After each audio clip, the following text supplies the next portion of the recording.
This audiobook contains 1 censored sentences and 186 modified sentences to make it suitable for all audiences. Visit our website to listen to the original version without censorship or modifications. Link in the channel bio.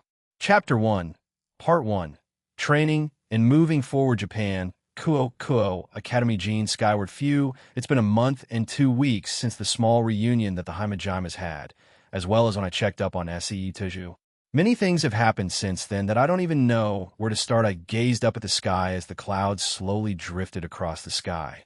The weather was bright and sunny, and a weak breeze brushes by my face every now and again.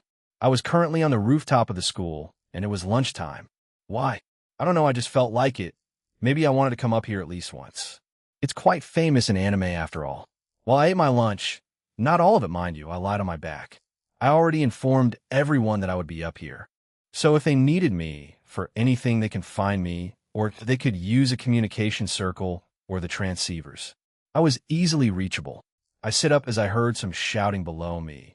When I leaned over to see, it was the perverted duo Matsuda and Motohama being whacked by the female kendo club members. They probably were peeking at them. When will they learn? Hug Gyuchampum?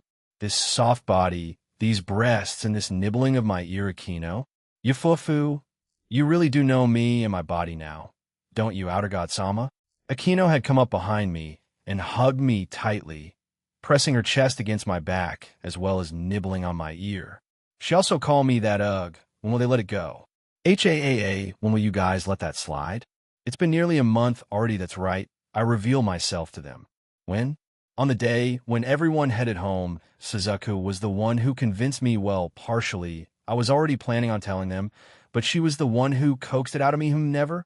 She giggled to herself and hugged me tighter. I also told them about my reincarnation, and when they learned this, they were shocked. The only lie I told them was that I had no prior knowledge of this world. I didn't want them having an existential crisis like Drake and Albion. The other point was I rescued Valerie Teeps. She's currently in my home. She hasn't met up with Gasper yet. I told her that a peace conference was on the horizon, and she told me she'll wait till then. Why? She wants to surprise him, I guess. She's done well avoiding him while staying in my home. I also said she was free to join the school. Rias said she'd approve it quite easily. She said she would think about it. I also brought her with me into the pocket dimension along with my lovers and the other girls. She didn't go for the first one, though. I brought them all in there a total of 3 times, so 3 years in total. Well, I stopped the aging of our bodies, but our minds are another story. When I first brought in the Gremory peerage, I did not have the aging feature on, so we all aged up. So, I'm 18, but I should be 19 before I graduate. Rias and Aquino were 19, making them graduate at 20. Kiba and Asia were 17. Chiron and Gasper were now 17. Flashback 1 month prior Monday, okay. We'll get moving then. Barakiel and Shuri were the ones who wanted to leave first. We just finished having breakfast. I thought she would want to stay a little longer. Maybe they were eager to spend some alone time together. So they were hightailing it back to their home in Grigori. Are you sure? You can stay a little longer, you know. Mom Aquino looked a bit upset, but knowing she can reach them anytime she wants, she wasn't that upset. I can't stay here forever. Aquino, but you can come over to our home anytime you want, including Harem King Sama. What kind of nickname is that? I'm glad she's a bit more open about it. I want to be in good standing with both of them. Barakiel wasn't against it. The only gripe he probably had was if I was able to protect and take care of Aquino. I can do that easily. Shuri was a different story. Being revived and then being told her only daughter might be in a harem must have been quite a shock. Why do I care about all of this? Aquino obviously cares about her parents, plus the fact that her dead mother is now alive and her relationship with her father has been repaired. Therefore, she wants both their approval. So if I said I didn't want their approval and did whatever I wanted, she might not be happy. I like them too. They clearly care for me, especially when they extended that Haimajima hug a few days back. See you around then, Shuri. Barakiel. Yes, you too, Jean. Barakiel nods at me as he and Shuri teleported away. The only ones left were the Slash Dog team, but the girls don't seem to want to go yet. Me, Cookie, and SE will get going then, Jean. Thanks for having us. After he finishes his breakfast, Tobio says, The other two nodded along with their leader's plan. Really? Well, if you guys want, what about them? I gestured to Natsum and Shigyan. We're staying for a little bit longer. I nod.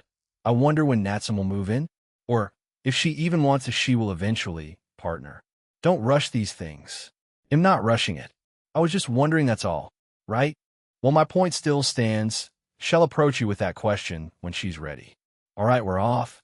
See you around, Jean. Tobio and I fist bump as they left through the door. So, the only ones left were myself, my harem, Suzaku, and Shigyan. Well, Yasaka and Kuna too, so will the two of us. See you at school, Jean-senpai. Gasper and Kiba also leave. What was the hurry? Nothing of significance was happening, I think. Jean, can we talk? I feel a hand on my arm. When I turned to see who it was Suzaku. What does she want to talk about? Sure, lead the way. The girls were staring at me and Suzaku, but we ignored their gazes and headed to my room. Once there, she sat down, and I did the same thing. So I think you should share your secret with everyone, right now. To the point, I see. Well, I was already planning on doing that down the line, aka before the peace conference. Why did you want me to tell them it now? I was planning on doing it eventually. Why do you want me to reveal that now? I believe it's just the right time. Many of them are here. The only ones missing are Raswai-san and Gabriel-sama. Certainly, I can teleport them here whenever I need to let them know, but she has a point. Many of them are already here. I planned on bringing them into the pocket dimension soon too. Fine. They'll do it. Sure. They'll get them. No. Can you gather everyone into the living room? They'll get Rose and Gabriel to come. She smiles and nods. She leaves the room, and I'm left to get the Seraph and Valkyrie. What about Latia? We're not that close yet. I mean, we're quite close friends, but I doubt she has any kind of romantic feelings for me. Ophis can hear me through the necklace. Therefore, he'll make sure she does. Irene, I can tell her when she moves in. I use the transceiver on my ring and call Gabriel first. Hey, Gabriel? Jean? Jean, how can I help you? Hee hee. She sounded quite happy to hear me. I actually need to talk to you, as well as everyone else. If you're free, can you come down to my home? The rest will be in the living room. I'm free right now. I'll teleport there then. They'll see you there. With that, the line goes dead. I switch over to Rasweiss and call her. Jijin, how can I help you? She sounded a bit surprised by the sudden call. I don't blame her, since it's still very early. Hey, Rose. I was wondering, can you join me in my house? I have to tell everyone something that will include you too. Tell me something? Oh, I'm sure. I'm free. Great. I'll teleport you to the living room, so just join everyone there. Yes, I will. See you there. I nod and teleport Rose from Asgard to my living room. Since I'm quite used to her aura and mana, I can do it easily. How time to do this tango then? Partner, will you reveal your reincarnation? I was wondering about that too. I may as well. It'll just leave out the part where their world was a work of fiction to save them from having an existential crisis. And why not US? You two combed through my memories. I didn't exactly tell you. You guys just found out that way. Fine. I chuckle at them and make my way downstairs. In the entrance hallway, Suzaku was waiting for me. She nods at me, and we go into the living room together. Once we enter, all eyes were on me. I did say I was going to tell them something. Once I sat down, I cleared my throat and looked at them seriously. Okaltud. Hug. Don't break up with us, Naya. Kuroka tackled me as she started to comically cry. Most of the girls' eyes opened wide, but a few seemed incredulous. What the cat girls said seemed foreign to them. Also, I wasn't dating all of them. Please don't start jumping to conclusions, Kuroka-san. Oof, I steady myself and put Kuroka on my lap as I let out a defeated sigh. Where in the world did you even come up with that? Also, I'm not even dating everyone in the room. Kuroka looked up at the ceiling. Finally figuring out her mistake, she turns red and goes back to sit with Akino. She teased her relentlessly. I shake my head and look back at them. All right, so, how the hell do I go about this? I look at Suzaku as she gave me a smile that indicated that this was up to me. Great. Thank you, Suzaku-sama. Very helpful. So, some of you may have wondered what I am. Oh, so you're finally telling us that you're no longer a human dragon god hybrid? Akino tells the group, and a few who weren't aware look at her in shock. W-8 a what? W-8 was... Natsum freaked out. a few others sharing her shock as they stare at me wide-eyed. I also let Ophis hear what I was about to say. Can't leave out the lowly dragon. Yeah, so is the truth. Once upon a time, I was a human dragon god hybrid. But now, am not. They nod in unison. When did you change? It was when I believe it was only Kuroka and Akino. Remember when I said I had to go out and I was on the moon? The two nod. The moon? You went to the moon? Won Natsum, for some reason, was surprised by that. Can't the supernatural travel to the moon easily? Right, anyway, when I went up there I well evolved. Changed? Either way, I became something else entirely. They waited for me to continue, so I did. I became, or evolved into what's called an outer god. To be more specific, I'm an outer dragon god, so I'm technically still a dragon god. Outer god? They all repeated in unison. Yeah, that term doesn't exist here, so I went on and told them what I said to Suzaku a few days ago. They all became shocked. I wouldn't blame them. What I wear is kind of weird, so... any questions? Kuroka raises her hand. Yes, Kuroka? So, you can do something extra weird with both of me at the same time, Naya? The room fell silent as Kuroka finished blurting out those words. A few no. All eyes were on her as she remained oblivious and waited for my answer. Many of the girls turned red at her vulgarity. Smack! Bite! Smack! Chiron bit Kuroka's arm. Graphia smacked her head, and Rias brought out a paper fan from somewhere and smacked her on the head. Ow! Nia! It was a legitimate question. Chiron, stop biting me. Ow, ow. Oh, well, I can, but I want to nod into that anyway. Any real questions? If not, it'll continue. Continue? There's more? Rennie was confused, and I nodded. So our world isn't the only one out there. There are multiple worlds, timelines, realms, and realities. The multiverse and omniverse theories are real. So there's a timeline that you would have said yes. Kuroka again got lightly hit by them. No, my existence is unique. As an outer god, only one of us can exist. Therefore, I will exist only in the present, not in the past or the future. So, if someone somehow manages to time travel and tries killing me before I change into an outer god, it's not possible. So there are more worlds and universes out there? How strong are they? Ingvild seemed quite curious about this. She already knew I could potentially create universes. Many are far stronger than this world's top 10 strongest. Many beings out there can casually punch out the galaxy or Milky Way, and some can outright snap a universe out of existence. Some have abilities and techniques that prevent them from dying or negating everything. There is one other outer god who is awake and interfering with me that might extend to all of you. I have Kuntuar to tell me about when that happens, though. Kuntuar? They all repeat confused. Yeah, hey Kuntuar, come out real quick. When I said that, she immediately materialized in front of me. She turns to them with a smile and bows. How do you do, Jean's harem? I am Kuntuar. I'm pleased to become acquainted with you all. They all stare at her in surprise. She's, I guess, a supercomputer with the super part not there, since she's limited on what to tell me, since Azathoth is limiting her. She helps me from time to time. Squeeze, pinch, niche. You're taking the Graphia route. Nice, you're taking the Graphia route. Kuntuar pinched my cheek after I teased her. Finally, I brought out the boosted gear and divine dividing. How? Rias blurted out as everyone stared at the two sacred gears. I have, well, Akino was fine since she knew about it beforehand. I don't know, blame Azathoth. I am genuinely the Red Dragon Emperor. There are two divine dividing in the world, though. Hey, Kuntuar, care to explain that? She nods and turns to the girls. But I stop her. Wait, one last thing before you do. I did have a reason for telling you guys that the multiverse and omniverse were real since I reincarnated. They all looked shocked at me. W, what do you mean by that, Jean? Like the evil peace system? I shake my head at Rias' question. No, I lived another life before this. When I died there, I was reincarnated here by Azathoth. I don't have all my memories, but I remember my old world perfectly, probably. Anyway, my memories of my past self are a blur.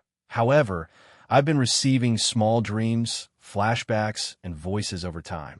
Wait, Naya, is that the reason why you went to Ireland, because of the voices? Yeah, but it's a bit more complicated than that. Anyway, I was apparently 26 before I died. Kuntor can't tell me anything else since she's physically being stopped by Azathoth, so if I add my ages together, I'm 44 years old in total. Wrong. Before you reincarnated, your soul floated in the void for around 87 quintillion years. You accidentally came across Azathoth's domain, and he reincarnated you. So, you're 87 quintillion and 44 years old. Drake interrupted me, sounding smug. G may have gone into that if you didn't interrupt him. Shut up, Albion. What Drake said. This is a lot of information being dumped onto us. Rossweiss had her hand on her head, seemingly getting a headache. Yeah, I don't blame you. If ITLL, take you guys time to digest, then have at it. Jean, why don't you use more of your power? If what you say is true, most beings would do that. Grafia looked at me seriously. I see a few of the girls nodding, agreeing with the maid. Right, about that I was just a normal human before reincarnating. So, being thrust into this new world with information of the supernatural being real new powers, it was a mind fuck. How come I don't use it more? Your rings and enchantments are among them, in a way. As well as creating my shadows, I also created new life. But if you mean by not running around fixing all the problems in the world, life would be boring. A utopia is never achievable. Why? There will always be beings against it. I could easily end this world if I wanted. But I've slowly liked living here. I want to have experiences, It's like in a video game, I'm a cheat character. I can breeze through it if I want. But I'm taking my time, so I can at least enjoy it. Why don't I do this? Why don't I do that? It's my life, and I can live how I want. I'm not interested in starting a faction. I'm not interested in world domination, omniverse domination. In my second chance at life, I want to spend this life the way I want to. Who the hell are you to tell me how to live it? Not you specifically, Grafia. Sorry, it's rhetorical. She smiles and nods. I sigh and look up at the ceiling. I have made my own precautions so you girls won't be hurt because of me. Hell, I died at 26. That's not exactly the age of super maturity. I probably partied hard or something in my 20s in college. But I died, So, why did you become the middleman? I chuckle at Rossweiss's question. I was an otaku in my past life. I can confidently say that. In this life, that also means I am still one. A harem. The work of fiction in my old world interested me in it. I have the power to do that in this world, so I ran with it. The middleman of the factions? I get to interact with different factions, meaning I can meet all types of women. If they catch my interest, I'll pursue them. If they don't feel the same, I'll move on. Did you have bad luck in romance then? Is that why you want harem?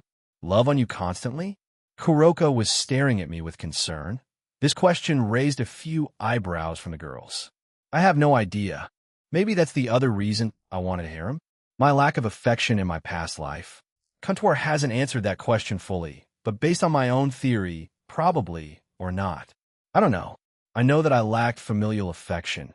My past lives' parents were probably neglectful, abusive. Who knows, but for the romance. I'm drawing a blank. If you're wondering about my old world, the supernatural wasn't real, or at the very least very weak. Only the occasional sightings of ghosts or weird creatures. Perhaps the age of gods has ended, or never existed. Has anyone experienced your full power? As an outer god, Akino has a good question, and Ingvild raises her hand, as well as Yasaka and Kunu. The girls stare at them in disbelief. Back when we first went to Kyoto, we got into some topics, and Jean unleashed just 1% of his power as an outer god. Honestly, it was quite sickening, so much power. At such a high density could just come out of a person. Ingvild shook her head and slightly shivered. The same with Yasaka. Kuna grabbed onto her, but still smiled at me. Yes, also a creature that attacked us many years ago in Kyoto. You said it was called the False King. Ghidorah, yes? I nod at Yasaka's question. That thing is a universal threat. Right now, it's currently flying around the multiverse, destroying worlds and universes. Why? I have no idea. It's probably just made by the universe with one thing in mind, which was to just simply destroy anything in its sight. As I mentioned before, that thing is stronger than the top 10 strongest in this world. Even Ophis and the True Dragon, Great Red, can't kill it, even if they team up. These two are tied for first place. Yasaka and Ingvild smiled at me. But this world has you, right? You'll help us, right? No, protect us. Yeah. That's what I promised to the three of you, as well as Sarah Fall. I will do the same for other dangers. But if I keep doing that, the inhabitants of this world will never grow. There will be times that you will need to face these types of dangers down the line, not just universal or multiversal threats, but threats of your world. An example is Cow's Brigade. I will provide help or even take them on myself, but all of you will need to participate or fight your own battles in the future. I feel a tug on my side. It was from Suzuko. Jean, do you remember your old name? No. I flatly answer her. That's the one thing I can't remember as well. I was given the name Jean Skyward by Azathoth Air Comptoir when I reincarnated here. Albion and Dreyeg were still out, occasionally glowing to confirm what I say, but they mostly kept quiet. I saw one final time for now, that's all I can think of. That's all I want to say. If you're weirded out or freaked out, feel free to break it off with me or distance yourself. I won't blame you. As I said, I wouldn't blame them. I just reveal my real race, species, as well as clue them in that the multiverse is a thing. More dangers are out there, and there's a very high chance they'll be a target if they choose to leave. I won't blame them. They'd be safer that way. Rennie gets up and comes over to me. She smiles and hugs me, then pulls away. I'm not sure if I speak for everyone here, Jean, but wouldn't you agree this is a positive step in the right direction? You finally revealed this deep secret to us. That means you trust us, right? I do feel you did trust us in the past, but I would say even more so now. You probably agonized over this many times, right? Questions like, would they believe me? Will they think I'm crazy? Lying? Will they accept this? Will they leave? She puts her hands on both my cheeks and lightly bumps her head with mine as she smiles at me. I, for one, believe you. I trust you with my life. You've proven time and time again. Helped many people, even if you just wanted to meet women. She giggled cutely, and the other joined in. The ones in my harem, my lovers got up and slowly piled on me. The two sacred gears vanished. Graphia, Aquino, Kuroka, Chiron, Ingvild, and Gabriel came over and hugged me. Suzaku had got up to make space. We have been waiting for you to reveal this to us, Jean. Graphia starts. It's been a long time coming, Naya, but Kuroka continues. It's like what Rennie said, regardless of how long it took you, we would have waited for you. Aquino finishes. Chiron, Gabriel, and Ingvild nodded along. I could see through some holes in this big hug that Natsum was nodding along. She may not have been in my harem for long, nor have we deepened our relationship that far, but she was supportive. Not just for the rest of them, looked relieved. I don't know, but I can tell they didn't hold any negative feelings as of this moment, giving me a sense of relief. I see, thank you all of you, I hugged them back. Maybe this has been piling up inside of me for so long, I just didn't realize it. God. Both of you shut up after that. The mood lightened up, and I started to answer questions from them. They were hesitant at first, but they began to pile up. I'll need to do this with my future lovers too. Tell this truth to them. Guys, I want to go to that place soon. The few that didn't know looked at me funny. I chuckle and explain what that place is. So if you can find time like 10 minutes, that's all I need. I want to go there once, maybe a few times. Who knows? They nod and talk amongst themselves on times when they can join. Everyone more or less could make it. All right, great. They'll contact you all when the time comes. Everyone dispersed, a few still deep in thought, like Shigyun, Rosweiss, and Rias. But to the ones I teleported here, I sent them back. Gabriel wanted to stay, but I had to inform her I had school, so I couldn't stay in for the day. So, she reluctantly went back to heaven. Jean? I turn around and see Suzuka beckoning me to follow her. I do so. We get to the backyard and stand there for a few seconds in silence. So what do you need from me? Did it feel freeing? Is it liberating? Like a burden taken off you? She probably means with my secret. Well, I guess so. I haven't had time to digest it all, but from what I can gather, the girls are supportive of it. I can see and feel they still have questions. They may approach me in private, so I'll wait for them too. Yeah, I guess so. Take care of Aquino for me, okay? Yeah, I will. He'll get going then. Thank you for the hospitality, Jean. I will see you again when we go to that place. I nod. Yeah, they'll teleport you actually. Let's make it easier this way. We both turn to each other, and I summon a ring. I make the gemstone out of red zircon and give it to her. She looks a bit surprised, but smiles and slips the ring on. That will make communication and finding you easier, as well as protect you. May I touch your clothes? She nods, knowing what I'm going to do, so I did. With that, everything's done. Goodbye for now, Suzuko. Yes, thank you, Jean. She grabs my hand again and put it towards her face. What is she doing? I have no idea. She brings them down and gives me her usual charming smile. She finally lets go of them and turns to leave. A prayer, perhaps? I don't know. 4 days later, I made this promise back then to Gasper, and am finally following through with it. Everyone decided to take this day off. It was currently Saturday after all. So, no training or anything of the like. I have to do this alone too. Today, I'm going to Romania. I try to find Valerie Teeps, but it seems like her presence does not exist. I can only conclude that Nyarlathotep is hiding her. Maybe she's already been used. I have to hurry up if that's the case. I don't know, she's in the Teeps faction of a vampire faction. So, I just had to teleport there, go invisible, and search around for her. Simple enough. Is this a smart move on my part? No, but I can't sit back and let Valerie suffer or have this burden on Gasper. It took me a while to get this done, and that's all on me, but I can make up for it now. Also, Irene will move in 3 days. I already made some preparations for her dimensional gap, the red dragon head on the necklace. I already have it connected to the dimensional gap of this world too, so that part of her request is done. Once done, it'll move Bellion and Kamish into the dimensional gap and leave them to protect it.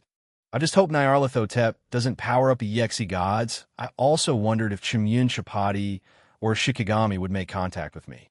I mean, I've shown signs of liking breasts, but not to the extent of Issei. Kuntwar also answered the girl's question about how I had both boosted gear and divine dividing. It was the first time I heard about it all. According to Kuntwar, my sacred gears were created by Azathoth, so they did not belong anywhere. So even the Draig and Albion were his creation. He just adapted their capabilities and personalities from the originals. As to why there's still a divine dividing in the world and not another boosted gear, he fused the boosted gear of this world with mine. So, I own both in a way. He left divine dividing a valley, since Kuntwar said she didn't know, so I put out the thought of he may have felt like it, but I did also replace Haidu Issei, so I guess he wanted the rivalry to continue. Whatever the real reason is, he'll find out when I meet him. Anyway, he'll keep an open mind, and go from there. Shikigami makes contact around the events of Loki. He'll see from there. Partner, are you done? Let's get going already. Right, my bad, let's go. Romania, I've never been here before, so I got no idea where I am. Whatever, it'll just locate their aura and signature and found it. Looks like my fellow outer god only hid individuals she saw as useful and not the mobs. Should I be thankful? No idea, probably though. Nodding to myself, I teleport away from the random silent alleyway I was in. When I teleported, I found myself in a very peculiar place. Honestly, I just straight up teleported into some sort of castle area, and I immediately turned myself invisible. Now, to find out if I teleported into the Carmilla faction or Teeps faction. I know the Teeps faction is mostly male-dominated, while the Carmilla faction is female-dominated after the quarrel between the two in the past. Even if they're dominated by either sex, that doesn't mean either faction doesn't have the other sex. Case in point, Valerie Teeps, a female damper in the Teeps faction. Well, she's the daughter of King Teeps, but still. The crap surrounding Valerie is complicated. I, for one, want to kick her brother's ass. Marius Teeps, using and manipulating Valerie in order to use her sacred gear, the Sephiroth Grawl. I have no idea how bad of a state she's in right now, since I can't detect her. The more I twiddle my thumbs here, the more she suffers. Whoosh! I begin my search, Flash stepping everywhere, stopping the wind pressure I create after Flash stepping everywhere. I check each room, no matter how insignificant they seemed. Those rooms mostly were storage or had other functions that weren't useful. I get to a room and stop. What in hell shit is this? In front of me were hundreds or maybe even thousands of bags of blood. What the hell? Is this their snack room? Aren't they noble or something? Do they sneak out and extract blood from humans this way, or something? I know I was busy with looking around the place for Valerie, but now that I stop and look, it's quite cliché looking. Like the typical spooky-looking castles in movies. Chandeliers and candles everywhere. They serve the purpose of lighting the place, obviously. Several red, dark red, or light red carpets were dotted around the place. But there were also other colors, such as yellow and purple. Perhaps the former and current leaders of the faction are represented by a few paintings? Past Teeps, perhaps? Partner, I'm Sully. He'll stop being awed by the place. He'll get going. Fwoosh. No, no, no. Not here either. Where the hell are they keeping her? Please don't tell me she's in a cardboard box like Gasper. I mean, vampires actually like them. It's apparently like small and easily movable coffins, as weird as it sounds. I'm no vampire. I want judge. I'm sorry, Gasper, for judging you before, not really, but whatever. This is a stone door? Oh God, a secret entrance. I want to open it. I'll just slip through it. Vibrate my way through like what a ghost can do. Or like what the Flash can do. Once I was through, I slowly walked down the stairs with my invisibility still there. Removing it now would be stupid. What if there were, what'll just scan ahead? No, but I found my target. Even in this weird place, they had pictures of vampires, mostly men. Well, that makes sense. It's the Teeps faction. This small and narrow hallway was barely lit by candlelight. Vampires have night vision, right? They're not that different from devils. I mean, in powers. They can turn normal humans into vampires under a full moon when they bite them after all. But if they're too weak, then they turn into undead, poor guys. After my short monologue, I go through an open door without a door and find a bed. There lying on it was the female damper I was looking for. Valerie Teeps. What? She's already an ultimate class in power? Hey, Comptoir. Comptoir. Answer. She has consumed Azrael's blood, Nyarlathotep's blood. So, she really has been the one that gave that crow blood. It was enough to bring him to the peak of God class. No, probably maybe even Dragon God class TCH. I should upgrade the girl's rings and enchantment. I'll do it when I get home. Can it be removed? I wanted to remove it. I have no idea how that blood works, if Azrael can control it or even Nyarlathotep, or if they can outright kill them, the ones who have their blood. I didn't want to take the chance. Comptoir. Answer. Yes, removing blood of Azrael from Valerie Teeps. Comptoir. Answer. Azrael's blood has been successfully removed. I take another look, and her rank goes back to middle class. Any abnormalities? Comptoir. Answer. No. However, I suggest leaving immediately. Yeah, I can sense some energy heading towards here. He'll deal with the aftermath later. I grab Valerie, who is still asleep and not looking too well, and teleport back to my home. Japan, Kuo, Skyward household. I had teleported into an unoccupied room and laid her on the bed. I snap my fingers and expand the room, covering the windows with blackout curtains. I touch her forehead. I didn't check this earlier since I didn't get time, but she's bad, a lot worse than I had imagined. How much did they use and abuse this girl? I could feel something bubbling inside of me, probably anger, but I calm myself. Losing my emotions here won't do any good. Her mind, heart, and soul are completely broken. How much have they made her use her sacred gear? No, if Nyarlathotep is involved, add Azrael, Avetsa, and rise of him pieces of damn shit. Does that mean she achieved her subspecies balance breaker? It's no longer just one Sephiroth Grawl, but 3. I check again and could only feel one of them within her. One of those 3 has the other 2, no doubt. Avetsa is a careful woman from what Shigyun and Rennie told me, while she mostly focuses on her research and making those divine beasts and whatever she does. She isn't dumb, she's a mad scientist, and she's still smart. How annoying. Azrael? I have no clue. He seems smart since he hasn't recklessly charged at me yet. Whatever. I'll save these thoughts for a later date. Time to heal. While my hand was still on her, I healed her mind, heart, and soul. Once I did, a bright but small golden light emitted from my palm. This light covered her body for a full 2 minutes. Healing a soul and heart isn't easy. Huh? Add her mind to, I'm sorry for being late, Valerie Teeps. I'll make it up to you before the events with Kiba and Kokobeel start. Maybe even Azrael will show up. Comptoir? How is she? Comptoir. Answer. She has been healed. However, she has suffered for quite a long time. So it will take her time to awaken. Comptoir. Answer. I suggest you delve into her mindscape and soul to help ease her. Talk to her. Talk to her, huh? It's still around 3 in the afternoon, and I told the girls I'd be out for who knows how long, all right. I covered a room with a dilation barrier. I have no idea how long this will take, but let's dive in. 10 minutes. One year I dove into her soul first.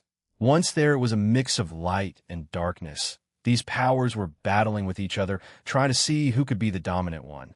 Was she fighting this by herself for this long? Even when she broke, she kept on fighting silently. I've got to admit I'm moved by this. Most people would just give up, but she kept fighting. Why? Is it because she believed there would be a better future? To meet her childhood friend Gasper again? Whatever the case, it'll help her even more now. As I flew around her soul for a while, I even discovered a large piece of the Sephiroth Graal, but Valerie was nowhere to be seen. Is she at a different place? Her heartscape? Or mindscape? Check both, but how about going into her mind first? I plan on doing that, so let's go there first. I go into her mindscape instead. No, the voice echoed far, but it also sounded near and everywhere at the same time. Help! Someone! It hurts, Father, why? The sounds of crying started to resound everywhere. I flew around, but it was an endless void. Nothing or no one could be found. Are these her memories, perhaps? From when she was young? From when she was being used as a tool? I didn't know, but she did suffer, that much is clear. Gasper helped me. Those two really cared for each other. She wants to see him that badly. Don't worry, we'll make it happen. She was the one that got Gasper to cross-dress a lot. Time to move on then. To her heart, Jean. Yeah, I had arrived in her heartscape. I look around, and it's mostly reddish-pink. A few pieces of furniture were also of the same color, almost like the castle I was in. But the bed was different, even if it was a little weird in color. I flash step around until I see a figure in the distance. I had to leave the castle, but when I turned back, it was just a regular house. But the inside was weird. Did she and Gasper have a good childhood? Even while being hated by their own brethren. Vampires discriminate more on half-bloods than peers, even more so than noble devils to reincarnated or low to middle-class devils, even to the point of nearly neglecting them. These two found each other and grew close, supporting each other when no one else did. No wonder they have a close bond. Gasper found a new family, new friends. I can do the same for Valerie, and when the time comes, probably during or before the peace conference, they can reunite. La la la la. I find someone singing. It was her, Valerie Teeps. Well, does that count as singing? She was humming a tune and saying la la la. Valerie Teeps is a young woman with short blonde hair and red eyes. She seemed like she was around 20 or 21. Now that I look around, the scenery here is a bit too beautiful, like it's almost fantasy-esque. Did she read books while locked up and being used? No, probably prior to being used as a tool. That's why her outside looks this beautiful. Vines growing from the tree, trees of all shapes and sizes. Small bits or rays from the sun shining through the leaves, a gentle breeze. Yes, it was a picture-perfect cottage in a forest fantasy. Can she manifest other beings here, like birds and the like? I noticed that the singing stopped. I looked back at Valerie as she was staring wide-eyed at me. I waved to her, but she didn't do it back. She looked scared and away. Valerie Teeps? I posed that as more of a question, even if I knew who she was. She reluctantly nods. Maybe she's wary of me, since I came into her personal space, her heart. I mean, I probably would be too. I'm Gene Skyward. Nice to meet you. You're probably wondering how I got here, yes? She didn't answer but kept staring, so I kept going. In the Red Dragon Emperor, the brand new middleman of the factions and a friend of Gasper Vladi. A reaction from her when I said Gasper's name. Gee, Gasper, you know Gasper? She almost said in a whisper. Yes. He's safe, has new friends, a new family, and allies. He's quite happy with his life right now, but he's quite worried about you, you know? I start to walk towards her, seeing her body relax a bit. I reach her and stand beside her. As to how I got here, well, let's say I'm strong and could do a lot of things. I rescued you from your fate. You're currently in my home in Japan. Gasper is a reincarnated devil now, and he's part of Rias Gremory's peerage. Reincarnated devil. He nearly died. That's when Rias Gremory, his king, found him and reincarnated him, making him her servant and also saving him from death's door. Don't worry, though. The devils of Gremory are known for looking after their servants, treating them like family, so he's been in good hands. I won't tell her about him being locked up for quite some time. I'll let Gasper say that part. A smile dawned on Valerie's face, seemingly relieved after hearing what I said about her childhood friend. Isi im glatt Jinsan? How long will I be here for? In where? My home? Or in here? I gestured to my surroundings. Both, if you don't mind me asking. Well, you can stay in my home for as long as you like. My home is probably definitely the safest place in the world right now. Here? I'm not too sure I healed you so. Your mind, heart, and soul are okay now, but I'm not sure on when you'll wake up. She seemed both happy and sad after hearing that. Don't worry. Even if you're still asleep, we'll come here and talk to you. Rias lives in my home.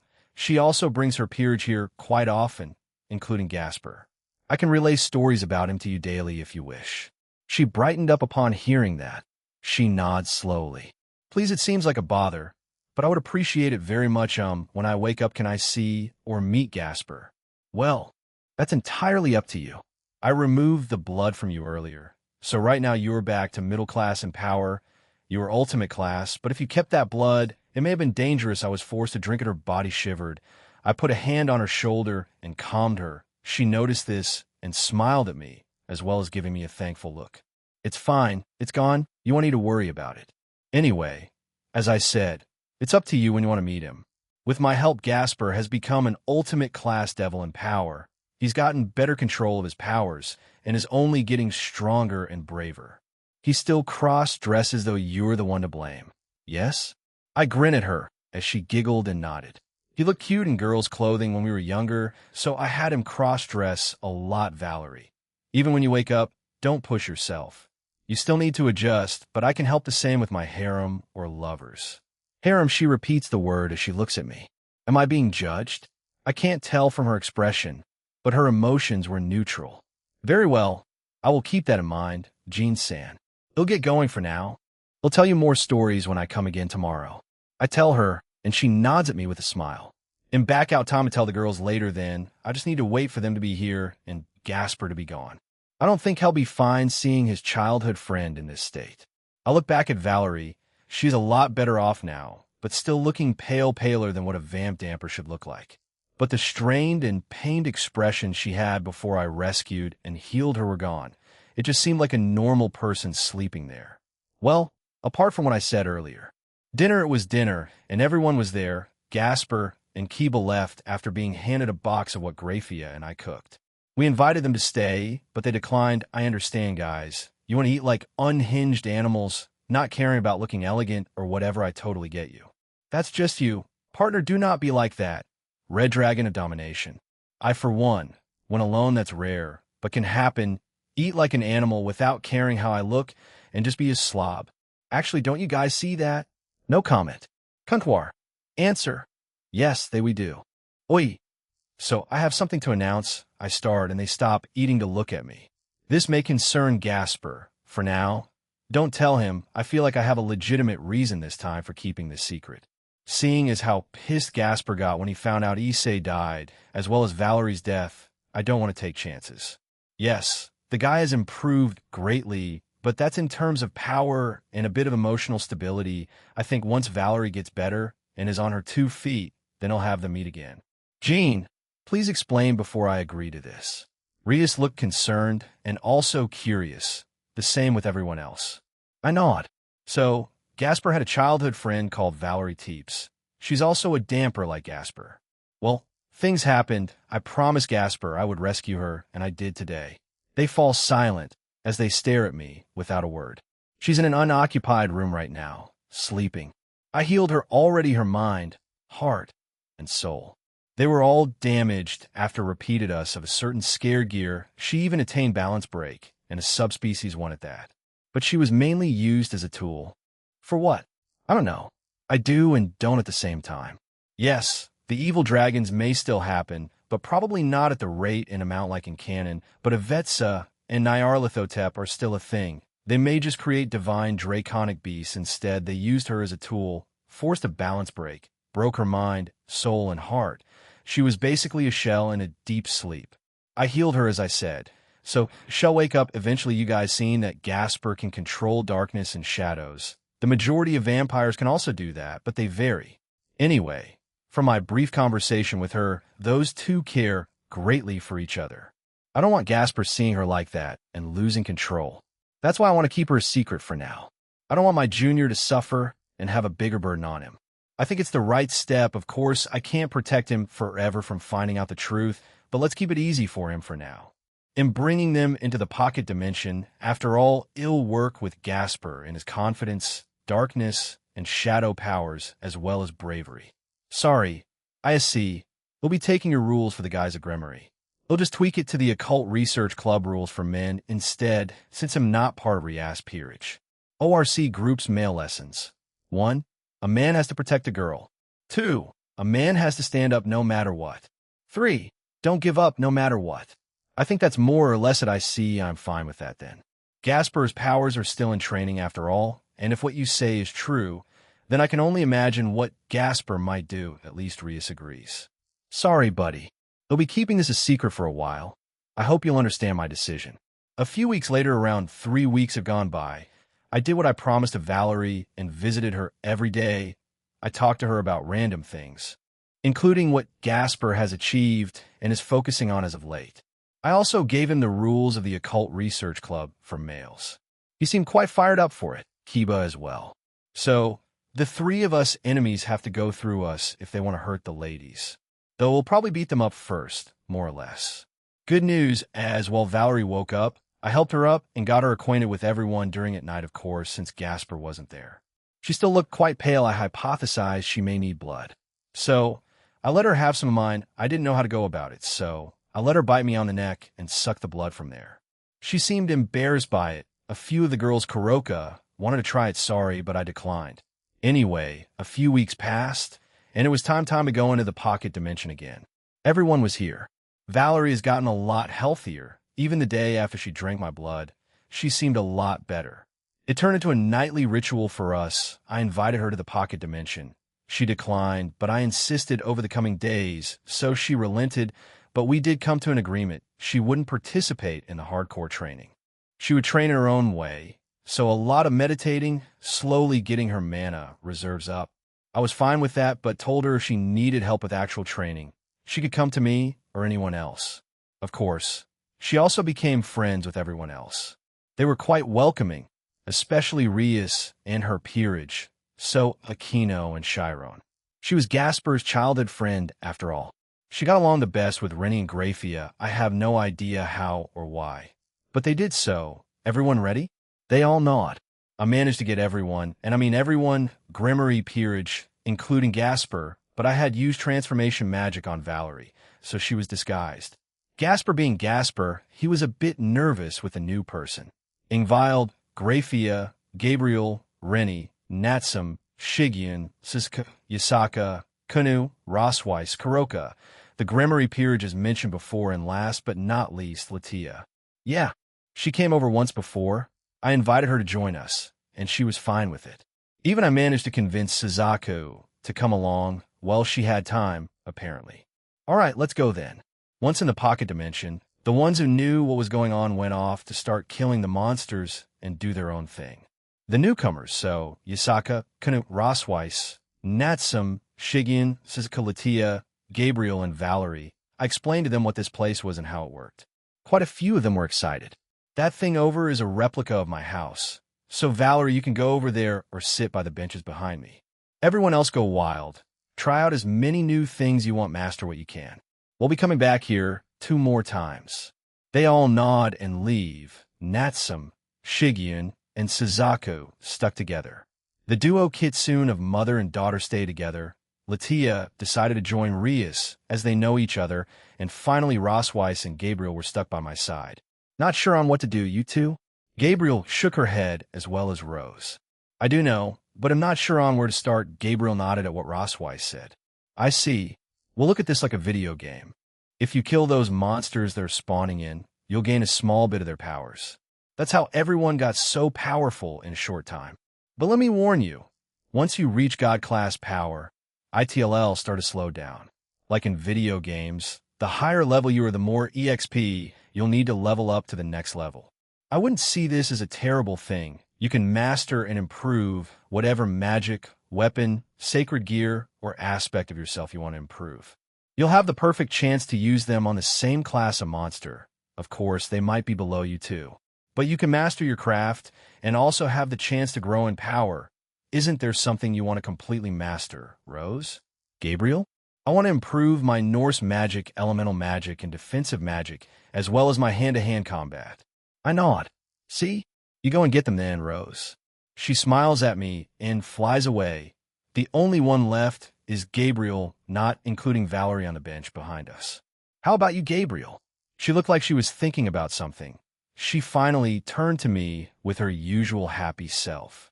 Jean, can you use light magic or light manipulation? Yes, I can. I even put the information into Natsum a few weeks back, yeah. Why do you ask? Please evaluate my current strength and mastery. She looked at me seriously, and I nod. Gabriel then proceeded to show me what she was capable of. Being one of the 4 great seraphs, she was quite powerful as she reached low-tier god class in her training with Greed in my home. Gabriel was creative with her attacks. She even copied a few moves from the other girls. Creating Griffin based on light was a surprise. I guess her friendship with Natsum was that strong. Maybe I should have her learn from Rennie or Grafia and make magic. But based on light, for her weight light magic light manipulation, I was going through my memories of characters. I knew who used it, not many come to mind, but Kizaru or Borsalino from One Piece, as well as Patali or Lick from Black Clover. I look back at Gabriel as she tilts her head at me, waiting for a response. If I can have her recreate many of their moves, even combine them or develop new ones, she can take it to the next level. Gabriel, come here. I beckon her towards me. She was more than happy to waddle over to me. I point 2 of my fingers at her and touch her forehead. I transfer my knowledge of certain techniques from those 2 in her head. Once I was done, she stared at me blankly. I also added the light make in her head as well, just to add a bit more spice to her arsenal. How about that? Think you could try to recreate those? A giant smile appears on her face. She lets out her wings. She gives a peck on the cheek and flies away. Phew, I let out a sigh as I sat down on the bench beside Valerie. We both watched everyone training. I could see that she was in awe watching them work. Her heart rate was increasing. Did she want to try training like that too? I couldn't help but chuckle. Want to join them down the line? Gasper is also working hard. She had a gentle smile on her face as she watched her friends and Gasper working hard. She closes her eyes and settles into a meditating pose. Her body was covered in mana as she sat there silently. I guess she has her own convictions. Huh? What should I do? Train? Just observe as usual? Now that I think about it, hey, Irene, Ophis, you guys want to join? That's right, Irene was in my necklace now. I had also formally put Bellion and Kamish in the dimensional gap. They're patrolling and protecting it as I speak. Irene has joined the girls a few times, many of them surprised to meet another powerful individual surprisingly. She got along with Yasaka and Grafia. I guess MILF and cougar energy is prominent within them. I'm not a cougar. Irene replied. Huh? How did she hear me? The fuck? The animal? Ophis replied confused. How innocent am anyway? About what I said want to join? Or at least, mingle out here? The blue dragon head glowed and Ophis appeared. She immediately used my lap as a pillow and watched everyone do their thing. Ophis, you can help Canoe if you want. You 2 are great friends after all. Later. Won't argue with that. She's at least willing to help her. A few seconds later, the red dragon's head glowed and Irene emerged. It still feels quite strange being away from my home, Irene mutters. Yeah, ITLL take you a while to adjust, but I'm confident you'll get through it. After all, both of these dragons can adapt quite easily. We can fly around here if you want. I already put that aura and mana suppression on you. The only thing that'll bother everyone is your dragon size and the wind you produce. Zoom Ian? Ophis says while on my lap. Irene turned to glare at her while blushing. How and where the hell did she even get that quote? Isn't that from the Apay Dragon Show song? I certainly haven't done that, advisor. Answer. Reverse Uno card. While memory was suddenly pushed forth into me, I was in my soul, with the 2 dragons and Comptoir, and I was singing. There's a breast-loving dragon living in the edge of a certain country. The dragon goes for a walk when the weather is good. Dragon, Apay dragon. Grope, suck, pafu. There are so many types of breasts, but he likes the big ones the best. The Apay dragon also flies today. In an edge of a certain town, the Apay dragon was laughing. Even on a stormy day, the Apay dragon becomes happy by pressing breasts. Dragon, Apay dragon. Click, click, zoom, zoom, Ian. He has seen lots of breasts, but he likes big ones the best. The Apay dragon also pushes today. The memory ended. Why was I singing that? Why are those two lizards joining in? Why is she happily clapping along? When did this happen? I can't get drunk. It's physically impossibly. Smack. Stop. Why are you imagining that? Ow. What the hell? Why did Irene just hit me? I looked to see she was even redder than last time. She saw that. Wait, that's not my soul. That's a dream? What the fuck? I don't remember that at all. I don't know. I don't remember this dream. But this has to be quite early on before I met her. Did she see this while going through dreams? Did she like the zoom zoom, Ian part? And just confused now dream? Oh, hello, Irene-san. Valerie had opened her eyes while looking at me, and Irene, what? Why now? It's nothing, Valerie. Don't worry about it. Never again. Ditto. Irene had flown away without saying a word. From the looks of it, she's going towards Graphia. Please don't rat me out or tell her a lie. The wrath of Graphia is both great and exhausting. Wait, am I both SM now? Aquino, what did you do to me? Said girl turned to me and started UFFNG. Bruh, how these girls know when you know it, whatever. Anyway, do you want to come explore the house or something? She nods, and we both leave for my home. Ophis had gotten up and was making her way to Kunu. Third-person point of view with Yasaka and Kuna mother. These things are strong. Both mother and daughter duo were unleashing their powers upon the monsters. Some who were weaker than them were killed easily. This helped Kunu a lot in getting stronger, while the stronger ones, Kunu, had to support Yasaka. The two turn around and see that Ophis has joined them, a small but content smile on her face. Fies! Kunu exclaimed and hugged her friend. Ophis nodded and killed the monsters around them with a flick of her wrist. Yasaka had a bitter smile on her face. Casually flicking them to kill them, these should have been ultimate class or higher, truly terrifying Ouroboros dragon. I will help Kuna train. She also turns to Yasaka and her mother. Really? Yes. Being helped by one of the strongest existences made them quite happy, right? Even without including Irene or Jean, this opportunity is quite rare. Let us start. Upon hearing Ophis' announcement, the two kitsunes got ready, with Latia and Rias. So, this place has been your training grounds? Latia looks around still in awe of the place. To her, it was a video game-esque environment. Kill monsters, absorb some of their power, get stronger, and eventually go up in power rank. How? That was the question Latia Astaroth had. How did Jean do this?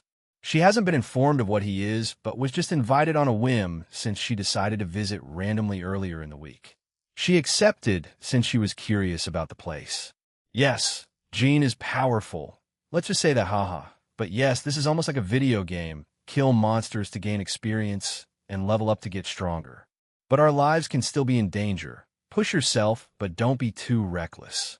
Rias tells Latia as she fired another spirit gun made out of her power of destruction at several monsters. They were quite weaker than her, so she didn't need to pay too much attention. I see you have become quite efficient in the use of your power of destruction. Yes? Yes, thanks to Jean and my own training, but I still have a lot to learn, a new technique and form I wish to try master. New technique and form? This piqued Latia's interest. She wondered what this new form was. Was this the same thing as her older brother's true form? But that's impossible to replicate. Surzex, in a way, is raw power of destruction in human form. Since his birth, everything around him was destroyed, they perished. The only exception was Venelana Gremory. She was safe. His output and power of destruction were that high and dense at such a young age. Could he even be called a devil at that point? A weird mutation? Whatever the case, he was born from greatness and was probably meant to become a Satan in his life. What can this new form achieve? Are you interested? In response, Latia nods as Rias smiles.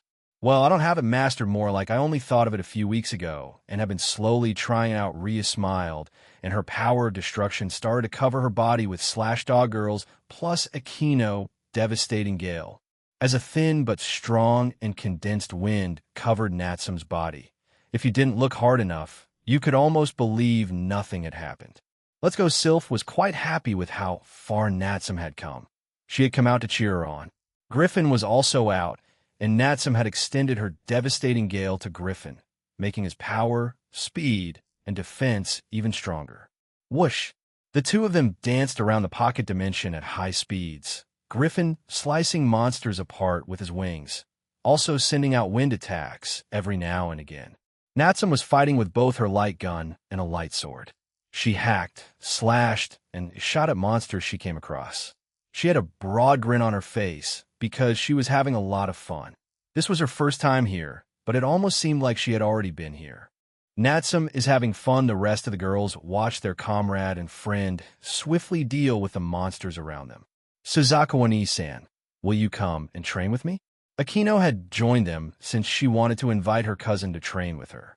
She turns to Akino and nods. The two of them go to another area of the pocket dimension. Suzaku left Ruhr. The group turns around to see a giant humanoid dragon. It was like the incomplete juggernaut drive of Issei Haidu. It's like Jean's armor bad. Lavinia Rennie puts her fist over her palm. The air and area around her started to turn cold. The ground beneath her starts to freeze. Shick! Ice make. Lance, she muttered as she thrust both her hands forward. From her palms shot out lances made out of ice. The attack flies towards the humanoid red dragon and pieces all of its body. Pierce! Shiik! Once the attack was finished, the monster fell to the ground dead. It was at the peak of Satan class. Rennie was a lot stronger, so killing it with a simple attack like that was no problem to her. Do you even need your sacred gear at this point? Lavinia-san?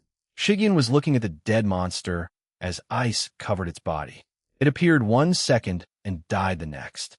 Although she thought she would have an epic battle with it, her teammate managed to get rid of it pretty quickly. Let's keep training. Okay. Rennie smiled at Shigyun, and she nodded. Natsum had finished and joined her two teammates. With the two Hamajimas Akino, can you use fire magic? Demonic fire. I haven't focused much on it in the past, but I've been slowly practicing with my demonic elemental magic. Right now, it's water and fire. I think my demonic lightning and holy lightning are in a good place. I see I have fire manipulation thanks to, the vermilion bird as well as the Shinto gods allowing us to manipulate fire. Have you used the vermilion bird much, Nei-san? She smiled bitterly and shook her head. Only on a few occasions. Team/Dog were the main fighters I provided support in the past when we had the same goals or objectives, so we teamed up. Even then, I only used the normal fire manipulation. The vermilion bird has amplified its power.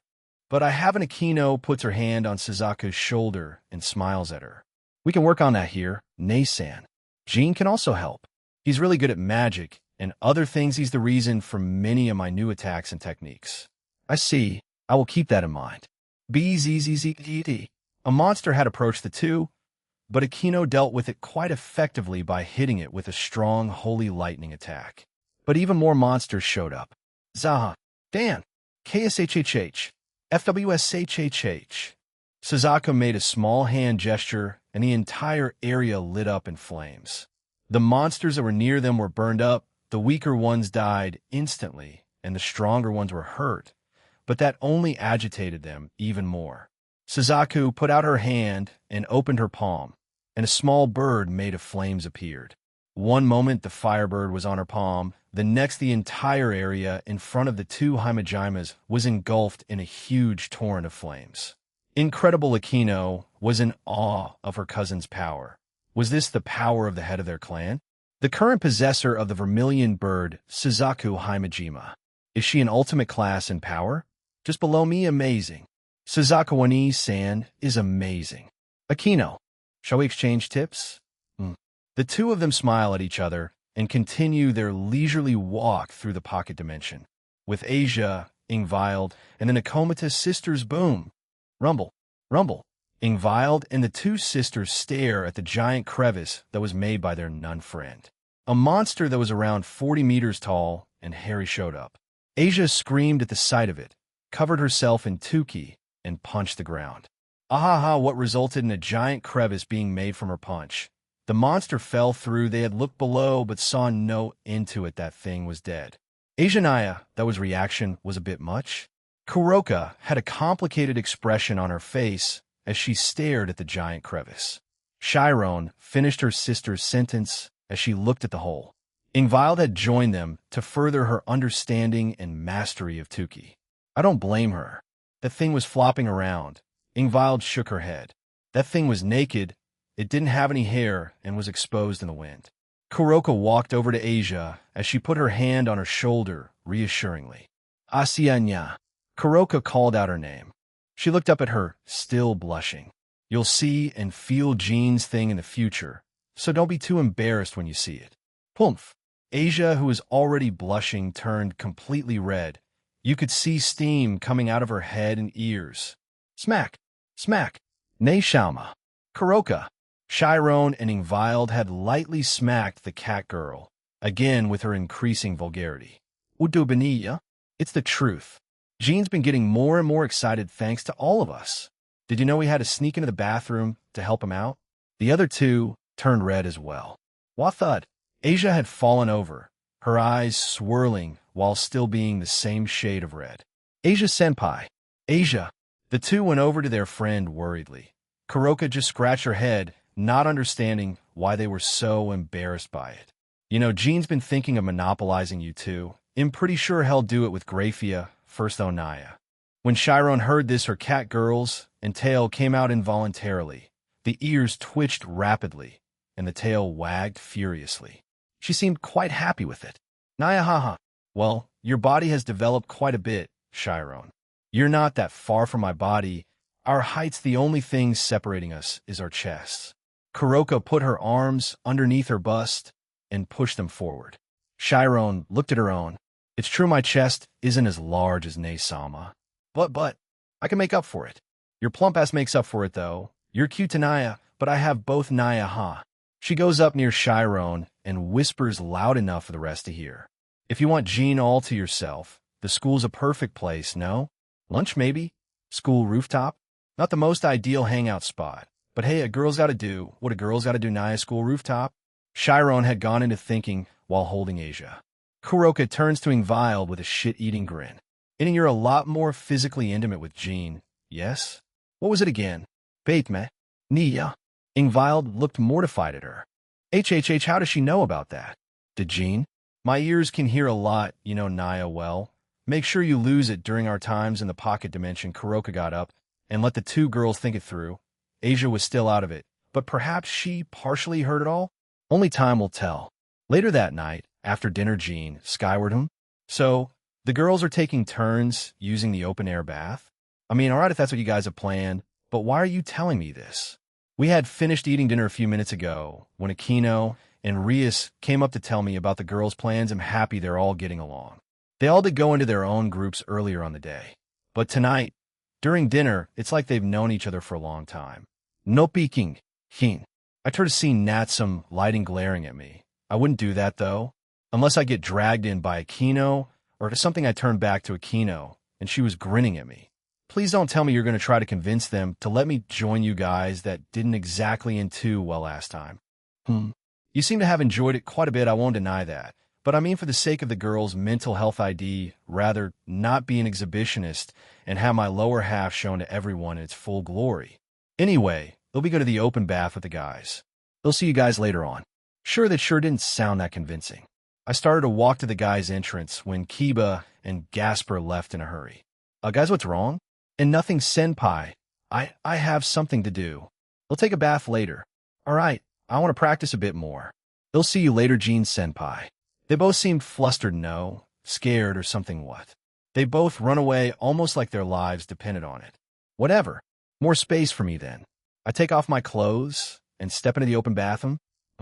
In front of me were the girls of Slash Dog, Valerie, Gabriel, and Suzaku. Where were they stopped by someone else before coming in? All of them turned their heads towards me. This is a misunderstanding. Wait, were Kiba and Gasper here earlier?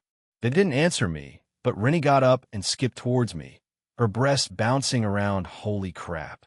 She was smiling at me, sporting a small blush, looked back at the girls, and they were also blushing. I stopped them with my ice dolls earlier, hee. Jean, join us. Coo. I said no peeking. Rennie. Why? Natsum complained. Shigeon had summoned Po, hugging it, and was slowly sinking further into the water, creating bubbles with her mouth. The sacred gear didn't seem bothered by the act. Gabriel happily waved at me. Suzaka didn't seem too bothered by this, did Akino tell her in advance. But she was still lightly blushing. Valerie embraced her body and tried to hide it from me. This is a treat, I won't lie. I was pulled by Rennie to the bath. She made me sit down, and she sat beside me, leaning onto me. So, how are you guys doing? Gabriel got up, with nothing on, still oblivious to everything. Don't look at the innocent angel with lecherous eyes, mister. Rennie had whispered into my ear. She sounded way too calm about this. Gabriel sat beside me, two beautiful blondes on each of my sides. Gabriel did the same thing as Rennie. She leaned against me. Oh, this is heavenly, literally with an angel beside me. Jean, may I have you assist me tomorrow? No. The coming year? Me too. I would like some help too, Suzuku, Natsum, and Shigen asked for my help. I mean, that's the point of this place. No need to be so formal. I'm more than happy to. I already knew that Valerie wanted help, so we already made that promise earlier in the day. Sure, like said before, it'll help everyone out here. Just call me on the rings or when I come by.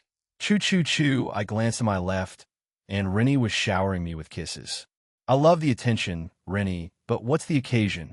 I couldn't help but chuckle as she kept on doing it. I could see the other girls were blushing at her open affection towards me. I wrapped my arm around her and pulled her closer. I gave her a few kisses back, making her giggle. You are being all lovey-dovey, all of a sudden you can do that too. You know, Natsum went silent after Rennie teased her back. She seemed to be thinking of what she said. She nods to herself and walks towards me. She had wrapped her towel around her again. She turns her back and sits between my legs. She leans her back against my chest, lays her head against my chest, and looks up at me. She was a blushing mess. I guess she wanted to be a bit more intimate with me. The times we've spent were mostly the same, the occasional hand holding, but nothing more. I mostly trained them in the training facility after all. You're very adorable right now, Natsum. I agree. Natsu is cute right now. Nice six-pack, Jean. The adorable voice of Sylph resounded from Natsum as she teased her partner and complimented a thanks, I guess. Cute nickname for her, though. Hee. Yeah, Natsu is being very cute right now. Don't worry, they'll have a lot of time to spend with you all in the upcoming 3 years. Of course, they won't be all at the same time. Being stuck in here for too long won't be too healthy. As much as I want them to be strong and ready, not all of them are training or battle maniacs, and neither am I. I mean, I like a good fight, but not to the extent of Valley. Hopefully, the ones that are in low-tier God will be at the peak of God class after the 3 years are up. Everyone else can be at least Satan class, and up hell, maybe even low to middle-tier gods. That would be ideal. Universal, multiversal, and omniversal, how long will it take them? Everyone's growth here is weirdly fast, so I want to know for sure. In canon, their growth was already stupidly fast. With my help, they'll reach bigger heights. Hey, Comptoir, how long do you think? Comptoir. Answer. You can turn on the 2x growth function. That is the limit since this space is already a very powerful and cheat-like ability. So like a 2x EXP thing, how long will it last? Can I turn it off and on at will? Comptoir. Answer. No restrictions, however, I think you should use it once they reach Dragon Gods and up. Their growth rate will slow down significantly by then. You said it yourself. The higher they go, the more EXP they'll need for the next rank up. The highest here, excluding myself, are Ophis and Irene, and they're not even at the peak yet. I need those two to train Jean. I turn to see Gabriel and Rennie looking at me worriedly. Sorry, I was speaking to Comptoir. They nod in understanding. I introduced Valerie to her earlier in the week, but I haven't gotten around to Latia about her. They'll do it during the rest of the year. We chatted about the things they wanted to achieve, and even more things for the future. They have the determination. So, I wanted to help them reach those heights. I let out a big yawn. It was around 1 a.m. I had woken up no more like I couldn't sleep. I felt restless. I don't know why, so I just slipped out of the girl's grasp. I could feel everyone else was asleep. By the way, I was forced into multiple baths after the one from earlier in the night. 2 got heated thanks to Aquino, and Kuroka, even Grafia, Though you could say the MILF and Cougar Squad had a hand in that. They pressured her into performing a sexual act on Gene Jr. as Yusaka and Irene watched, the latter mortified and embarrassed. I go outside and stare at the moon I had created for this place. Well, it's just simulated, so if you try to go up to it, you'll reach a barrier and just slam into it. I could theoretically make it a real moon, visiting other planets and shit, but why? If the girls request, then maybe, but I could just do that out there. I had looked down, and the silhouette of the blonde hair and red-eyed soul was in front of me. He didn't say anything, but I had a hunch that if I say his name, his full body image will be shown to me. But I didn't. I'm not sure if I'm ready to yet. That means I'll be going to that world down the line. When I meet her, that's another pile of worms waiting for me. I wonder what state their world is in now. Wait, is their world based on the WN or LN? Crap, I didn't think ahead to that. The two are basically so different, but since he has been scattered, and she is looking for him, whatever. They'll deal with it when time comes. Wait, he said, I had trouble when I tried looking into the future. Let's try that. I closed my eyes and tried to look into the future. One in front of me was a giant single eye looking back at me with a lot of intensity. I could withstand it, so I stood there calmly, just a bit surprised at the start. It didn't say anything. It didn't blink. I couldn't feel any emotions or hear any thoughts. Time, not time, evolve time. Not time yet. Evolve? Is this Azathoth? But why the creepy eye? Or is this the barrier he set in place, so I couldn't look into the future? Why though? Let me see it, you shitty geezer. Time, wait, challenge, crossroad. Soon, test, await, awake, surpass, beyond the outside. I was kicked out of whatever that place was, but a few words stood out. Challenge, crossroad, test, beyond, and the outside, whatever the fuck those mean. Does that mean he has some sort of test plan for me soon? Does that include the challenge and crossroads? If so, then, okay, I understand that part. But what the hell is beyond and the outside? Comptoir. Answer. Perhaps the outside is it may refer to your evolution and surpassing him. The outside? Huh. That doesn't make sense. If we outer gods are beyond the omniverse, then you're telling me there's something else beyond us? Comptoir. Answer. Beyond. Beyond his power, his reach, his throne, his being. You will reach it. Yeah. Think for more questions more than anything, fuck. So, I have to go beyond him to whatever this outside is and surpass him by conquering whatever these challenges are at these crossroads? Am I getting this right? Comptoir. Answer. Yes. Oh great, you answered. It said soon. So, I guess ITLL happened the Kokabeel events? Azrael, maybe it has something to do with that. Then I have to be ready the same with my harem. I need to help them reach at least dragon god status, the ones near them at least. Jean, you're still up? I turn around and see Rennie and Suzuka. What an odd pair to see. I nod. I also didn't notice them approach. I was way too engrossed in my own thoughts. Is this a nerf? Well, I rarely use that power, so it's not that big of a deal. I can still use everything else. Yeah, couldn't sleep. I was feeling restless. They make their way to me, each of them standing to one of my sides. Rennie hugged my arm, and I pulled her close. Why are the two of you up? I was sure that you were asleep earlier. Rennie, yeah. She was sleeping with me. A schedule was up since a lot of girls were here already. Comptoir, Grafia, and Yusaka were the ones in charge of it. Everyone else was asleep. I woke up since I wanted a drink, but I noticed that you were gone, so on my quest to find you, I came across Suzuku, who also wanted a drink. I see. So they just checked outside and found me, huh? You guys looking forward to the year? Or 3? They both nod. Suzuku has been pretty silent. I wonder what's in her mind? Whatever it is, I sigh. Let's go back to sleep then, 4 months later. Ting. Clang. Slash. Come on, Kiba. Use that Godspeed of yours. Kiba and I were training. No, the Grimmery Peerage against me. A rematch of sorts. Then the Slash Dog Girls with Suzuka next. Then everyone else in their teams. I had a sword made out of pure energy clashing with Kiba's demonic swords. They had improved a lot over the last 4 months. I could feel myself temporarily freeze good. Gasper had a good grasp on his sacred gear. However, too weak. Shatter. I broke free of its binds. I dodged to the side as a giant bolt of holy lightning crashed where I once stood. I evaded a flurry of punches and kicks from Chiron. She was in her Chiron mode. Her punches and kicks reverberated behind me, with shock waves too. If a person with the same power rank as her or below got hit by these fists, they wouldn't have a good time. I jumped back while slapping balls of power of destruction being sent at me.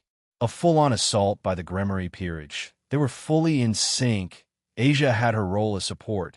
During the 4 months, she had learned some enchantment magic different to mine. She could directly buff her allies. Right now, they had increased speed and attack power. Dark clouds in the sky. Akino seriously wants to use Kirin here? I look at her as she licked her lips. I guess I wasn't safe from that when we were fighting then.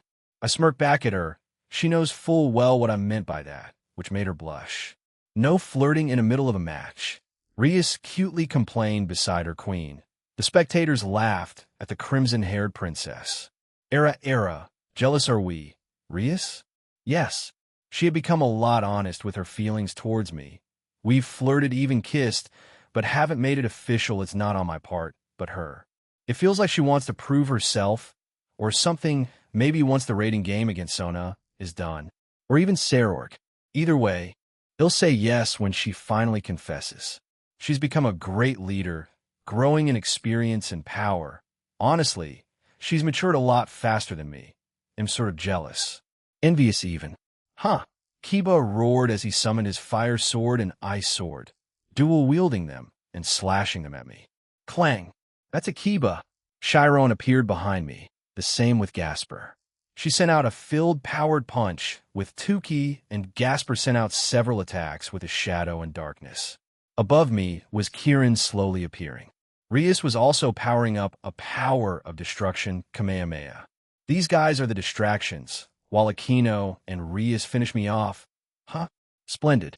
I'm sure they realize they can't rely on pure power all the time. But this sparring match isn't about that. Asia used a different enchantment, and the 3 who were attacking me quickly evacuated the area.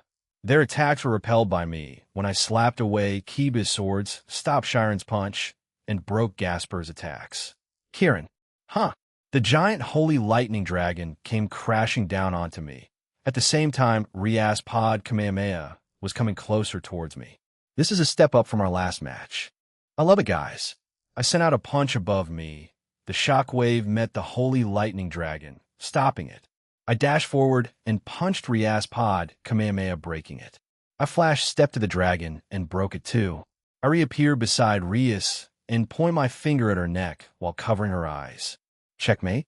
Ian, huh? What the fuck is that reaction? Why did Rias let out such a flustered, breathy moan?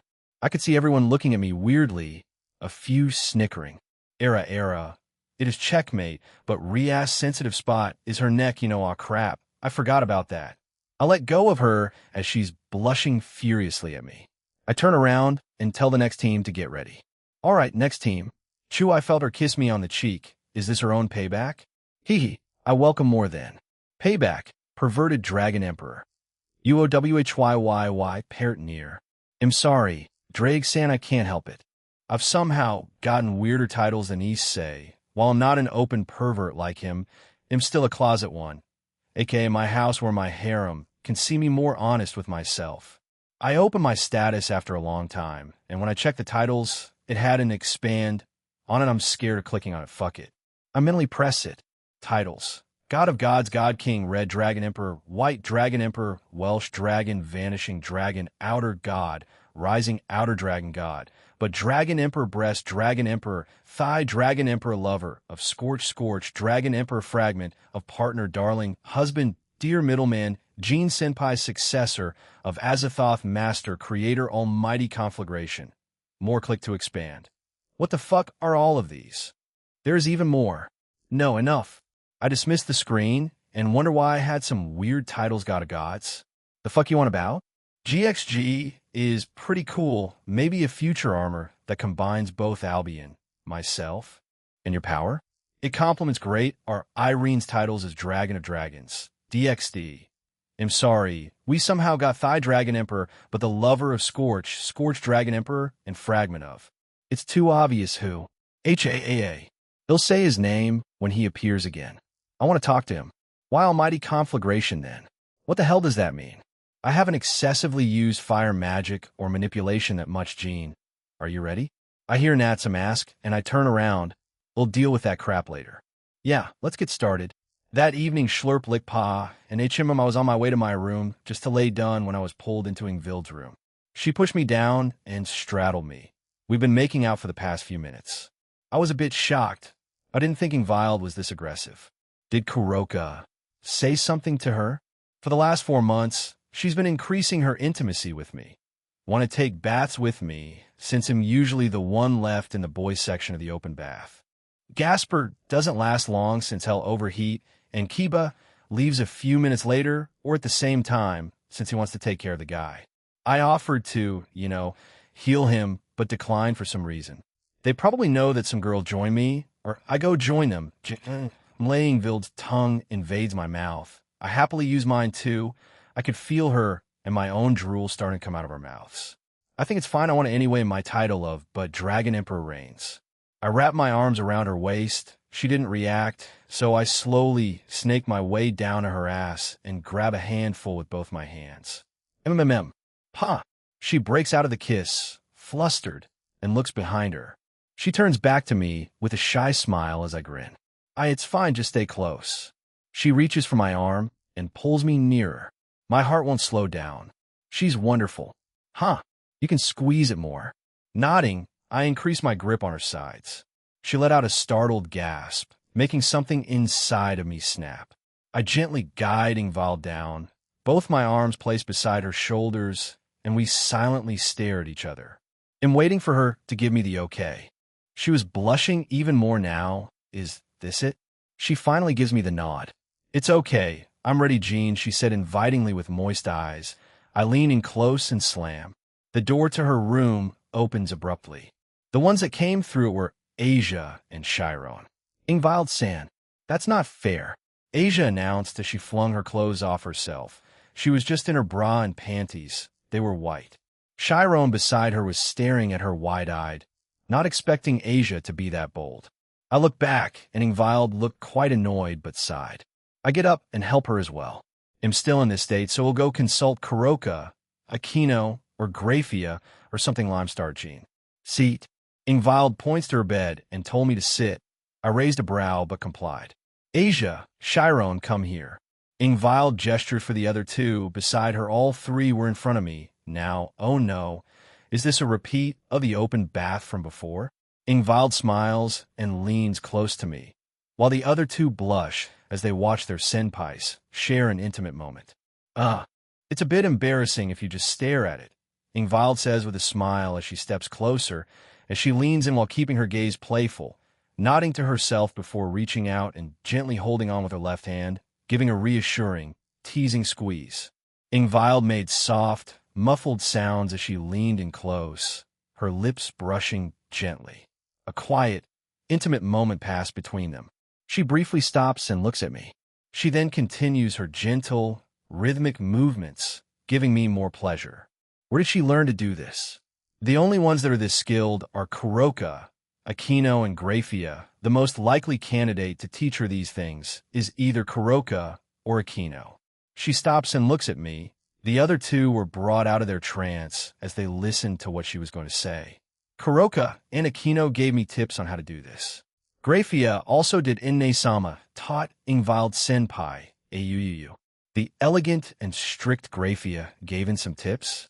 That's almost unheard of. Without wasting any more time, she resumed her actions.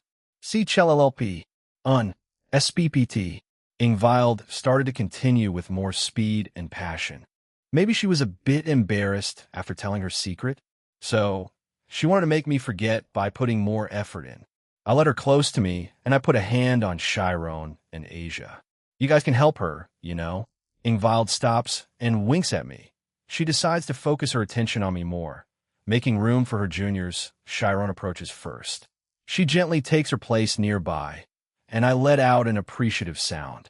This entices Asia to join, moving to the other side as well. This is wonderful. Ingvild was focused on me, while Asia and Chiron were close by. I haven't made it official with Asia yet. Crap. It's obvious her feelings for me, but I haven't formally asked her. Should I do it now? Why not? While the other two continued, I gently prodded Asia away. She looked surprised and a bit hurt. Tears started to form, so I had to quickly act. Jin-san? She asked in a trembling voice. The two stop as they stare at her in surprise. Asia, sorry to spring this up on you, but you know I only do this with my lovers. Yes? No response, and tears begin to fall. I love you, Asia. So let's make it official. Okay? Igiriga. I love Jin-san. I want to be with you forever. I smile and nod at her. I draw her close, and she hugs me warmly. The other two joined her, seemingly happy with what I did, and decided to embrace me as well. Mwino home niyo crap. This is a bit too exciting. Getting a new person close, Asia Argento, and having my other two keeping things going even harder. Imnanamfa Jean, you're going to let it out. SHHLP. Near me? Or MMH Mli, SHHLLPP. Or on our Fox 9. Crap. They sure know how to rile me up. Pwah. I reacted intensely, but Ingvild was surprised and pulled away quickly, leaving the three girls startled and flustered. Naya. Mo. I looked back down, having briefly glanced up and closed my eyes during the climax, only to see Asia leaning in close to me. She tried her best.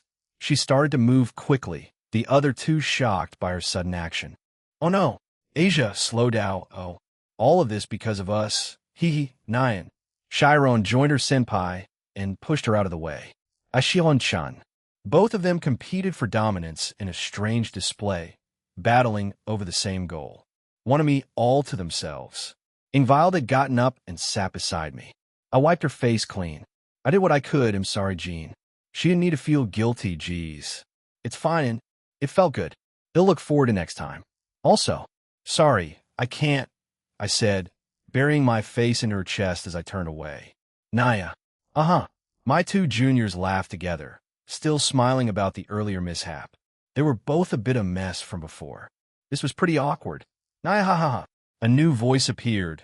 By the door that wasn't closed was Kuroka, who had a shit-eating grin. Looks my advice from a few months back worked, Naya. He's pretty big and energetic, Asia Naya? She jumped towards us, more specifically my member. Thanks for the extra meal. Lime in 6 months later, Four huge torrents of fire went past me as I dodged them. Right now, I was sparring with Yasaka, Kunu, and the Slash Dog Girls plus Inko. Yasaka and Kunu had sent out foxfire at me. Suzaku with her fire manipulation, and Shigen with her own fire magic and using her whip's golden flames. Good, keep going. Fwoosh! Natsum appeared behind me covered in her devastating gale to increase her power. She was joined by Kunu, who was on her shoulders. The two of them combined their attacks, wind and foxfire, but I quickly broke the attack with a flick of my wrist while also sending a strong shockwave towards me. The two of them were blown away. Kunu and Yasaka had improved greatly during these last few months, of course. Everyone else did. But these two, after spending time with a dragon god and true dragon, these two, in a way, mutated. Kuna now had access to her fox dragon mode. Her hair transformed into the color white, the same with her tails. She had taken her training with Ophis and her mother very seriously. She may be the youngest nine-tailed fox in the history of the supernatural world so far to reach this strength. She was ultimate class. She had gone from middle class to that. I was proud of her, very much so. Yasaka also went from ultimate class to the peak of Satan class. You may wonder why not more. She had helped her daughter more than focusing on herself. A mother's love? Definitely. Even so, she had learned 2ki and mastered it. She didn't slack off. In exchange for raw power, she mastered other things, as previously mentioned, 2ki, as well as elemental magic. Yasaka has also shown signs of manifesting her own fox dragon mode thanks to being around both Ophis and Irene. The 3 MILF and 2 cougars have deepened their friendship. They take turns reining me in if I get too rowdy. Thwack. FWWWHHH. Shigen sent out her whip towards me covered in golden flames. Suzaku also sent out a much bigger bird made out of fire at me. I grabbed the whip while also punching the fire bird out of existence. I pulled Shigen towards me and cocked my arm back. She let go of her whip and propelled herself into the air with her fire magic. She's gotten a lot more versatile with her fire magic. She had been exchanging information with the prominent fire users of my harem. Fire Fist. Both Shigyun and Suzaku shouted, as they covered their arms with flames and punched towards me, sending gigantic amounts of fire to me.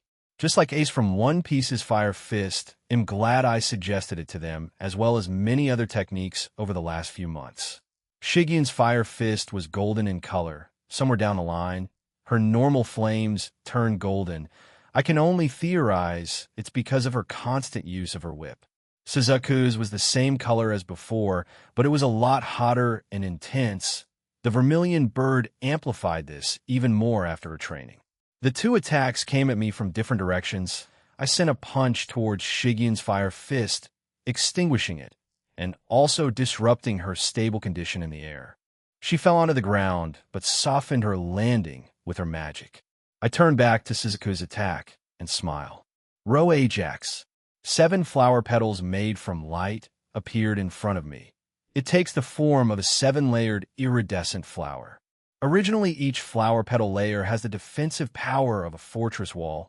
However, with my own version, these walls are powered with outer god energy. Unless you're that strong it won't pierce through any layers. Boom!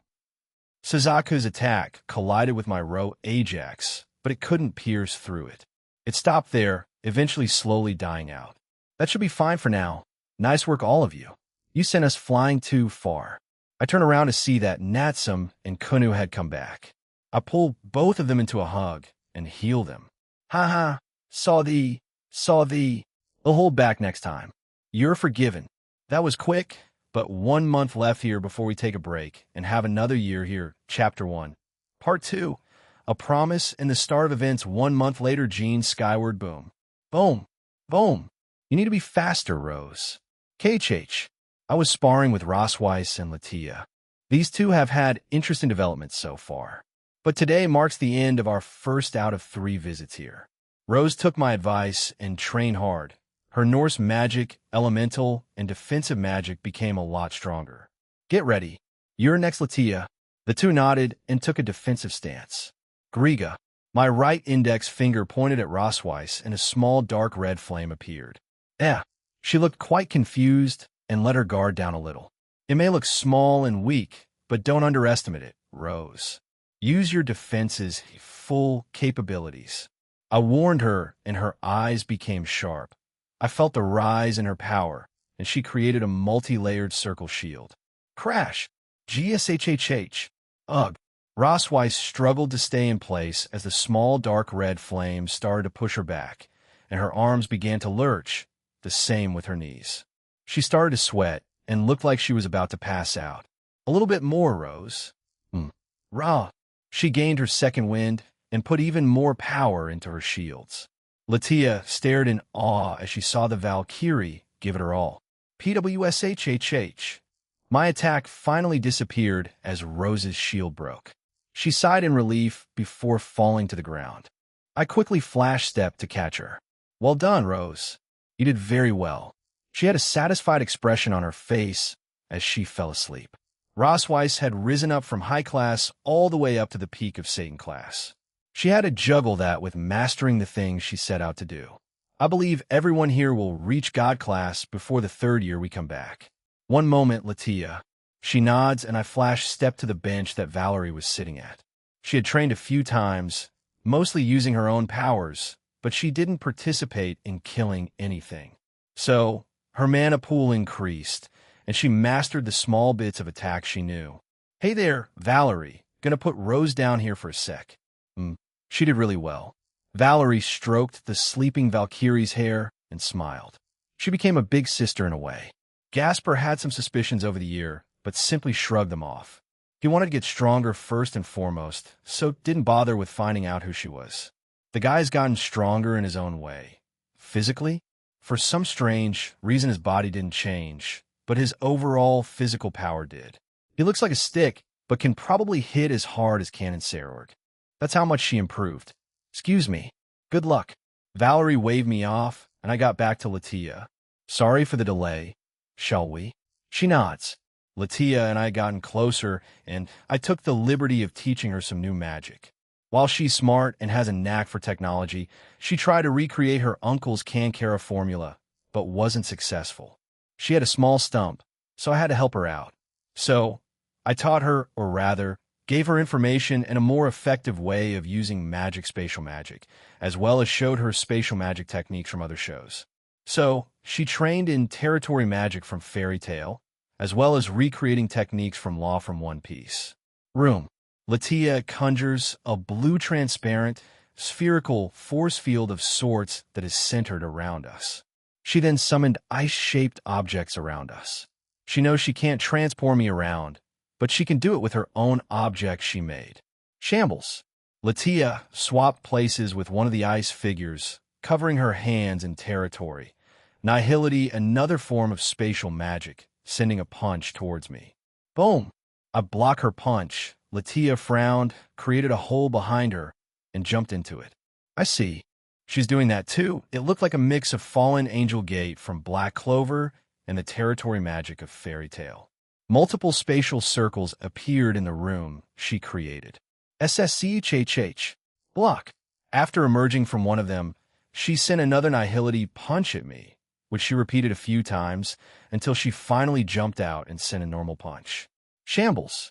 Latia disappeared and reappeared behind me and followed up again with her territory. Nihility boom. Not a bad tactic, Latia. I like your creativity.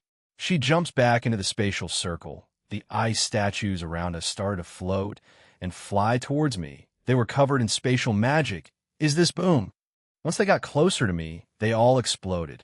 I was fine with my true infinity, but if it was someone else, they would have suffered quite a bit of damage. She really is creative. That's going to be her biggest advantage. She had used territory. Explosion. She can cover her opponents or objects with it and have them explode.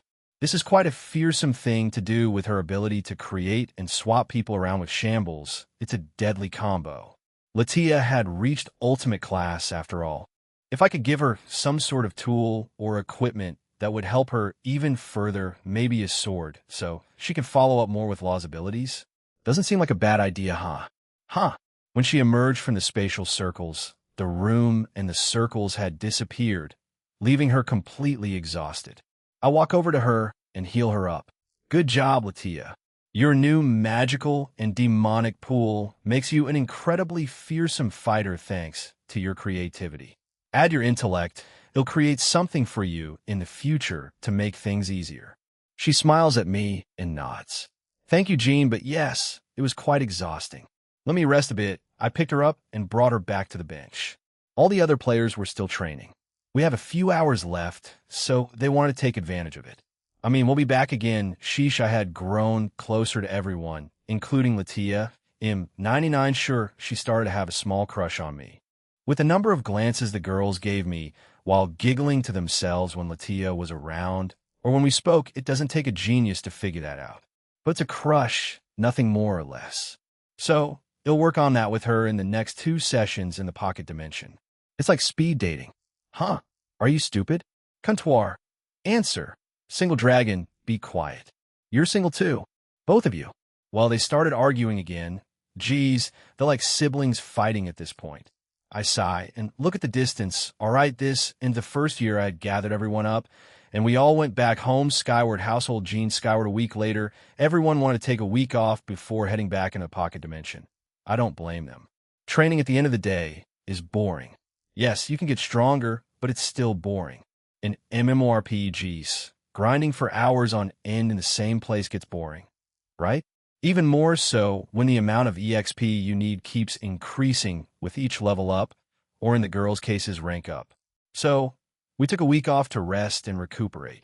I had suggested maybe even 2, but they said 1 week was fine. Splash. Our group was at the swimming pool facility, with the Grimmery Peerage, and with my harem, which included Gabriel and the Slash Dog girls, Yasaka, and Kunu. However, not everyone. I was just sitting, relaxing, not really jumping in, and swimming. Chiron was being helped by Kuroka on learning how to swim, the same with Asia and Ingvild. Gotta love sisterly bonds. Yeah, I've done a few more intimate things with those 3. I haven't taken things all the way yet, though. A few close encounters with them. Getting some extra attention from Chiron was quite an experience. Kuroka's tail was sensitive, so having Chiron touch, it was an interesting experience. Tug. Whoa. I felt someone tug on my shoulder. When I look up, it was Aquino, and she pulled me into the pool. Ding. Splash. Crap. My phone buzzed. Someone texted me. But I couldn't get to it since I was pulled down. I heard a few laughing at me. Aquino giggling at me, too. Now you've done it. Come here, Aquino. Kya, I caught her. Heh. W8 Jean. Not TH suplexx. Splash. I had done the same thing I did to her 2 months earlier at the Kuo Town Pool Center. Take that. My hybrid lady. She comes up after being slammed into the water with puffy cheeks and looking for revenge. Jean, don't leave me out, Naya. We both look at Kuroka, who had left Chiron and dive-bombed us, and her bra was missing. Woman, what are you doing? Your outfit is shifting around. Splash. When she landed on me, I had summoned her clothing back into place and stepped back. Shikigami-sama, is this enough? Am repositioning now. No more. You though. Am sorry. Keep on crying, Drake-san. Our titles won't ever change. We may even become the breast dragon god emperor in the future. NOO. Just accept it, damn it. Bon ashu? What the hell? Am surrounded by tits. Holy shit. I love this, girls, but calm down. My neck was above the number of cleavages around me. Is this how I die? From tits surrounding me? I had closed my eyes, accepting my fate. May I suggest you try to calm yourselves? Irene had spoken up. The girls that had surrounded me were Rias, Aquino, Kuroka, Rennie, and Ingvild. Of course, they were all wearing varying swimsuits. A feast for my eyes. Gasper was also wearing a swimsuit, which nearly killed me. Valerie couldn't stop giggling when she saw him. She gave me a damn peace sign, proud of what she had done to him. God help you, Gasper, or Satan. Jean is drowning in your chests. Before he decides to take over the world, I suggest calming down. Take over the world, Naya? Do you mean defeat us all? I mean, that's the end goal, right, Naya? Several have turned red, letting out disappointed groans. I grab my phone from my inventory and check who messaged me. Jean. It was Rosweiss. I start to type back.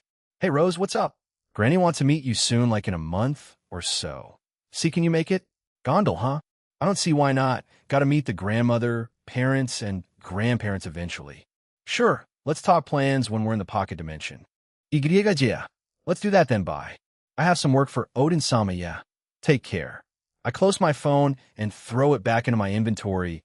I want next week to come already. Pocket dimension, well, we're back here again. Everyone made it, and everyone was working their asses off now, including Valerie. I had her join Graphia. She had a knack for teaching, and I could leave Valerie in her care. Boom, boom, boom. Ruor. Oh, a dragon spawned.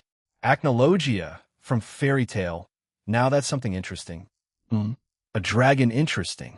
Acnologia piqued Irene's interests. I was currently sitting on the same bench. Ophis was with Yasaka and Kunu. While Irene and I were just relaxing, she was reading a book, What's with These Two Dragons, and reading books Acnologia, the Black Dragon and Dragon King. He's quite a tough opponent. I could also see that this one scaled up to Rennie, who is in middle-tier god class, everyone below that will have a hard time. They may need to team up all of them. I put an echo to my voice, so everyone in the pocket dimension could hear me. Everyone, that thing is a powerful dragon, Acnologia, the Black Dragon and a self-proclaimed Dragon King. It scaled its power rank to Rennie, so it's in God class. Work together to beat it. Dragon King? I shall assume it's different to the ones in our world. Yes? Yep. How powerful is he if I compare him to the beings of this world? Probably on par with the current Dragon Kings. Maybe below them, if not in their ranks. He'll be honest, if he was, would he be at the top? Probably not. He's strong in his world, but the Draconic Deus is something else entirely. Even the dragon gods of Fairy Tale are just self-proclaimed want to fight him. Irene shook her head. She had no interests.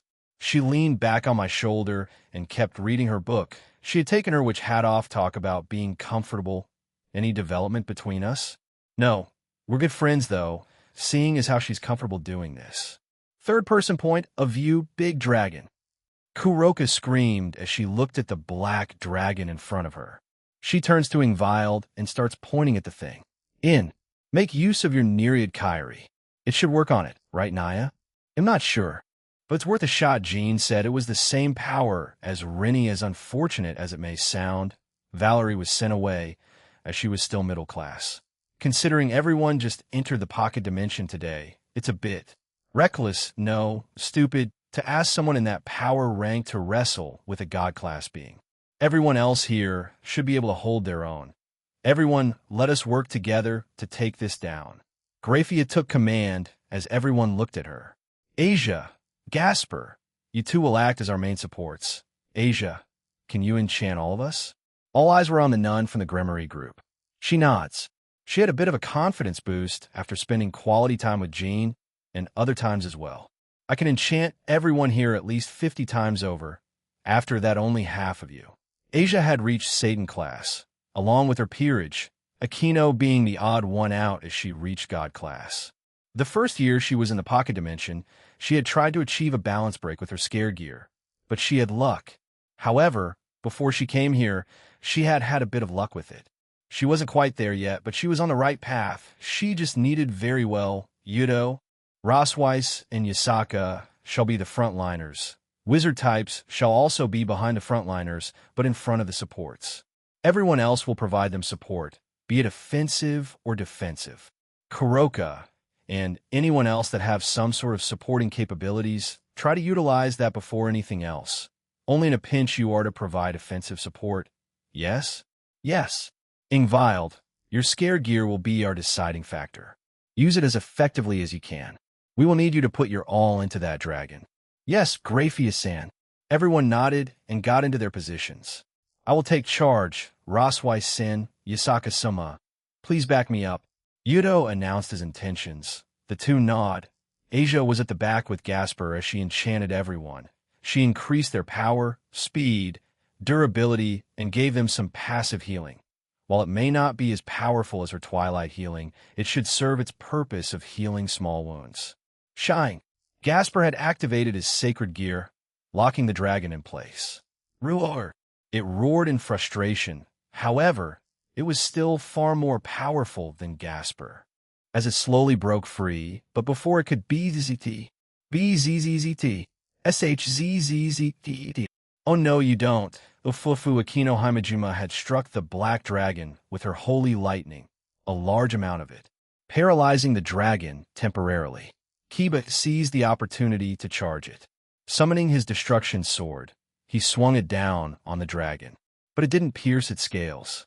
Kiba clicked his tongue. He swung his sword again and again, making light dents on the scales of the dragon. He couldn't produce his balance break yet, nor holy draconic swords. Huh! Rosweiss and Yasaka both shouted. Rosweiss summoned multiple magic circles behind her. Yasaka summoned many orbs of foxfire. Both of them launched attacks at the dragon. Burn, Suzuka muttered as she summoned a large firebird and let it go towards the dragon. Sylph, it's now or never. Yay. We're doing that, huh? Yeah, let's go. Only a few of the girls knew what Natsum and Sylph were talking about. She had been training relentlessly to be able to achieve this giant amount of mana burst forth from Natsum and Sylph.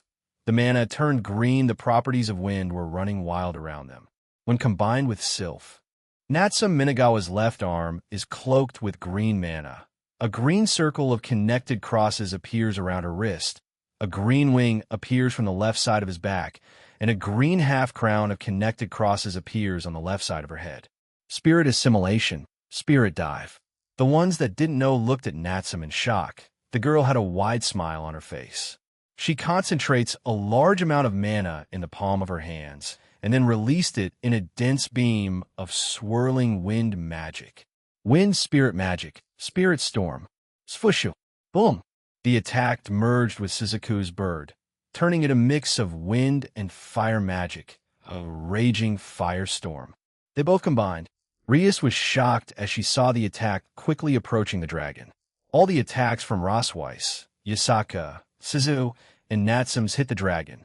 Kiba had to quickly dodge to get out of the way of that destruction combo. Boom! The area around them reverberated violently. It took a few seconds for it to calm down and stop shaking. Do we get it? No, Gasper asked. But Jean's voice resounded throughout the area, making them tense up. The dragon floated there, looking menacingly at them. It was pissed. It had taken some damage, so that's why it was even angrier at them. Roar!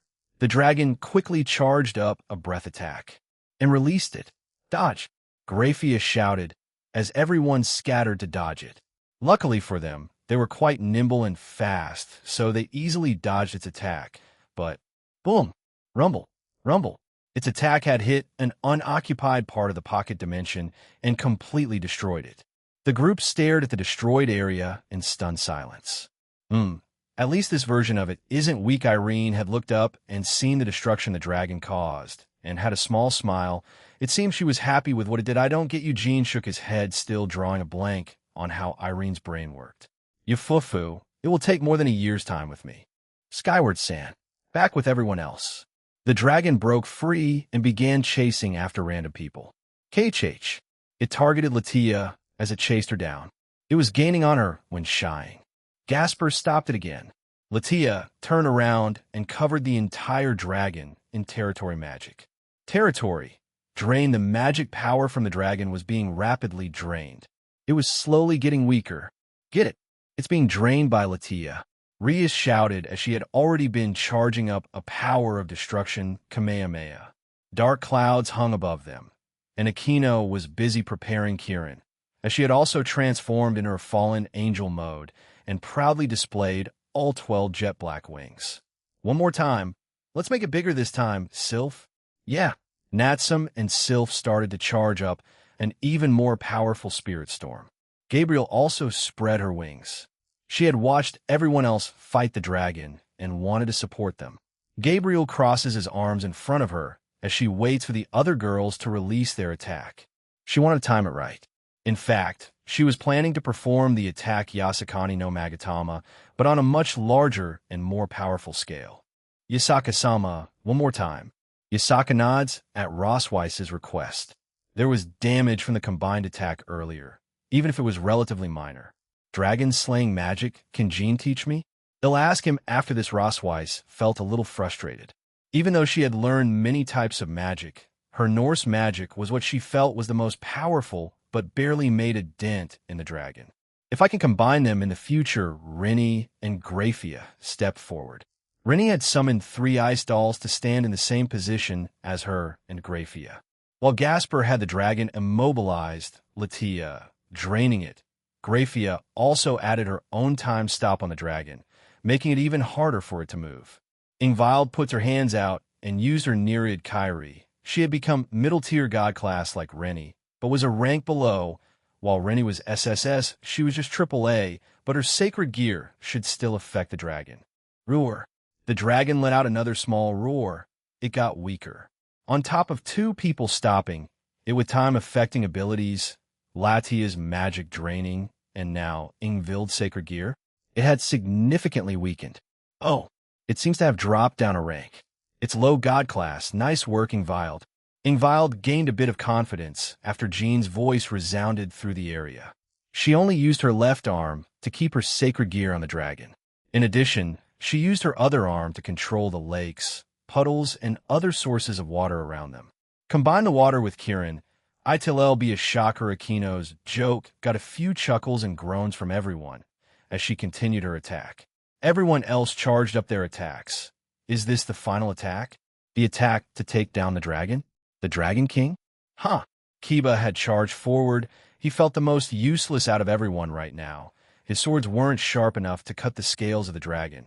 He only had his demonic swords. He couldn't conjure up dragon slaying swords yet. He hadn't achieved balance break. He only had his speed, swordsmanship, and sword birth. He had to put everything into this attack. Slosish, Pi Rerxi. I could have bit through it. Was it because of its power going down? Yudo, out of the way. Kiba heard Rias' voice and immediately flew away. He didn't want to get caught up in this. Now, with Rias' shout, everyone launched their attacks. A torrent of attacks, ranging in many elements and energies, shot towards the Dragon King. It couldn't move, so it could only wait for its demise. Rias' power of destruction, Kamehameha. Aquino's Kieran. Natsum's Spirit Storm. Rennie, her 3 ice dolls, and Greyfire's ice dragons. Yasaka and Kuna draconic foxfires. Rosweiss's full burst of elemental attacks. Gabriel's Yasakani no Magatama. Suzaku's vermilion-powered large firebird. Kuroka added her own gigantic aura bullet. Shigeon with her golden flame fire fist.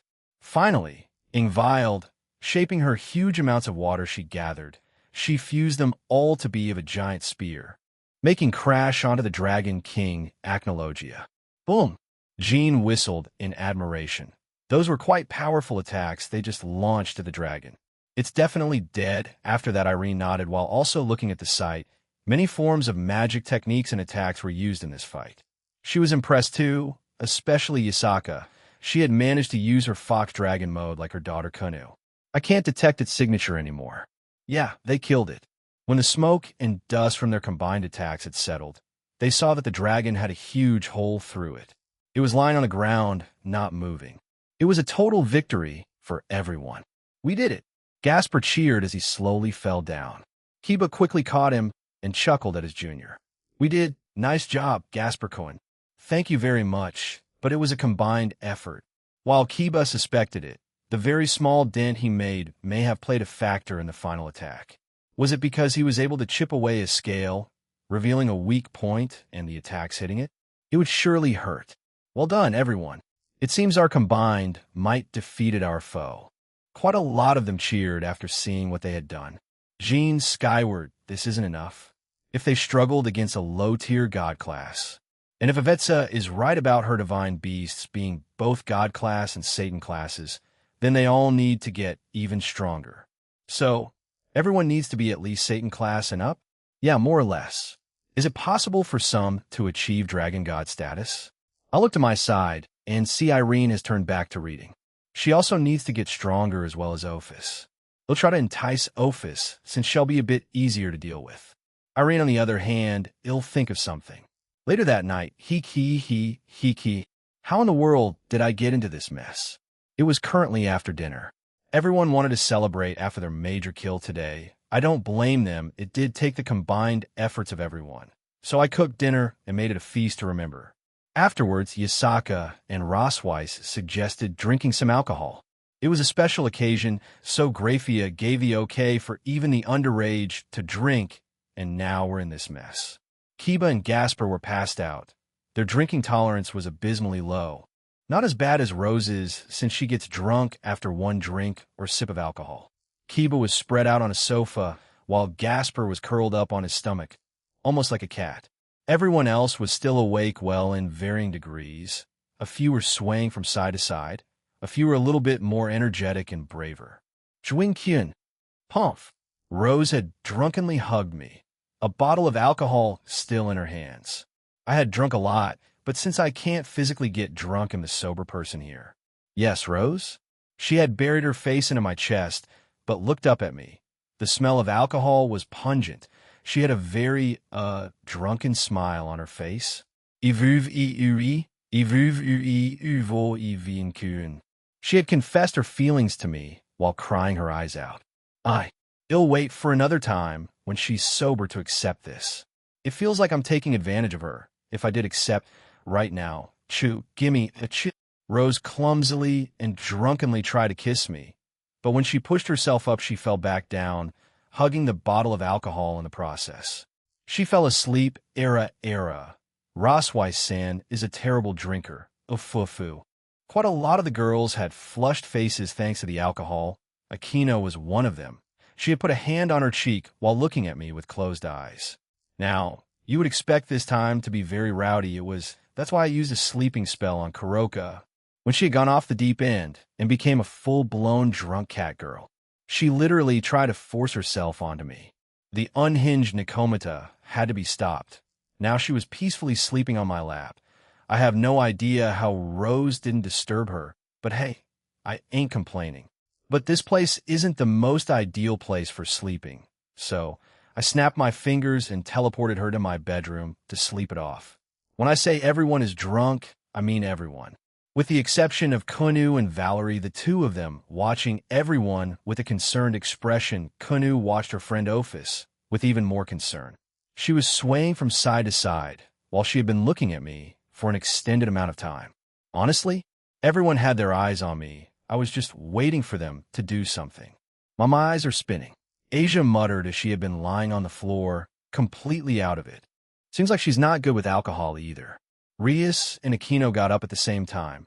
They look at each other and drunkenly nod. They sat in front of me and stared into my eyes. Suddenly, they both grabbed my arms and pulled me close between them. Okay, this is I feel more people coming towards me. Is this about to be a boob paradise soon? To heaven? Flap. I feel another pair of bosoms on my head. I look back to see Gabriel had placed herself behind me. Still with that innocent smile, no, she was hugging me, but her chest was on the back of my head. Ingvild and Grafia had also put their chests on my shoulders. I can't move, but do I want to? Will this turn into my first orgy or something? Jean squeezed them. You could do it any time you want. The two great one Samus of Ko Academy told me I could just touch their breasts anytime I want. Tempting, very tempting in mine too, as I am your maid. These are for your personal use. Ingvild. Grafia. Jean likes female chests. Hee, you can use mine to sleep on. Jean innocent. How innocent? Gabriel, I don't want to corrupt you in the future, you. I will miss this adorable cinnamon roll. Is that so? Then I'll take full advantage of that how indecent Latia had been sitting on her seat while blushing at the scene. This shouldn't be the first time she saw something like this. She did see me making out with a few of these girls in the first year here. Era? Our future husband is quite lucky, no? Yasaka had joined in. She seemed the most sober along with Irene and Grafia, but they were still drunk. Irene, as usual, was still reading a book, a different one, while sipping on wine. She had requested some, so I gave her a few bottles. Yes, Grafia agreed with the kitsune. She made space, and Yasaka joined in the pile of tits surrounding me. I could hear Natsum grumbling to herself, but I was too distracted by the large amount of flesh in front of me to focus on what she said. Suzaku and Shigen were beside her. Shigen giggled at Natsum's silent grievances. Suzaku was staring at her cousin, an expression I'm not sure how to describe. We should retire to bed early. We have a year ahead of us to train. With our recent victory, it may have put some confidence in some who didn't have it before, or more into others. Grafia tells the group, and I add my own comment. Also, fighting with a hangover won't be pretty. Better hit the hay early tonight. That she agreed to it. I could see some of the girls agree. They shakily got up and started to walk away to their rooms. The two who had forced inappropriate physical contact weren't happy, but had to agree since Grafia and I had a point. So they removed my hands. Ingvild, Grafia, and Yasaka with Konu soon followed. The room was slowly emptying. I snapped my fingers and teleported Kiba and Gasper to their respective rooms. Latia also got up and left. So the awake ones left with me were myself, Suzaku, Natsum, Shigen, Gabriel, Ophis, Irene, and Valerie. Asia, Chiron, and Rossweiss were passed out. Jean, I'm sure, come here. Valerie started to say something, but was still quite embarrassed asking for it in front of others, but she wanted some right now. I didn't mind. What is it? Well, it's just simple blood-sucking. She's become a bit addicted to it. I asked Comptoir about it once, and she said she changed its effects so Valerie wouldn't immediately shoot up to Omniversal class or anything. It simply tasted good to her, while giving some extra regeneration.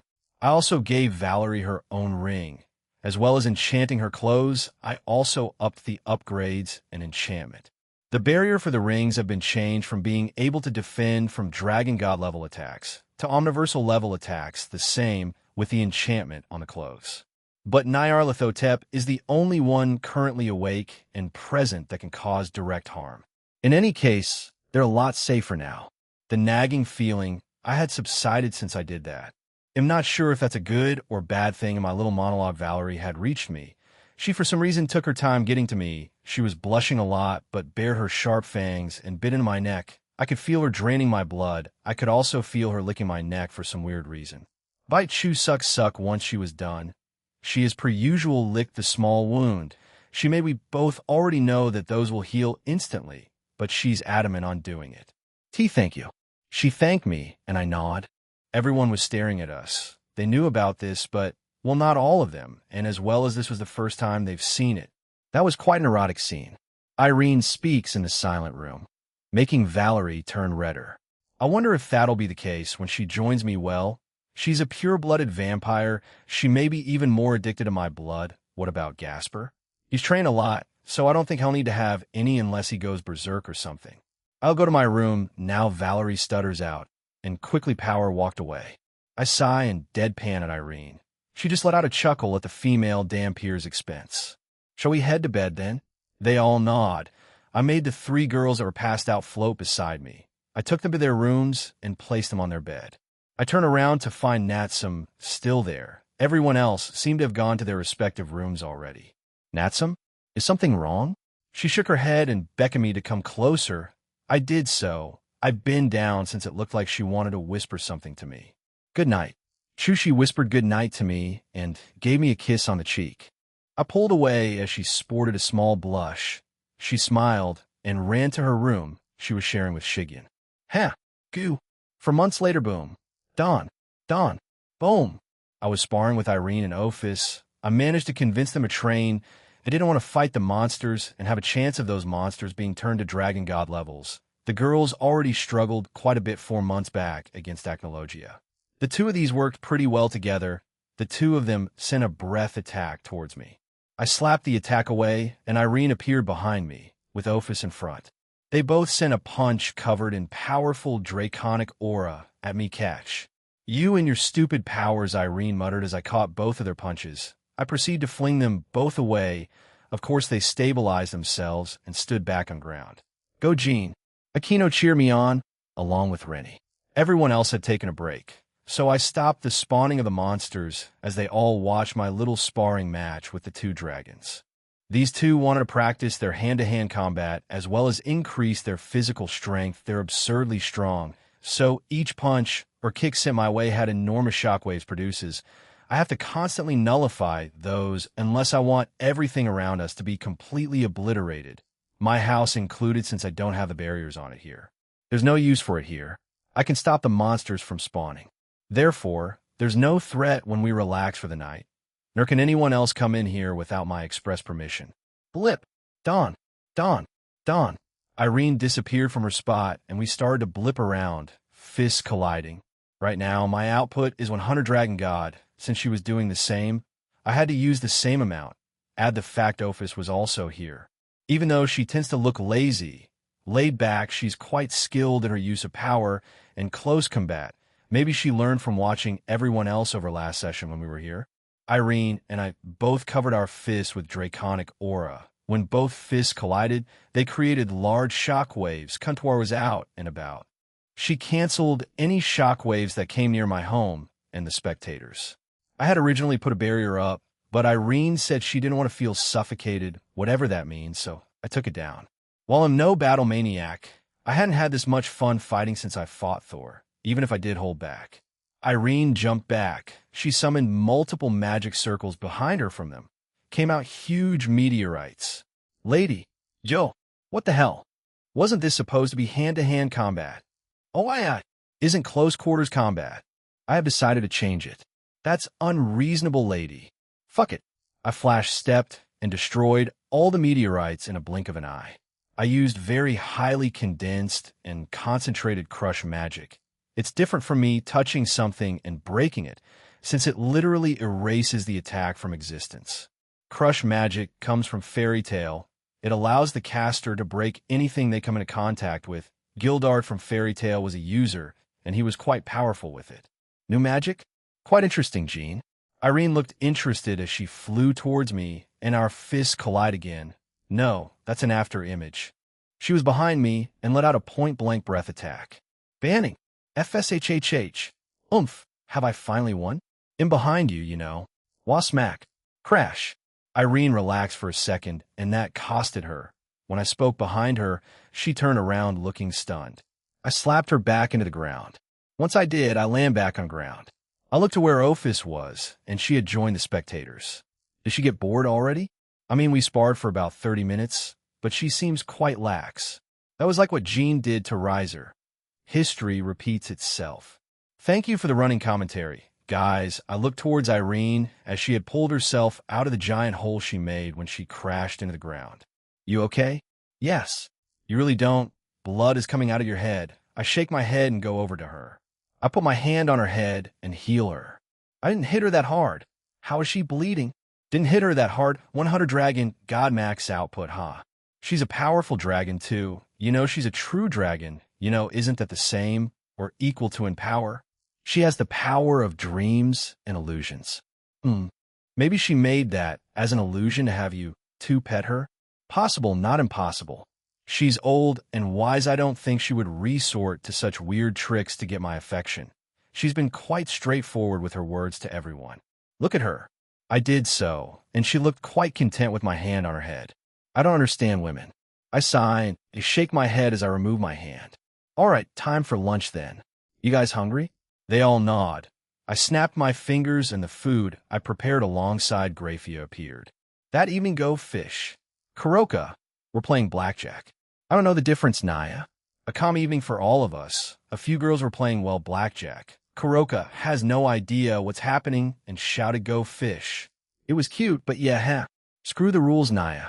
Kuroka screamed and pulled out a card. Purple eyes. Purple dragon go. She slammed the card on top of the rest. Her group went silent as they stared dumbfounded at her. Apparently, the card game Yu-Gi-Oh!, or as it's called here, Yu-Gi-Oh!, is quite popular, and the famous Blue Eyes White Dragon was Purple Eyes Purple Dragon. I'm loving the knockoffs more and more. From what I could see, it was literally the same card, except, the name, color, and it had an extra 1,000 ATK points. That's not how this works, Nae-sama. Chiron had snapped and lunged at her sister. The two started rolling around, having a cat fight, Nakoma to fight, cat girl fight, tug. G and I glance, and Valerie had come up to me again. It's that time again, huh? She pulled me away since she didn't want anyone else noticing this. Gasper hadn't noticed since he was reading a light novel that Rias had given him. It's the Tenshura knockoff. We arrive in the hallway. I gave her easy access to my neck as she nods. Sorry about this. Jean, don't worry about it. I already offered to let you suck blood from my fingertip before, but you refused. I even offered to give you small bottles of it, but you refused. I have no idea why. This is a weird way of gaining my affection. Valerie hugged me, and biting my neck, she started to suck the blood again, but she tightened her hug. Valerie-san, I would like to know why. Era, this is certainly a first. I look up, and Valerie stiffens. Yasaka had come back for the kitchen and was smirking at the both of us. I gently pat Valerie to encourage her to continue. She reluctantly did so. You already know what this is, Yasaka. I chuckled at her, and so did she. I certainly do, Mai. It's as Irene said, quite an erotic sight. Very intimate indeed. Why haven't you pushed her down and claim her as yours, Jean? She asked and winked my way. Well, Yasaka-sama, that's just not my way of doing things. You know that. Hell, I even stopped Asia when she started to get physical with me the first time since we weren't together. What makes you think I'll just do it with Valerie when we're not in a relationship? I'm against one-night stands, Also, friend with benefits. Why? Honestly, it's probably from my past life, but I also get a nagging feeling I threw that out the window during that time too. Valerie is cute, no? All of you are amazing looking. I want all of you for myself. That's how selfish I am. Thinking of you guys being with other men makes me insanely jealous, even though there's a low chance of that happening. Also, she's still sucking blood. How long has it been? Of Valerie? Once she heard me call her name, she lets out an ah and stops sucking my blood. She then does her usual ritual of licking the wounds, but this time add a small chew, a kiss, and pulls away. Thank you, Jean. She quickly leaves back to the living room. Yasaka was giggling to herself. I want to go on dates with everyone, flirt like our lives depended on it. Just everyday, slice of life shit. Cool. Why didn't I reincarnate into a super alternate universe like that? Would we even exist? I was wondering the same thing, I don't know. Maybe you guys will have human forms and be like the cool uncles or something. The brothers ID have, like right now. I can see it. Yes, though, I believe we would quarrel quite a bit, Drake. A maiden's heart is complicated, right, Jean? Yasaka had approached me and stood in front of me. Yeah, it is. Gotta try understanding the person and then their feelings and then... Yeah, fuck. Yeah, they are. I appreciate your upfront and forwardness, Yasaka. Oh, does that mean you accepted me? She latches onto me and smiles. I already did, though. I did say I wanted to take it slow, though. She literally wanted to be with me the first time we met. I did say we needed to go slowly, but yes, I already in a way accepted you in my last visit to Kyoto. Yasaka blankly stared at me once I said that. She stayed like that for a few seconds before going into a fit of giggles. Is that so, Jean? Does that mean slow sex? No. We need to have a serious talk about your last husband and Kunis' biological father.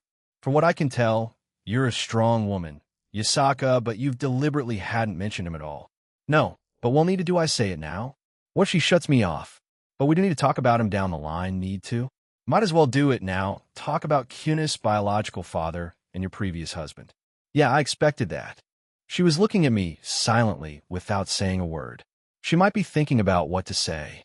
The atmosphere still feels awkward, but not entirely. That man we separated on amicable terms. She gets off me, but puts a hand on my chest while looking down. We will talk about this another time, Jean, but I do promise we will just not now. She gave me a peck on the cheek and went into the living room. Was that the best time to bring it up? Is any time good? I'm not sure. Maybe I fucked up? But she's willing on talking about him, maybe when Konu is with us. When we make it official. Well, she can't avoid speaking about him forever, partner.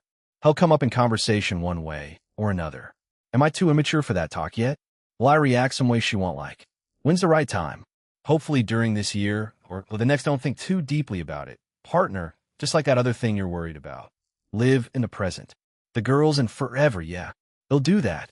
2 months later, nighttime. Jean, I want to connect with you. This was unexpected right now. Grafia is, well, being quite forward with what she wants. We've done a lot of lewd stuff. Of course, that includes everyone else. Aquino, Kuroka, Asia, Chiron, and Ingvild. It was nighttime. Everyone had done his sleep and, well, woke up since I wanted a drink. A drink I made earlier today. I didn't think I would like it that much. Of course, everyone thought I was weird for liking it. What is it? Banana and apple juice mixed together. Yeah, I like it. Bite me. On the way back, I came across Grafia. She pulled me into her room. She wasn't sleeping with me tonight because of the schedule, so this was her chance in a way. You mean? She nods. All right, I guess it's time to take the maid. I nod and pick her up bridal style and plop her on her bed. She was blushing quite hard as she stared up at me. She was already in her blue and silver nightgown. Damn, thinking about taking Grafia Lucifuge, who was quite hostile to me in the beginning, the strict female Lucifuge. I'm feeling a rush of emotions I can't quite explain. Lemons start. I touch Grafia's nightgown, and they instantly fly away from her and land on the floor. I snap my fingers and get rid of my own clothes. Well, they were just black shorts since I started to sleep shirtless lately. Rias is affecting me. She sleeps naked. Aquino started to do the same. The rest of the girls just adapted to it while they were forced to mentally shake my head. I need to focus on the woman in front of me right now, no one else. I join Grafia on bed. I lift her up and place her on my lap. I had her turn away from me. I hold her close with my arm wrapped around her. NHMM. She let out a soft sound and tried to quiet herself by pressing her lips together. She was only wearing her nightgown earlier, so I leaned in closer and held her against me. I stopped touching her and used that hand to turn her face towards me, and I kissed her. I sealed her mouth with my lips and began licking into her mouth with my tongue. Nan! And in, a kiss this is unfair, Jwin, Grafia cutely complained. During our time alone, we kissed many times. A lot of then French kisses and a lot of tongue involved. I found out over time she really loved doing that, even the more small and cutesy kisses. You could say Grafia is a kiss-obsessed maid. I strongly sucked on her lips as if swallowing her sweet moans. Her tongue quickly clashed with mine. I wrapped my tongue around her. She was eagerly doing the same. We swapped some spit too. Fua ha. You really like kissing. Huh, F-I-A. Pwa this. This isn't fair. I couldn't help smile. Not fair, huh? Not fair. What isn't? I teased her while caressing her tongue with my own. Chew in. Half an ah. Kissing me like this, Grafia said in a soft voice. Her tongue met mine in a gentle motion. You like French kissing that much, my maid? Kiss me more. So I moved my hand back down, and she was trembling, clearly affected by what I was doing. I should reward her then. While I kept kissing Grafia, I held her close and continued to be intimate with her. Feeling overwhelmed for the first time, Graphia let out a passionate sound, her body stiffening. I held her close as she let out soft sighs. Ah, Jean, so bold, ah. I kept moving carefully, and Graphia let out tender sounds of affection. She squirmed gently on my lap. We had broken the kiss during this as Graphia let her tongue out, enjoying the closeness of the moment. Ah, Eugene, touch me. So amazing, quickly removing her bra with my hand that was fondling her breast. Her chest was fully exposed now. Using the same hand, I pinched her sensitive spot and pulled. Ehe. No. Jean, not all at the same time. Hi. Ah. Graphia was in heaven as I kept going faster. Her body was starting to convulse. She was reaching her limit soon. Ah. It's been so long. Hi, yeah. Ah. Jin. Uh-huh. Graphia's body violently shuddered in my embrace. I could feel her trembling against me. So, we ended chu lick new. More on my first time now. I was just teasing her, but she immediately started French kissing me again. My Graphia could be really erotically cute when she wants to be. FIA, come over here. I called to her, and she came over happily. She got down on the floor and turned toward me. I admired her athletic build and thought about how dedicated she must have been in her training. I smiled, feeling hopeful about the evening ahead, and decided to simply see how things unfolded. I positioned myself behind Graphia. She let out a few small sounds as I drew close to her, and I could feel her shiver. Relax, Graphia.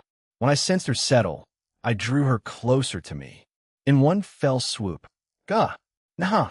Graphia let out a surprised but flustered sound as she welcomed the moment, already warmed up from earlier. And then, is this CX? The intense closeness stirred her from within, causing her to gasp again and shift restlessly at me. Top, no kin. Jean, I've never felt anything like this before. You'll be feeling this even throughout the year and next. Feel. And, really? Papa slap jiggle high. Jijing. I had smacked Graphia's backside. I always wanted to do that. You could say this was my dream target. Slap papaga. So intense. The number don't hit my B slap ahi. The more I swatted and patted Graphia, the more her body responded around me. Is she an M by chance? This for some reason empowered me. Aquino is both, but Kuroka and Graphia seem to be both M. I put power into my movements within Graphia and began moving my hips more aggressively. Amazing. It's going so deep. Hyan, Anan, Jean, something's happening. Hearing that Graphia was overwhelmed, I held her tightly against me with even more intensity. Phew. I can't hold on. I felt Graphia tremble against me, her body shaking, but even during it, I kept sparring with the silver-haired maid. Her hair had become a mess by this point, her tongue sticking out as she gasped between rounds. NHHH. Jean, wait. I need to cut on. I leaned in close to her ear.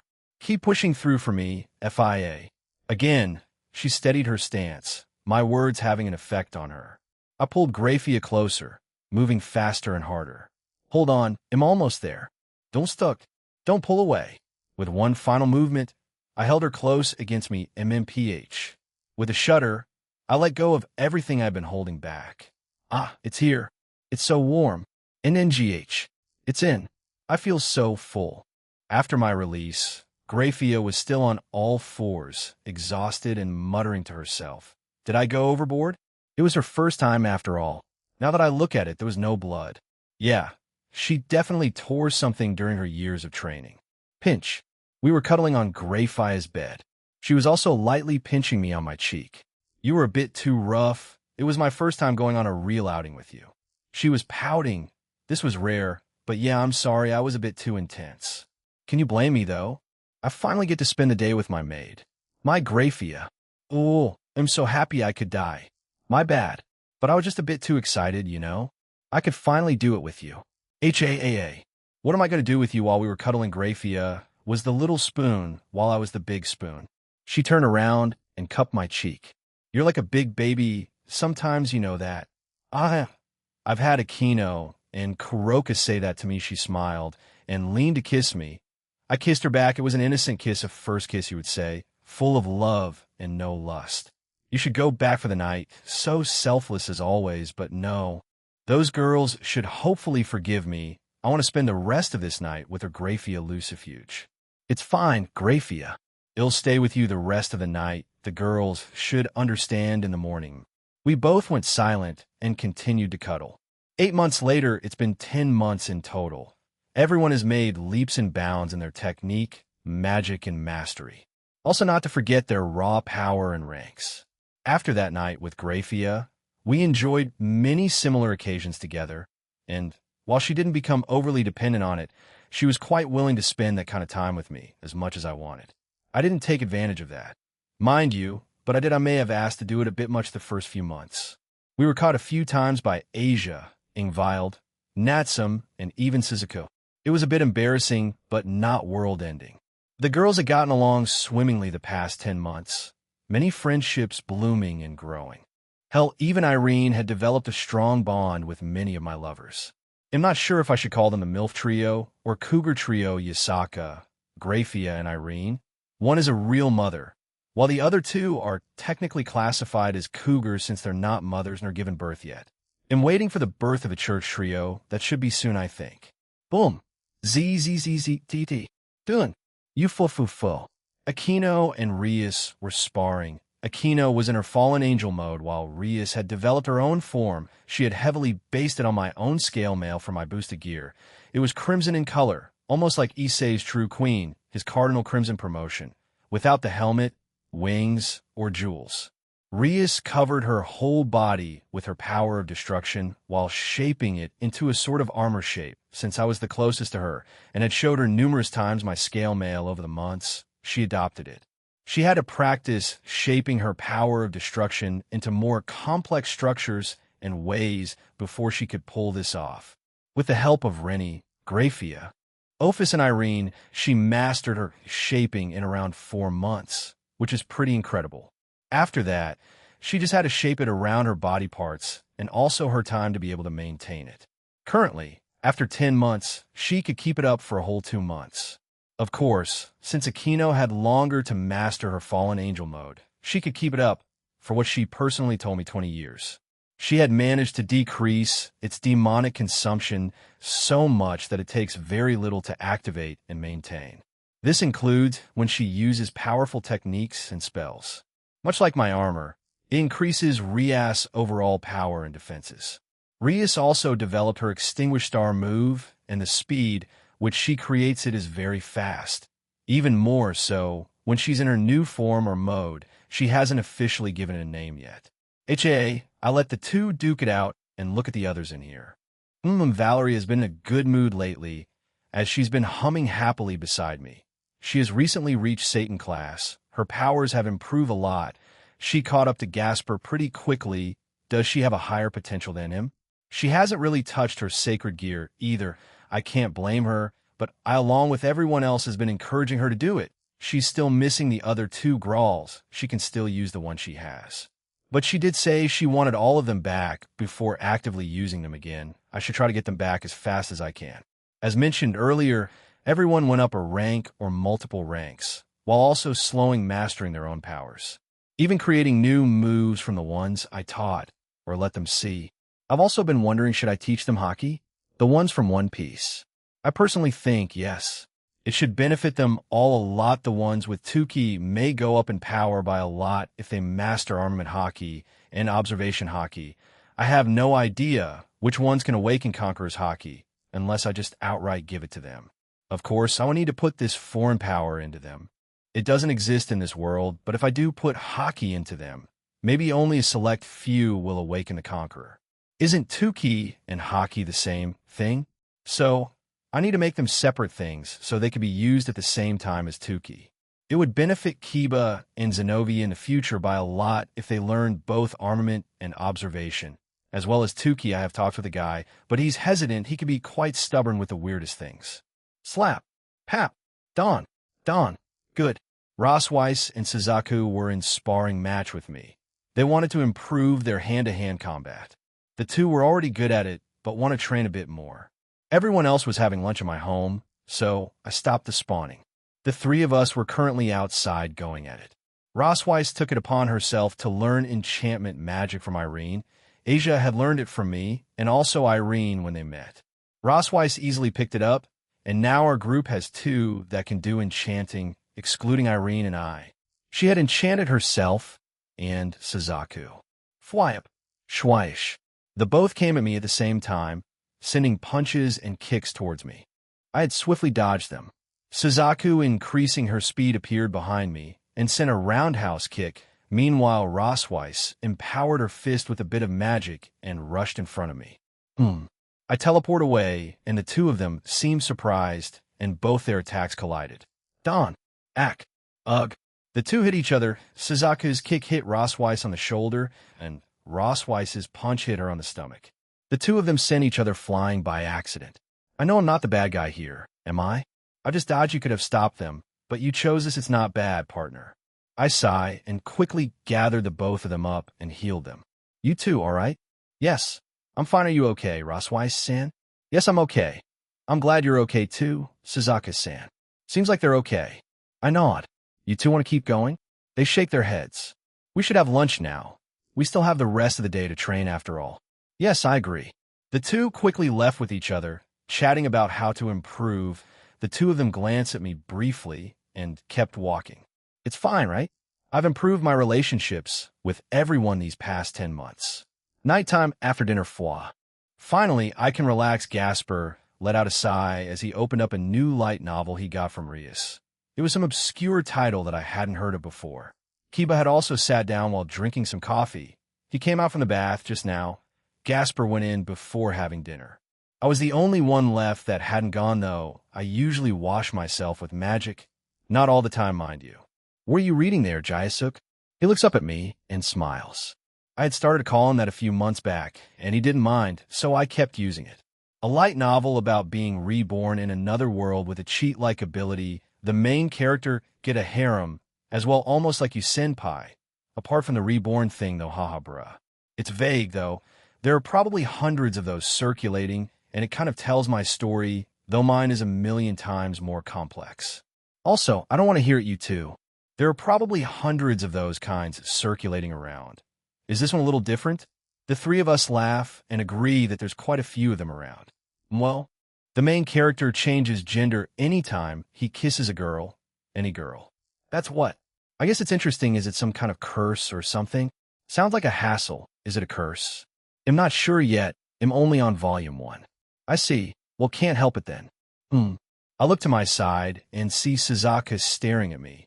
She notices and gives me a smile, then looks away. This has been happening for at least 2 months now. They'll go ask Akino. She might know. Hey, Akino. I call her out as she was speaking with a group of girls. She runs over to me and hugs me. Yes. I hug her back and carry her with me.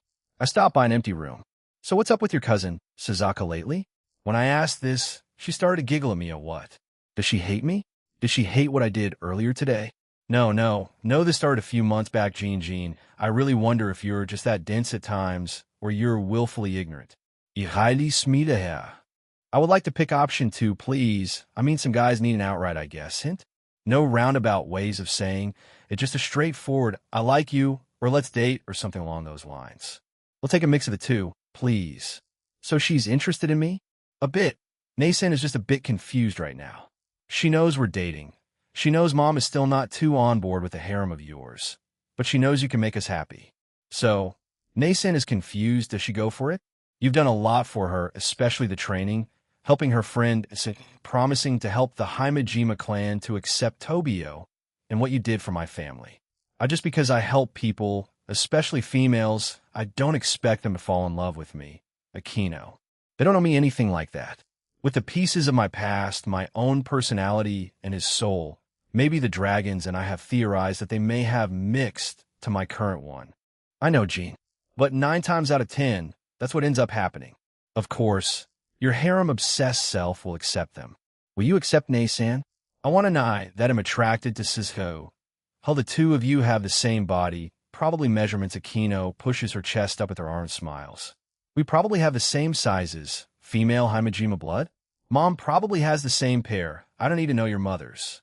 Don't lie, partner. You would have gone for Shuri if she wasn't married, or if Barrakiel was an asshole in this universe. No fucking comment. Alright anyway, thanks for the heads up, Aquino. When we give each other a kiss, and she goes back to the girl she was talking to. But I don't know, I've certainly gotten along with her the last 2 years. She's kind, caring, and gentle with everyone. She's even gotten along with Ophis a lot quicker than Rennie, which was surprising. The only other one is Asia, but she has a weird knack for dragons. I can't sleep. What the fuck is this? This happens every now and again. Are the sleeping servers full? Do I have to wait for someone to log off? Whatever I summon a shirt and put it on, I also wiggle free from the girls that were sleeping with me. I could feel a few girls still up Natsum, Shigian, Rennie, and Suzuko. I wonder why. Are they talking about me? God, I'm full of myself. Jesus Christ. HAAA. I scratch my head and summon a grape and strawberry juice mix. I like it. Bite me. I walk around the home with no goal in mind. When I pass by a door that was open, I see the girls. I glance over and my gaze meets with Suzuko. She waves at me, and so the girls turn around. Natsum immediately gets up and opens the door. Ooh-ee. Whoa. She just gave me a big grin and pulled me into the room. A night with the Slashdog girls? Don't mind if I do. I was forced to sit down, Natsum and Rennie immediately changing seats to sit beside me. Natsu has become a lot more open with her affection for me. Have we done anything? Kind of. She's really embarrassed on kissing, but has no problems with me seeing her naked. Hasn't let me touch her. It's weird, she's a tomboy, but her girly sides come out every now and again. So, I wasn't interrupting something, was I? I felt your auras earlier when I woke up. I purposefully avoided coming here, but I ran out of places to walk toward bringing you into our girls' talk. God help me. Open my bed? I had walked into a room that I assumed was empty, only to find Gabriel changing in it. She blushed at me and covered herself. Peeking is bad, Jean. Sorry, it was an accident. Drake's mark appeared. I don't think this will end. Well, he's lying, Gabriel. He can sense auras anytime he wants. He went in here to purposefully look at your body. The dragon announced and left. He'll kill you, breast dragon. Don't call me that. Uloa. He started to cry and weep. When I looked back at Gabriel, she was still blushing and shook her head. Out. Jean, bad. Out. Right when she was done changing, she came out and hugged me. Is she angry or happy? The maid of heart is complicated. HAA, why do you want to see my illegal move, Triana? You rarely use the power of the Welsh dragon. I just wish to see it. Latia had called me out at night and wanted me to use well that. Sure, I guess you're up, Drake. I enter my balance break and change forms. Latia seemed satisfied and told me I could stop. Thank you. That will be all. She started to walk away. What? What the hell just happened? I kept staring at her as she joined Aquino and Rias. She pumped her fist. Why? A successful mission? What the fuck? Aquino turned around and giggled at me. Oh God, is that her way of flirting? That would just work on my part. Latia, you're a fine, noble devil lady. You surely have better ways of going about this. I mean, I'm no Casanova. My first interactions with Aquino are a telltale sign. But you surely have better ways. Ask your friends and comrades you made hurry. I'm not complaining. I gotta stretch my legs. That doesn't make sense, you overgrown lizard. Will I be used? I'm sorry, Albion. He'll try. Dawn. Rose and I were sparring. Yeah, that. Your harem sometimes calls you the Breast Dragon Emperor. Why? You don't know, why do you cry when you hear that stupid title? It's not that bad. Also, but Dragon Emperor and Thigh Dragon Emperor. Kahuhu. Fwahaha. My heart, I can't last. Partner, I'm dying. The two dragons were in despair. I'm sorry, but like I said before, I'm a closet pervert that's open about it to my girls. Just minor coincidences. Don't think too hard about it. Dawn. Our fists collide. Rossweiss rushes towards me and starts doing feints. She appears beside me and sends another punk Kia. She tripped on nothing and fell onto me. Tear. Rip. PSHHH. Dress break. What the fuck, Drake? Payback. I'll embrace it, damn it. Hiya. Rose covered herself as she stared at me teary-eyed and angry. It was the dragon's fault. KHH. I swear I'll beat you to a bloody pulp if you do that again. I'm serious. It took me a long time to convince Rossweiss that I didn't do it on purpose. If I don't want to see you naked, I would do it my way. That did not help, and she ran away. Am a fucking idiot. Am I getting better or worse at this flirting thing? Karma. Sorry, and thanks for this, and it's no problem, Jean. I love doing this. Ingvild was helping me with, the fancy, noble way of dancing. Is there a word for that? It's ballroom dancing, right? Yeah, if so, that's what she's helping me with. I thought about it, this definitely will happen when Rias and I get together, probably Latia too. So, might as well get a hang of it now, right? I also added eating elegantly to that. The noble devils have been helping me with that at night. Grafia is such a strict teacher. I've nearly cried a few times. All the info of the underworld, I just had Kuntor shoved in my brain, so I don't need to worry about that. Ingvild and I danced around a new room I made in here. It'll probably add it into my real home when I go out. You're getting better at this. Jean, you have a talent for this.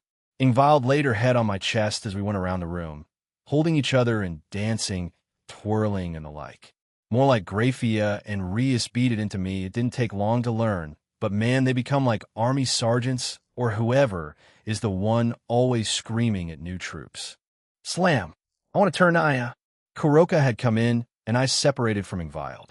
I nod and we start. Step, step, step. Maybe we should have FIA and Rias drill into you too. I would rather not have you constantly stepping on my foot, Kuroka. No, nya. Teach me instead. You too and Naya. Yeah, I guessed as much. The two of us laugh at her. We totally understand where you're coming from. Our second year here finally ended. During that time, I had a lot of interesting times with everyone. They all also trained constantly. They also made more techniques, which surprised me.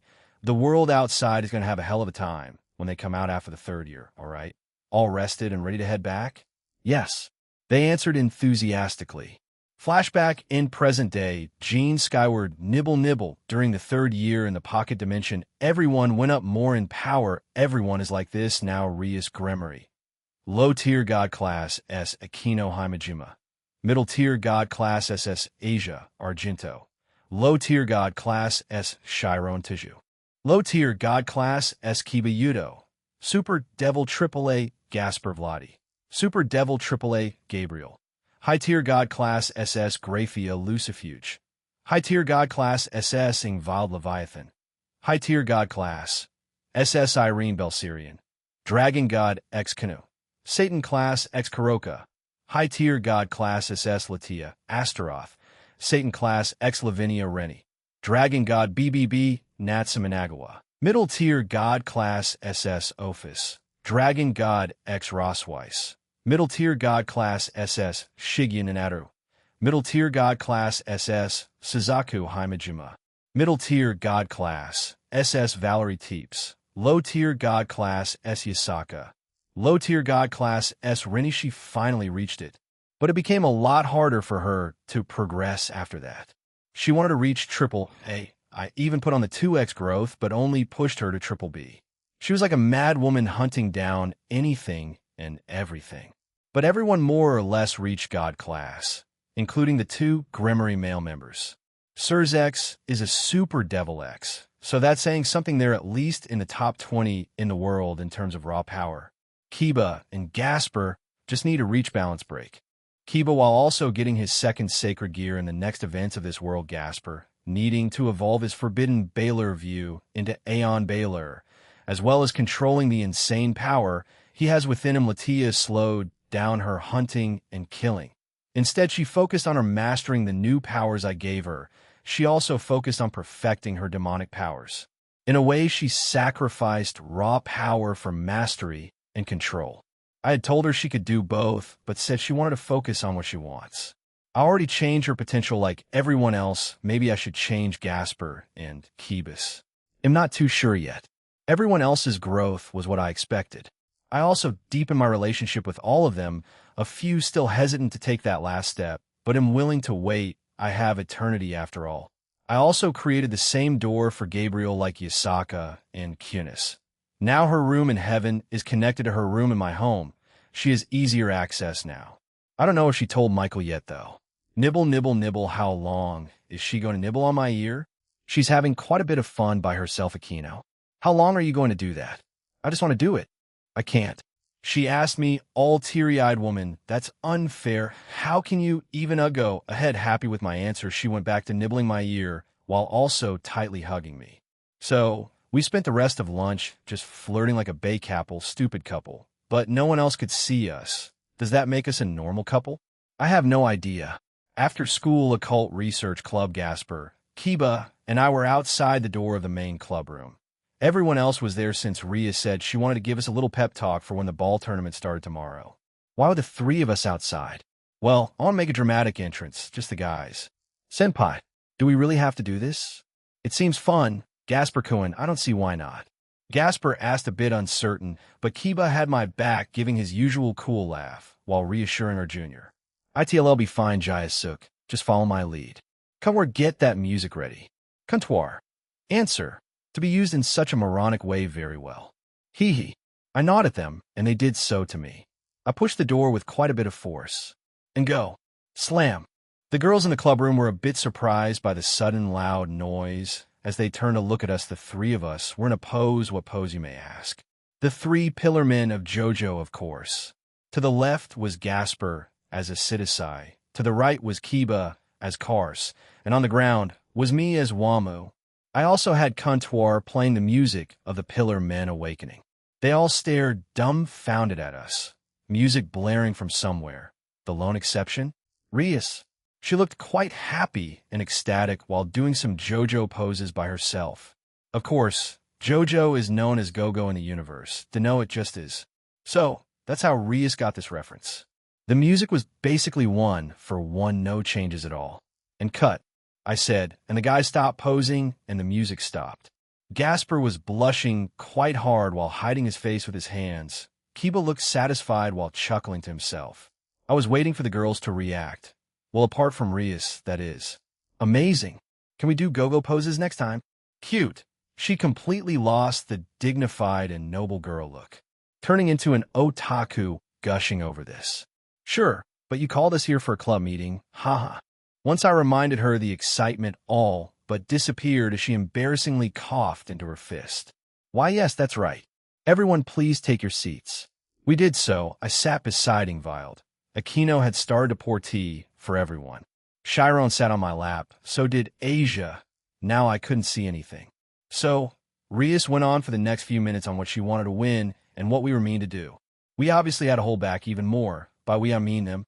They did stabilize their powers over the last 4 months in our third session in the pocket dimension. But they do sometimes lose a bit of control when they get a bit excited or hyper.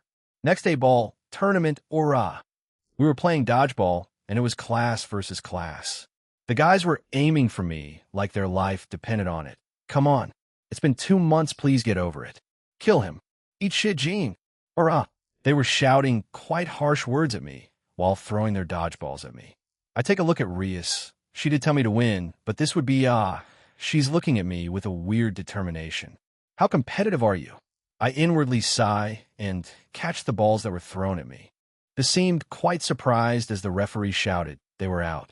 I immediately retaliated and threw the balls I caught back at all the other team. One ball hitting 2 people, the other 2 hitting 1 each. Hoo-hoo-hoo, just you and me now, Gene.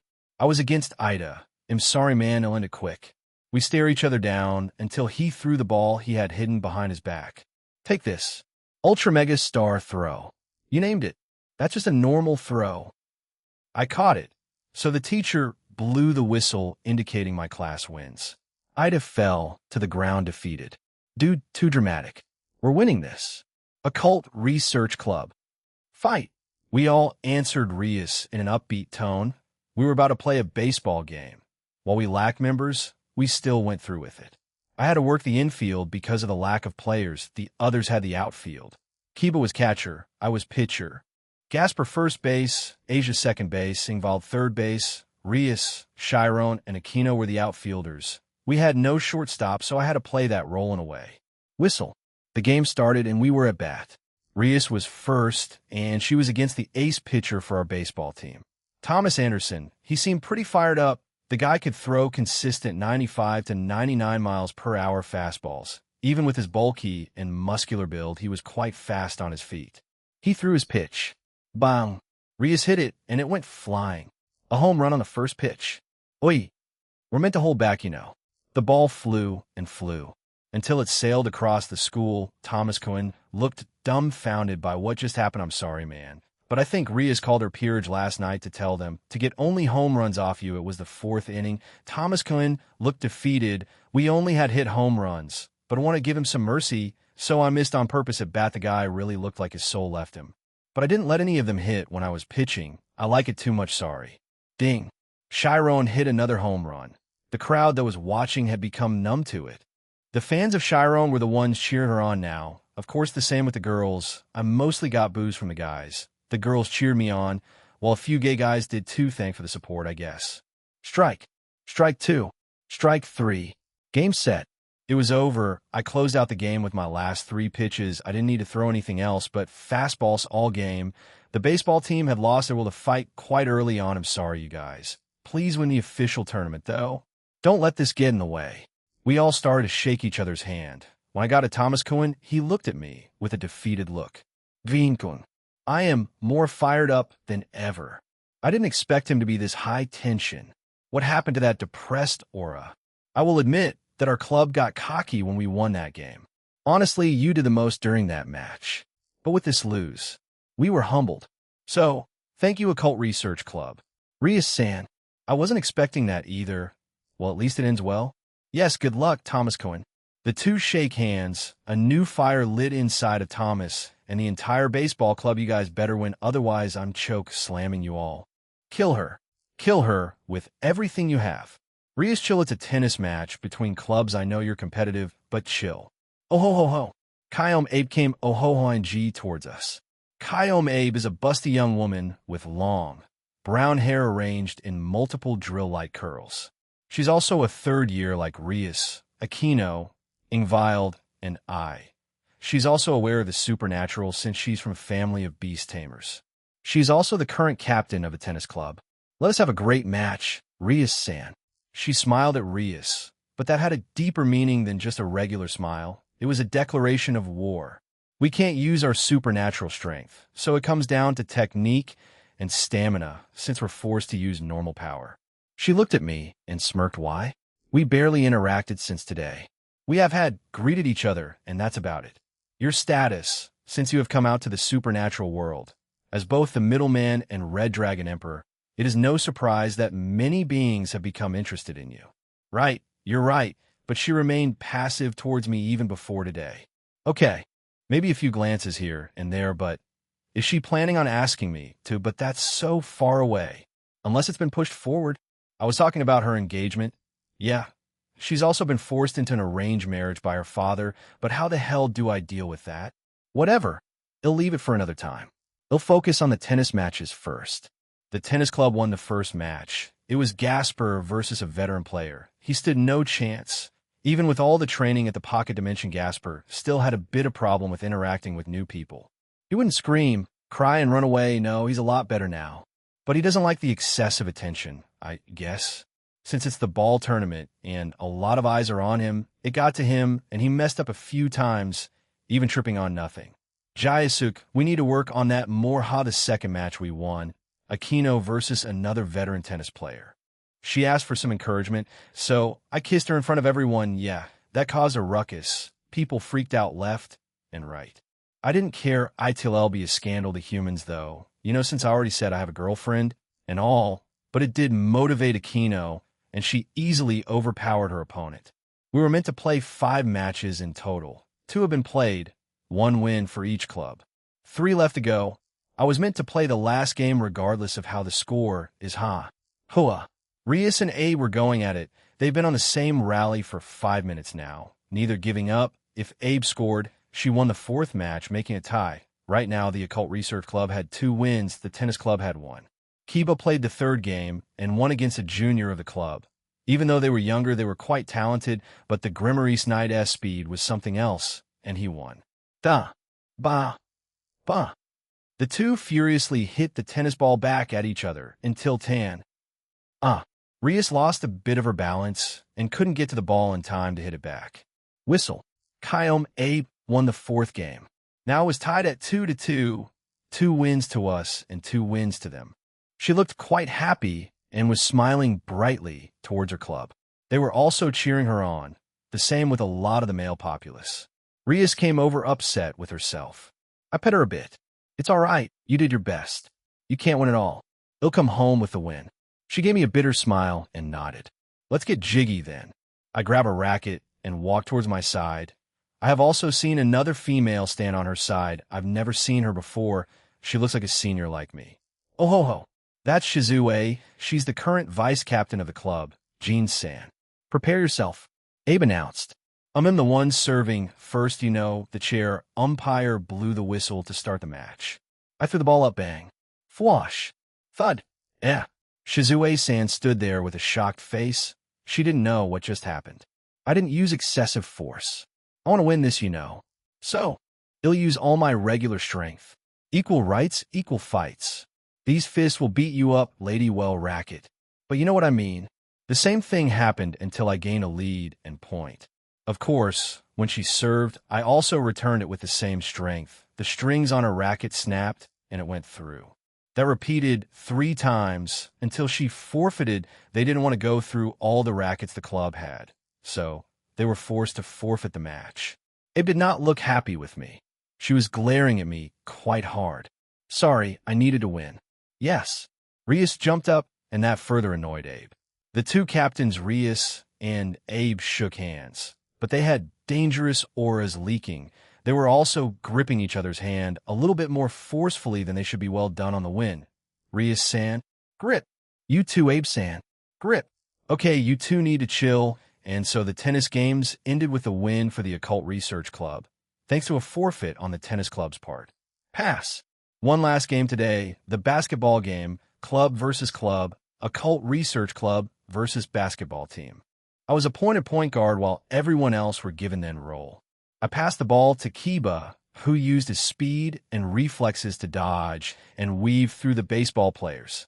But one thing, he ran without the ball. Kiba, the ball. He turns to look at his hand. The ball wasn't there, and the basketball team had it. Thwack. Gasper, almost nearly invisible on the court, like Kuriko from Kuriko no Basket. His misdirection slapped the ball away from the player who had it. I got it and passed it to Aquino. She shot a 3.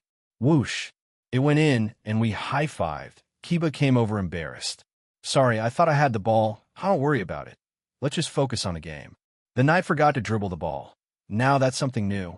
He looked pretty confident weaving through the basketball team. We won't lose this, Jean Senpai. A second year said to me with determination. They transferred to the school this year as well, but were promoted to the starting lineup rather quickly. His name was Rintaro Akatsuki, or what he likes to be called Rinrin. I have no idea why, but he does. Bring it. I answered back, grinning at him. We won. I didn't need to do much but set up plays and score a few points. Kiba got his grove the further we played. Gasper was a literal invisible person during it. He made so many steals that it was almost stupid. Everyone did a splendid job. We worked well as a team. I have the pocket dimension to thank for that. The entire basketball team was confused. Aquino was our shooting guard, Kiba, our power forward, Gasper as small forward, and finally Chiron as center, as weird as it sounds. She surprised many with her jumping power and pushing people taller than her. I didn't expect that outcome. Jean-san, the captain, and I shook hands. I was the default captain for the match, as well as point guard. Everyone else, which was Rias, Ingvild, and Asia, sat back for this one. Yeah, it was a good game, Fuji-kun. Fuji Torai, Kyushu captain and the best player of the basketball team for the male team. He's a good player. He nearly brought the team to nationals by himself when the club first formed. That was during his second year. Now he's a third year like myself. If we need help with the games this year, it'll help. Don't worry about it. I finished his sentence for him, and we went our ways. And club members had a small celebration. Nighttime cheers. Even though it was only the first day of the ball tournament, we celebrated even more during dinner. There is still time for retribution for some clubs during the week. We'll undoubtedly be facing off against some of them again. Kyom Abe shall be fired up even more when the time comes. She has literal Uju-sama energy, having the Ohoho part of her personality, but she is also kind, as evidenced by how she treats the beasts. monsters, and yokai she has tamed. Though it was brief, I did see it. Everyone else in my home joined us. Of course, there was no alcohol involved this time, so they were safe. We still have the rest of the week. We may face against some clubs again. Stay focused, everyone. Yes, President. Such energetic replies. Isn't this time to relax? The rest of dinner and the night was filled with laughter and banter between everyone. Kuroka, especially teasing Chiron about being the center for basketball on Rennie. Where's everyone else? It was only Rennie and I in my room, and she was sitting in a Seiza position when I first came here a few seconds ago. I was quite shocked the schedule had quite a number of girls, so her being here means. I asked them to let me have a night with you. Oh, so cute. So adorable. My Rennie. My Lavinia. I was crying tears of joy inside. How can you be this Suifok 4v9T7QW4? Were those even words? I don't know. I quickly sat beside her. When I did, she tensed up. She said she wanted to wait until I graduated to do it. Did she change her mind? Rennie was wearing a light blue nightgown that was a bit tight on her body, so her curves were quite visible. Lemon start Rennie as I touched her cheek and turned her sideways. She stared straight at me. I connect our lips, and we kissed, an innocent love-filled kiss. No signs of lust, yet much like Graphia, Rennie loved kissing, whether they be the sloppy tongue-filled French kisses or the more sweet and innocent ones. I wrapped my arms around her waist as she wrapped hers around my neck. Our innocent kiss turned into a more heated, passion-filled one. Hamu, and then Rennie stuck out her tongue to suck down my saliva while also licking my lips. I did not expect that to happen at all.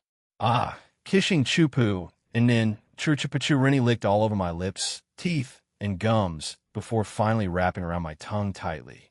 Rennie, you're really erotic right now. She stops kissing me and pulls away, looking very flushed. Do you hate it? No. I love it. I love everything about you. We smiled and went back to kissing. This time I lifted her up and put her on my lap. I was already excited at this point. Rennie wrapped her arms around my waist too. Fua, and then, ha kiss me more Jin, feels good kissing. Obliging to her request, I leaned in closer and shared a playful moment with her. Rennie laughed softly and did the same thing back.Haa. Jean, Juru, and in. And pa kisses are delicious. Choo-choo, it seemed that our closeness excited her even more. I can't take it anymore. I want to do it. Rennie, I reached for her nightgown and removed it, along with the rest of her clothing. No, Jean, we have to wait. Ignoring her protests, I leaned closer and gently kissed her chest, softly nuzzling against her. Asha. Huh. Jijin. Rennie let out a small, startled sound as her body shivered from the closeness. I reach up with my right hand and gently hold her other side, tracing slow circles. MMMM. N. HAAA. HAA, no we can't. I want to wait until you're old enough. Then I stopped what I was doing. So the earlier talk was just a backup plan? She wanted to wait until I was older? Lucky for her, I'm 18 now. Rennie. Fue. She looked confused when I suddenly stopped what I was doing. I'm 18 now. You know, during the first time I took Rias and her peerage into the pocket dimension, I didn't have the aging function stopped, so we all jumped up a year in age back then. Really? Yeah, Rennie suddenly took charge and pushed me. It didn't work, but I sat back and crossed my legs. Rennie leaned close to me as I quickly removed my outer layers. She wrapped her arms around my neck again, and we stayed pressed together as we stared into each other's eyes. I felt her hold me gently and guide me closer. She was shivering while I hugged her. I gave her a quick kiss and waited for her to do it. She closed her eyes for a brief moment before opening them up again. She slowly moved closer to me. She let out a small gasp as the moment became more intimate. Everything felt right between us. Rennie was breathing heavily beside me, letting out a few pained gasps. Rennie, my eyes widened as tears fell from her eyes. I looked down and saw a small trail of blood. I could pull back. No, stay. Please. I'm not crying because it's painful. I'm crying because I'm so happy right now. Drip, drip. Don't cry, God. Rennie, you're so fucking adorable right now. I wiped the tears that were going down her cheeks with my hand and kiss her on the cheek. I don't like seeing you sad, not just you, everyone else too. Let's make a night to remember. You can move now. she gave me the go-ahead, and I started to slowly move closer to her. Rennie let out a few soft sounds as the moment grew more intense. How, ho, ah, pa, pa, Jean kissed me, chew, in and in. Now, even when we're sharing our first special moment together, she always wants a kiss. How can someone be this adorable and sexy? She lets out a soft, breathless sound, and I can feel her trembling close to me. For some reason, I'm more aroused than usual. What the hell is up with me? Have I wanted this with her for so long that I'm being a bit rougher than normal? Not yet. Through. Smack. G-U-H. I pulled back slightly before pushing all the way in, the impact drawing a sound from her. Rennie, your voice. I quickly put a sound-canceling barrier since I forgot to. I got caught up in the moment. Rennie's voice was starting to get loud. N-G-H. N-G-H. More, I need more. I hugged her tighter. She responded the same way, and I held her close, moving with greater energy and intensity. A wave of warmth passed through her as we kept kissing, almost like we were animals driven by a single primal instinct. The feeling overwhelmed us both, soaking the sheets beneath us. Gene, more. Give me more. Rennie started to match my movements and rhythm. She started to move with me. Previously, it was only me doing all the work. The way that Rennie changes during our intimate time together. Holy crap.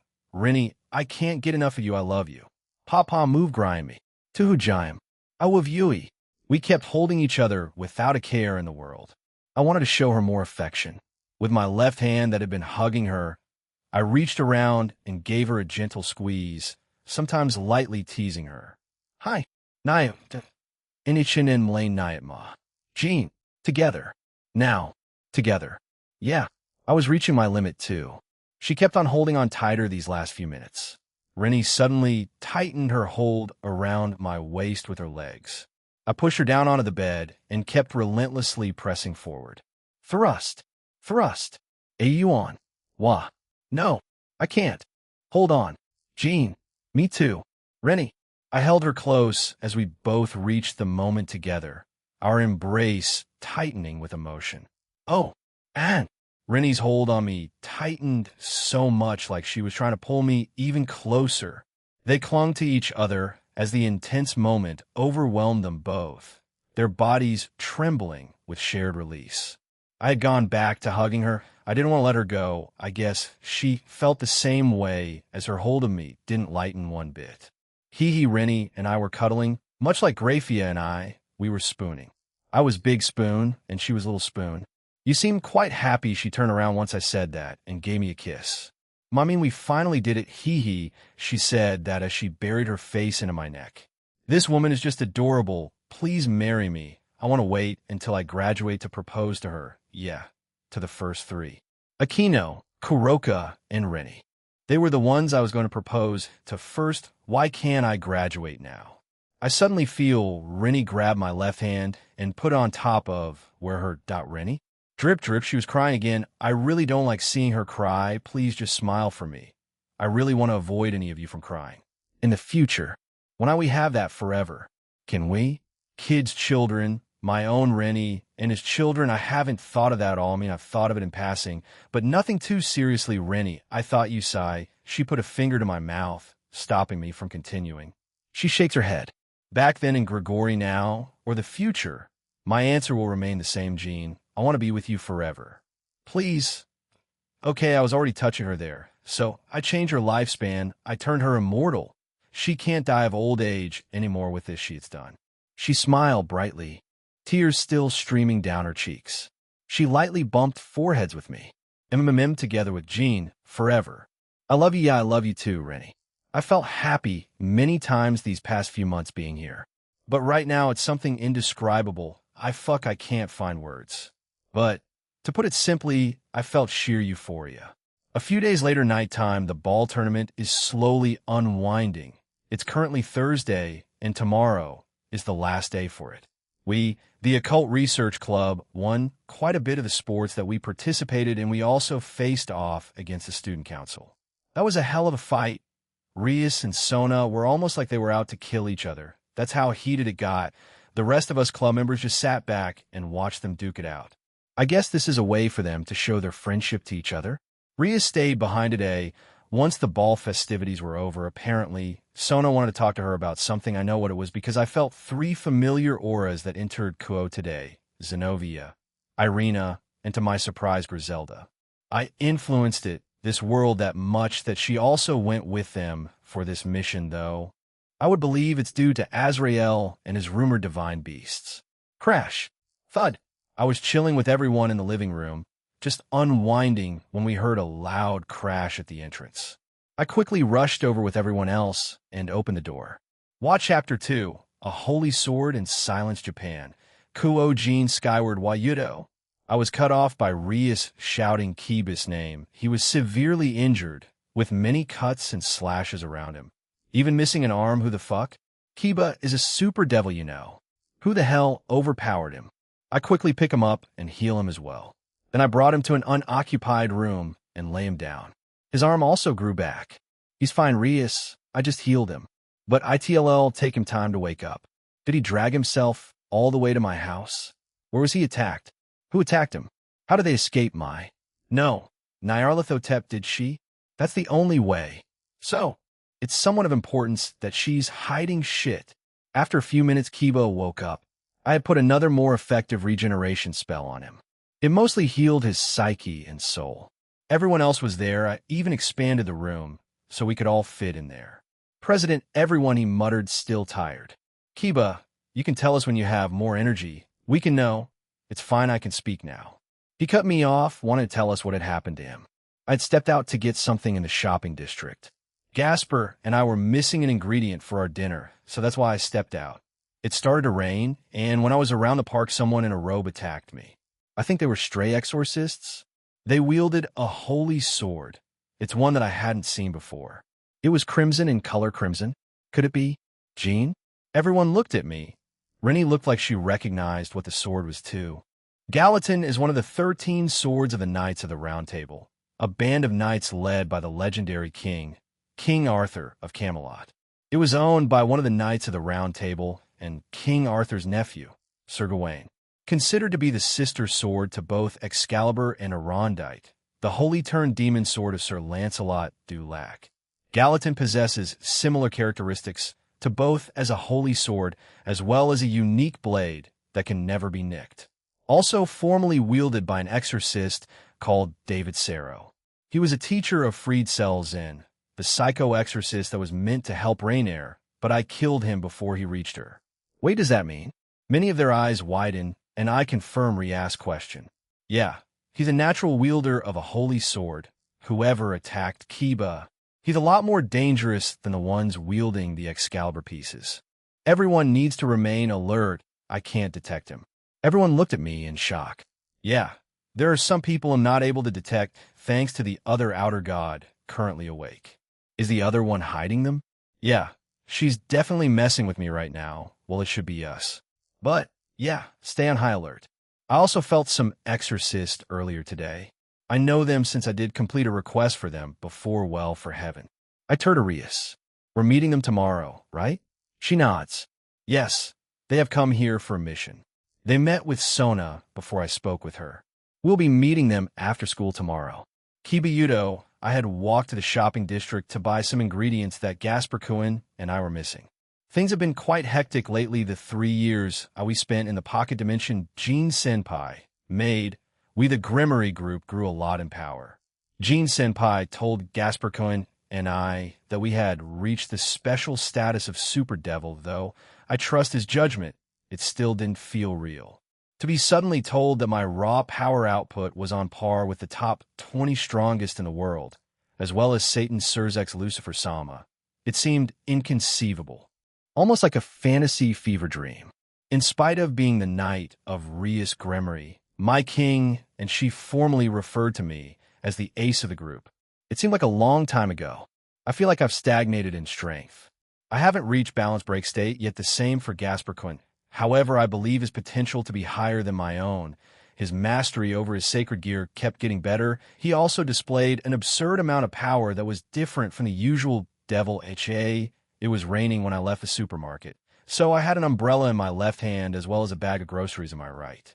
It started slow and weak, but eventually turned into a downpour.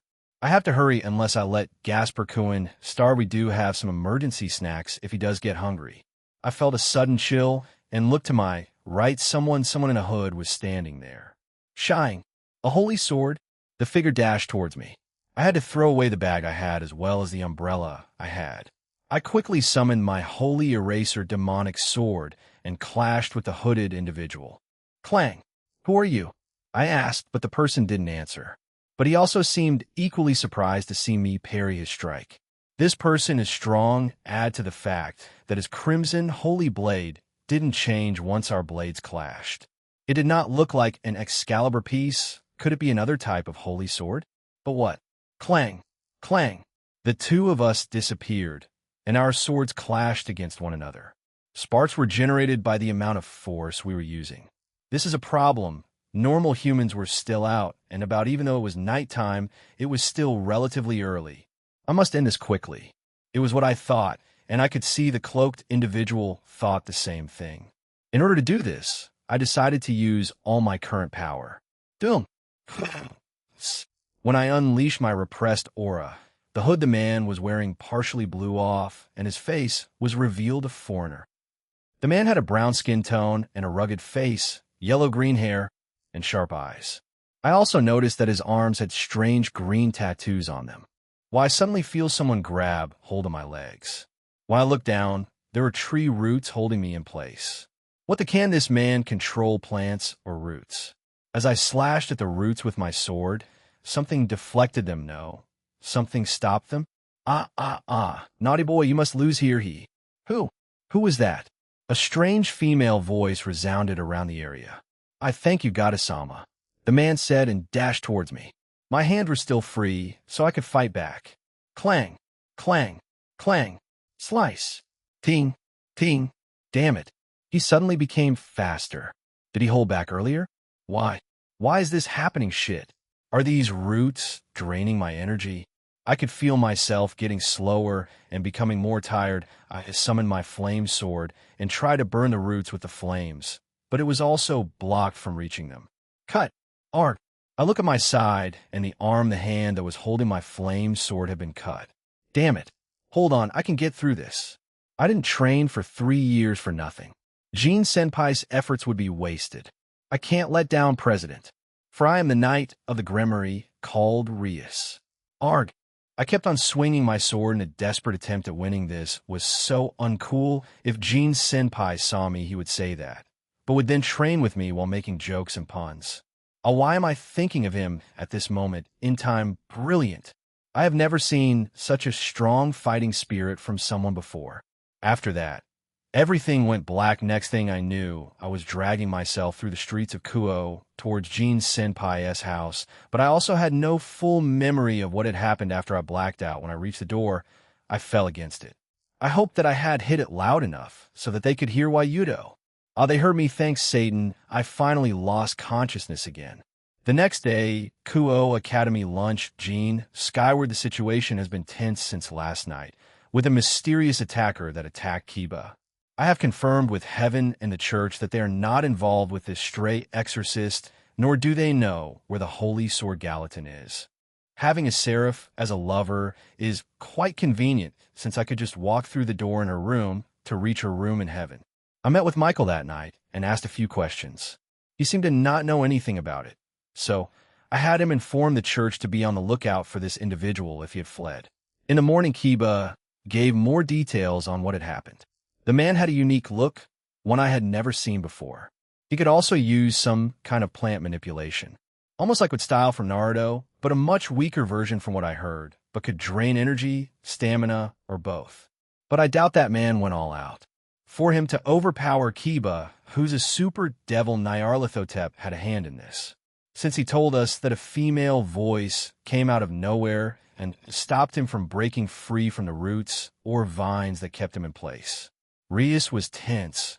One of her servants and family members had been hurt quite badly, so she held off meeting up during lunch and decided to meet after school. She had actually gone to check up on Kiba just now. Jill, Heen, you look tense. What's up, man? Kuda and Najima came up to me, seemingly worried. How considerate of them. Hmm? Now, nothing serious. I was just thinking of what to cook for dinner tonight. Seriously? Talk about making such a serious expression for the dumbest things. The two of them laugh, and I jokingly try to punch them. I see that Sona was waving at me. They follow my gaze and see that the school president was beckoning for me. Sorry, got a jet. And his harem grows. Praise the harem king. The two make an exaggerated box towards me, and I smack them both on the head. Ow. I ignore their protests and complaints and follow Sona. A few eyes were on us, but we ignored them. Need something from me? Sona? We'll continue in the student council room. I nod, and we silently walk there. We descended the stairs, and I passed Ingvild and her friends.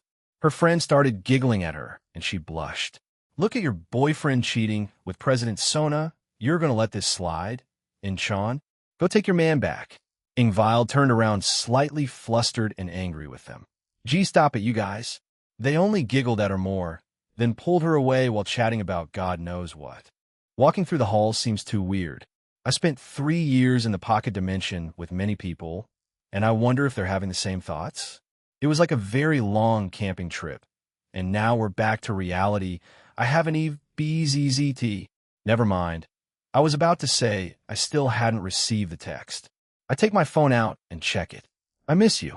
It was a text from Natsum. How cute. How adorable. She's become a lot more open, and I love it. But she can still get flustered easily. Ding, ding, ding. What is this timing? I got a text from Suzaku, Rossweiss, and Kunu. I opened up Suzaku's message first. Hi, Jean. Are you well? I seem to have found myself staring into the sky quite a lot lately. Perhaps my time in the pocket dimension seemed like a faraway dream. Say hi to Aquino for me. Looks like I wasn't the only one feeling like this. Next up, Rossweiss. I got drunk a few times there. I never did have a chance to apologize also for getting angry at you when the Welsh dragon did that scandalous technique. So, we set the date for you to meet Granny at the end of the month. Yes? She looks forward to it. Yeah, we did. I wonder what kind of character she has. She seemed like a strong woman from the brief time we had. I also had to take the reins when Rose got drunk in the last session of the Pocket Dimension, while I admit I like the more honest Rose. However, it'll wait until she can do that while sober. Finally, Kanu, I wonder what it's about? Jing, did something happen between you and Mother?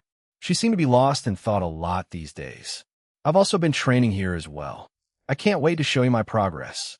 Yasaka and I have talked quite a lot since I asked her that question. However, she hadn't brought it up yet. She acted like her usual self, and I also teased her back a few times. Honestly, I won't bring it up, but it'll wait until she's ready, because she is the one who needs to be ready to have that talk. We're here. Once I heard Sona's voice, I put away my phone. He'll reply to them later. Sup, Saji? Jean Senpai. I greet him, and he nods to me. The guy has a grin on his face. Did he get together with? Who knows, he'll know soon enough. So take a seat, Jean. Let's play a casual game of chess. I nod and sit down at the same table where we once played chess. We immediately start playing. He'll try winning without Kuntuar's help and see where that leads. So, I heard from Rias that Kiba Yudo-kun was attacked last night. Yeah, there's someone I can't detect because of interferences, but I have my own eyes and ears throughout Kuo right now. I created the nano-flies, millions of them. I have them all over Kuo right now. I have eyes and ears everywhere.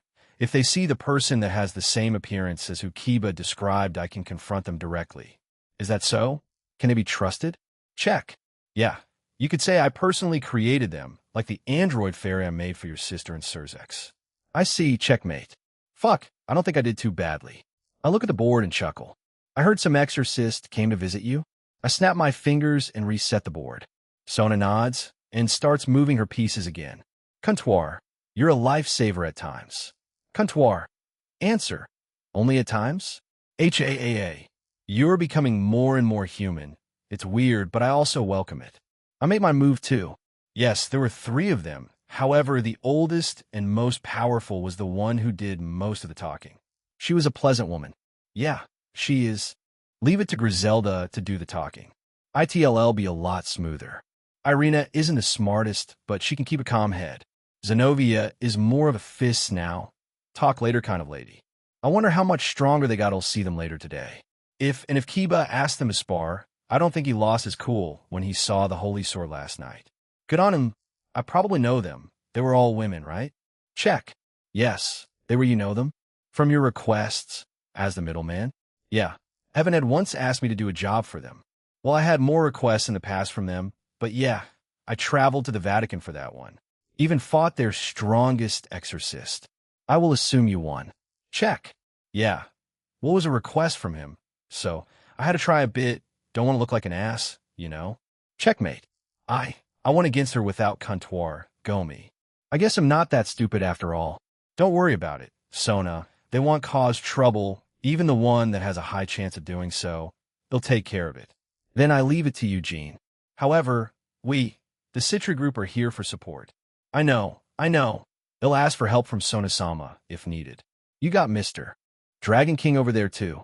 Saji looked quite proud of himself and puffed his chest, only to be smacked by one of the female peerage members. I had left the student council room. Sona and I had played 6 chess games in total. I won 3 games, and she won 3 as well. I'm a lot more surprised at myself. How did I manage that without using comptoir? Did I play chess in my past life? Maybe if I did, I didn't have as tough a time with Sona.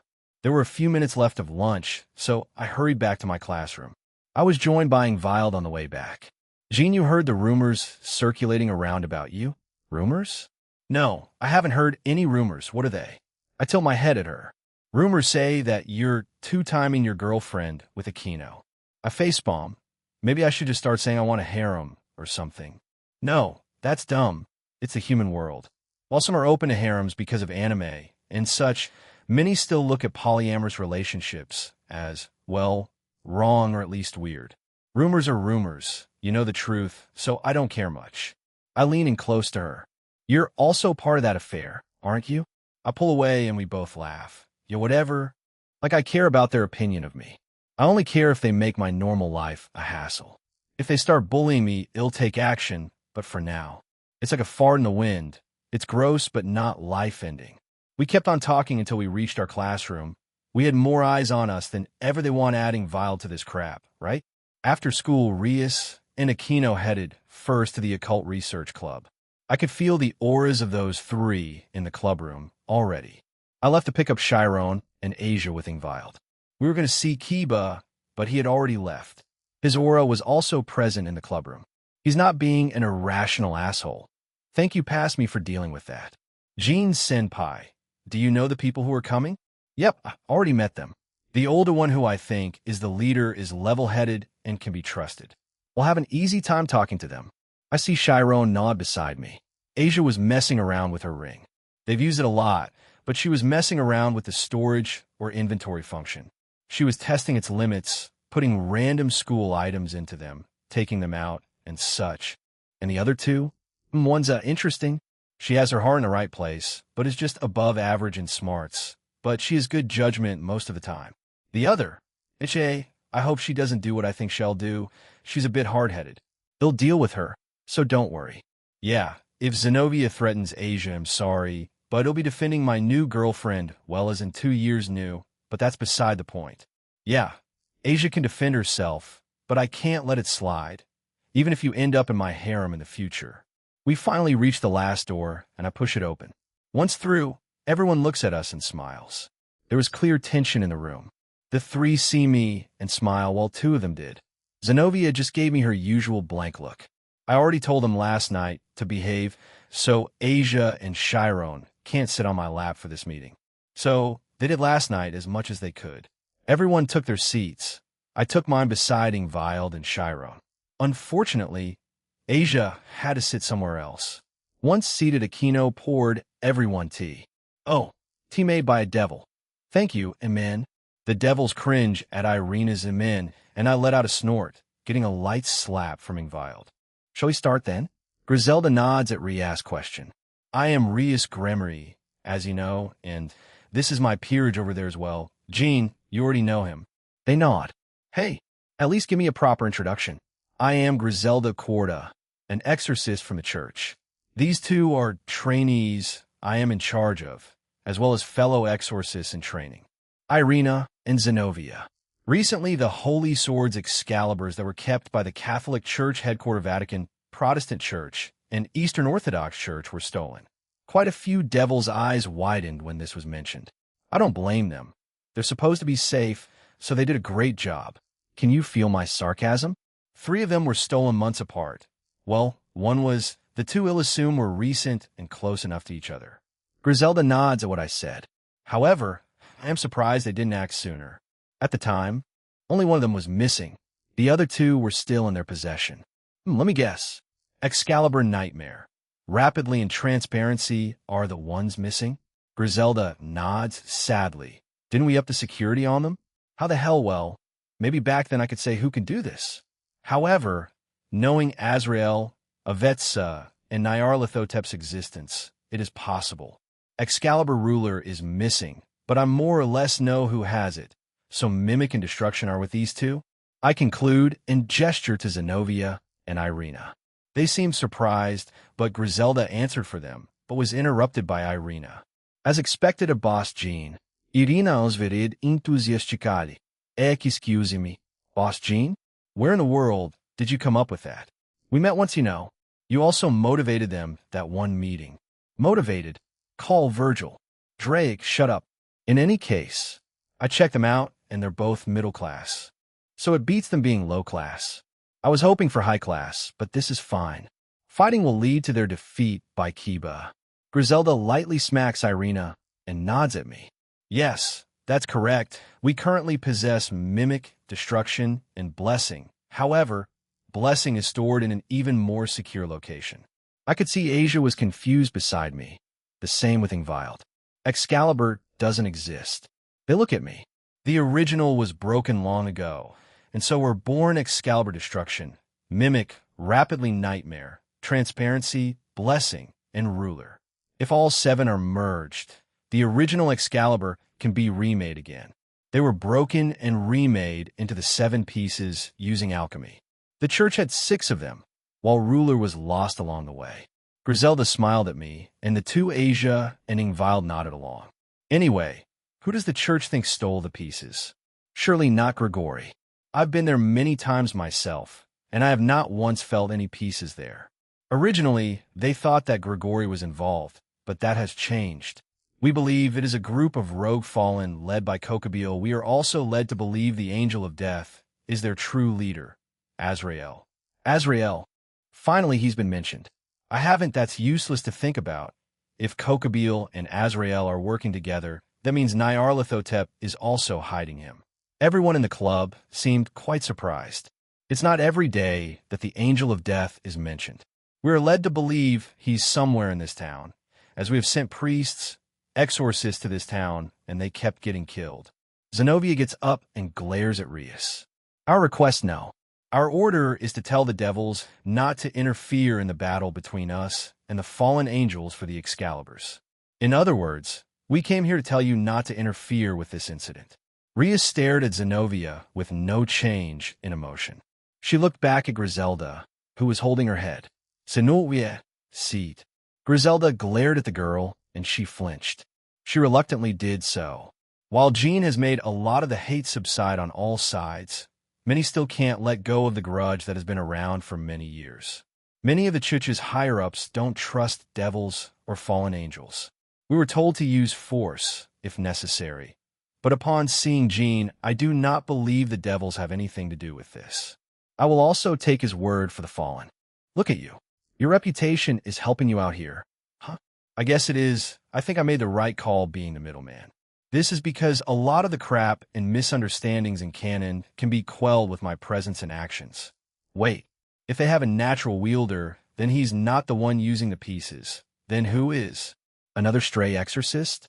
Great, more enemies. Actually, this may be a bit more complicated than you think. I interrupt them, and everyone looks at me. Rias seems to understand what I mean. I nod at her and let her continue. Last night, my knight Kiba Yudo was attacked by a hooded individual that could wield a holy sword. We did in Zenobia starts, but was cut off by Rias. They were male with yellow-green hair. He could also manipulate plants or wood. I have never heard of such a description from any of our own. Perhaps they may be a rogue? Possibly working for Azrael. Fuck, another dead end. Perhaps. The room falls silent, everyone thinking of the new situation that has been told to us. Then I want to propose something. They all look at me. Let's work together. Devil and exorcists. We can speed things up that way. You got the middleman here to oversee it all. Of course, they'll lend a hand too. I also have beef to settle with Azrael. Maybe I can meet Nyarlathotep this way. Zenobia didn't like the idea, but the other two seemed fine with it. I can't blame her for her narrow way of thinking. She was taught that devils were evil, probably since childhood. Then I come in trying to unite everyone. I see no problems with that, yes. I don't mind cooperating to rid of this problem from my territory. Rias and Griselda are in agreement. Rias will probably tell Sona what happened here, and Sona will also probably cooperate. The two get up and shake hands. Good. Peace, harmony, and all that sweet jazz. Zenobia gets up and stares at Asia. Oh, boy, here we go. Everyone looks at her confused. When I saw you earlier, I thought maybe it was you. Are you the witch Asia Argento? I never expected to meet you in a place like this. Zenobia said. Asia's body froze after she was called witch. That word is something painful to Asia. Irina seemed like she noticed as well and stared at Asia. Are you the rumored witch? The former holy maiden?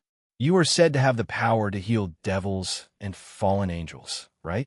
I heard that you were sent somewhere after getting exiled, but I never thought you became a devil. Asia stared at her with a frown, but hadn't said anything. It's okay. I won't tell the higher-ups what I saw here, so rest assured. People who were around the holy maiden Asia will also get shocked as well. Asia made a perplexed expression at Irina's words. But to become a devil, the one who was called a holy maiden, you fell to the lowest place you could. Do you still believe in our God? Zenobia. There's no way that she, who became a devil, still believes in God. Irina said it with an amazed face. No, I can smell the belief from her. It might be an abstract way of saying it, but I'm sensitive to these things. There are people who betray the teachings and still have guilt within them because they couldn't forget the teachings. I can feel something similar coming from her. Zenobia said it sharply, and Irina stared at Asia with even more interest. Is that true? Asia-san, you still believe in God, even if you have turned into a devil? Asia replied to that question with a sad expression. I just can't put it aside. I believed in it for my whole life. Hearing that, Zenobia took her sword out from the cloth and pointed it at Asia. Is that so? Then we should cut you down right now. I can cut you in the name of God. Even if you have sinned, our God will forgive you. Enovia did. I suggest you put that sword down, Zenobia. I cut off Griselda as she tried to stop her junior. I read that many times in the novel, and I've seen that many times in the anime. But after spending so much time with Asia, seeing her like this, it pissed me off. So I let out a bit of my aura at her and stared at her coldly. You don't say those things to her, ever. Zenobia flinched as her body trembled. She put her sword away and turned away.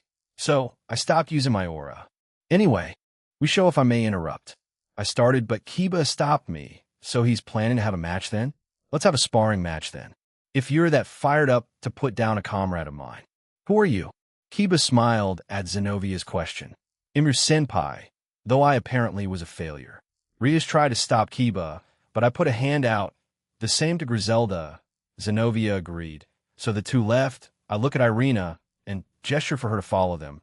She gave me a strained smile and did so. It'll all be good for them.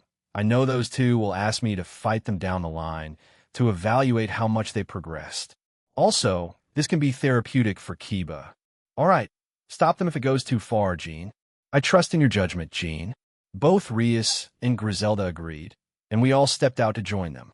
So, why am I also fighting? I expected them to fight me. Afterwards, Kiba battles them. Wins, I heal them. Then they'll fight me, something like that. Everyone was ready and had swords out. I feel a bit out of place. They'll use one then. I summoned the Grand Chariot, and they looked surprised. Jean, what is that? Aquino asked, as everyone listened in. A new Longinus I created called Carnage Incarnate. Grand Chariot. Don't worry, I won't use its balance break. They gave me weird expressions as the area fell silent. Yes, it's weird that I just created a new Longinus. Just get used to it already. Jean-senpai, you can't just say that you made a new sacred gear and move on. I can, Chiron, and I will. Come on, we got a Psycho Crow to catch. Let's get jiggy. I haven't used this thing since fighting Tobio, but I did upgrade it a few times. This is because it can obtain a breakdown the beast eventually. It's basically the equivalent of Juggernaut Drive from the two Heavenly Dragons. All right, you all ready? I asked them, and they nodded. Let's start then. Dash. Kiba quickly dashed in front of Zenobia, surprising her with his speed. Kiba summoned his Holy Eraser and slashed towards Zenobia. The girl barely got her Excalibur Destruction out and parried the attack, but she was sent backwards. I appear in front of Irina, and she let out a cute eep. Looks like it's you and me. Irina, show me how much you improved. Yes, Boss Jean. She took out Excalibur Mimic and changed it into a katana. Ting, ting. Irina swung her sword at me, and I parried it. Ora ora. Is that a JoJo reference? Doubt it. She was using quite a bit of her strength to hack and slash at me. However, I do not have a benchmark for her strength. Therefore, I am unsure of how much weaker her previous strikes were. Slash. I sent a slash her way, with a speed she could follow, but her reaction time wasn't up to par, and it hit her. Well, she managed to partially block it with her sword.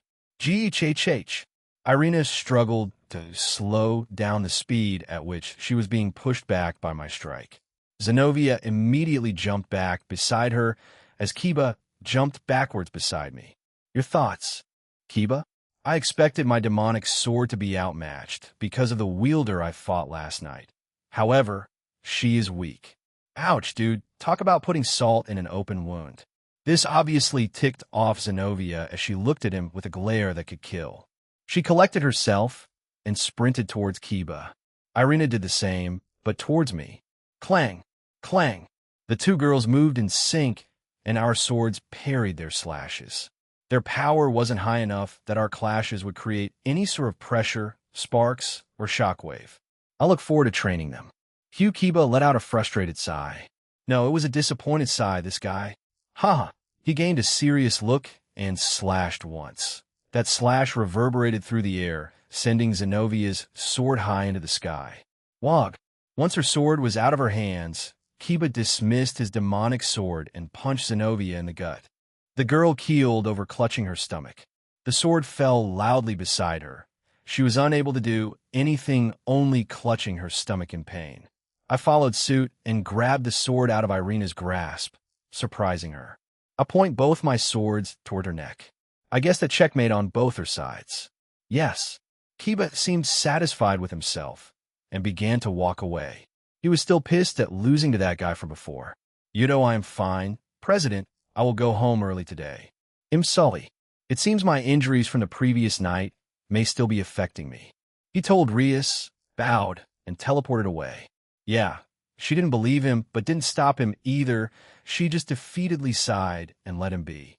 I walked over to Zenobia and put a hand on her shoulder and healed her. Once she was healed, she got up and grabbed her sword again. I also handed the sword I took from Irina back to her. You two improved quite a bit. If I had to compare it, you two were low class in terms of devil rankings when I first met you two. Now you are both middle class. It's an impressive jump in a short time. Unfortunately for you, Kiba jumped up in strength even more. You need to be at least Satan class to keep up with him. That he wasn't taking me seriously? If he did, you would be dead, and that wouldn't be good for me or the factions. KHH. Zenobia wasn't happy about it, as she grits her teeth in frustration. Irina wasn't too bothered. In fact, she looked quite happy with herself. Come on, Zenobia. Boss said we improved a lot. I still lost. She was quite harsh on herself. She also could have used Durandal, but didn't. Does she consider it her trump card? Well, she's a natural wielder after all, that makes two.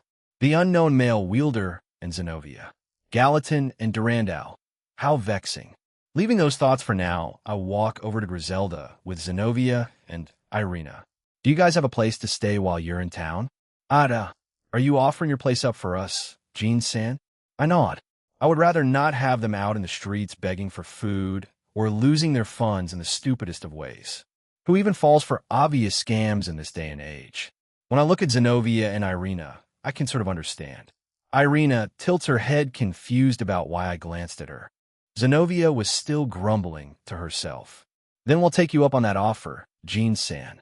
We'll be in your care. She bows, and the other two follow suit. Irina had to make Zenobia do it. She probably didn't want to live in the same house as devils. Don't worry, Zenobia, you'll have a complete 180 turn in personality soon. You guys don't mind, right? I turn to the girls who lived with me, and they shake their heads. Good. But it's my house, so even if they refuse, I have the final say. Nighttime dinner, Zenobia and Irina were wolfing down their food. I had made dinner with Grafia and Aquino. Irina made her typical food made by two devils. Amen, making the girls cringe.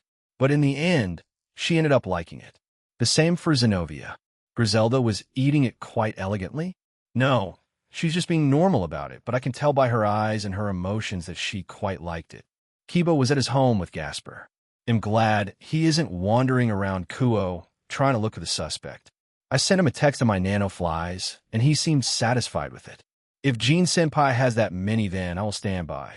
I swear that guy is low-key gay and has a thing for me to think you have gathered this many. As well as Griselda stopped eating and commented on how many women are around me. She also looked to my right side. Gabriel was there. The three of them were quite shocked to see his Seraph here. They knew of our friendly relationship from back then, but it's obviously changed. Gabriel cutely tilted her head and waved at her, then continued eating. Yeah, a lot of things happen after all. I've never eaten something so delicious. Thank you, God. Amen. When Irina finally lost it, she cried out in a loud voice and thanked the dead god, causing the devils to cringe again. I can't get enough of that, so... Earlier, Aquino told me she wanted to wash my back, so I'm making my way to the bathroom in the second floor, the same floor where our bedrooms are. I let out a yawn since I've been lazily relaxing with Ingvild and Asia on my bed. The rest of them were downstairs. The church duo, as I dubbed them. Irina and Zenobia were in an unoccupied room I assigned them to. They've been in there since dinner. They had taken a bath earlier. I made sure of it to avoid any incidents. I finally reached the door and slid it open. I took my clothes off and put them in a basket. I opened the next door to go into the actual bathroom. I did say I wanted to avoid the Eki incidents that are all too famous for an anime. Unfortunately, I can't avoid them all. I had walked into Griselda Corda, partially naked but still wearing a towel. We stood there staring at each other before I broke the silence. My bad. Aquino told me she would be here. He'll go and wait. I turn to leave, and she grabs my arm. I turn back and see her grinning. This woman. I would like to think you wouldn't fall once you reincarnated as an angel. It's fine, Jean-san. Let us bathe together. Aquino-san will join us as well. Is this really okay? I am fine with whatever, I don't mind. Just then the door slid open again. This time Aquino came in with Asia in tow. What did she wake up? While I was relaxing with Ingvild and Asia, they both fell asleep. Oh hey, I got here a bit earlier than you. Era Griselda-san is also here. Sorry to intrude. However, I was here first, so I don't mind all of you joining me. Aquino nodded and took her towel off. She washed herself and entered the bath. Yeah, that won't fit all of us. Time to expand this place. This was meant to be a normal-sized bath in the first place. I snapped my fingers. The room and the bathtub grew in size. Do I even need to snap my fingers? I can just think of it, right? Whatever. Asia quickly did the same thing and joined Aquino as well as Griselda, who I assume already washed herself before I came in. Aquino, what happened to washing me? I shake my head, wash myself, and go with them. Asia and Aquino quickly join my side, making Griselda chuckle. If she joins, then we'll have the Cougar team expand. Era. It seems Jean was thinking of something lewd, perhaps the famous Cougar team he made up. I turn to Aquino and look at her in horror. Woman, how the hell do you know these things? I hear Asia start to mumble to herself, so I turn to see her cupping her breasts, looking discouraged. They can grow bigger. President said, they can if I wish hard enough. Devil's desires, bigger breasts.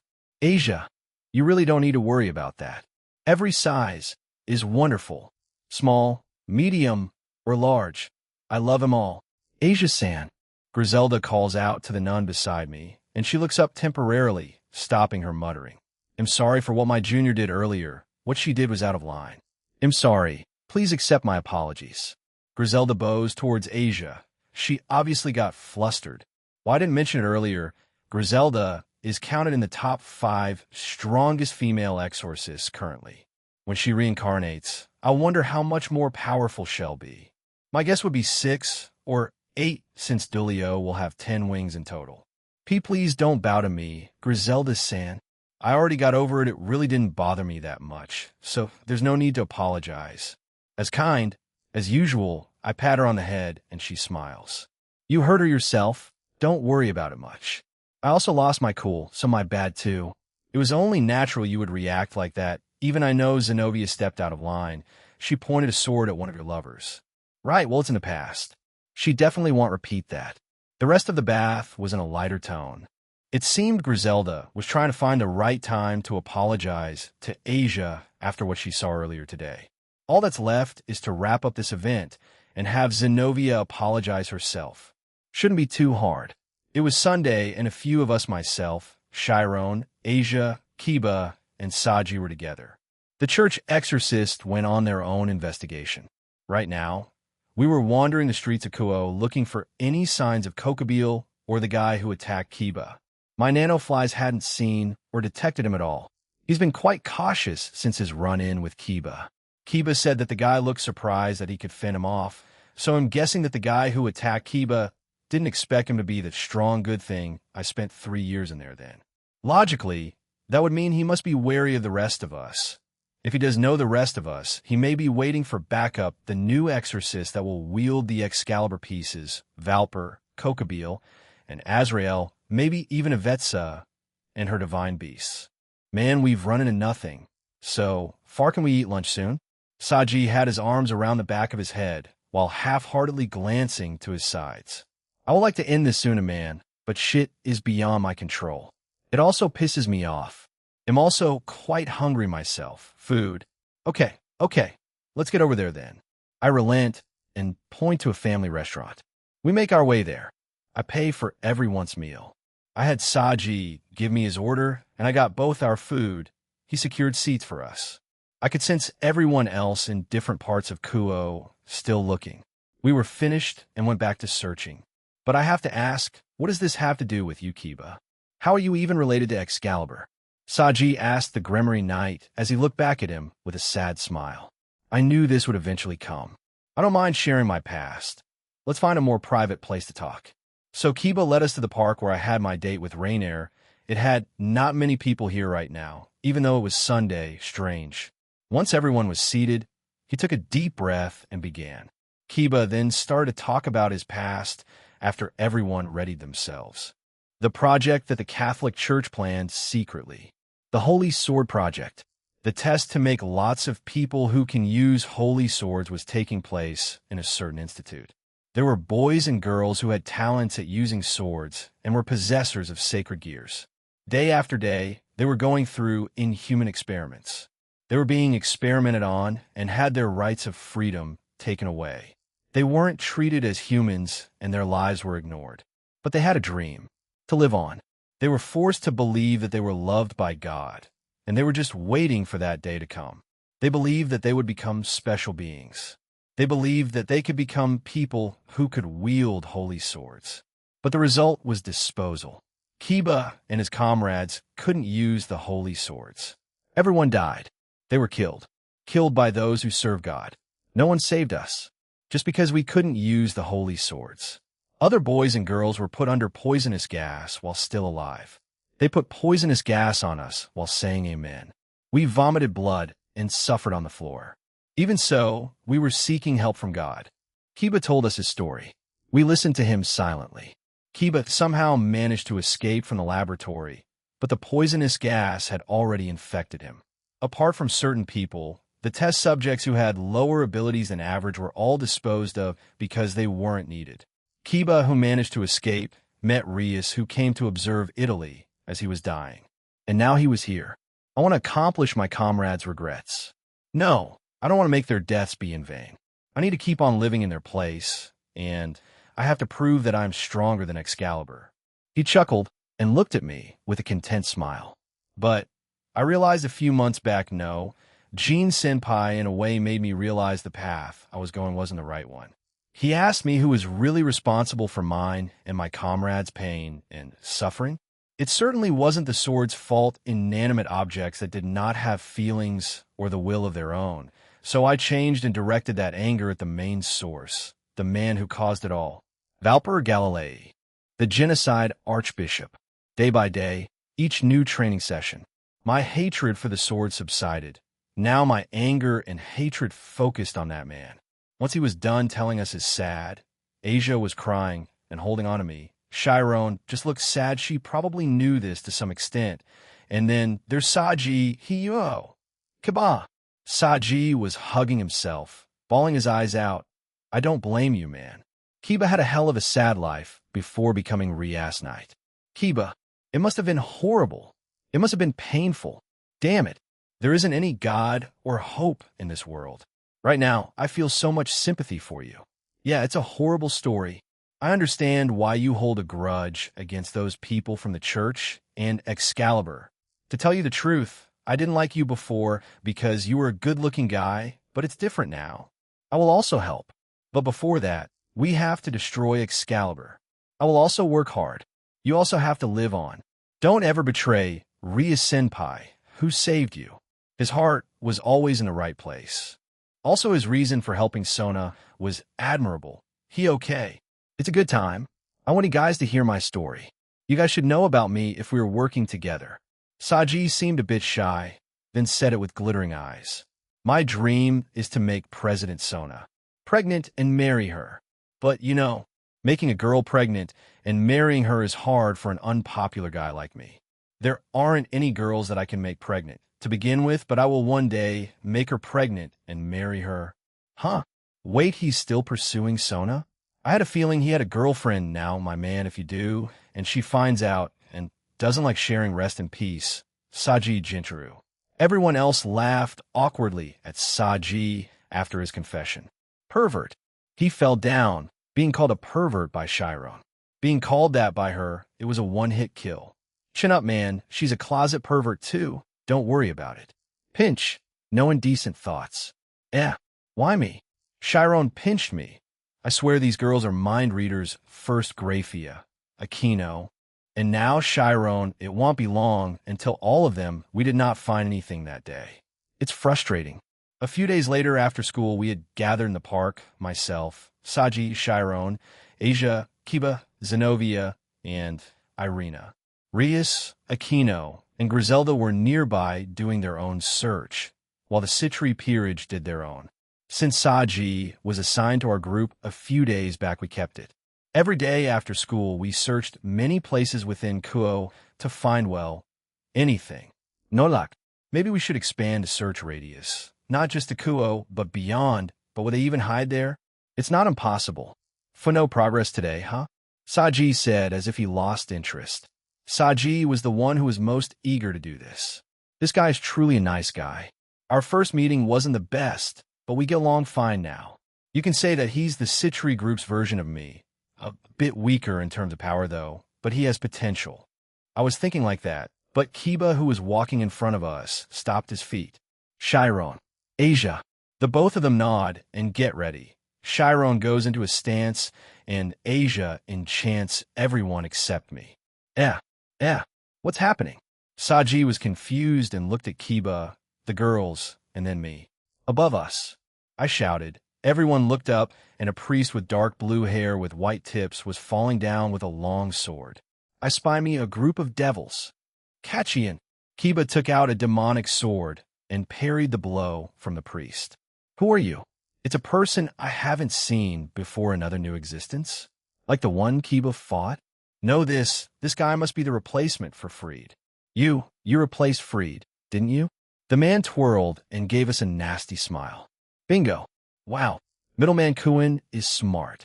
This guy was holding Excalibur rapidly, and to top it off, her was ultimate class. Where the hell are these guys popping from? First, the guy who fought Kiba, and now this nut job. Allow me to introduce myself. I am Kusuk, just Kusuk. Teehee. After his introduction, he did the stupid magical girl pose and lightly hit his head. Psychos everywhere. Swish. Something that looked like a skinny black hand left Saji's hand and headed for Kusuk. On his hand, there was a cute-looking deformed lizard face equipped. The line was coming from its mouth.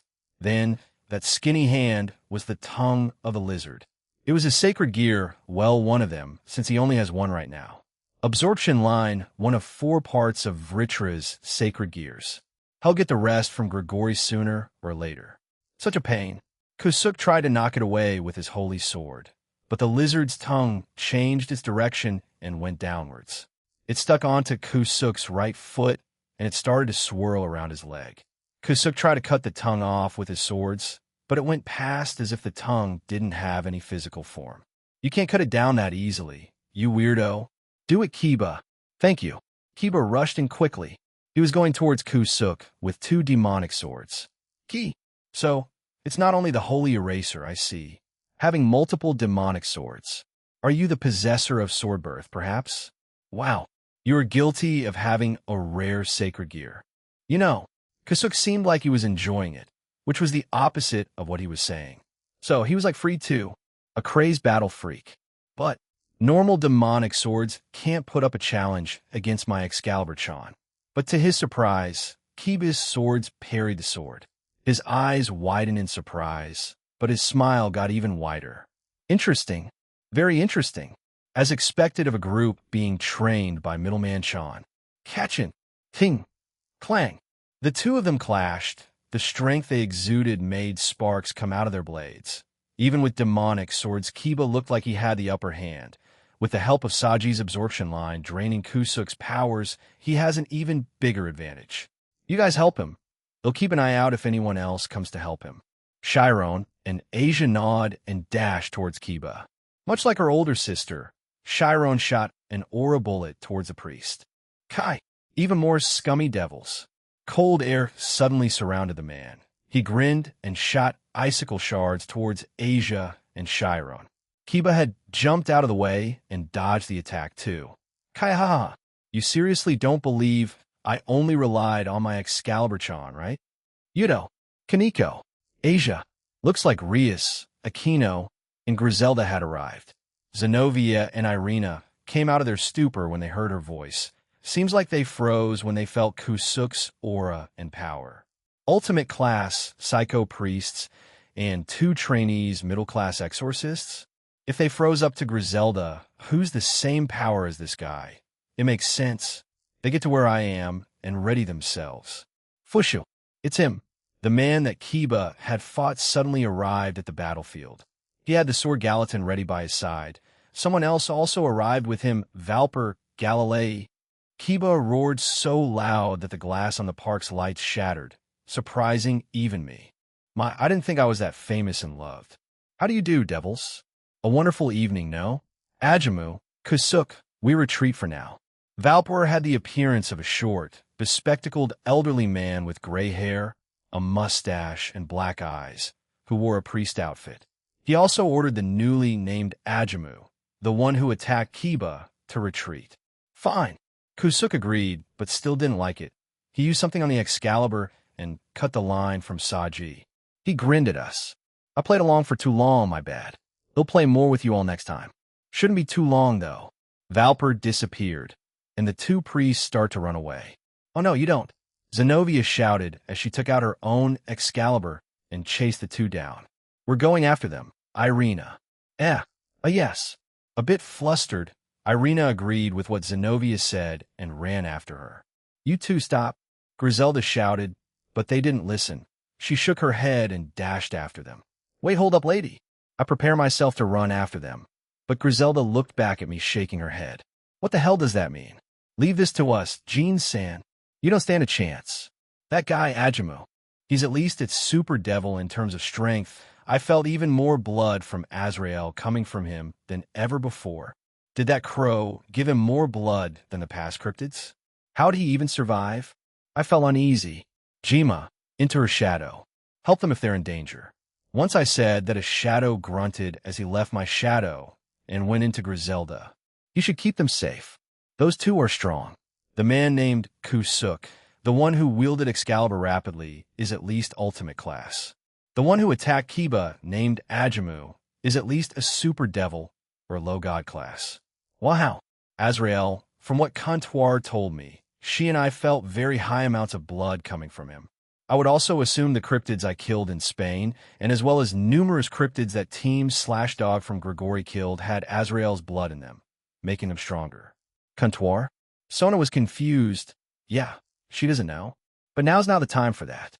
I need them to prepare. They're definitely in Kuo somewhere, being hidden by the Nyarlathotep. They'll tell you a different time, Sona. Both of you need to get prepared. Something big is going to happen. I think Azrael and Kokabil may want to restart the Great War by killing the two of you. Why? What do they gain from that? Some beings are not content with peace. They only feel alive when war, fighting, and blood are shed. You'll meet them soon, maybe even tonight. Don't let your guards down. Later that night, everyone was tense in my home. I had sent Kaisel to scout the areas beyond Kuo. I had turned him invisible, obviously, otherwise that would have caused a panic. He didn't find anything, so he returned to my shadow. Sona had started to put a barrier around the academy. As much as I think that's good, it's useless. I'm sorry, Sona. You may be high class, but the beings you'll be facing are a lot stronger than that. Ingvild, Rennie, and I were the ones left here. Kiba had disappeared and probably ran after Ajamu and Kasuk. Hopefully, Jima helped them if they did catch up. Griselda is also powerful, so I'm not too worried. Thud, thud, rumble, rumble. The three of us go outside and see Kusuk slamming himself against my barrier, and Kokabil was in the sky, floating. Kusuk had a huge grin plastered on his face, slamming his body and slashing at the barrier around my home. Let me in, middleman Kuin. This guy was insane. His head was starting to bleed. Where the hell did you find this guy, Valper? How do you do? Red Dragon Emperor. You already know me, Kokabil. Tonight, we celebrate. Why, you may ask? Because war. War will start.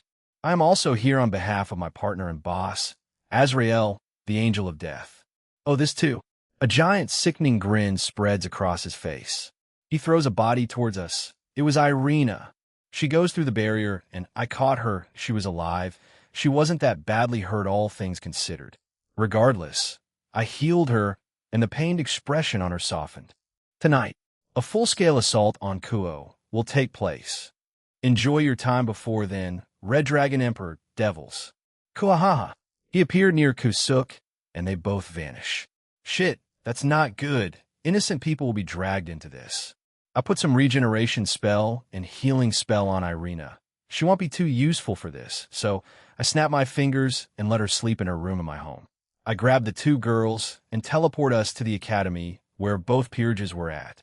I had gathered everyone up and told them what Kokabil told me. They looked mortified, so Sona went around the place double-checking and making the barrier stronger. I had quickly left the academy and went in search for Jima. I went in the general direction of where they chased the priests. There, he was in some sort of prison or trap, sealing him in it. Comptoir. Answer. A sort of sealing technique outer gods can use. You're able to use this to hide beings or things from other outer gods. Nyarlathotep is quite skilled with it, so even I had trouble finding it. Are you kidding me? Dispel this for me, Comptoir. She did so, freeing Jima. Forgive me, my liege. I was suddenly trapped in this spell, and could not help your comrades, nor could I communicate with you. Comptoir. Answer. It also prevents any type of communication. It is no surprise he could not. It's fine, return for now. He did so, and I went back to the academy.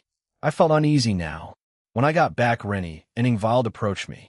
Jean, they'll go put up barriers around Kuo. No, no. I'm not taking any chances, Rennie. I won't budge on this. I won't let you go alone out there. Even if you're a dragon god in power, that's too risky. They'll go with Rennie then. Ingvild joins Rennie's side. I still can't do it. A high-tier god class and a dragon god class. Maybe they have Iron 2 Omniversal. It should be fine shit. They look like they won't budge. I have Iron Chan with me too. We'll be fine, Jean. Please. Fine. But do it quickly and come back immediately. Otherwise, impersonally and literally going to turn this city upside looking for you. The two of them smile at me and fly away. I touch the ground and teleport all normal humans of Kuo into a separate dimension, while also putting them all into a deep sleep. I evacuated all the town citizens that were normal human beings. They're in a separate dimension. They're safe. They looked a bit bewildered, but nodded. Aquino and Grafia come back to us. Rias, President Sona, Grafia, and I just finished contacting both Satan Lucifer and Satan Leviathan. Reinforcements will arrive in an hour, however. Leviathan Sima will be coming here herself, personally, in a few minutes. She seemed angry. Angry would be an understatement. Grafia, knowing her little sister was in danger, should wipe out Japan itself. I see. Good work, Aquino, and thank you, Grafia. Sona put a hand on her head, seemingly both embarrassed and frustrated. But in the end, she sighed and went away. She said to leave the barrier around Kuo. To her and her peerage, the Grimory, and my group will be doing the fighting. Jin-senpai, good luck. Everyone else, too. Saji also wished me and everyone else well as he ran after Sona. All we need to do now is wait, Naya. Yuwa. Va. I don't want to gasp or seem nervous. Everyone did. War isn't something you could just spot willy-nilly. Kokabeel and Azrael were serious about this. Kiba, Zenobia, and Griselda were still not here either, but I could feel their auras rushing towards the academy. Doom! Suddenly, Kokabeel and a woman in a lab coat appeared from Rennie and the Slash Dog Girl's description. That woman is Avetsa. Underneath them was also something strange. In the middle of the school field, there were 4 swords that were releasing extreme lights while floating. Having the swords at the center, there was a suspicious-looking magic circle spread in the whole school field. There was an old man located in the middle of the magic circle. Valper Galilei, that geezer. He was going to fuse them. I'm going to make the 4 Excaliburs into one. Valper said it, as if he found it amusing. Valper, how much longer will it take for the Excaliburs to merge? Kokabeel, who had the moon as a background. He was sitting on a chair up now, in the sky, while looking down on us. Was it the power of a fallen angel that was making the chair float? He was crossing his legs confidently. It won't even take 5 minutes, Kokabeel. Is that so? I will leave it to you. Kokabeel moved his eyes from Valper to Rias and then me. Is Surzex coming? Or is it Serafal? Or will the middleman personally stop me? In the places of Oni-Isama and Leviathan Samoi, swish, banning. After the sound of the wind, there was a sound of an explosion that echoed throughout the area. The sound came from the place where the gym is. No, where the gym was. There wasn't even a trace of it. Did it get blown away? Boring. Well, that's okay. It will be entertaining. Kokabeel wiped out the gym with a pillar of light. Talk about flexing, it's much bigger than what was described, or what I have seen this guy with Satan class. No, true Satan class. Wasn't he just ultimate class last time? Did Azrael give him more blood? Whatever. It's time started. Avetsa. Hee, of course. My babies have been waiting for this for a long time. Rumble. Rumble. Rumble. Shine. Shine. Multiple magic circles appeared all around the town of Kuo, for also appeared inside the school, while I made 4 perfected divine beasts. The rest should be around true Satan class. These babies in this school should range from low to high God class. Jean-san. I turn around and see Zenobia, Kiba, and Griselda coming towards us. They finally made it. Ah, more ants to kill. Very well. Boom. The 4 divine beasts were summoned around the school. 3 of them were big, and 3 of them were the size of Big Ben, the clock tower in the United Kingdom. That's 96 meters tall. Only one was human-sized. One divine beast was some sort of Godzilla ripoff. The other was a giant bee, almost like Beedrill from Pokemon. The third was like a bunny that looked like from the anime Bloodsea. It looked creepy as fuck. And finally the last one. It looked like Kibutz Suji Musen. All of them let out powerful auras that shook the entire school. The other monsters that appeared were rampaging across the town of Kuo. I have to reverse time on the town to repair the damages. After this is all over, it can't be helped then. This is a preview of what's to come for the both of you. Get ready. Drake will be doing this first with you. Wait, what? What's happening?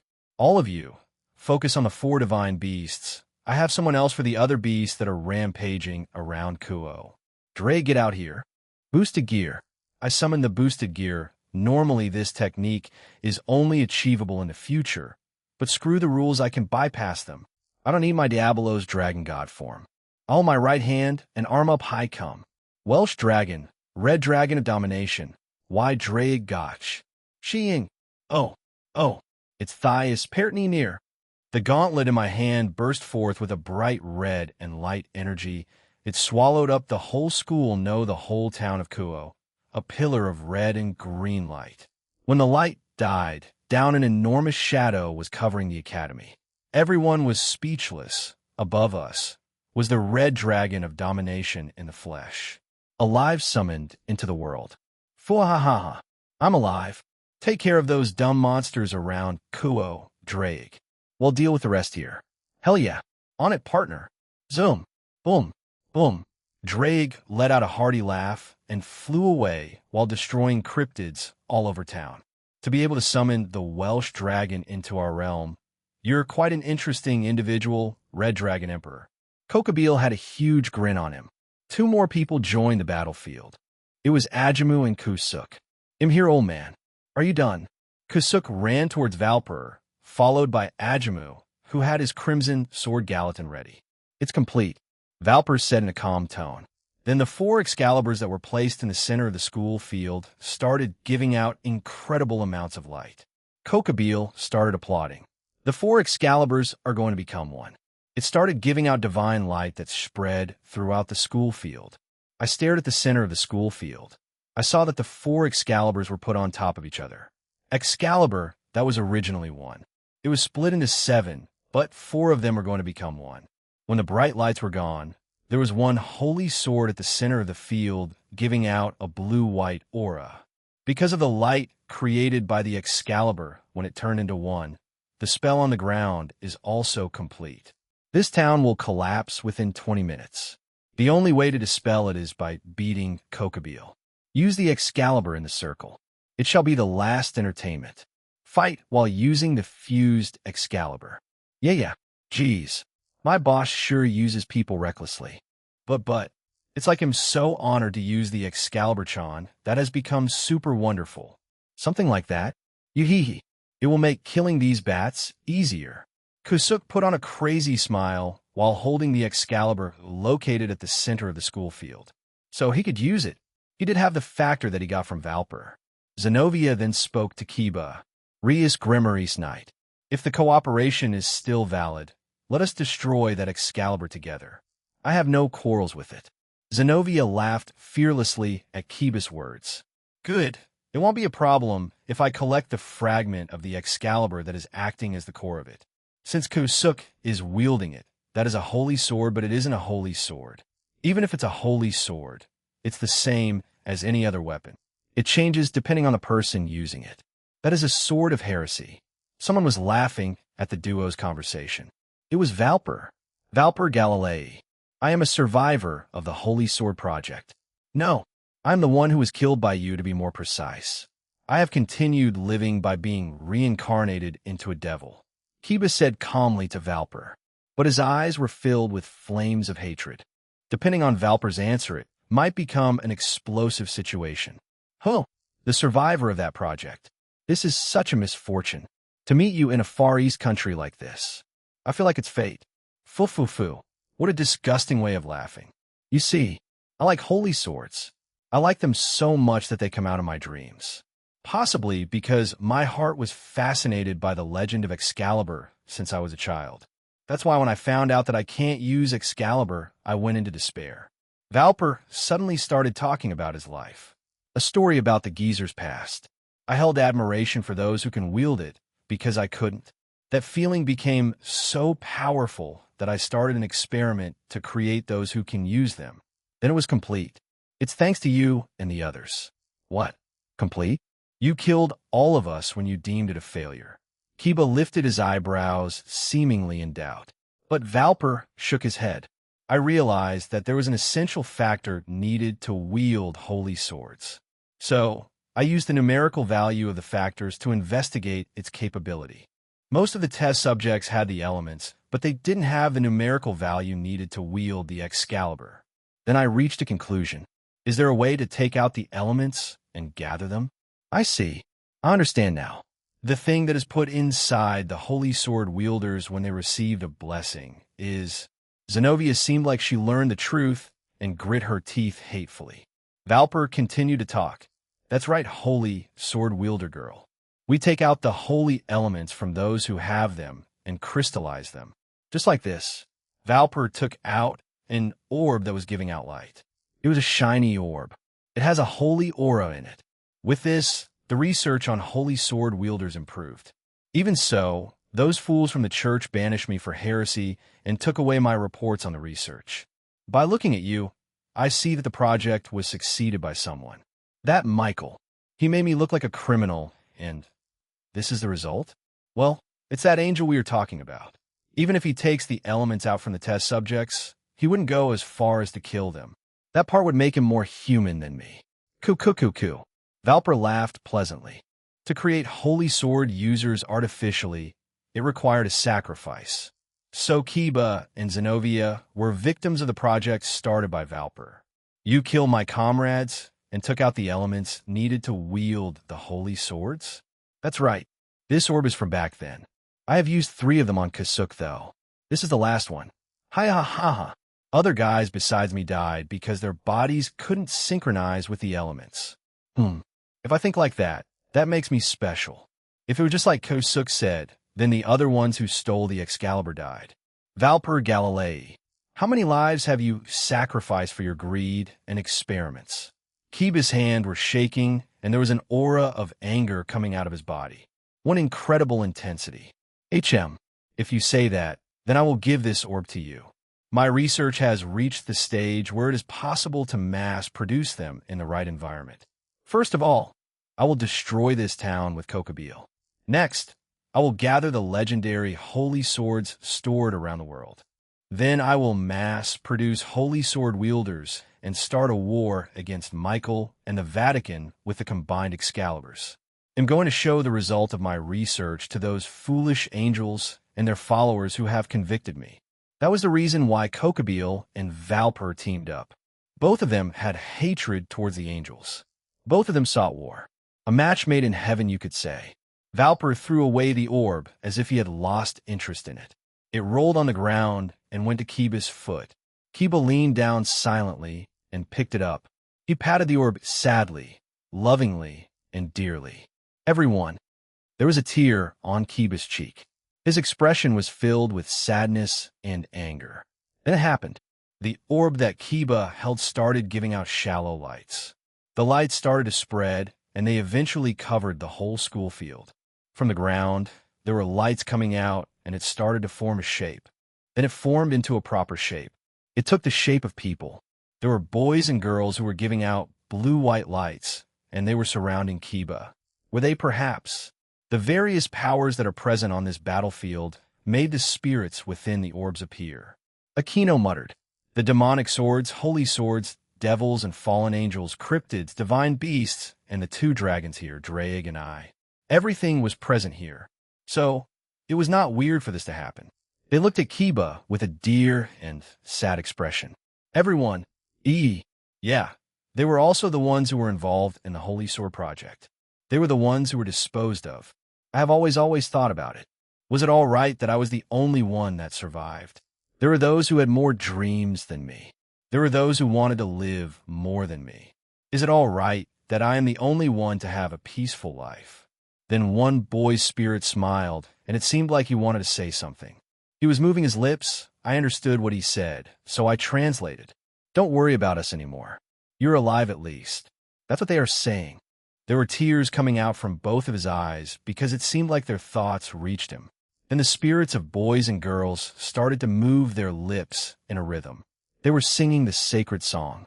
Asia finished my thought out loud. They were singing the sacred song. Kiba started to sing while shedding tears. When they were going through the painful experiment, this was the only thing they obtained to keep their hopes and dreams.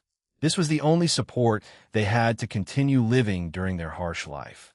Kiba and his comrades had the smiles of innocent children. Their bodies started to glow blue-white. Those lights were getting brighter, with Kiba in the center. We were no good alone.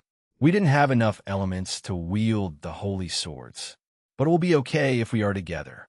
Originally, the sacred song was supposed to make devils suffer. There were different types of powers in this place. It wasn't painful for them. Instead, it had a warm feeling. Something warm that was thinking about friends and comrades. You have to accept the holy sword. It's not scary, even if God is watching. Our hearts are always one. Their spirits went up into the heaven, and they turned into a big light that fell down to Kiba. Ah, ah, ah. I started to laugh loudly. A few heads turned toward me. I had a giant grin on me. Jin-senpai? Jin? The night has reached it. Sacred gears change and evolve while using the feelings of their current wielders. That's right. Kiba Yudo, you reached your balance break. The light that split the abyss night looked as if it was giving blessings to Kiba. Kiba Yudo, I had escaped from the hellish nightmare I was subjected to. I was running through a forest when I finally collapsed of exhausting, as well as the poison running through my body. When I got out of the forest, I met her, a high-class devil. What do you desire? The crimson-haired girl asked me while she held me. I was on the verge of death, and I mumbled one word: help. I wanted to live. I wanted to avenge my comrades, my friends, my family, to live as a devil. That was the wish of my master, and also my wish. I thought that it was fine, but I couldn't forget my hatred towards the Excaliburs and my comrades' vengeance. No, I could have forgotten about it. I have the best comrades now. Jin-senpai, Kaneko-chan, Gasper-kun, Asia-chan, and Akino-san. They helped me, who was driven by vengeance. I thought about it while searching for the holy sword wielders. They are comrades who would help me. I thought, that isn't this already enough for me? But if my former comrades' spirits are wishing for their vengeance, I can't let go of my demonic swords that carry their hatred. But my thoughts were just released. Don't worry about us. At least you live. My former comrades weren't wishing for me to deliver their vengeance. They weren't wishing for it. They wanted me to live on. But it's not like everything is solved. Yes, it hasn't ended. I have to take this piece of human garbage down right here. There will be a repetition of the incident that happened to us. I won't let it happen. Valper Galilei. As long as I don't kill you, there will be those who will suffer the same fate as us. Oof. It's been said for a long time that research always comes with sacrifices. Haven't you realized that yet? You're too far gone to see any reasoning. Kiba, it's time to move forward. Cut down your past, Valper, and those two psychos with your powers. Jin-senpai, Kiba-senpai. Let's keep getting stronger together. Gasper-kun, do it, Yudo. Finish No, surpass Excalibur, and forge a new path in your life. Live for me, your king, Rias Grimory, as you are my knight. You certainly won't be beaten by a phony Excalibur. Kidakun, fight. As a close friend of Jin, you can overcome anything. President Akino-san senpai, do you best. Fight. Kiba-san, Kaneko-chan, Asia-chan, everyone else in Jin-senpai's harem cheered me on too. I'm really blessed with new friends and comrades. Everyone. Flip drip, I'm crying again. Jin-senpai will surely make fun of me. I'm being so uncool right now. I ignore the crazy ramblings of the crazy Kasuk. I wiped my tears away and looked forward with brand new determination. I will become a sword. My comrades who have merged with my spirit. Let's overcome it together. The feelings we couldn't say back then. The wishes we couldn't fulfill back then. Right now, right here. I shall become the sword of Rias Grimory and my comrades. Please respond to my feelings now. Sword rebirth. My sacred gear and the spirits of my comrades mixed. It started to align and formed a shape. The demonic power and the holy power were combining. Yes, this feeling my sacred gear. My comrades are telling me this sword was giving out an aura of both demonic and holy properties. Balance breaker, sword of betrayer. This sword has received both the powers of light and demonic powers. Have a taste of it, Kusuk. I ran towards Kusuk with all I had while also using the trait of night. My Godspeed will evolve. Gianting. Gah! He couldn't react on time, and I pierce his stomach. He forcefully pulls himself away and holds his wound with one hand. A sword that has both properties? Impossible. Don't fuck with me. Kusuk lunged back at me, ignoring the amount of blood coming out of his wound. Ting, ting, ting. Why? Why isn't it hitting? This is the fused Excalibur. Why can't I hit you? Kusuk started to use his ice abilities too. He infused the Excalibur with ice, while also launching ice attacks at me. Shitty Devil. Clang. That's. Valper was shocked, even Kusuk. That sword. Durandal. Zenobia had joined me in my fight with Kusuk. She was wielding another holy sword. Durandal? It's a sword that is so famous that it is on par with Excalibur. Why does she have it? Durandal? You are not the wielder of the Excalibur. Not just Valper. Even Kokobeel couldn't hide his astonishment. Wrong. I was originally the wielder of Durandal. I was also chosen as the holder of the Excalibur. That's all. Zenobia made a stance with Durandal. Two-sword style along with the Excalibur. Absurd.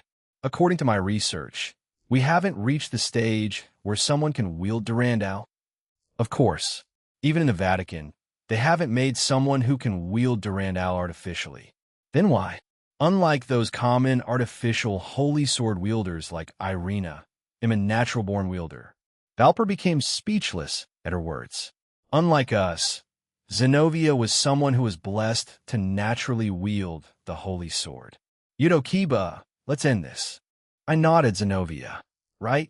Kusuk was suddenly rooted to the ground, those chains, Jean-senpai. Zenobia and I dashed towards Kusuk, who slashed his sword at us. I went faster and destroyed the sword in one strike, putting all my strength into it. Kusuk was sliced in half, as well as everything in front of me. I hope I didn't hit anyone from the Citri group. Zenobia followed up and cut him horizontally. Fuck. Everything. Kusuk, the wielder of the fused Excalibur, died. Cut into 4 by Zenobia Corda and I. So, there was another natural wielder, the man named Ajamu, had been watching idly as he pointed his sword at us. Well met, Durandal wielder. I'm the wielder of Gallatin. For 2 natural-born wielders to be in one place, quite peculiar. Leave him to me, Kiba. You have Valper to deal with, right? Jean Skyward Kusuk is down. All that's left is the divine beast Draig has been busy killing everything else. Not many left. This should be over soon. Greed, Tank, Kaisel, Ajima come. The 4 shadows come out of my shadow. Take care of the divine beasts. Don't let any of them live. They all nod and disappear. Sheening. Finally. Took you fucks long enough.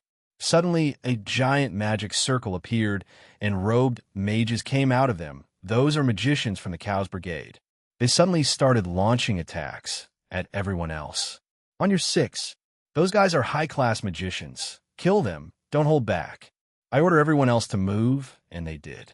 Rhea started hitting them with her power of destruction spirit gun, killing the ones hit instantly. I also ran out of use for you. Pierce.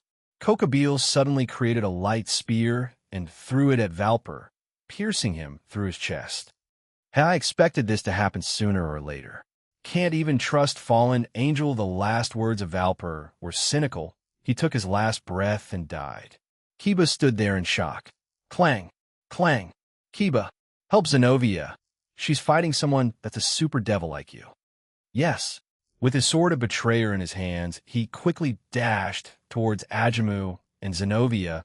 He will need to use everything he had to fight him on equal terms. It seems like my babies are being eliminated quite quickly. I shall retreat for now. Good luck, Kokobeel. With that, Avetsa vanished, seemingly leaving the job to Kokobeel. Doom. It's done. I look at all 4 divine beasts, and my shadows had quickly killed them off. Kaisel had taken on the Beedrill divine beast. The thing now was on the ground, all burnt up, dead. Jima had taken on the Godzilla ripoff. It was cut in half, and its head was pierced by Jima's trident. Tank stood triumphantly on top of the bunny he had fought and killed.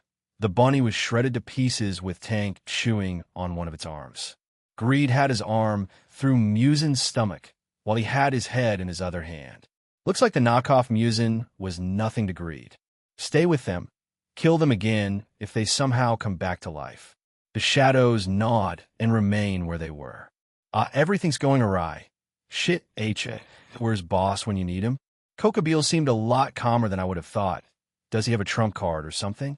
How about this then? So many great fighters here. I'm a lot more surprised at how much stronger the little sister of Lucifer is. You have my praise, Bat. Rias glared at Kokobeel's remark.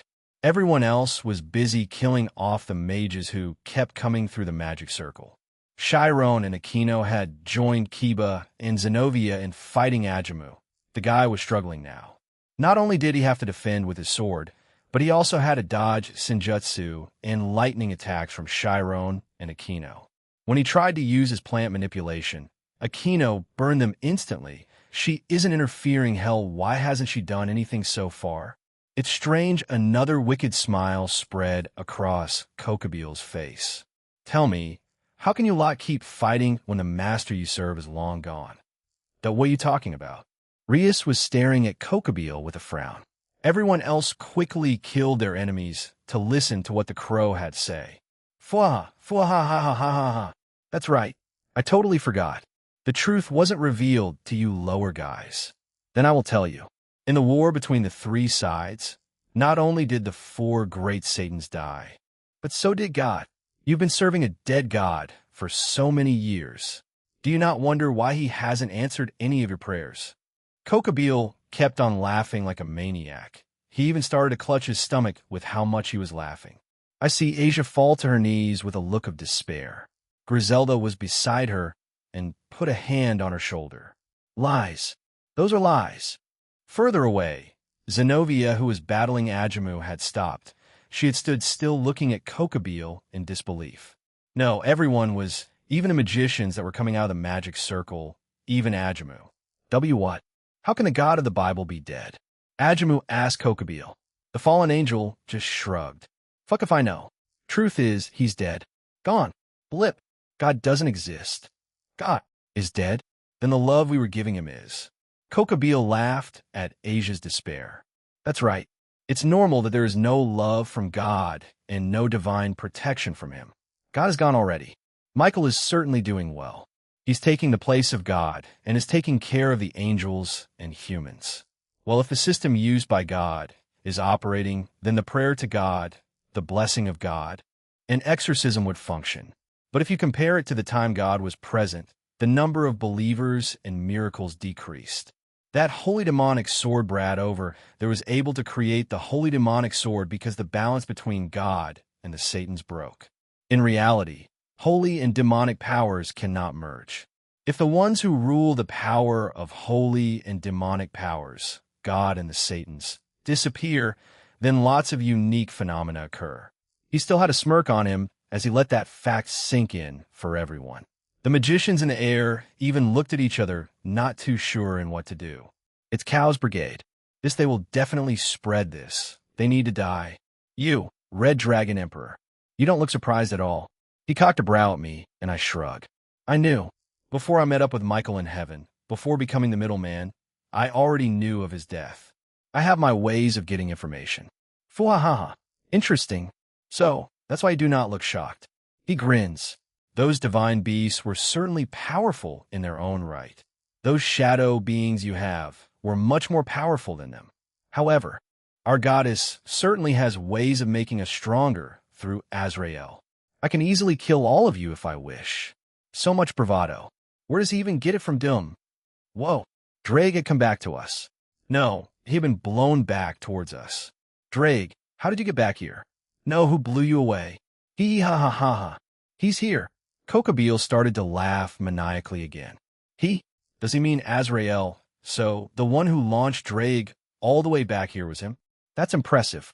To be able to hit the Welsh dragon with so much force to launch him back to Kuo Academy. Grafia was in awe, and Drake gave her an awkward smile. Partner, I took care of the monsters around Kuo, but could only save one. Save one? What the hell are you talking about? He turned into a blue ball of light and came beside me. From the light was an injured Ingvild. Ingvild? I quickly touch her and heal her. She wasn't in any life-threatening danger. Her injuries weren't that bad. Drake, did you protect her? Wait, where's Rennie? Drake, the ball of light went inside me. Drake, where's Rennie? I got no answer.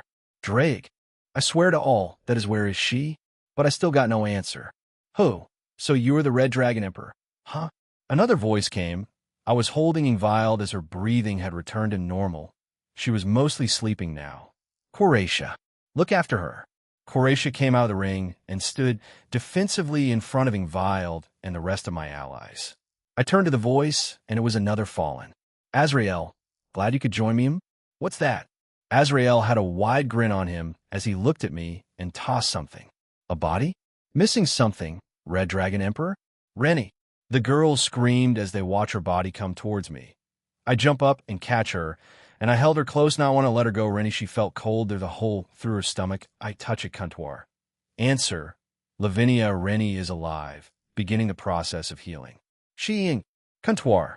Answer. Healing successful. Her life is no longer in danger, Jean. Jean? Jean. Jean. Rennie, I'll put my trust in you, Jean. Rennie, my heart feels strange when I'm with you. It hurts, and I get the butterflies in my stomach. Every time you praise me, I can't describe how happy I get. Even sleeping with you back in that hotel was the best sleep I had in a very long time. Rennie, I mean it, Jean. I want to be with you. Forever. I wasn't too sure about my answer a month ago, but right now, I'm certain of my answer. Rennie, in the future. Why we have that forever? Can we? Rennie back then and Grigori now, or the future? My answer will remain the same, Jean. I want to be with you forever. Please? MMM together with Jean, forever. I love you, it's my fault. You got hurt because of me, because of my negligence power output. Outer God. Wanakino Himajima Fuahaha. The Red Dragon Emperor has gone silent. Kokabeel kept laughing after one of my best friends was seriously injured. She wasn't killed. I refuse to believe that. Jean, Jean, Jean. Everyone else was shouting his name. He hasn't responded, yet he's been cradling Rennie in his arms without saying a word. I can't see his expression at all. Sheing. See Contour? KHH. Contour seemed to be worried. Did something happen to Jean? What happened, all of you? Help me with this barrier. Any help with do? Please. I'm not everybody else. The rest of Rias peerage. Everyone else in Jean's harem, we were covered with some kind of aura. A shield? Hurry. Contour shouted at us. Jean's shadows had frozen on the spot. They looked unsure of what to do. But one by one, they started to kneel from where they were. Even the new woman that came from his ring, Coratia, had a look of terror on her face. She started to kneel as well. What is FWSHHH? Jean got up, an ominous aura surrounding him. What is this? I'm scared. Something is this the power of an outer God? Jean held Rennie protectively. It's the same feeling. Ingval knew everyone else was shaking, but Ingval was doing better than the rest of us. Jean, please come out of it. Jean still said nothing. He looked up at the two fallen as they had stopped laughing, a look of pure terror and panic on both their faces. Jean opened then closed his right hand. Splat. Kokabeel. He exploded. Blood was everywhere. What happened? He hasn't lost control. Contour couldn't find the word she was looking for. But she was clearly unsure of what to do. She was panicking like the rest of us, a supercomputer panicking. It sounds funny when saying it a calm and controlled rage.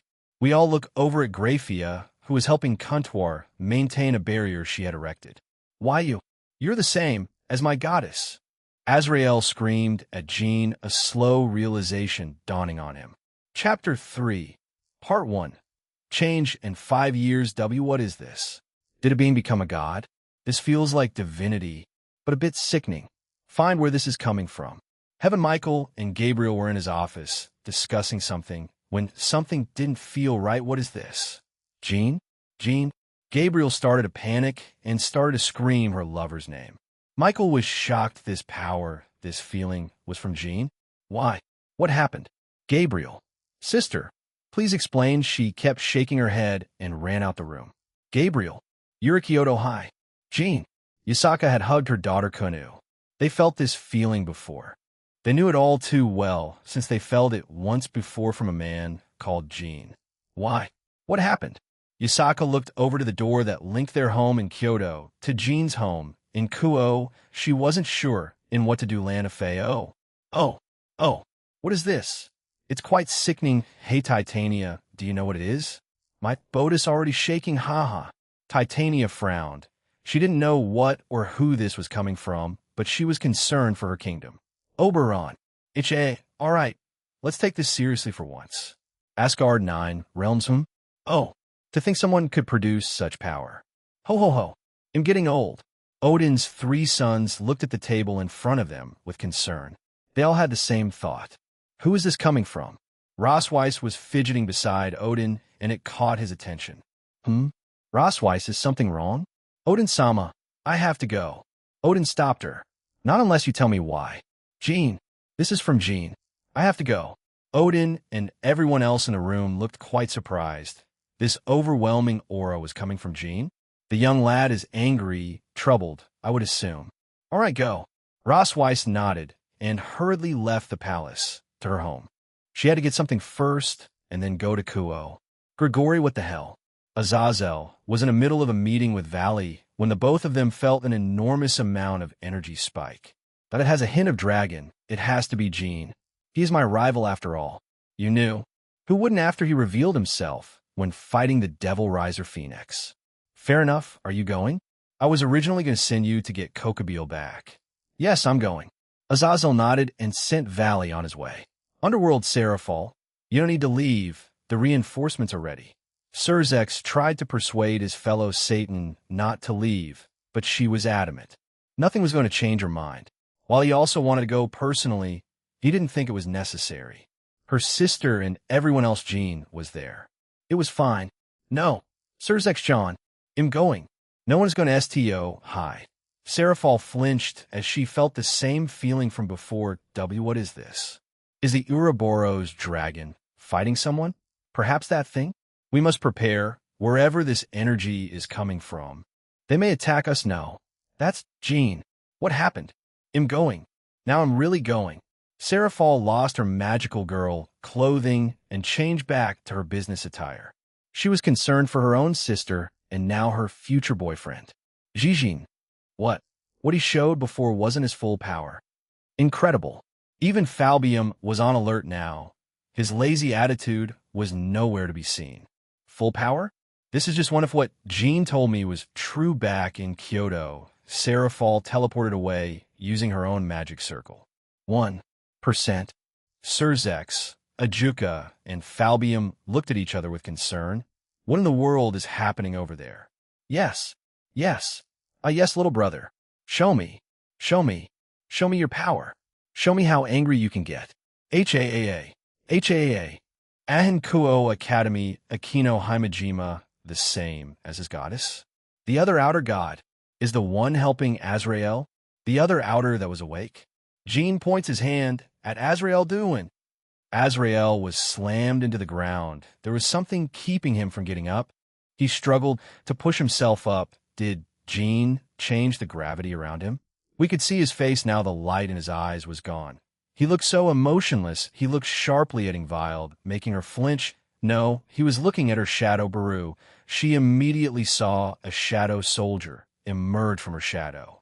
Of course, my liege. Jean puts Rennie down as Baru immediately put his hands above her and a bright green light started emitting from his palms. He turned around and faced Azrael. His horrified look had not left him. Jean slowly walked toward the fallen and picked him up by his neck with his left hand. Don't fuck with me. I have the power of a dragon god. Splat. Jean slapped Azrael and his head exploded. No, his entire body exploded. The shockwave generated by the slap wiped out that part of Ko. Everything on Jean's left side, that part of the town, was wiped out. Suddenly, a magic circle appeared from the ground. Azrael came out of the circle. He was as shocked as we were. Was this his resurrection ability? What? You brought me back to Lee Splat. Jean kicked Azrael again, and he exploded into a bloody mess. This isn't like you, Jean. Please come out of it. Again. Azrael was resurrected. This time, he moved and attacked Jean. His attack didn't reach him. It stopped what? No. Azrael was turned into another bloody mess. This repeated for the next few minutes. Jean silently killed Azrael over and over again. The angel of death somewhere down the line gave up fighting back and let it happen to him. He kept muttering to himself why his goddess wasn't helping him. Without a word, Jean kept killing him. Jean then summoned a rabbit? Why? The rabbits started to multiply by the hundreds, no, thousands. The cute, fluffy white rabbits started to run towards Azrael. That I was left speechless. Those adorable animals were swarming all over Azrael. They were nibbling at every part of him, his eyes, teeth, tongue, thighs, even his clothes. One to know, 9 of them crawled up his rectum, his asshole. His screams had become muffled. They were those rabbits. Although his eye sockets were void of any eyeballs after being eaten, the fallen angel began to cry blood as they devoured him from the inside out.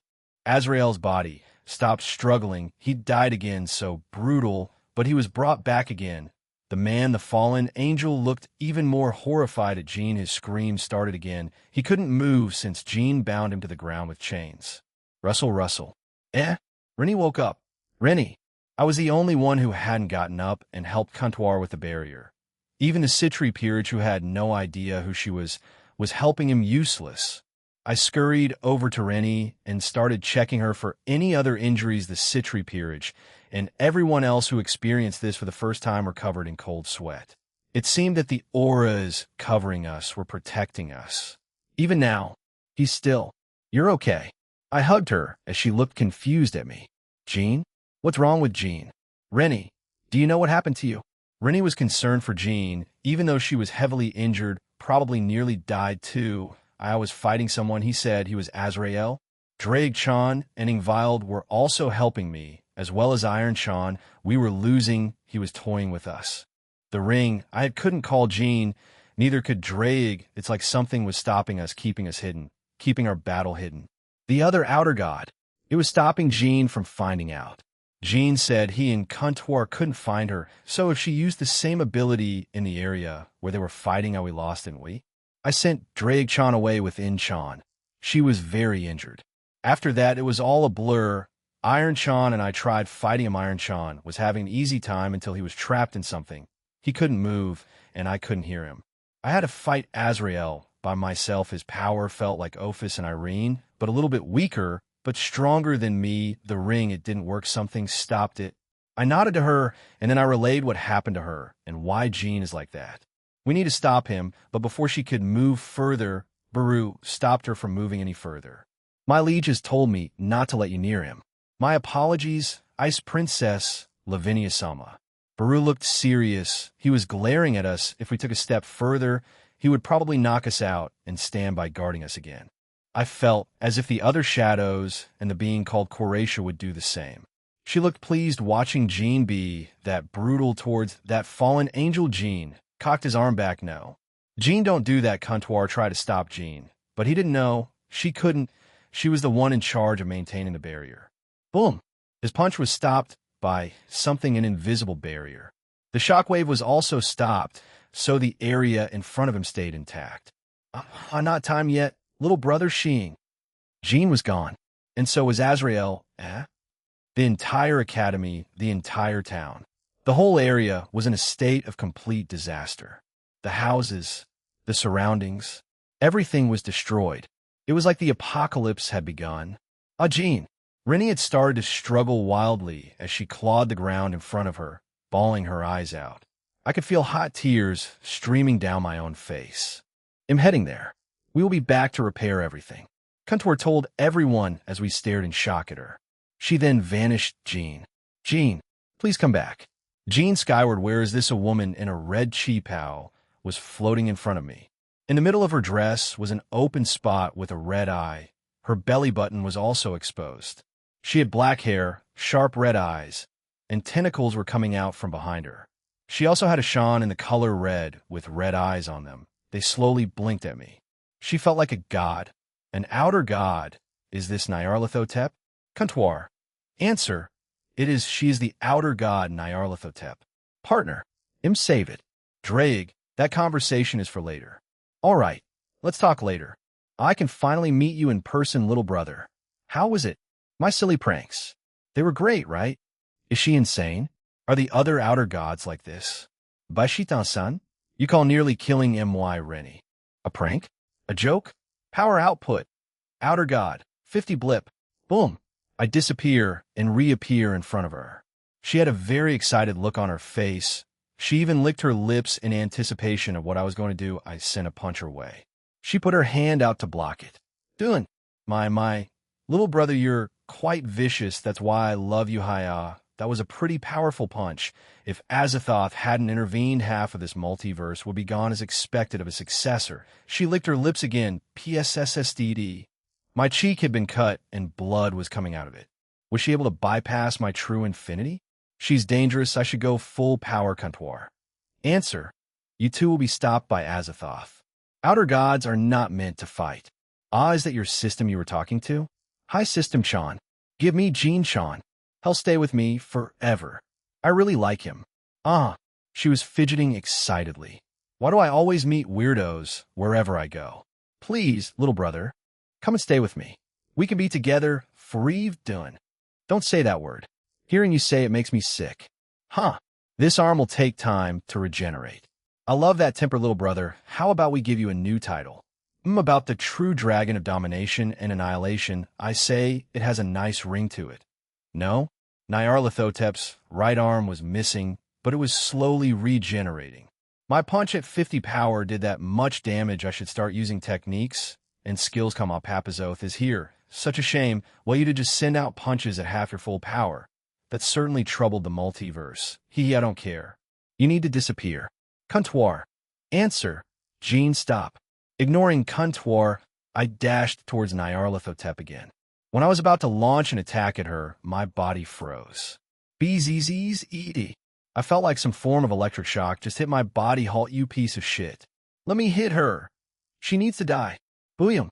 A mix of draconic power and outer power exploded from my body. So much animosity, it's all for me. I love it.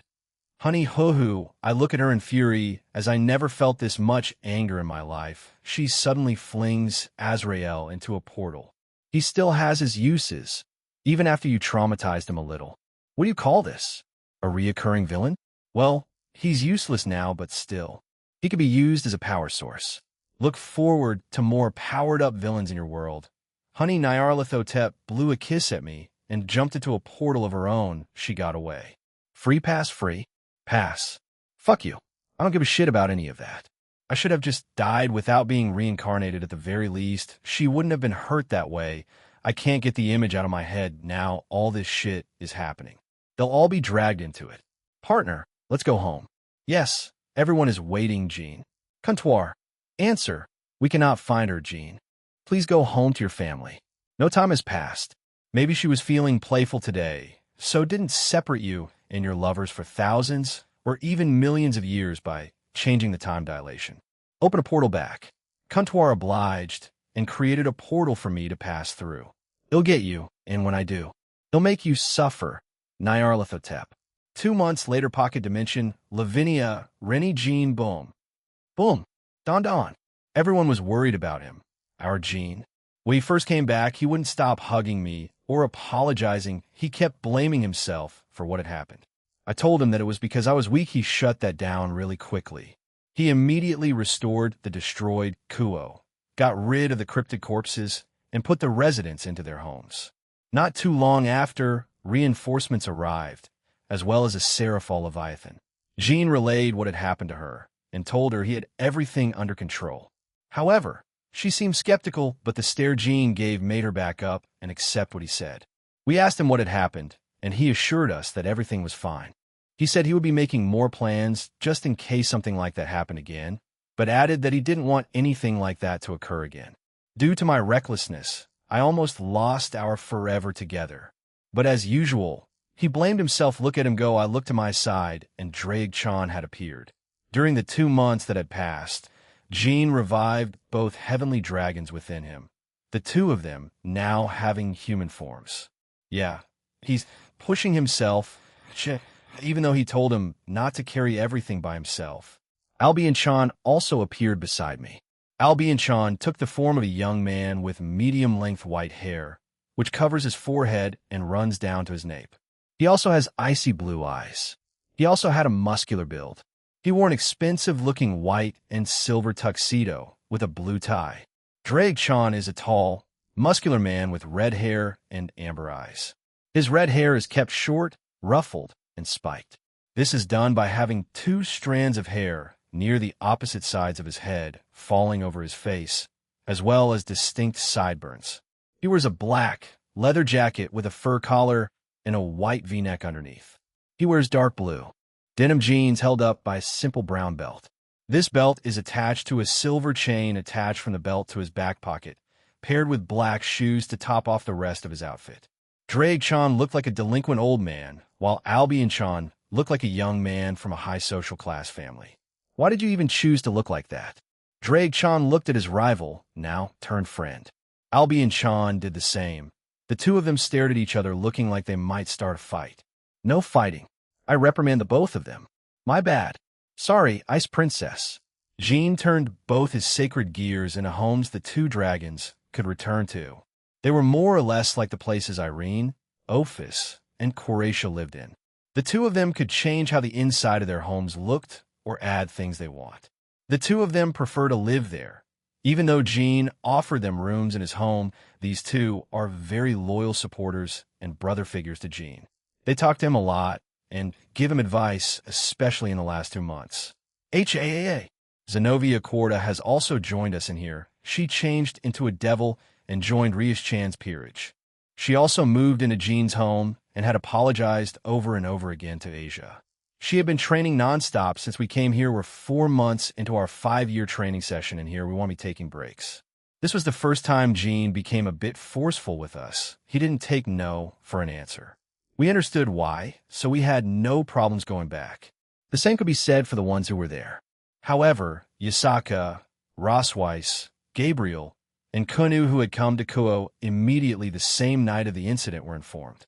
I had called Natsum and Shigian. They were also confused about the power spike Rias-chan informed Latia, and Akino told Sisu. Jean also changed the properties of Rias' evil pieces. He made so that she could reincarnate gods or god-class beings or individuals who had god-class powers. He hinted that Rosweiss may join in the future. He told that to me in confidence. I don't think she will, but I'm not sure. Well, we better get back to hunting. I want to reach a new height in power. Yeah, the two dragons agreed and flew away. They knew how Jean felt. Even though they were alive again, they were still connected to him. Therefore, they felt what he felt and vice versa. Mainly emotions, not physical pain. That's what Kantuar told us. Jean also created more beings like Coratia, 3 in total, 2 more females, and 1 male who obeyed him and were as powerful as Coratia. Coratia was in Jean's ring, and so was the male. He was rather intimidating to look at or be around. The other 2 were a lot more outgoing. Both were human. One was a maid. Grafio wasn't too happy about it. But when the 2 of them worked together, they got many of the house's chores done together and talked about maid-esque duties. The other one was an upbeat girl. She was also inside Jean's ring. According to Jean, he may put her in the dimensional gap to serve as another protector. Apparently, she was created to be an ultimate human like the maid. She's an upbeat girl who is a mage. However, the maid was an assassin of sorts. She mainly used daggers and strings to fight, as well as magic that complemented her style of fighting. The upbeat girl was a magician of sorts. She could use all types of magic, all types of elements, and was a master at it. The man could control and create dragons, similar to Coratia. He had the aura of a leader or ruler. However, they both bow their heads and follow Jean without question. The man has outright said he would follow Jean to the ends of time to do his bidding. That's how much they respected him. The upbeat girl and maid were in the same boat. The maid was assigned to look after Yasaka and Kunu. She lived with them in Kyoto too. It apparently made things easier for them. Jean, he became very overprotective of us. It's not over the top, but anything or being he deems a threat is almost instantaneously dealt with. Case in point, there were a few magicians that appeared within Kuo's borders. Jean located them, found out their intentions, and killed them. If they had a sacred gear, he would either keep it or sent them back to heaven. Before killing them, he would read their memories. But they almost never had anything useful. Jean so far hasn't kept any sacred gear he found on them. He deemed them useless and said he could create the same thing and give it more potential. It's almost like Jean has 2 personalities. If he sees anything as serious or business, he'll have that face on. Jean usually had a relaxed, almost aloof expression, ready for anything but didn't take things too seriously. That was when he spoke to Serafal. That was the stare I had seen in a way. it was the business Gene. But any time at home or with us, his lovers, his harem, it's the usual Gene, but it almost seemed forced. No, that's not the right word. It's like his heart isn't into a Gene, is definitely depressed. We all tried comforting him over the last 2 months, but he's given us the answer of it's me. It's all on me. Not any of you. I'm sorry, ITLL. Take a while to get back to the old me. No one blames him for what has happened. Even Kuntuar said it was beyond their control. It pains me and the other girls to see him this way. Even the two dragons, as well as Gasper Kuin and Kiba Kuin. I had climbed up a rank in power, but I've just been watching Gene the last few days. I sometimes find myself touching where the hole once was. Gene had a very pained expression on his face when he saw me doing this. Previously, he thought fighting, sparring, and battles were fun. However, since the incident, he has a preference for ending them as quickly as possible, and this is referring to actual fights. He still holds back and drags it out when we request to spar with him. He always looks sad when sparring. Rennie, come on, let's train. We can try again with Gene tonight. I turn to see Suzaku, shake my shoulder. Natsum and Shigen were also there. They all had strained smiles on them, yeah. We could try soothing him at night again. Gene, skyward, boom. I was sparring with Igris and Baru. A match their power, and we have been fighting for. I don't know how long. I couldn't go up in power until I evolved, evolve. I had to evolve at any cost back then. Azathoth apparently was satisfied with how I handled things, so he gave me a pass, whatever that means. I haven't had any dreams or voices at all. He also hasn't shown up yet. I am eager to speak with him. I had officially revived the two heavenly dragons, as well as created more beings that were loyal to me. I had one that was a maid and assigned her to Yasaka and Kunu. She mostly stays with them. She's only in my home when those two are. The other two are in my ring. Not counting Koratia, since she was made before them. Don, Kochheim, down, clang. My fists collide with Barris and Igris' sword. The clashes between us produce powerful shockwaves. I had erected a barrier between us. Kuntuar, answer. Gene is around lunchtime. The two shadows and I disengage. That will be all for now. Well done. The two bow and go back to Aquino and Ingvild. I will be making more shadows and beings in the future. I just need to find good candidates for them.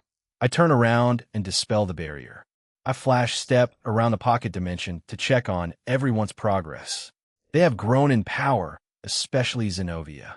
It has been 4 months, and she has climbed up to the peak of ultimate class. After the incident, she became a devil. Irina and Griselda returned to the Vatican. I gave her my phone number, so if anything happens, she could get in touch with me. Zenobia was obviously expelled from the church, so Rias and I took her in. She currently lives in my home. It's lunch. Let's go in. In response to my announcement, the monsters ceased spawning, and the ones left were killed by the ones who were fighting them. I go in first, and the being I created was already finishing making lunch. Jin-sama. She smiled at me and bowed.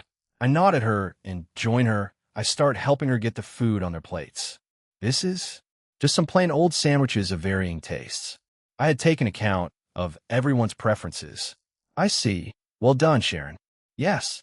The maid I created, Sharon Kreuger. She was what I called the ultimate or perfect human. But in a way, they are considered gods due to their abilities. Sharon is a young woman with turquoise eyes and lavender hair, reaching her neck. In her default appearance, Sharon wears an elaborate dark violet maid's outfit with a white apron, leather knee-length boots, and a brown leather corset around her torso. She utilizes an unusual ornate knife with demonic patterns in red all over the blade. The hilt is covered in several small round blades. She also uses steel wires in battle, with the light often seen reflecting from them when entering a combat situation. Sharon displays herself as a humble and cheerful woman, devoted entirely to me, as well as my harem. She never makes any objections to orders given by me, and rarely finds herself conflicting with anyone unless she goes out of her way to tease them. Her devotion to me is so profound that she freely offers her services to anyone on good terms with me, including my harem, Kiba, Gasper, and the like. A maid whose multitasking abilities reach no end. Sharon performs extraordinary feats of organization and housework. Upon revealing her proficiency in combat, hints of sadism towards her enemies are displayed. Sharon displays a visible and complete hostility towards anyone I consider an enemy.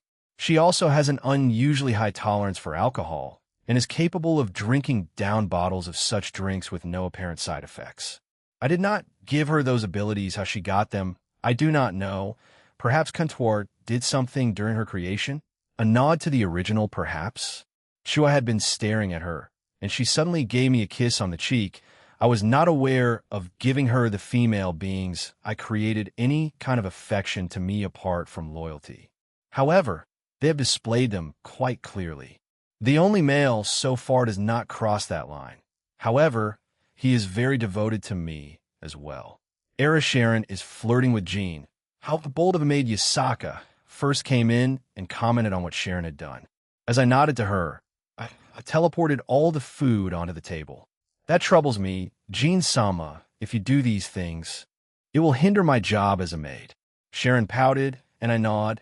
Grafia has also said the same things to me before, during the 4 months. We'll try to correct or stop that then. Everyone started to pile into the dining room, and we all had lunch. Everyone was in a good mood, probably. Drake and Albion were there, happily eating the food provided to them. That's the one thing they enjoy apart from fighting each other or hunting down monsters to get stronger. Nighttime, I was in the open bath near midnight. Everyone else had already taken theirs, including Drake and Albion. They had gone back to their respective sacred gears and are probably sleeping. Fua. I allowed a tired sigh. These days it feels like I have some sort of invisible weight on my shoulders. As well as on my chest, it feels nostalgic depression. This is what I'm experiencing right now. I was probably depressed in my past life. With that voice I heard. Tap, tap, tap. I had been looking at the water. I had noticed someone was here. I also recognized their aura. I look up, still feeling guilty, Rennie. She smiled at me, yeah. That smile, I don't want to lose any of them. I don't want to lose any of them. Rishi had reached me and hugged me. The towel that was wrapped around her fell off her. The girls have been showering me with love and affection these last 2 months. Even now, for months later, I return it back, but they're not dumb. They know that my entire being isn't into it. I feel bad. All of this is on me, not them. So, I just give them my usual reply. It's cliché, but it's how I feel right now. It's me, not you. Jean Rennie called out my name and kissed me. I responded in kind and kissed her back. I held her waist as she straddled me. She breaks the kiss and looks at me sadly. She gently grabs my head and puts it to her chest now. She had me just above her heart. Can you hear it? Can you feel it, Jean? Yeah, I can hear your heartbeat. We both fell silent, my head on her chest, just listening to her heartbeat. Rennie, I messed up. I want to get better at this living and being responsible thing. I'm really bad at it. Honestly, I have no idea how the hell I've managed until now. Nearly losing you gave me a reality check. She tightened her hug on me, and I did the same. Instead of just holding her waist, I had wrapped my arms around her. Stay with me until the end. Please. Not until the end. Always. Always then, when we stayed in each other's embrace. I could feel some tears coming from her. I don't like seeing her cry or sad, but the way I am right now, fuck. We both left the open bath. I'm sure she already had one earlier. I've been spoiled by them. Lately, isn't that my job? 8 months later, ting. Clang. Catchin'. Keep going, Zenobia. Yeah, I was using Grand Chariot to spar with Zenobia. She had asked me the night before. She was quite excited. She had officially breached Ultimate Class a few months ago, and she had been slowly mastering her new powers. She was currently using a normal demonic sword that Kiba had created. She was swinging her sword with precision and full of her current power. They felt heavy. She had her feelings in them in those strikes and slashes. I wanted to see the compatibility of Zenobia and Grand Chariot. Yeah, that's right. Zenobia Corda was the one I had planned on giving the sacred gear to. Her defense was subpar. She only had more when she used that, but I don't know if he'll use that with anyone for now anyway. Shatter. When Zenobia slashed down on me with her demonic sword, I shattered it with a punch. She grunted and summoned her Durandal. She didn't need a chant then, not yet. She dashed back towards me and swung Durandal down. I blocked it with a finger. While when I did, I pushed her back and she was blown away quite far. She got up a bit shakily and grinned at me. She sucked some air in and dashed back. What a determined girl. Her spirit can't be broken that easily, all right. That's fine for now. She suddenly stops and looks disappointedly at me. She wanted to continue, but she has not yet mastered Durandal enough to be its master or have full control over it. A full year had passed, but she still needed more training. She focused on getting more raw power. Next up was more training with Durandal. That's what we discussed. She and Yudo got along and made amends, and they were also part of the same peerage now, so they had to. Next up is the peace conference as well as the attack by Cow's Brigade in Valley after that summer holidays. Trip to the underworld, more training for the Grimoire peerage, and the Grimoire versus Citri rating game. I have a lot in store after the peace conference. I'll be going back to Ireland, Kyoto, and perhaps more factions or pantheons will reach out to me for an alliance. All right, I'll go train with someone else then. She bows and flew away with her devil wings. Once she stabilizes her power, I'll gift her the sacred gear so she can train with it too. I'm curious about how she'll evolve. Will she achieve break down the beast? Or will she go another path? Nighttime I was cooking with Sharon, Grafia, and Aquino. I gave them the recipes that I wanted to make tonight. There were nothing special, just a few ones I mixed together in the past and hadn't gotten around to making them. Jean-sama, this is finished. Great, thanks. Sharon put the bowl in front of me and went to help Aquino. A small rivalry had formed between Grafia and Sharon. She had confided in me that she feels a bit inferior to her, not just in raw power and battle, but as a maid too. I have been attentive to my lovers. I hadn't neglected that. I would feel bad if I did. Am I doing it out of love? Or obligation? I would like to think it's out of love. Sizzle, sizzle, pot, here you go, Jean-sama. Thanks. I was about to ask someone to pass me the pepper, but Sharon read me like an open book. I could see it annoyed Grafia a little. This is healthy, right? The perfect made Grafia Lucifuge, who has a maid fetish being showed up by Sharon. It's a healthy rivalry. So delicious. Add some alcohol to it, and it's even better. Rossweiss was already drunk. I had told Sharon to keep alcohol away from her, because too much and she'll fly off the handles. It's fine. I'll take care of her tonight. Rossweiss-sama, please keep it to moderation, okay? Yeo. The Valkyrie cheered and drank more. That's not moderation. Rose, the rest of them looked at her with complicated expressions. A few pities, but most were feeling bad for her, as she'll have a nasty hangover the next day. Choo-choo-choo-choo-choo. I was stuck with her, as she showered me with kisses on the cheek while hugging me. The rest were doing their own thing. Sharon had poured tea for everyone as it had been around an hour after dinner. We were just unwinding. I do admit that an honest Rossweiss was quite cute. She was stuck to me with the smell of alcohol very much present. My cheeks will also smell like alcohol, too. I can increase your tolerance or outright remove it. I had suggested those to her before, but she's still thinking about it. It's her choice. I won't force it on her, but I am worried about her well-being, as she does tend to puke after too heavy of drinking. I snap my fingers and make the alcohol rose disappear. She seemed a bit surprised and started to protest, but I grab her and held her close to me. Wuvi Duvri Jwinquanan. Naya. She had started to lean against me and started adding Naya to whatever she said. I just sat back while hugging her. Do what you wish, drunken Rossweiss. You will definitely remember this tomorrow and be embarrassed at yourself. This isn't the first time I've seen Rossweiss drunk. However, it is always interesting to look at. She is always strict when sober, but when drunk she's a lot more honest with herself. Yeah, we noticed that a lot, Naya. Zenobia had been staring at Rossweiss and I as she gave her opinion on the woman. Everyone was in agreement. Will she need to be sober or drunk to confess to me? No, she's confessed multiple times. I just haven't given her an answer, whether she was drunk or sober. Is this my fault? There's a high chance. I agree. I will respond then. I look at the drunken Rossweiss as she did the same, a very goofy smile on her, still drunkenly oblivious to how she is right now, or what is about to be done to her. I kiss her on the cheek. She freezes and goes red. It seemed like she immediately sobered up. What are you doing, Kropka? Yeah, she sobered up. I tilt my head at her, confused. Responding to you? Rose got up and ran away from me, screaming loudly. Did I do something wrong? Did I push too fast? Rose-chan needs to come to terms herself. Maybe that was a push in the right direction, Jean. Yasaka sighed and told me that she and Rossweiss were good friends. Rossweiss always was in all the friend groups in here, whether that be Grafia, Yasaka, or Irene's group. The Slash Dog Girls, the Grimmery Peerage, or any random groups mixed together, she fell out of place at times. She's just 19 years old. After all, she's not that old. I'm not old.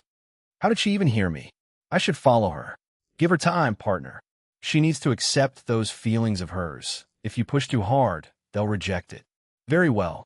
I look at Yasaka, and she nods. With Konu and Ophis in tow, they leave to get Rossweiss.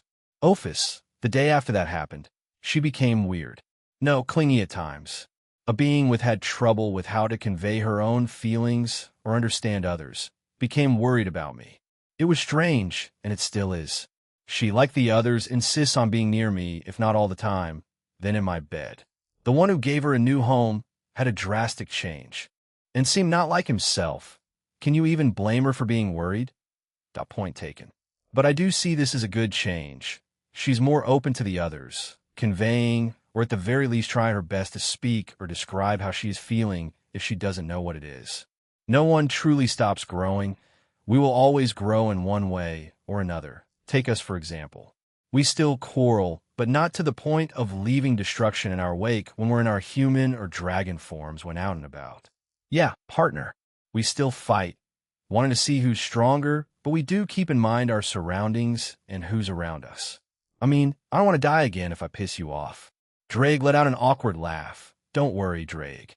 I will probably torture you a bit if you do hurt them. Nothing too traumatizing. That's not reassuring. I shake my head and mingle with everyone for the rest of the night. It was peaceful.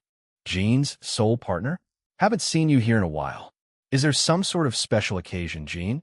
The two heavenly dragons were in their human forms. The same scenery was present. Open fields, cliffs, sun, and a lot of trees. Did you bring me here, Comptoir? I felt her behind me, but didn't turn around. The two dragons looked behind me to see her. No, it's someone else. I see. I have been waiting for this for a long time now. I turn around, and beside her was a blurry figure. The only details that could be distinguished were its blonde hair and red eyes, and now his mouth, who had a neutral expression. Comptoir moved away from the figure and stood beside me. The two dragons didn't move from their spots, but I could feel them staring at the figure in front of us. Speak my name, and I shall be revealed. Jean, it said. I nod. Rudranam al-Nazca, founder and emperor of the Eastern Empire, also known as Nazca Namrium Almeria United Eastern Empire. The figure now known as Rudra smiled, as the vague figure fizzled for a few seconds before his true body was shown.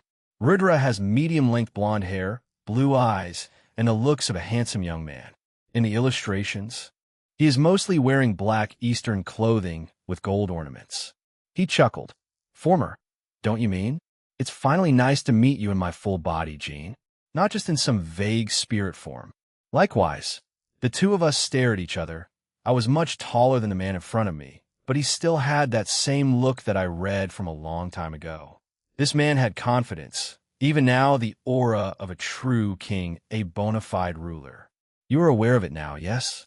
Your appearance, yeah. I'm just you 63, a bit bulkier, black eyes and black hair. Maybe ignorance was bliss.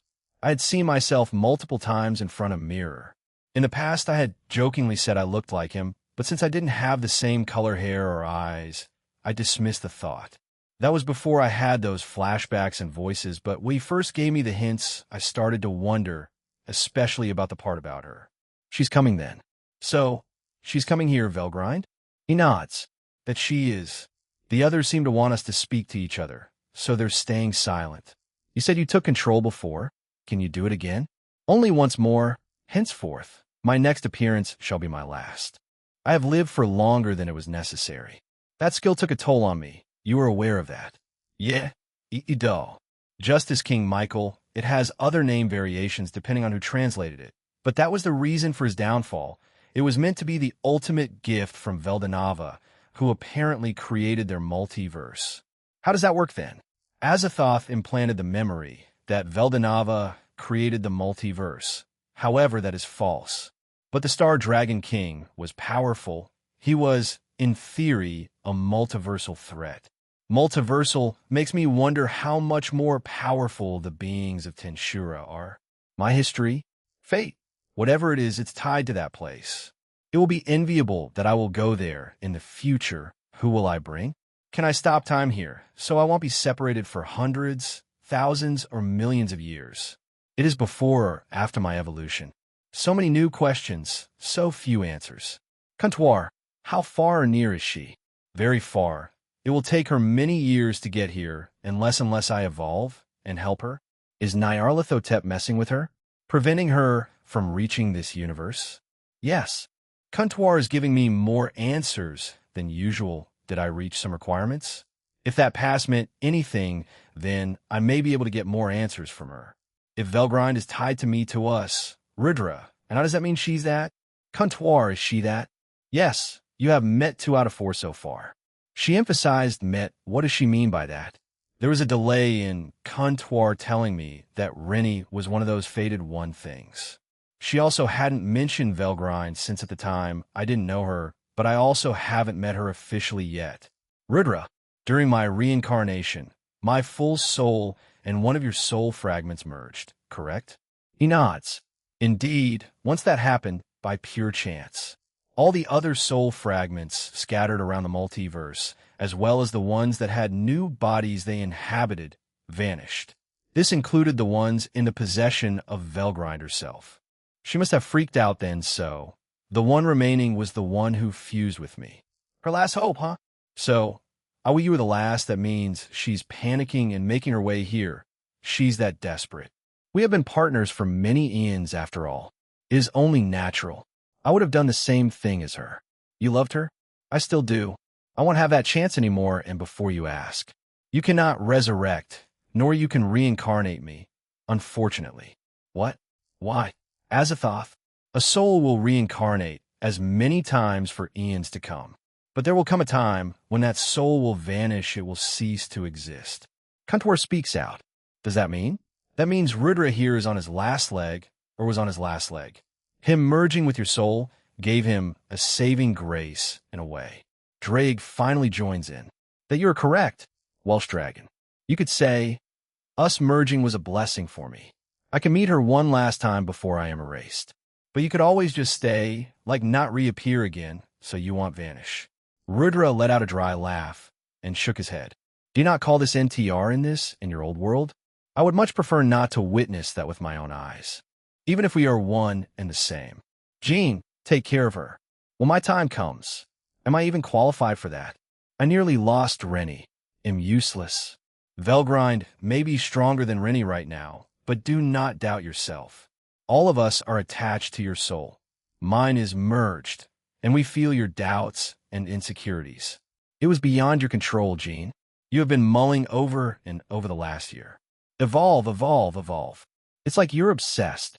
Just evolving won't fix all your problems, Jean. I know your mind will wander and go, is there something else beyond this? Is there a higher threat beyond the other outer gods? You will go down a path that will end up destroying you, Jean. Step back and take time to process everything. Your lovers as well as us, we're here to lend you that hand. Rudra finishes and looks at me with concern. I can trust the advice of a 2000 former emperor, right?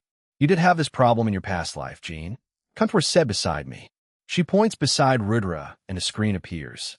A glimpse, it's very small, but you have met the requirements to see some of your past. A glimpse. I'm sorry for your loss. What happened was a tragedy. That's Ryan? I see that voice, it was Ryan. The life of our class, the guy who everyone liked. So, he was my best friend, yeah. It's coming back, brown hair, green eyes, chubby cheeks, a well-built athlete that was popular with everyone, all types of cliques and groups, students and teachers, we were childhood friends. We had each other's back, and I pushed him away. But in that dream, we made up in the end. I'm glad we did. I feel a bit at ease knowing that. If you need anyone, you know I'm here. Ryan put a reassuring hand on my past self's shoulder. I had the same hair color, a bit shorter, around 61, but still tall. I could see the past me nod, while shaking the view, finally changed, and it was a casket. Who? Your past lover. Past lover? Is she can she? She had been reincarnated many times. That was her last. She met a tragic end. I'm sorry, Jin. She can't be brought back. Kuntwar apologized. You don't have to. It's beyond our control. She was taken from us. Too early cancer, it's a bitch. Pancreatic cancer, if caught early, then there's a chance of survival. You two dated from when we were 9, right? We're both 16 now. Gosh, that's a long time. Huh. Yeah, I may be naive, but we promised each other when we were 12 that. Yeah, the past me said nothing else and wept silently. Cancer. So cancer took her? What's her name? Rest in peace, Aoife. If there's an afterlife, she'll be watching over you. Aoife, that's right. Aoife Murphy, yeah. That's her name. The screen in front of us disappeared. Then does that mean? You become an edgelord asshole, blaming and taking it out on the world and everyone around you? Is that what you're going to say, partner? Yeah, you hit the nail on that one, Drake. That's what emotional teenagers do, right? I look at Kuntwar and she nods. So, I pushed Ryan, everyone, the little friends I had away, huh? Great going old me, are you not? In a way, repeating this action now, your self-loathing and depression, however, I do not believe it will push your lovers away. They may just come to a wall, unsure on how to proceed. That I have been responding to them, though, it's not like I've completely blocked them out. I still flirt and do couple S things with them, being close and all that. Let me guess, you're still doing the usual things, yes? But they aren't stupid, Gene. They know you. They can see that you're not really all that they're when those intimate times are going on. You have been lying to yourself. You're not doing these things out of love, but out of obligation. It feels like Rudra was staring straight through me. This guy that's right. Elsha, one of the past hosts. But I upgraded the boosted gear. Shouldn't that mean they were also removed? I went to that place before, the thrones of the past hosts, and they were empty, so I assumed they were also gone. It's been a while, Drake. Did you take the form of a middle-aged man? You certainly look like a delinquent. Drake was shocked to see one of his past hosts he was fond of. Elsha gave him a smile, then turned to me. She walked towards me and put a hand on my chest now, above my heart. Your heart and emotions are in a mess, Gene Skyward. You must learn to forgive yourself. Your lover Lavinia, Rennie, has already told you time and time again that it wasn't your fault, nor does she blame you for it. Learn to forgive yourself, and then learn to love yourself. Only then these feelings of hate and loathing will truly leave, and then you can become a true king. With that, Elsha disappeared. A true king? What are you talking about, lady? I can't imagine myself as some king, even if I do become the successor. Damn, partner, being able to get Elsha to come out and speak to you. That's a sort of blessing. Is that so? If it's that big of a deal, Belzard should come around next. Can't wait. I'll be in smack Drake, and he looked at him in annoyance. That will be all from me for now, Gene. I will be speaking with you as frequently as these 3 from now on. Until then, Rudra nods and vanishes. You see, I have a lot of things to think about. Just relax here until I wake up. I go over to the bench and lie down on it and close my eyes. Taking a break, then, partner? All right, I'll go fly around then. I will be joining you.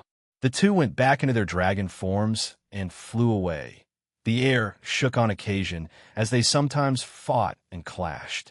Squish Kuntwar joined me on the bench as she moved my head on her lap. She said nothing as we stayed there, just listening to the two fight in the background. A king, huh? You are immortal. You will reach that state in the future. Do not rush. You're not Azathoth, then? She shakes her head. I'm Kuntwar. I was and always will be. Sure, at least that part of me that was uneasy about her being Azathoth is gone, not fully, though. Until I meet him, a small part of me has that doubt. Year 2, 3 months later, no. Swing in a wider motion, Gene. It was the second year of our time here in the pocket dimension. 3 months had passed. I had been trying to be less sulky and force myself to be happier. It's tiring. The weight I had didn't lessen, nor did it increase, but it was a constant. Did I feel like this in my past life? Apparently. Kuntwar said it lasted from the ages of 16 until I was 21. Around 6 years after that, I improved and got the help I needed. Rudra was currently helping me with swordplay. He said I should find my own style. I had created a bakin, a wooden sword, which was what I mainly used for the last 3 months. Even if you combined all the sword techniques you know, that is enough. It will create your own style. Do not rush. Put your left foot deeper. Drake and Albion have been hunting nonstop. They broke through Dragon God, but they're still weaker than Rennie. She had reached S. Ophis and Irene had reached the beginning of Universal. Everyone else was making reasonable progress. Swing. Whoosh. I swung my Bakken down and created a shockwave.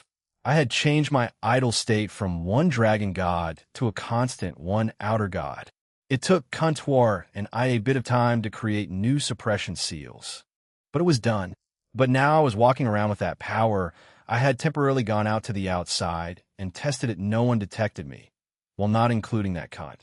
I had been adjusting my strength again, since whenever I did anything I would accidentally break it. But that took around a day, and I was fine. Good. Now practice the vertical, horizontal, and a thrust. Do not add any other powers to your practice as of yet. Master the basics. Swing, swing, swing. I had made substantial progress under Rudra's guidance, but the two weren't able to assist. I mean, they did with magic and stuff from when I first came here, but they were mostly all brawn and a bit of brain. They had wisdom and knowledge, but preferred using their fist claws. It's time I have to go and check on everyone. All right, take a break then. We'll continue when you're done. I nod and go to Zenobia first. I had given her Grand Chariot as she stabilized her powers around a month and a half ago. She was now mastering both Grand Chariot and as well as her Durandal. It's tough, but I know she can do it. She's made a good amount of progress so far. She can maintain her balance break for around 2 full days while wielding Durandal, if just her armor and a regular sword, then 4 days. I had arrived at the spot where she was. Right now, she and Kiba were sparring. Kiba still had the upper hand as he reached S. He wasn't too far from the raw output of Surzex. What Satan Lucifer over Kiba was experience and even more grueling training. He had spent hundreds of years perfecting his powers. Kiba so far only had a few years on that. Kachi-chang. Slash. Dang. Clang. Zenobia was in her balance break state with her Durandal out fighting Kiba. He also had his Sword of Betrayer out, the X-side balance breaker for his Sword Birth Sacred Gear. Since Kiba was superior to Zenobia in every way, even if the Sacred Gear pushed her power up slightly, it wasn't enough. Zenobia was playing by Kiba's rhythm and timing, but he didn't look down on her. No, he was respecting her by fighting her in his usual power rank. He didn't power down. K-Chach. Zenobia was sent back after a powerful slash by Kiba. The male nodded, and he dashed towards her, Zenobia doing the same. Clang. Sparks were created from their clash. Back then, this would have not had happened, so I was proud of both of them. Step. Zenobia shouted as her speed increased. Step, a technique she created with the help of Grand Chariot. It gave her a significant boost in her initial step and speed. In mobile games, sometimes you have an ability to use it at the start to give you a head start. Zenobia's step worked like that, but she could use it anytime. But she needed to be not moving before using it. It didn't matter if she was on the ground or floating. She just needed to be idle. Planning. Zenobia, with her new speed, pushed Kiba back. He grinned, as this was probably not the first time. She had done it. It seemed her step S speed had increased again. Not bad, Zenobia. Huh. Kiba summoned his holy eraser and swung it at Zenobia. The girl had to stop her attack and jump away to avoid it. Kiba was now dual-wielding both his swords. These two are fine. I don't need to interrupt them. Have I made progress with Zenobia? Yes and no. She's been in the open bath with the other girls, and I've been invited to them many times, so we know each other's bodies pretty well. She has mostly focused on her training while here, but I have heard from some of the girls she is interested in me. I can assume this interest is like the same as Issei's. She wants a strong heir and strong babies. That came from me, the Red Dragon Emperor, and the Outer Dragon God. I went on to check on everyone else. They were doing well. I stopped to chat with them for a little bit and went to resume my own training nighttime. Russell, don't move, Gene. I was sitting on a chair talking to Drake, Albion, Comptoir, and Rudra when I feel someone wrap their arms around my neck. It was Natsum with Shigian. I wonder why they're out here. I was sitting in the backyard. After all, it's been around 2 hours after dinner. Natsum, do you need something? Do I need a reason to go be with my boyfriend? Well, no, I summoned 2 more chairs. Natsum rolled her eyes and took a seat on my lap. Yeah, Over the course of a year, in a few months she had thrown her shyness away and had become quite bold with her approach to our relationship. Shigyon took a seat beside me and smiled at me. While nothing is official, she has been showing signs to me that she's interested.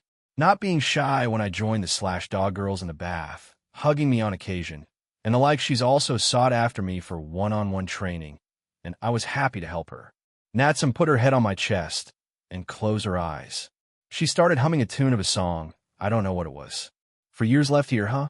Will we be on par with dragon gods or something? Sounds like a fantasy dream. Natsum started to speak, and while muffled, we could understand her. Yeah, we're a year in, so this year plus 3 more. That's my aim at least, to get everyone near to that level. The only ones with limits are Kiba and Gasper. But they'll still be quite powerful, even if the top 10 changes. Yeah, that's my goal. If you guys could go further, then that's even better. I had shown them my personal ranking well. Kuntor showed them. I also told them where all of them were at. So, many of them started to work on that. They'll work hard, Jean-san. Please watch over me. Shigyon said beside me, and I pat her head. I'm glad they're motivated, since I was a bit forceful when I said I wanted to come back here for 5 straight years. I had planned 10, but I halved it. Yes, of course, Shigyon. Come to me for anything. You're like a cat. Is Kuroka rubbing off on you? Neo.cute. Natsum purr like a cat. I sigh again and look up at the artificial moon. 5 years will make it count. I need to evolve 2 partner. Right, sorry, my bad. Year 2, 7 months later, whoosh. Boom. I had dodge Rosweiss, Yasaka, Kunu, and Latia's attacks. I was sparring with them as they had come to me as a team and wanted to see where they were now. Latia had covered a wide area with her room. She had been utilizing it very well with everyone else. They were in sync with each other. Both Kunu and Yasaka were in their Fox Dragon mode. Rose was the physical fighter this time. She utilized her Norse magic along with enchantment magic on herself. In a way, she was a decoy, as Latia and the rest swapped places with her quite frequently with Shambles Dawn. Dawn! I blocked Rose's punches with my Bakken. She had gone for my fast chest and groin with her punches. Please don't aim for down there. They're delicate. However, during real battle, anything goes, so I can't really complain. Rosweiss switched with Yasaka as she sent a Tuki-covered punch towards my face. Before Rose teleported away, she threw something behind me. I also felt Kunu behind me. Latia had switched Rose and the object with the duo Kitsune. Eat this, Kunu shouted as I felt an incredible amount of heat behind me. She had launched a power ball of fox fire at me. I catch Yasaka's punch and turn my head to blow away Kuna's attack with my breath. This caused the girl to be blown away as well. Latia quickly swapped the places of Kunu and the objects she was holding. The young Kitsune crashed into the ground beside Latia. Era AR, I sent a small flick of wind into Yasaka, as she was also blown away. She let out a small grunt of pain. Latia can't use her territory. Drain on me, since it won't work. If it was someone else, they would have an easier time. All right, stop. Good job. Your teamwork is really good. You guys only started around 2 weeks ago, right? Yes. Latia-san came forward to ask to team up with us. Mother and I were happy to do so. I also approached Rose-chan to join us. I say we work quite well together. I see. So, Latia was the one to approach them? Yasaka and Kunu get along with Rose pretty well. Latia was also on good terms with everyone, including the 2 Kitsunes. I see. You guys have become strong. Keep going. Come to me for anything, all right? Yasaka gained grin. Anything? If you so desire, I see no problem with it. She looked quite shocked at me. I have already mentioned that I was attracted to her. We have spent enough time with each other. However, we haven't discussed her husband yet, but I don't mind being in a relationship with her or being intimate with her. Latia, Kunu, and Rosweiss all blushed at my comment. Era, then he'll come to find you tonight. Jean, I nod and turn away. We'll check on everyone else. They'll see you guys later.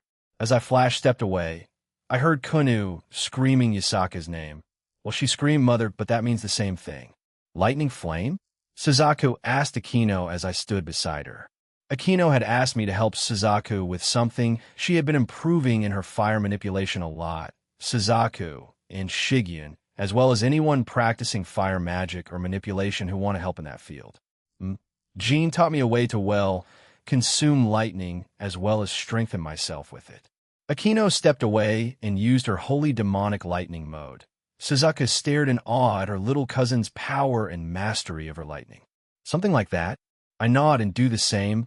I activated the lightning flame dragon mode and use a few attacks towards the sky. Suzaku was in thought as she pondered how to achieve such a thing. You can use magic. So elemental magic is possible. Yes? She nods at my question. Let's just change it to lightning manipulation. Maybe add thunder as well. I walk towards her. She freezes like a deer in headlights. I touch her forehead with my finger and give her the ability to use lightning and thunder manipulation. Now, with her fire manipulation bestowed by the Shinto gods, she can also use that along with it. How do you feel? Feeling uncomfortable? Anything feel off? I start to touch around her body, feeling for any major changes. When I look back up, Suzaku was just lightly blushing at me. I also noticed that Akino had been giggling at me. Sorry, I should have said something before touching you, but it doesn't seem like anything went wrong. You should be fine. It's fine, Jean. Thank you for giving this to me. She brings her arm up and lets some lightning crackle around her arm, just like Akino. I can teach you then. Nase and Akino went around to her cousin and hugged her arm. The both of them smile at each other. They're really both beautiful. Huh? I like seeing them like this. Happy, smiling. Yes, I'm in your care, Akino. Thank you again, Jean. The two of them then leave. Akino turns around and blows a kiss at me. Perhaps Suzaku can help Akino with her demonic fire? He'll see soon enough. Yasaka did not visit me at night. She either got cold feet or forgot, but she did look guilty the next day. Year 4, 10 months later, we have been in here for 4 years now. Everyone had gone up a lot in strength. Kiba and Gasper had reached the peak of their rank and potential. They cannot grow in any more power. However, they have dedicated the rest of their time to mastering everything they have. Kiba has also been slowly mastering his blade blacksmith. Yes, his second sacred gear. He obtained it from one of his dead comrades during the Kokobile events. His mastery of it has reached a new height, and he's achieved his subspecies balance break. Glory Drag Trooper, but only recently, so he's working on maintaining it and making it stronger. Gasper, while he reached new heights in raw power, he has hit a roadblock. He hasn't achieved his balance break, nor has his sacred gear evolved. I was thinking of forcing the evolution myself. Even if Gasper had very good control of the sacred gear now, he has become a lot better in terms of interacting with people. I even created realistic holograms and let the guy be in a giant crowd of them. He, for the most part, did not panic. Well, if they're normal, but if any of them deviated from the normal, he would freeze and not know how to respond.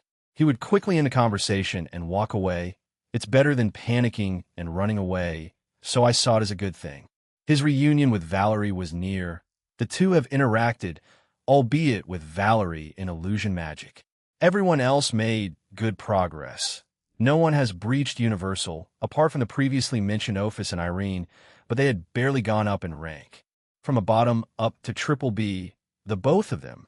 In those years, it had become quite difficult to go up, even with the 2x growth boost. I prioritized everyone getting stronger, so my relationships have progressed at a snail's pace. The only time I have with them is at night, which has a limited number of hours. I haven't taken a last step with Ingvild, but she said she wasn't in a rush, so I left it at that. The same with Asia and Chiron, but with the rest that I was already in a close relationship, we spent a lot of time together. I'm still a little depressed. The self-loathing also come by in quick waves. It's not as big as before, but it's still present. By the end of this, ITLL will be on par with my past life, 6 years of being a depressing fuck. What is wrong with me?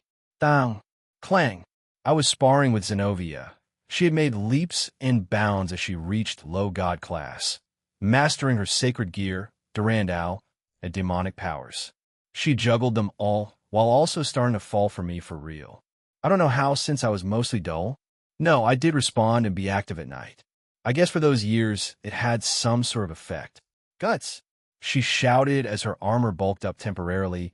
She had been slowly mimicking some of boosted gear abilities, albeit tweaked to her own. Guts, it increases her strength and speed for a set amount of time. Initially, it was only for 5 minutes, Now it was for a whole month, of course. She can turn it on and off. The increase is a times 10. More than my boost with just the gauntlet, but she can't stack it. It's set at x10. Catchy it. Ziening. I had also improved my swordsmanship with the help of Kuntuar and Rudra. The two tend to argue since she uses her knowledge and data to search the Omniverse, while Rudra uses his own experiences and knowledge to help me. These two were almost like the two heavenly dragons. Of course, it only occurred when I trained. Speaking of those two, they had reached Dragon God. They were a rank below Rennie. She had reached SSS, while those two were SS. They had caught up to many that had started before them. They also are like an uncle or older brother figures to everyone. Drake most of the time is a goofball, but he can act his age and show his wisdom when needed. Albion tends to look out for the group as a whole, protecting everyone from behind sort of thing. Is your mind wandering, Jean? I block another strike from Zenobia. She gets quite passionate when fighting. Zenobia also created a variant of her step ability. She named it Step. Sixfold, much like Zenith's Thunderclap and Flash. Sixfold. She could use her step up to 6 times, ignoring the fact she needed to be idle. She was already creating a path with her sacred gear. I was very proud of her. I disappeared from my spot and dashed around her. To Zenobia, it looked like I was teleporting around, but I was just running at fast speeds her eyes couldn't follow. Why are you teleporting? I'm not. I had appeared behind her and answered her questions. She quickly turned around and slashed at me with Durandal. Clang! I quickly duck and kick Zenobia off her feet. I pull my arm back and did a thrust with my Botkin. It hit her on the chest, destroying the armor and blowing her backward with a large amount of force. Dang! Fwoosh! Zenobia flew away and a large boom was heard and a large dust cloud formed. I may have used a bit too much strength. I quickly flashed step to her. Once there, she was laying on the ground, a bit injured but was mostly fine. Her balance break was gone. That hurt. Sorry. I help her up while healing her. I check her body for any more injuries. I've been doing this a lot with all my girls. I'm just being paranoid. I know my healing will heal anything, but I can't help it. I look back up and Zenobia was blushing. I'm fine. You don't need to do all that. I shake my head. We'll do it regardless of what you tell me. It's just for both our sake. Don't mind it, Zenobia. I hug her. She let out a little yelp and started to squirm in my grasp. Why was she feeling embarrassed now? She joined me in the baths with the girls, slept with me a few times in my bed. I still don't understand women. Jean, can you let me go? Do you hate it? And no, it's just my heart wasn't ready, and I probably smell a sweat. I don't mind. Nova, she gave up as she de-summoned Durandal, which was still on the ground, and hugged me back. I also call her Nova on occasion. Zenobia, Novia, Nova. Get it? No, that's Fina. She's fine with it. All right. I pull away and smile at her. She was still blushing. I brush away some of her hair that was covering her forehead and kiss her there. Should be time then get going. Being redder than ever, she nods and quickly flies away. She's still not used to affection like that. She can ask for babies, but get embarrassed with me initiating it. I shake my head again. Women are complicated creatures. I had Flash step toward a random group. It was Kuroka, Chiron, and Gabriel. This was quite rare. They've interacted a lot on a one-on-one basis, but never like this.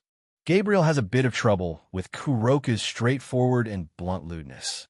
She can't fall anymore, as I fundamentally changed her.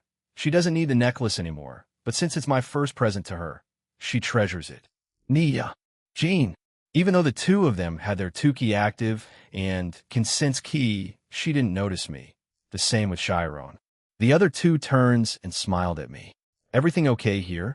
Yes, Naya. We were just discussing if Gabchan wants to learn how to use 2-key Naya.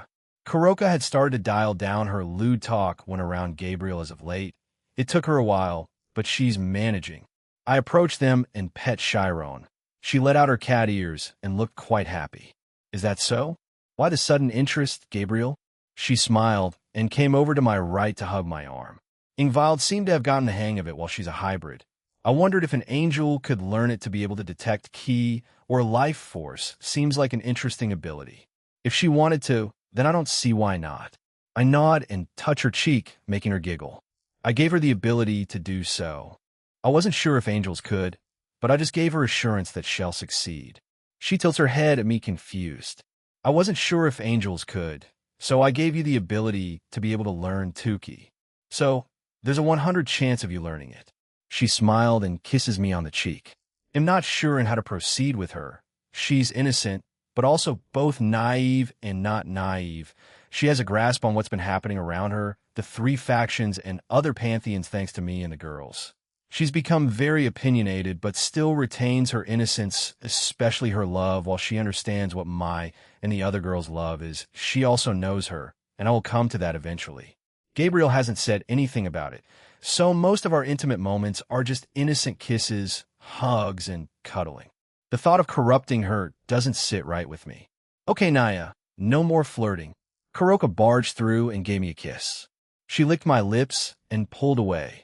She gave a sly smile at Gabriel as she pouted. Ni-sama don't tease Gabriel-sama. Boo, you're not fun, Chiron. Anyway, if Gabchan can learn 10k. Let's start. Gabriel nodded, gave me one more peck on the cheek, and let go. The two of them walk away, leaving Chiron and I here. Jean-senpai. I've bent down, but not too far since Chiron grew in height, her chest as well. As she grew in power, she also grew a bit taller. She and Kuroka have 9 tails. They said they could show more, but didn't want to. Too many tails, apparently. Chewy share a kiss. A little bit of tongue is used, and we pull away. Spoil me too, Nyan. She sometimes adds Naya or Nyan to her sentences when her cat ears are out. She's really starting to take after her older sister. Less perverted, though it balances out. Yeah, I will. They'll go join them. She gives me another kiss and follows after the other two. Is this all? Stunt. A beautiful, stern-looking young woman wearing a full plate of knight armor surrounding her body. She has long, silky blonde hair, braided on the left side of her face, and blue eyes. She shouted at Latia, Asia, Rennie, and Rossweiss while pointing her lance at them. Yes, they all shouted at her. She was a new being I created, another ultimate or perfected human. Leanne Sandlot also called Aryan Rod, the Steel Maiden, or Lance Maiden. I have not gotten a chance to meet Scat Hack, so I made do and created a teacher for everyone to learn from. She's a stern woman when she's fighting enemies or training my lovers. She is relentless. She knows I want them to be strong and prepared, so I bear with her methods. While they don't endanger them, they do come out of it battered and bruised. The 4 of them got up and attacked Leanne again. Asia stayed behind and supported the other 3. Latia already had room activated and used that to her advantage. With the use of Rennie's ice dolls, there are 4 of them now. They could use shambles or the portals made by Latia to move around. 3 of them dove into the portals, Latia, Rose, and Rennie. Asia covered herself in 10k and dashed straight to Leanne. She launched a straight punch at her stomach. Dawn. A direct hit. A large shockwave was produced by the punch. Once it was over, Leanne stood there with no injuries. She had stopped the punch with a finger. The others came out, Rossweiss using her full burst, launching various types of magical attacks at Leanne. Rennie had ordered her ice dolls to fire various ice attacks at her, while also using her ice gun and sending a large ice beam towards her. Latia had used her drain on Leanne, but it seemed ineffective. Leanne raised her lance and swung it around. Ack! Asia let out a yelp as she was hit hard and was launched away, landing far and with a large impact on the ground. The various attacks headed her way were destroyed with a single swing. It also created a large wind attack that hit all of them, sending them to the ground. She's quite brutal. Are you fine with it? Ruder had started to speak to me. I nod. She won't kill them. It pains me to see them hurt like this, but it's necessary here. If it were out there or someone, I know they'll try to harm them or take their life. It'll end them. Is that so? Ruder stops speaking after that. The sparring match between them continues for the next 10 minutes as they attack her in futile, even with her new and higher power as a dragon god. Rennie stood no match. The rest were no slouches either. They were at various levels of god class. I put my palm out and heal them. They notice this and turn to look at me. Leanne notices and desummons her lance. She changes her clothes into a more casual one, a plain white frilly t-shirt, a long blue skirt, and brown Wellington boots. She also got rid of her helmet. Jean, you came? She asked me as I stood beside her. Yeah, good job, everyone. Giant. Rennie came running to me and hugged me. Lian shook her head and smiled. I hug her back and stroke her head. We had become a lot more in tune with each other as well as attached to one another. You all did well against Leanne. Chin up. AU Asia had come back, and I healed her too. She thanked me and joined the hug. Do I have a thing for blondes? Leanne is blonde. Latia is blonde. Rennie is blonde. Asia is blonde. Gabriel is blonde fetish. I feel in danger, Jean. Shut up, Ridra. He chuckled at me and went quiet again. Lunch should be soon. You girls can get going. They'll tell the rest, maybe help Sharon a bit. Latia and Rossweiss left, as they seemed a lot hungrier than usual. Jean, you gave Sharon, her, Coratia, and Leanne rings. Are you just making an unstoppable harem at this rate? You want to abandon us? Please don't say that. That's the last thing on my mind. I indeed gave my created beings rings. Well, the ones that are female. I gave him a necklace, and he was happy with it. It's just an extra layer of protection. Is that a problem, Lavinia? And no, ma'am. But he's mine. Ours. Asia corrected her while letting go of me and making a weird pose. Bugs Bunny? How does she drag and Albion if they've been sharing the memes? I know. I need to have a talk with them. But every once, but I see your point, Rennie. He is my master and creator. I share the same affection you do to him, Sharon, her, Coratia, and I already belong to his harem in a sense. What? That's how they feel. I already said this before, but I didn't make their affection max when I made them. Perhaps you did it unconsciously? You're not exactly 100 perfect right now. Thank you for the daily face slap, Ridra. You may have a point though, whatever. They'll be more careful in the future. Year 5, 12 months later, it's over. Our time here is over. I had set out to do something, and everyone met my expectations. I also did not evolve. I have no idea what I need to do. Kuntwar has said I had to surpass myself, whatever that means, learn to forgive and learn to love myself. That's what Drake said to me. Well, he repeated what Elsha said. I'm working on that. It's pretty hard. How does one love themselves? I don't self-harm, so that's a plus.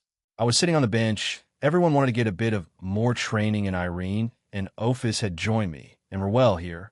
Ophis using my lap as a pillow, and Irene reading a book. You two did well over the last 5 years. I never would have thought I would grow in power, but being around you is always a surprise. Yeah, my thanks, Jean. Irene kept reading her book while giving me her thanks. It's fine, I guess. Ophis was asleep, but knowing her, she will somehow hear. Kuntwar had come out earlier. She wanted to assess everyone else. Soph had been walking around, giving out advice for the last few hours. I could see she was making her way back here, looking satisfied with herself. She eventually makes it back and stands in front of me and bows. How is it? They want go up in power with only a few hours left before leaving. I told them to focus on mastering their techniques and abilities instead. I took the liberty of stopping the spawning of the monsters. I see. Thank you. She nods and sits beside me, lifting Ophis' legs and putting them on her lap. Ophis was now having a full-body lap pillow, with both myself and Kuntwar's lap being used. She's quite lucky in a way. I use my powers to gain a bird's-eye view and look at everyone's current rank. Rias Gremory. Dragon God C. Aquino Himajima. Dragon God B. Asia Argento. Dragon God D. Chiron Tiju. Dragon God D. Kiba Yudo. Super Devil X Gasper Vladi. Super Devil X Gabriel. Dragon God A. Graphia Lucifuge. Dragon God SSS Ingvild Leviathan. Dragon God SSS Irene Belsirian. Universal DD Canoe. High Tier God Class. SS Kuroka. Dragon God SSS Latia Astaroth. High Tier God Class SSS Lavinia Rennie. Dragon God X Natsa Managawa. Dragon God Aophis. Universal DDD Rossweiss. Dragon God A Shigen Inaru. Dragon God A Sazako Himajima. Dragon God A Valerie Teeps. Dragon God BB Yasaka. Dragon God A Time to get going. Everyone had gathered up and were readying to leave. I canceled the pocket dimension, and we were back in my living room. Everyone said their goodbyes and went back to their homes. Back home, huh? We still have school too. Oh, right that. I completely forgot about that, but summer's around the corner, so it's not that bad. The Peace Conference is soon too, whatever. Aquino Himajima, it's been a few days since we left the pocket dimension, and our normal day-to-day life has resumed. Gene still feels stiff at times. The student populace has also noticed it, but he just tells them he's a bit tired. He's popular for both the right and wrong reasons, so they took it at face value. I've had a few students approach me questioning on what is happening between Gene and I. I brushed them off and said they were just imagining the kiss. If only harems were more widely accepted in normal society. It was morning. We had just finished having breakfast and were about to go to school. Everyone else had left. Only Gene and I were left while the students. Grafia had left for the underworld. She was supervising Milika's Sama again today. Rennie had been called back to Grigori. She wasn't sure why, so she left straight after. Leanne-san had returned to Gene's ring, and Sharon-san had gone with Yasaka-sama and Kuna-chan. Kuroka had left with Grafia, saying she's a master in 10k and can help Milika's Sama improve. She had no grips with it, and they both left. Gene was waiting outside for me. I was checking everything was in order and finally left our home. Click close. Gene, as usual, was staring up into the sky. He sort of had a mysterious, tranquil, and lonely look to him. He had done that a lot back in the pocket dimension, just staring up. It didn't matter if it was night or day. He looked up almost like he was searching for something. I walk up to him and hug him from behind. Gene, let's go. Yeah, I hug his arm and start our walk to school. On the way there, Gene stopped to look at a dog that was barking very loudly during the morning. I felt Gene direct his aura at the dog. It shrieked in surprise and ran away. Gene, why did you do that? It was unusual for him to just do that kind of thing. I have had to listen to that thing insult me and anyone that came by. I just gave him a little scare. Sorry. That dog just made me irate.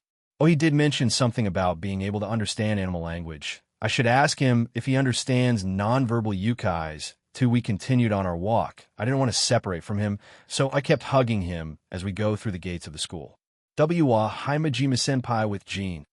Gene, excuse me. How dare you? I felt a calming sensation and looked up at Gene. He just shook his head. Maybe I got a bit heated there. What a vulgar thing to call someone. Even Kuroka doesn't have such weird names for people. And she's a big pervert. No, my Wani-sama. You are. I see a male junior burst into tears and run away when he saw me with Gene. There are other women out there. Do your best, Junior Cohen. He'll go to the club, Gene. We had reached a crossroads, and I had to separate from him. All right, they'll see you when classes start then. We leaned in and kissed each other and parted ways. The students around us started to scream and shout. I can't avoid it anymore. Gene skyward. So noisy in the early morning. What the hell is wrong with people? Shut the fuck up already. I had made my way to my classroom. It wasn't early, as there were quite a number of students roaming the hallways or in their own classrooms already. I had entered my class and immediately sat on my seat and lay my head on my desk. Sleep take me, yo. Skyward-sama. Ugh. I turn to my side and see Kuda and Najima come up to me with their chairs and tone no extra sleep. Then damn it all, sup, need something for me? God, man, you've been pretty shit the last few weeks. Everything okay? Did your girl dump you when she found out you were cheating on her with Aquino? Well, fuck you too. I can't exactly tell them, or they'll be dragged into this supernatural business. No, I'm not cheating. I just have a harem going. Jealous? Fuck you. They both curse at me, and I snort at them. They started to ramble and rave about something I have no idea on what since I started to tune them out. So, will you put beans on a girl's chest or pudding on her lap? What? What the fuck? I had just tuned back in, and these two were talking about? What the fuck? They noticed me giving them a strange look, and they both burst out laughing at me. We knew you had started to daydream again. So we decided to try saying really weird shit to get your attention. It worked. The two of them high-five and started to do weird motions with their arms, a sort of victory arm dance. These two, I swear, a bit of normalcy is fine. You two are idiots. 3. You're in this Skyward-sama. They grin and start howling again. What a drag. I couldn't help but smile a bit. Lunch Occult Research Club. We all headed here during lunch. Why? I think Surzex will be coming here. I don't know the exact date, so I just have to rely on my own memories. The girls were gathered around Rias' desk, so Kiba, Gasper, and I were left around the table. I don't know what Rias is talking about to them. I don't want to pry. Gene Senpai. Kiba called out to me, and I turned to him. Gasper did the same thing. What's up, Kiba? He seemed to stop and ponder what he was going to say, but eventually nods to himself, looking at me with determination in his eyes. I will protect you. Huh? Realistically, I'm the one doing that to everyone, including the two of you. That's a bit disgusting, Kiba. I support the LGBTQ community. If you're gay, then I support you too, buddy. He let out a chuckle and shook his head. He was blushing a bit. Kiba, please. Mun. Don't I'm straight, you're a good friend. But I don't swing that way. It's obvious that he'll say that with a straight face. You saved me. You're my precious comrade. If I can't save a comrade from a crisis, then I can't call myself a knight of the Gremory household. I see there's no problem. My sacred gear that attained Balance Breaker, and with Jean Senpai's powers, if we combine these two, then I feel we can overcome any crisis together. Da Fufu, I wasn't the type to say such things before. After hanging out with you, my readiness for comrades also changed as well. But I don't know why I don't dislike that. It's hot around my chest region. My heart's also beating faster. Kiba looked at me now with a full-on blush. A disgusting shiver ran through my body. I have no idea what Kiba's deal is, but I don't like where this is going. Duda, I'm straight. You have the power to do anything. Jean Senpai, turn me into a girl then. I shall serve as your sword too. Dum. The room fell into silence, as the girls had also started to look at Kiba with confused and surprised expressions. Gasper was nodding along. Why? I was just left speechless at this. Perhaps I was meant to be born a girl instead, so I can be with you. I also feel the same way, Jean Senpai. Even Gasper. No, no, no, no. What is happening? Someone help me. Please stop. I don't want to hear anymore. Oh God, help me. I get up and start to back away from him. He didn't try to pursue me. I was thankful for that. Shing. My prayers were answered when a Gremory circle appeared near Rias, Chapter 3. Part 2. Classroom Observations in Reunions Japan. Kuo Occult Research Club Jean Skyward O. Were we interrupting something? From a magic circle came Surzex Lucifer with his wife, Astery Gremory. Oni-sama. Asteri Oni-sama. Everyone else in her peerage stood in front of them, even the previously flustered Kiba and Gasper. They then kneeled. Only Ingvild and I stood there watching them, as well as Zenobia, since this is the first time she has met a Surzek. He chuckled at them and gestured for them to stand. Please relax. I came here for private business. It has nothing to do with my job as Satan. Rios nods a bit relieved, while the rest of the group stands up and relaxes. Oni-sama, why have you come here? As Surzex looked at Rias with a fake hurt expression, Astery shook her head in disappointment at her husband's antics. What are you saying? Classroom visits are coming soon, right? I'm also thinking of participating. By all means, I want to see my little sister working hard in her studies from up close. That's right now that you mention it. That's coming soon. Huh? Parents, I don't have any, so I don't have to worry about that. I look at Asia, the hiatus don't exist either. I'm sorry I couldn't let you experience that. Asia. I'm a failure. A family, huh? Astery Oni-sama, right? You're the one who told Oni-sama? When Rias asked that, Astery answered her immediately. No. The reports from the school go to Graphia, who has been entrusted with the schedule of the Gremory household. While she is no longer Surzek's queen or maid, she is still the head maid of our household. Of course, I am Surzek's wife and queen as well. Thus I reported it to him after Graphia told me. After hearing that, Rias sighed. Rias isn't interested in the class visits. She is just embarrassed by them. It's natural. They've quite smitten with her after all. Even if my Satan duties are difficult, even if I have to take a day off from my work, I wanted to participate in my little sister's class visit. Don't worry, Father will come over as well. I see, he's coming here too, huh? Rias' father as well. I had spoken to him briefly during the after-party. He seemed like a dandy devil. That's not true. Isn't Oni-sama the Satan? To leave your job and come here. The Satan can't treat a single devil in a special way. Since Rias' older brother is the Satan, no matter if they're blood relatives, she couldn't accept receiving special treatment. However, Surzex turned his head sideways. Rias really didn't want them coming here, so she reverted back to her old self temporarily. No. This is my work as well, Rias. As a matter of fact, I thought about holding the conference between the three factions at this school. I came to inspect the meeting place. Surzex turns to me. I suspect Jean Kuin already knew of this, yes? I nod and he smiles at me. The rest look shocked as they turn to look at me. Yeah, that's right. The meeting will be held here. They'll hold the meeting between devils, angels, and fallen angels here in this school. Here? Really? Rias's eyes were wide open as well. Well, if you heard that, you want to confirm it once more. This school somehow seems to have fate tied to it. You, my little sister, the legendary Red Dragon Emperor and Middleman, the holy demonic sword user, the holy sword Durandal's wielder, and Satan's Seraphal Leviathan's little sister are attached to this place. Kokabil and Azrael also attacked this place. This is a phenomenon you can't label as a coincidence. Strong powers keep mixing in. It's like wave motion. I think the person accelerating this wave motion is Gene Skyward Cohen, the Red Dragon Emperor. Surzex glanced at me. I just blankly stare back at him, making him chuckle at me. Are you the Satan Lucifer? Nice to meet you. I am the one called Zenobia. The one who intervened in the conversation is the girl with a green fringe on her hair, the newcomer devil, well, a 5-year devil, but you get the point. It's Zenobia. At first glance, she's a real beauty, but she's not just all looks. She's the wielder of the legendary Holy Sword Durandal, Rias's newest family member, and her other knight. Good day to you, Zenobia. I am Surzex Lucifer. I got the report from Rias. The wielder of the Holy Sword Durandal got reincarnated as a devil, not to mention becoming my sister's family. Truth be told, I doubted my ears when I heard it the first time. I also didn't think that I would become a devil. To be reincarnated into the side, I kept on killing, even if I say so myself. I sometimes regret it, as it was quite a bold move.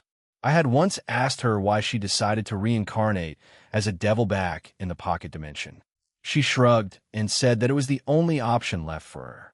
She also said that it gave her the freedom to pursue her hobbies, whatever they may be in the future. Ha!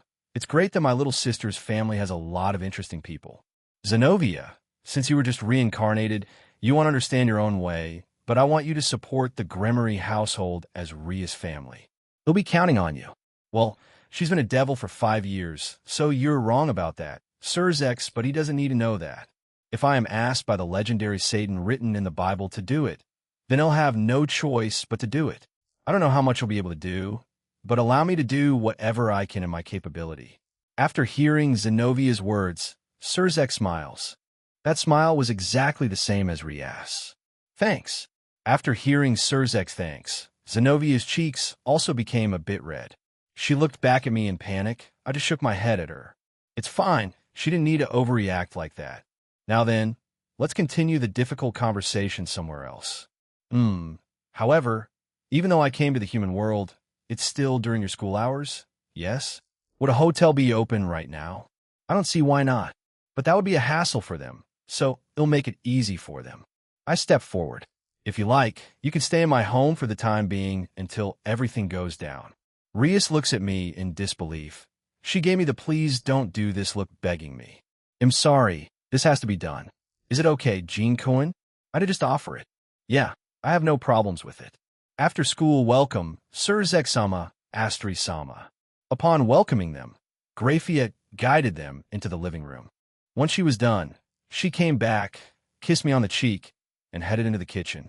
I, along with the rest, joined the two in the living room. Everyone takes their seat. Grafia eventually came back with some tea and served it to Surzex and Astri. Your home is quite spacious, Gene Cohen. Did you use some kind of magic? Yeah, I expanded it most of the house. Surzex nods and turns to Chiron and Aquino. Will your sister and parents be attending? Kaneko, Aquino? Yes, I will be coming to the observations, Naya. I want to see my little Chiron working hard. Naya Kuroka answered the question for Chiron. She just buried her face into my side out of embarrassment. Even after all these years, she still gets embarrassed. It's cute. Yes, both my parents will be attending. Lucifer-sama. Aquino answered in a respectful manner. I see. I look forward to meeting them both then. Aquino nods, and Rias starts to speak. Oni-sama, will mother be attending too? Yes, she is. Both father and mother will be there. Would you like us to call grandmother? And no, it's all right. We don't need the entire Gremory family coming here. Rias immediately shot it down, saying they're not that bad, probably. The Gremorys are eccentric. A fun group of devils. Come now, Rias. Kaisis Grimmery-sama will be delighted to see her granddaughter. Kaisis, huh? I wonder if Renias is awake right now. Now you're aiming after the Grimmery females? Kaisis, Renias, who else? First, the Hymajimas, and now the Grimmery. His lust cannot be quenched contour. Answer. A beast perhaps. All females may be conquered in this world. Velgrind, you have many to compete with. You guys need better hobbies these for sometimes do this to me. Is it entertaining to them? Are they bored? The only one truly stuck with me is Rudra. The other three can manifest out here. No one else had parents going to it. My history is obvious. Kiba was an orphan, and I have no knowledge of what his parent status is. I doubt they would want to meet him if they were alive. The same with Gasper, who tried to run away and was almost killed. Chiron has Kuroka. Their parents are dead. Asia was abandoned by her mother. She never once mentioned her father well. I doubt she even knew the guy. Aquino is fine and Rias. She's just embarrassed. It's natural among teenagers. Dvinkun, are yours coming?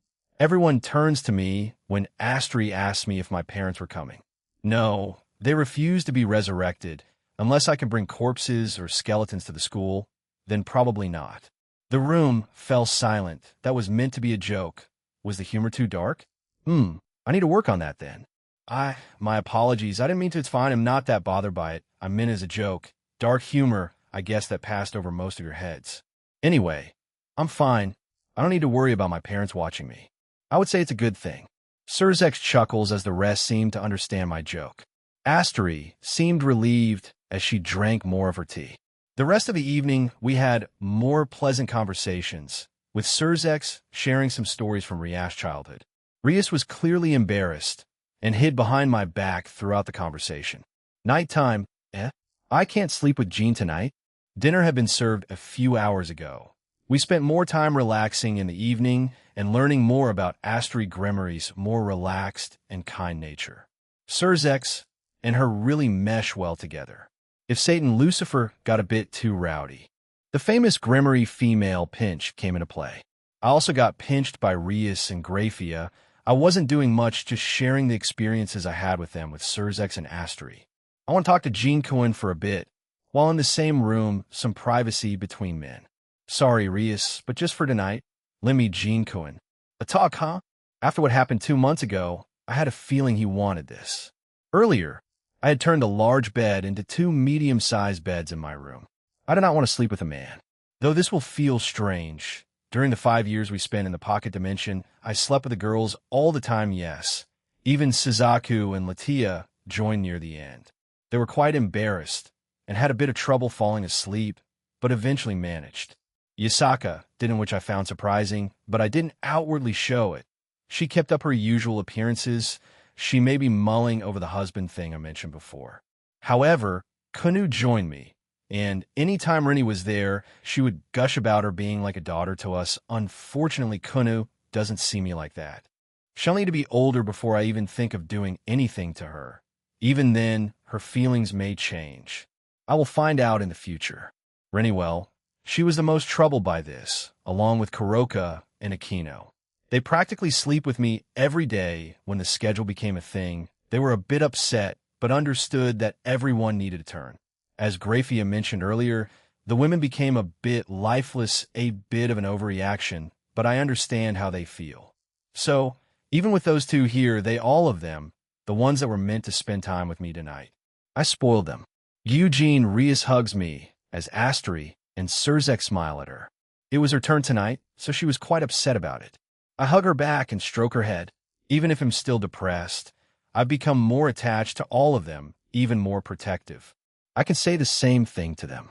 It's just for one night. I can survive, she muttered to herself. You and I'll just use the same schedule for tomorrow. It's no problem. Just push everything back by a day. Rias, let's go to our room. Well then, good night, dear. Astri had her hand on Rias's shoulder. She leaned into her husband, and they shared a kiss. She then dragged Rias, who had a look of anguish. I give her a little wave as she disappeared into her room. Shall we? Sure. We both enter my room. He looked around in awe again. This by far was the biggest room in the house, minus the training facility, pool, and the very bottom the generator room. I turn the lights off, and we go to our separate beds. Thank you for preparing a bed for me, Jean Kuhn. Yeah, I had thought this might happen, so I just turned my one bed into two. I waited for him to continue as we fell into silence. I heard you killed Kokabeel? Yeah. What happened to Azrael? He escaped. I see. Jean, thank you for protecting my sister and her peerage. Surzex thanks me, sounding genuinely thankful. He cares for her a lot. Take away the siscon part of her. He may respond the same way as an older brother. I like Rias and everyone in her peerage. I would have done it regardless. I have been in contact with Azazel. He didn't really care if you let Kokabeel live or die. He said that both of those fallen have been long gone in the head. But if you did spare him Kokabeel, he would have been imprisoned somewhere, perhaps Cositis. That's what happened originally when Vala came to intervene. That didn't happen. I'm not sure if the guy even got there. I had asked Kuntuar about it. She said he was somewhere nearby, but my power made him wary of approaching. He also had seen Kokabeel dead, so his purpose was gone. So, he probably left. Jean, you have done quite a lot of things for all three sides, and this meeting will proceed smoothly, in my opinion. You may not be in a faction or pantheon, but you're on your own, a fourth. But from my brief conversation with Michael and Azazel, they are fond of you. If I don't include the major requests I've completed, I had done small and minor ones. They aren't always capture or kill requests. Just like my first request from heaven with Gabriel. I also handled other more mundane requests, such as helping clean a large building in Grigori, helping a devil family catch a lost pet, and other things of that nature. I got paid and made some new friends and allies. I like it. I have a sense of purpose. Living here is a delight, and I had mentioned it in passing. However, when I graduate, I may just use my avatar to attend all my classes in college. They'll start a restaurant, maybe turn it into a worldwide business. I want to talk about that with Zeoticus when he comes here. I had heard from Grafia and Rias that he's a talented cook. He apparently runs a few restaurants in the human world.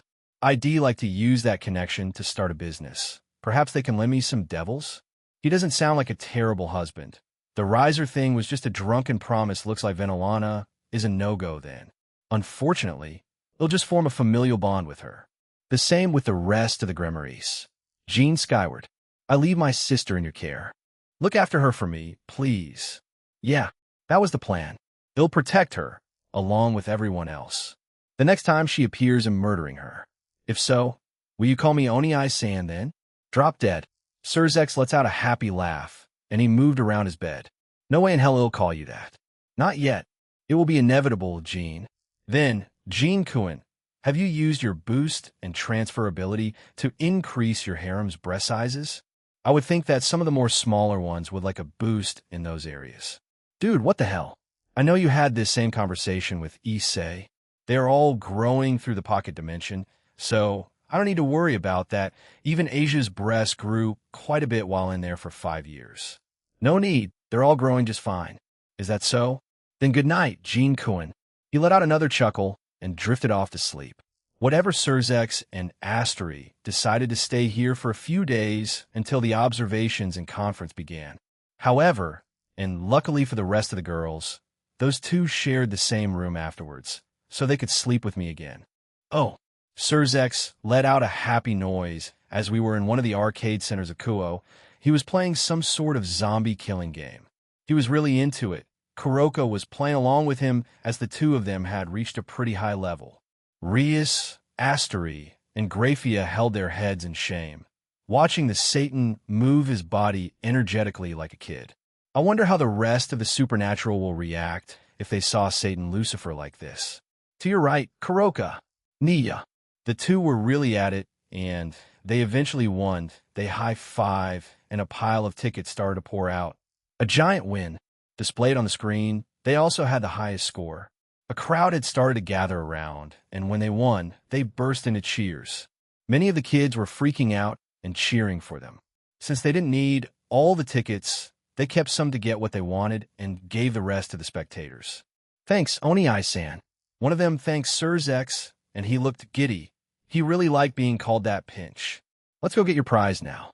Ow, ow, ow. Astery pinched his cheek and dragged him away. It still looks quite strange to see. The power of the female Gremory pinch. Such a powerful tool. Pinch. Pinch. Why are the two of you pinching me? Rias and Graphia had pinched both sides of my cheeks respectively. Kuroka and Rias Peerage came along in this outing. Everyone else was back at home or doing their own thing. No reason. Jean, my intuition told me you were thinking of something rude. Is that so? I don't think I was. Whatever an amusement park, huh? We should get one constructed in our territory. Millicass will like it. We had arrived at the amusement park where Rennie and I had our first date at. Surzex was quite excited again. Astery was hugging his arm. They look like a normal couple right now. Please don't run around abusing your power. Dear, but I will admit, Millicass may enjoy an amusement park nearer to our territory and home. Right. I had expected her to shoot down the idea, but she was on board with it. Jean Senpai. I turn to my side and see Kiba holding out a cotton candy on a stick. Weren't these things called fairy floss at one point? It's for you. It got everyone some. All right. I take it from him. Thank you. He nods and walks over to Surzex and Astery.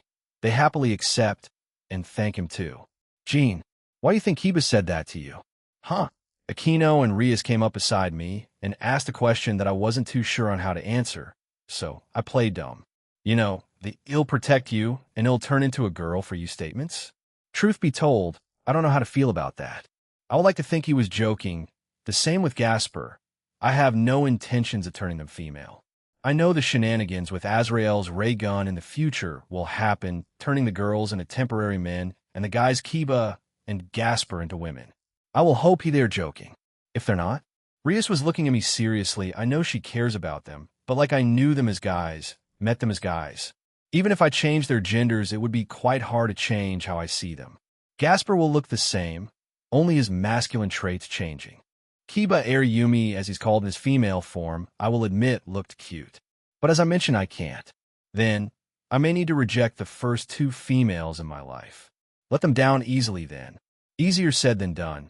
If they're not joking about it, ITLL be awkward after the rejection. Why? Why must this happen? During our trip to the amusement park, we rode a few rides. The two devils of Gremory enjoyed themselves to the fullest, almost like a teenage couple on a date. Over the course of the next few days, Surzex and Astery wandered around town without us. He made it sound like he just wanted to see in detail the place her little sister was overlooking, but he in reality was scouting the place out. A meeting that will change how the three powers, devils, fallen angels, and angels will work. This is a unity that seemed like a dream to anyone who has lived a long life. If these three came together, what would happen? How will they fare against other factions or pantheons? Time will only tell, but they did come here for more than just checking up on Rias. That's the facts. A few days later, it was a day off, and we decided to walk towards the school.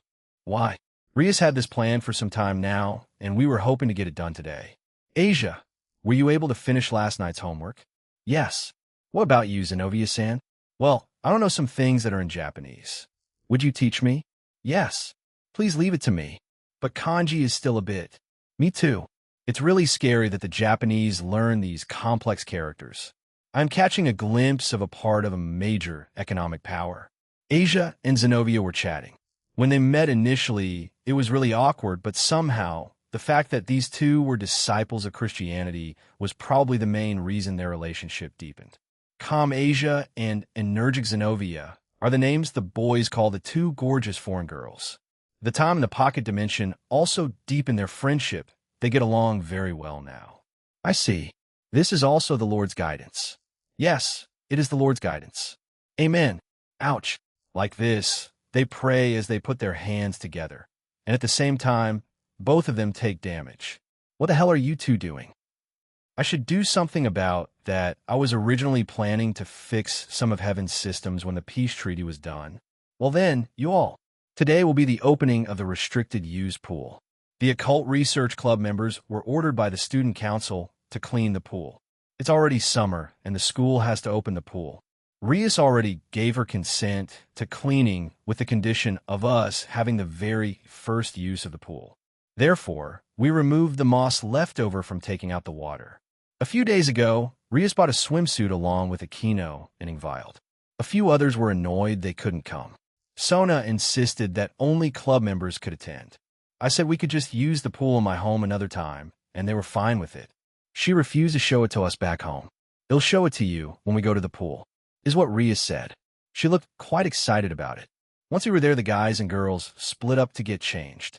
Kiba, Gasper, and I were in the guys' changing room. The room was silent as we got changed into our swim trunks.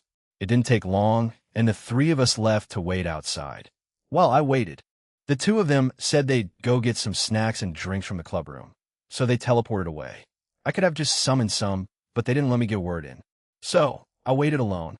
The girls eventually came out. Chiron and Asia were wearing their school swimsuits. They looked cute in them. In Rhea's swimsuit design, there was quite a bit of skin showing off. A lot of the small red fabric in her brasserie could be seen, which is good eye candy. She saw me staring at her, and she blushed. Aquino came out as well. Unlike Rhea's, she's wearing a pure white swimsuit. Like her, the cloth was small too. Ingvild wore a lilac-colored swimsuit. When I turned to her, she smiled at me. "You all look beautiful, I love it." It was an honest compliment. I really thought they looked good, even the ones just wearing their school swimsuits. Both Asia and Chiron came up to me. It seems like they still need a bit of help with swimming, or it may be an excuse. Regardless, I will help. Yeah, just like that. 1, 2, 1, 2. I was holding Chiron's hand and helping her out with feet pedaling exercises. Two of my juniors came to me for help, and Ingvild wanted to relax before jumping in. The same with Aquino and Rhea's.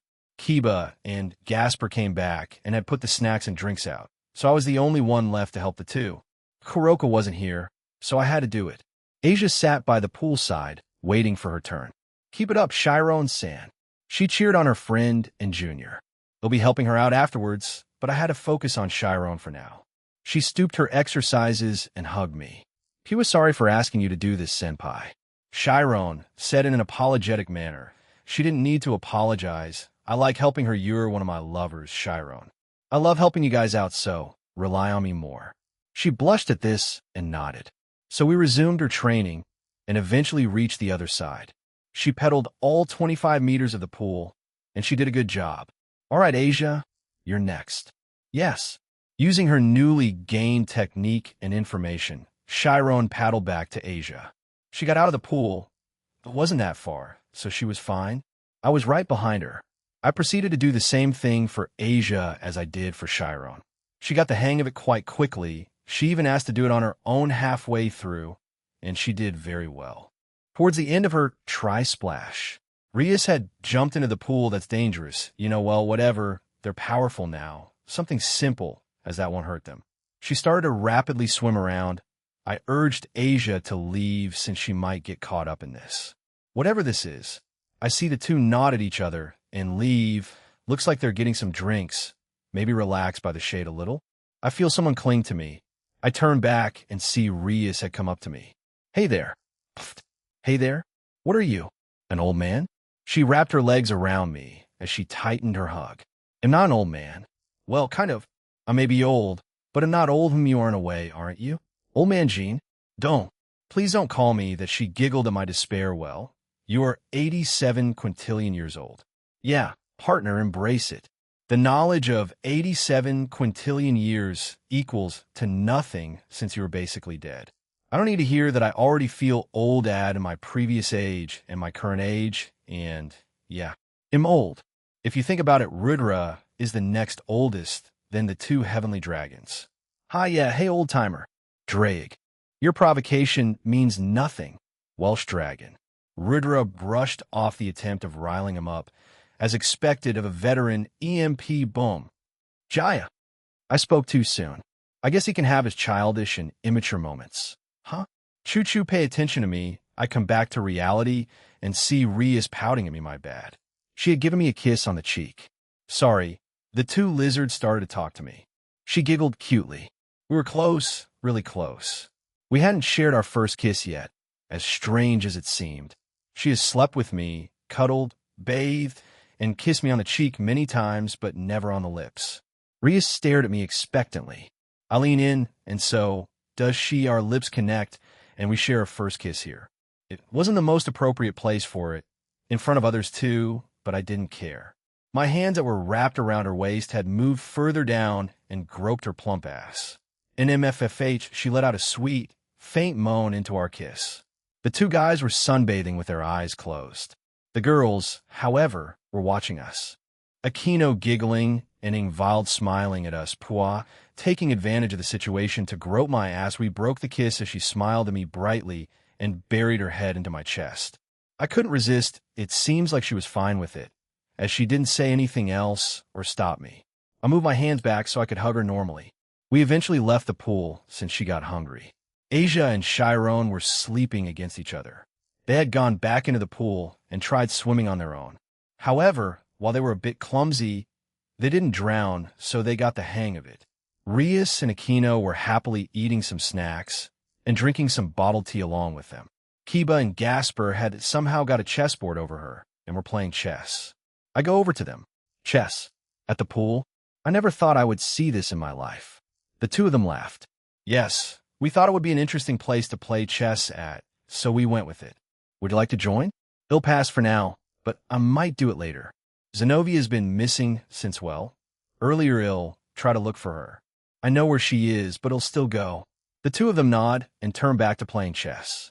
Ingvild notices me heading to the girls' changing room and follows me. Jean, you can't go in there. I grabbed her hand and forced her to follow me. She became flustered. Jean? As soon as we entered, we saw Zenobia in her own swimsuit. It was blue like her hair. She looks up to see me and a blushing Ingvild. Oh, Jean, why are you here? Could it be you have come in here to spend time alone with Ingvild? Pumph. Ingvild turned redder as we hadn't gotten that close yet, though we had shared some intimate moments. Much like with the other girls, she and I did intimate things on a near-daily basis. She's been very affectionate with me, and we often shared close moments together. She even tried some unusual things, apparently. She heard it from Kuroka. No, Ingvild tried to stop me from coming in here. You weren't out there like everyone else. I felt your aura here, so I came to check on how you were doing. She smiles and nods. I see. Worry not. I am fine. And have you come here to be with Emmy? How did she come to that conclusion? I literally just said why I was here. No. Anyway, go out already. The others have done a lot, and you've just been in here. Zenobia gave a bitter smile and left. She gave me a peck on the cheek before leaving. I turned to Ingvild and sighed. She's moving at her own pace. As usual, however, she didn't answer me. I look at her closely and see that she was in deep thought. She nods to herself and puts a hand on my hip. She looks up at me, blushing but determined. Do it with me, Jean. I noticed her start to rub her hand against me, trying to encourage me. She smiled at my reaction. She got on her tiptoes, and we kissed. I feel her pull my trunks down, and her soft hand grip me, gently stroking. Ahem. And what might you be doing? Ingvild's head snapped to our side to see the girls had come back, along with Zenobia. They all sported a small blush as they quickly looked away from the scene they had interrupted. We were going to go on a trip. Ingvild wanted to. Jean. She pulled my trunks up. She then started lightly hitting me on the chest. She was quite embarrassed by my blunt answer. Afufa, don't worry. Ingvild, Kuroka, and I will bring you with us.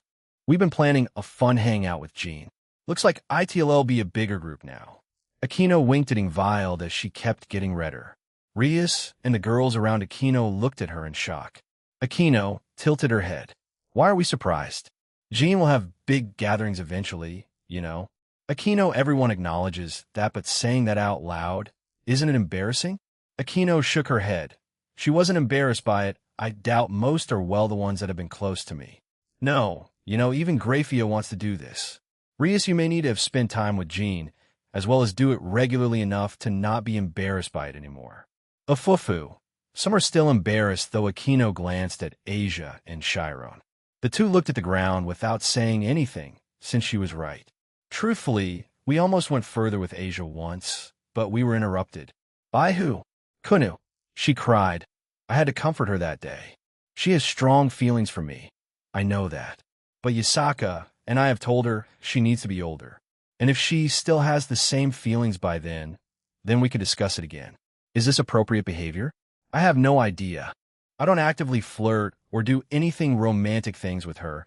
I treat her more like a daughter more than anything, and Yasaka as the mother, but her mind for now is set on me being her mate.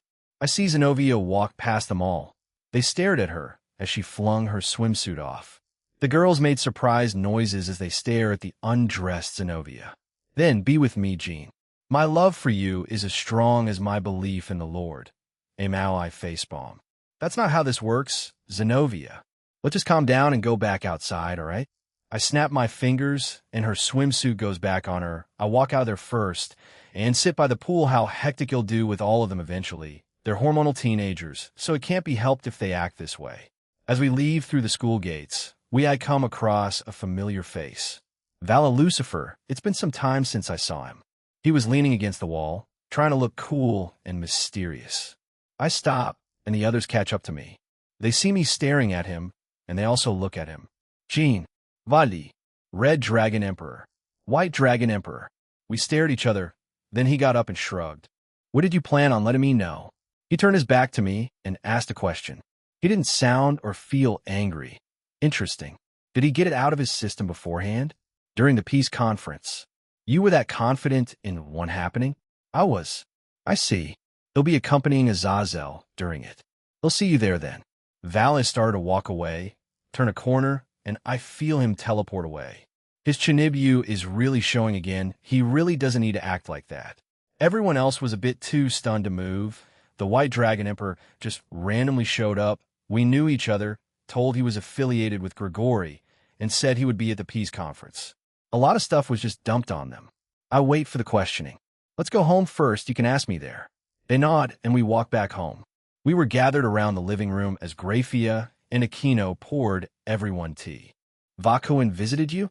It's been a while since I last saw him. Rennie was hugging my arm while happily eating some snacks I pulled out. Yanaya. He's been going around with his team. He didn't even notify me. So mean. You were in a way already kicked out. Kuroka. I proceeded to tell everyone how I met Valley, how our unusual friendship bloomed. I also told them that he may have found out on when and how found out I was the Red Dragon Emperor. I see. He's quite a character then. Rias nodded. Rennie added a bit more. Vakuin always wanted to become strong, stronger than anyone else around. He has a goal in mind. Apart from just fighting strong beings around the world, he wants to kill someone. Kill someone?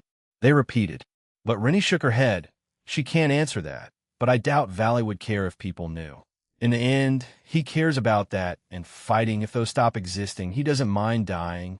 He doesn't want to stay in a boring world. He needs to change that kind of thinking. Pretty cheap coming from me, huh? I should work on myself before helping him. Self-deprecating humor be gone. Yeah, Kuo Academy. It was the day of the classroom observations. I was in my classroom along with everyone else. Everyone seemed quite nervous, with the exception of Ingvild, and now that I think about it. Will Tsubaki's parents be attending? Serafal will definitely come. I look at both Najima and Kuda panicking. Why? They get along with the parents' weirdos. I put my head on my desk, feeling tired. It's going to be a long day. I could feel many parents outside the classroom, and as well as outside the building. This is really a thing here. How troubling. Skyward Cohen, stop moping. The teacher came in and waited for the bell to ring to start homeroom. A few of my classmates snicker at me, and I pull myself up and stare at the teacher as he shakes his head. The bell rang, and he took homeroom. I wonder how Zenobia and Asia are. She doesn't have the hiatus this time. Is she feeling lonely? Out of place. I want to go and check Chiron has Kuroka. I made her wear less revealing clothing. She reluctantly did so this morning. Click, click, snap, snap. I look to my side and see Rias completely red. Surzex was taking a lot of photos of her. She just held her head down. I feel bad for her. But he wasn't doing this on purpose, probably. He's just a giant siscon that wants to spoil her. Astery stood beside him with her hand on her face, sighing. Zeoticus and Venelana were just smiling at the two siblings. Shuri and Barrakiel were also here. The Fallen stood there looking intimidating. Well, he tried. He just looked nervous and had a handkerchief out while wiping the sweat away from him. Shuri was there. She had a camera too, and she took the occasional photo. The other parents were mesmerized by them, the Himejima and Gremory family. The two families got along quite well. I did introduce them to each other. We had art class right now. We normally moved rooms for this. But the art teacher came down with a bunch of clay. He told us to create anything we like and let our imaginations run wild. He just wanted us to show off to our parents what a nice person. However, those who are less talented in this field will suffer. So you didn't think far enough, rest in peace, coulda. He was terrible with art. Najima was all right, but he was slightly above average. I sigh and begin to play with the clay. I have no idea what I want to make. I look around to see Ingvild working away. The same with Aquino, Rias, Sona, and Sabaki. They're hard at work. I let out another sigh. What do I want to make? I let my mind wander and let my hands and fingers do the work. Around a minute later, I open my eyes and look at what I had created. I stare at the piece. I had made a dragon. It didn't look like anything I had made before. What the hell is this? Comptoir. Answer. It is your outer god form. What? That's the first time I'm hearing that I have an outer god form? Do I look hideous like the rest? Wait, no. I'm an outer dragon god, so this thing in front of me is what I look like. Comptoir. Answer. Yes, that is your outer god form. Of course, the size is much larger. You may change to any other size, as big as Irene, or Midgardsormr, the sleeping dragon, who is under the ocean. Midgardsormr? That thing is even bigger than Great Red. You know how big is my true size then? Comptoir. Answer. Your true form is the same size as UY Scuti. What's that? Comptoir. Answer. UY Scuti is the largest known star in the universe. UY Scuti is a variable hypergiant with a radius around 700 times larger than the radius of the Sun. To put that in perspective, the volume of almost 5 billion suns could fit inside a sphere the size of UY Scuti. Holy crap, partner. That's quite big. That's an understatement. You could essentially wipe out the galaxy if you sneezed wrong, Gene. Eskerdkun, I feel a hand on my shoulder. I turn to see it was our teacher. He was shaking, and his eyes were wide with tears falling down them. A what? Everyone was also looking at the sculpture in my hands. This is a masterpiece. Skyward Cohen. You've produced wonderful pieces throughout the year, however, they'll buy it off you. They'll be keeping it, sensei.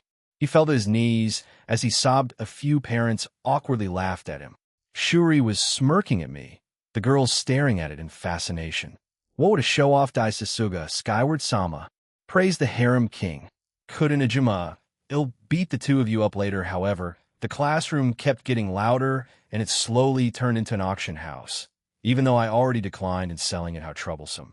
Lunch, how troublesome. I had to run to the occult research club room to hide my sculpture. A few students kept hounding me about it. Humans really like dragons, huh? I had gone back into the school building as I was going to meet up with Rias and Aquino's parents. Since it was lunch, we won't have much time to speak. Just invite them to my home. I locate their auras and make my way there. Students see me without the sculpture and leave me be, thankfully. Oh, the man of the hour, Zeoticus, says as everyone else turns to see me walking to them. I nod and stand beside them. It's been a while. Gene, how do you do? Yes, it has. I'm well, thank you. How are you? I am too. I must say, what you created earlier caused quite a ruckus, no? Zeoticus and I greet each other. That last question made the women around us giggle. Surzex and Barakiel smirked at me. It wasn't my intention, but life can be full of surprises indeed. Surzex also joins in the conversation. Gene Kuhn, is it all right for Rias and my parents to stay in your home? They all look at me. Rias looking mortified, she was staring daggers at me, as well as pleading for me to say no. Sorry. Sure, I have no problems with that. Shuri, Barakiel, you guys can come and stay too if you like. I appreciate the offer, Gene. We'll do so. Barakiel thanked me as Aquino and Shuri nodded along. Venelana, Asteri, and Shuri were already talking amongst themselves. They suggest for all of them to get to know each other and have some lunch together. The males were fine. Looks like the two Grimmery men want to speak to Barakiel too, so they left. Gene, why? Rias hugged me and buried her face into my chest, getting many gasps of shock from the students around us. More drama scandals. Great. Surzex and Astri were already staying. It's fine, Rias. You also don't mind, right, Aquino? Yes. I know that reminds me. Mom and Dad visited Asia earlier. She was quite shocked, but happy to see them act like her parents. She apparently cried a bit. Seriously? I didn't expect that, so the Hymagym has taken another kid. How thoughtful of them. But that's great for Asia. She can experience a family life. Loving parents will bring her with me when I go visit them in Grigori along with Aquino. Hey, did you hear? There's a magical girl in the gym. Holy crap, seriously? Let's go. So, she's here too? Well, that makes sense. I look at the girls, and we nod at each other. Time to go into the gym, then. As we make our way there, quite a number of students have their phones out taking pictures, as well as the photography club taking numerous shots of. Serafal, I see some had pictures of her chest, thighs, and panties shatter. Shatter. Break. Boom. Hi. What the hell? Why did my phone explode? My camera. Yulo. The girls look at me and awkwardly laughed. Like hell. ID let that slide, she's mine. We make our way into the gymnasium, and in the center of the building was Serafal, making poses as many students took pictures of her shatter. Shatter. Break. Break. More screams of despair resounded throughout the gym. I did not feel bad in the slightest. Stop taking photos. Ack. Damn it, what the hell? Why are these exploding? Saji was there as well, trying to stop the mass panic? Anger? Anyway, he was doing his job as a student council member. He has his work cut out for him. Keep fighting, Saji. Saji had already met Serafal, so he didn't exactly try to stop her from doing what she was doing. He started to look around and finally landed on us. He immediately ran up to us. Ria-senpai, Jean-senpai, please do something about this. Don't worry, Saji. They'll get her to stop. I pat him on the shoulder and go towards Serafal. You did good, Saji-kun. Fight, Saji-senpai. Kiba and Gasper consulted the Tire Dragon King. Yulo, Kiba-kun, Guster-kun. Saji seemed happy to be praised, and he started to sob behind me. I walk up to the place where she was. She felt my presence and turns to look at me. A bright smile appeared on her as she jumped down from it. Jean, I caught her as we shared a hug. The crowd of students stared in disbelief. Quit fucking with me. What the actual fuck? No, I'm going to commit not living anymore with a banana covered with a sock. What did he wait what? Dude, come back. The two of us ignore the angry ramblings and screams of the students. I let her down, and we walked towards the Gremory peerage. Sona had appeared and joined them with Tsubaki. Serafal quickly left my side to pounce on Sona. Sotan. She lunged and tried to hug her sister. She dodged, and the Leviathan fell on her face, ass sticking up, showing her panties. Striped white and pink. Saji quickly looked away as he seemed terrified. So mean. Why must you avoid the love of your older sister? Wani-sama, please act your age, as well as a Satan. Sona rubbed her forehead in frustration. The group greets, Serafal, and a few introductions happen. Sona couldn't take it anymore and ran away. Tsubaki followed after her. Sotan. No. Don't abandon me. Yuwa. Stop adding tan to my name. Serafal got up, pecked me on the cheek, and ran after the little sister. What a lively pair of sisters. Drip, drip, we were in music class, and Surzex was crying. Oh, he was bawling his eyes out. It was Ria's turn to sing, and she didn't sound bad. She sounded great, actually. I know Millie Cass could sing, but I didn't know Ria's had it in her.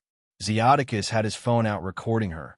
She kept her composure, but was clearly red in embarrassment.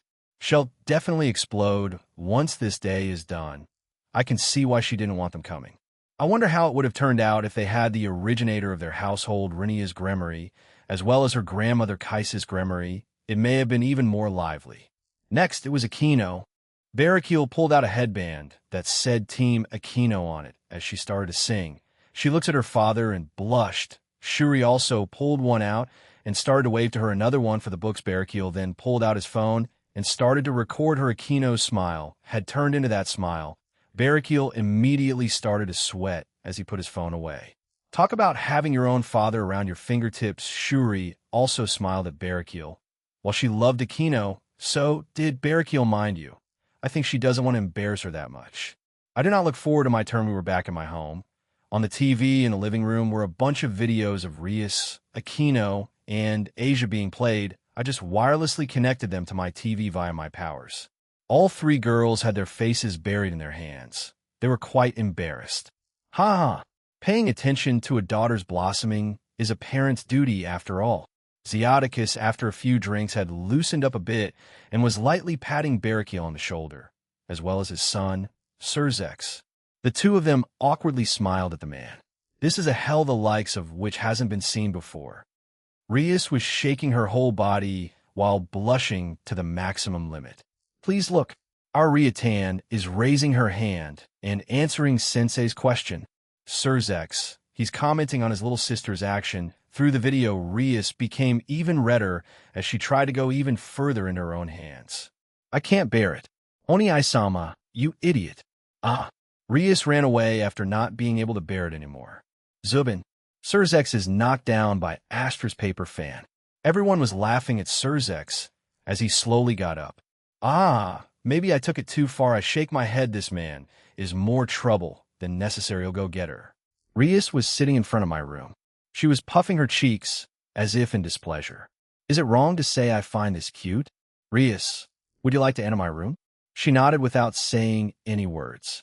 Somehow, she was just acting like a girl her age that was embarrassed by her parents. After entering the room, Rias jumped on the bed and was quiet while lying upside down. I sat on my bed as she lay there silently. I let her mope for a little bit while I wait for her to speak. I scoot over a little further and start petting her head.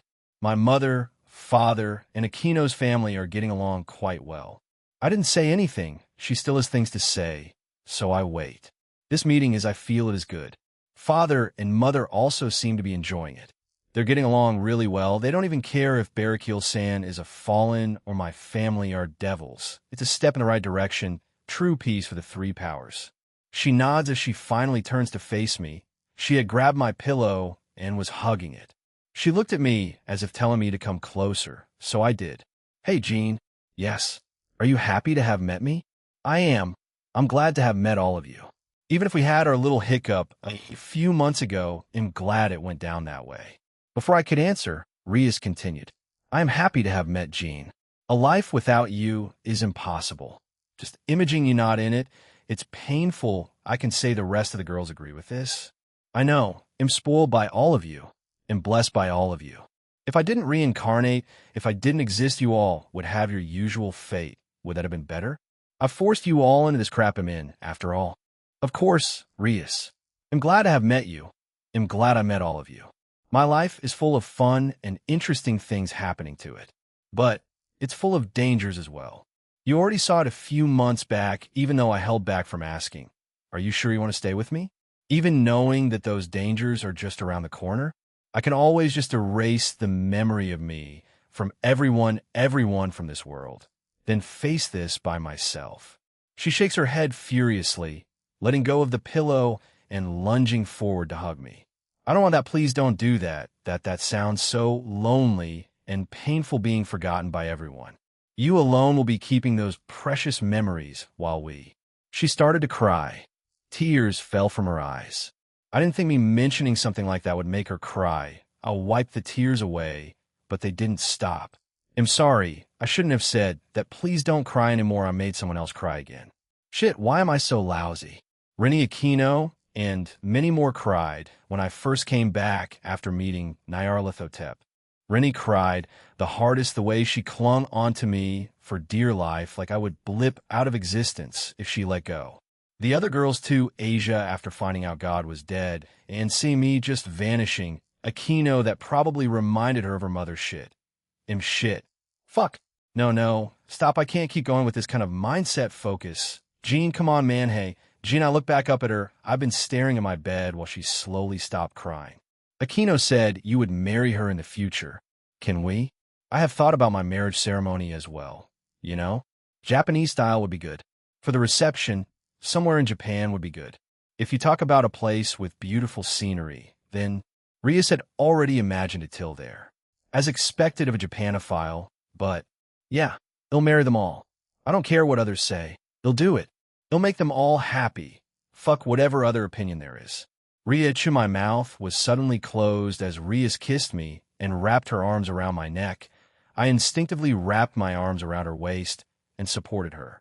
I could feel her prodding my mouth to open. I did so, and our tongues intertwined. We eventually part, and a thread of saliva was going through mine, in Rias' mouths. Jean, let's slam. You fufu, I knew you would try something here. Rias, I heard Aquino's voice after the door slammed open. Did she come up here after? We had been gone for some time? First wife instincts, Rias. Don't underestimate them. Rias frowned and glared at Aquino. She did the same thing, well at least she's feeling a little better. Rias grimmery fo. I had calmed down, and I was sitting on Jean's bed. We nearly I grabbed his pillow again and started to hug it and roll around his bed. We nearly did it. But Aquino interrupted us. Wait, that wouldn't be good. I don't want to lose my virginity when my parents are around. Aquino and Jean had left. She said Oni-sama and father wanted to speak with him. I wonder what about? I finally stopped rolling around and got up. I did my best to fix his bed. I could touch my lips again. My first kiss with him was at the pool. I agree with what he said. It wasn't the most romantic setting, but I don't regret it. I make my way out of his room, close the door, and go back to the living room. Everyone was still there, but Jean, Oni-sama, and father, mother, and Astriwan-sama were missing. Oju-sama, welcome back. Jean and your family are in the dining room. If you wish, you may join them. I'm also going there now. Ografia had greeted me, the others waving at me. Aquino had joined her mother on the couch and was laughing at Asia on the TV. She was laughing along with them. Why couldn't I do that? I still have a lot of room for growth and maturity. I nod at Grafia, and we make our way to the kitchen. Once there, Oni-sama, mother, and Astruani-sama were chatting amongst themselves. They notice mine and Grafia's presence, and they turn and smile at us. Yeah, nice to see you have come down to join us, Rias. Hello, dear. Have you calmed yourself, Rias? The three of them greet me, and I nod. I see Oni-sama glance toward the kitchen, and I turn to look. Father and Jean were over there. Father and Jean Cohen became best buds. Do you see that, Rias? Cuckoo. They bonded over food and cooking techniques. Grafia told me about the future career he wanted to pursue in the human world. Cooking. I finished for Oni-sama, and he nods. Yes, so I forwarded that to father around a month back. He wanted to see what Jean Cohen was capable of. So now they're over there. If all goes well, we the Grimmery will back him up. He has the funds. Just needs some backers to start up his business during college. Jean started to think of the future. I look at him and father. The two of them were discussing things. I could hear them. Oh, you use that for this dish? I never would have thought of that, so. What does it turn out? Yes, it turns out quite crispy, actually. He snaps his fingers and a dish appeared on the counter. This is it. Care for a taste? Father nods, takes a fork, and tastes the food. His eyes widen. Incredible. It goes well with some red wine. Jean summoned a glass of wine in a small glass and handed it over. My father's eyes widened. Even more, I think he's got his approval. Looks like father may approve of this much sooner than we thought. Oni-sama chuckled. He gets along with any more he meets, even with my father who barely interacted back in the after-party era. I have a son-in-law already. A foofa mother put her hand on her cheek as she laughed to herself. I could feel my cheeks heating up. Son-in-law, why am I embarrassed when I asked him to marry me? I will be focusing on my raiding game career, as well as taking up the position as head of the Grimmery clan when I graduate, of course. I will be attending college, too. We can't just vanish once we're done here in the human world. Like myself, Jean has made friends here, so if he randomly disappears, it would cause some concern. He needs to have a human job to keep up appearances. I will make my own path as well as to what that is. Rias, glad you could join us. I come out of my thoughts and see Jean and my father walking towards us. They had some food on plates. Please try it out. Jean had come up with this. It's quite tasty. They both set the plates down as well as some forks. We all took one, and tasted the food. It was crispy on the outside and soft on the inside. What is this? It's so delicious it'll take 20 to go. Jean Cohen. Smack. Astruani-sama lightly smacked Oni-sama with her paper fan that really does run in the family, but I'm glad Oni-sama liked it. This is delicious, I concur. I never would have thought of you as a chief, Jean. I'm glad you all like it. He's really changed. The old Jean would have said something like, oh, really? I'm glad you all like it. I guess I can keep improving on my cooking after all. But is this a good or bad thing? We're here to support him, so. They all turn to me as I fidget a bit. Deep breaths, Rias, deep breaths, I bow. I'm sorry for my outburst earlier. It was inappropriate and immature of me. They chuckle at me. It's fine, Rias. I took it a bit too far, but I can't help it. I'm just proud of you. I already scolded this buffoon. Don't worry too much. Rias, it's natural for your age. Oni-sama apologized, and it seems like Astriwan-sama already scolded him. It's fine, Rias. It seems like there's a boy who will stay by yourself and help you. He's a great cook, too. That's too embarrassing, mother. Huh. Yes, I too am relieved. I can leave the family to you when I retire, Rias. Father turns to Jean. We can discuss this in further detail in the future, Jean. Summer is coming up. Join my daughter and her peerage so we can discuss it then in detail. Of course, do this when you're not busy. You have your job as middleman after all. I can only assume you'll be receiving more requests after the success of the peace treaty. Come by then, when you have the time. Yes, of course, I will do just then, Zeoticus-san. Bah, Zeoticus is fine. Jean nods. He really next day, Jean, Skyward, both Rias and Aquino's family had left in the morning. Today was the day that Gasper was meant to be introduced that's been thrown out the window. For now, I think he'll reunite both Valerie and Gasper. I think it's fine. Valerie is in good condition now, and Gasper should be ready. He'll need to meet up with Michael to receive Ascalon too. He'll be with Aquino for that then. Kuo Academy. I thought I was going to die yesterday. Both Najima and Kudo were sitting beside me early in the morning. Let me get extra rest. Why? Did you get caught doing something embarrassing? Kuda asked Najima. Who asked a question like that? I also don't want to be labeled as the new perverted trio. Please stop, Ding. Saved by the Bell after school, I had asked everyone to be in attendance in the clubroom. Ingvald didn't have any plans with her friends, so it all worked out. Once everyone was there, they were eating snacks, drinking tea the usual. I had informed Rias and Aquino of what I was planning. Kiba had no idea who Valerie was. He was also tricked by the illusion magic I had on her. All right, we're all here. All eyes were on me. Why did you call us here, Jean-senpai? Gasper, you're the reason. I'm glad you asked, Gasper. But first, Kumin. When I said that, someone came from the back room of the clubroom. They came out, and they were wearing a mask and still had the illusion magic on them. The person you brought with us? Why is she here? Kiba looked confused, but I ignore his confusion and look at Gasper. He looked back at me with the same confusion. Gasper, remember back when we first met? He nods. Do you remember the promise I made you? He blankly stares at me, but slowly nods in response. He looks at me, then at the masked woman, back at me, and I gave him a quick smile with the corner of my mouth. Yeah, it's done. When I said that, Valerie took her mask off, and I undid the illusion magic on her. Once she revealed herself, Gasper stood up. Allow me to introduce to you Valerie Teeps, your childhood friend. Valerie didn't finish her sentence as Gasper ran over to her and hugged her tightly. The two of them share a hug, and Asia started to cry. The same with Zenobia. I thought I would never see you again. Gasper started to cry. Valerie also became teary-eyed. You have Jean to thank for that. Valerie looked at me with a content expression. Gasper let go off her and bear hugged me too. Senpai, why are you crying even harder when you hug me? Come on, man, we worked on this good grief. I pat the guy on the head. What a troublesome junior I have come on. Jayasuk, be a man. That's what it means to be in the club for us guys, right? He stopped crying and wiped his tears away. Even though some still dripped from his cheek, he changed his expression and looked at me seriously. He nods his head and turns back to Valerie.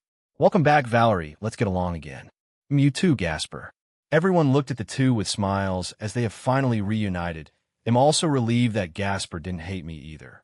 Senpai, I winded you a few months back. I waited for Valerie to heal. She was quite, let's say, damaged. I didn't think it would have been a good idea for you two to meet then. I had Rias and Aquino keep it a secret. I'm sorry if that rubs you the wrong way, Jayasuk. He shakes his head furiously. No, it's fine. You're looking out for me. I don't know how damaged Valerie was, but thinking about it, Gasper's power started to spike. I quickly walk over and put a hand on his shoulder while calming him down. That I'm sorry. Don't be. You care for her and your comrades. That's a good trait, Jayasuk. Yes, he looked gloomily at the ground for nearly losing himself there. Why are you here, Azazel? I glance at the door as everyone turns to look at the governor. Hey there, Jean Cohen. Wow, you did become a gloomy fuck after all.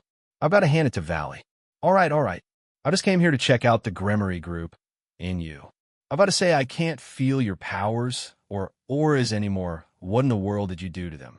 HA, turning into the silent type. Huh? All right, sure, whatever.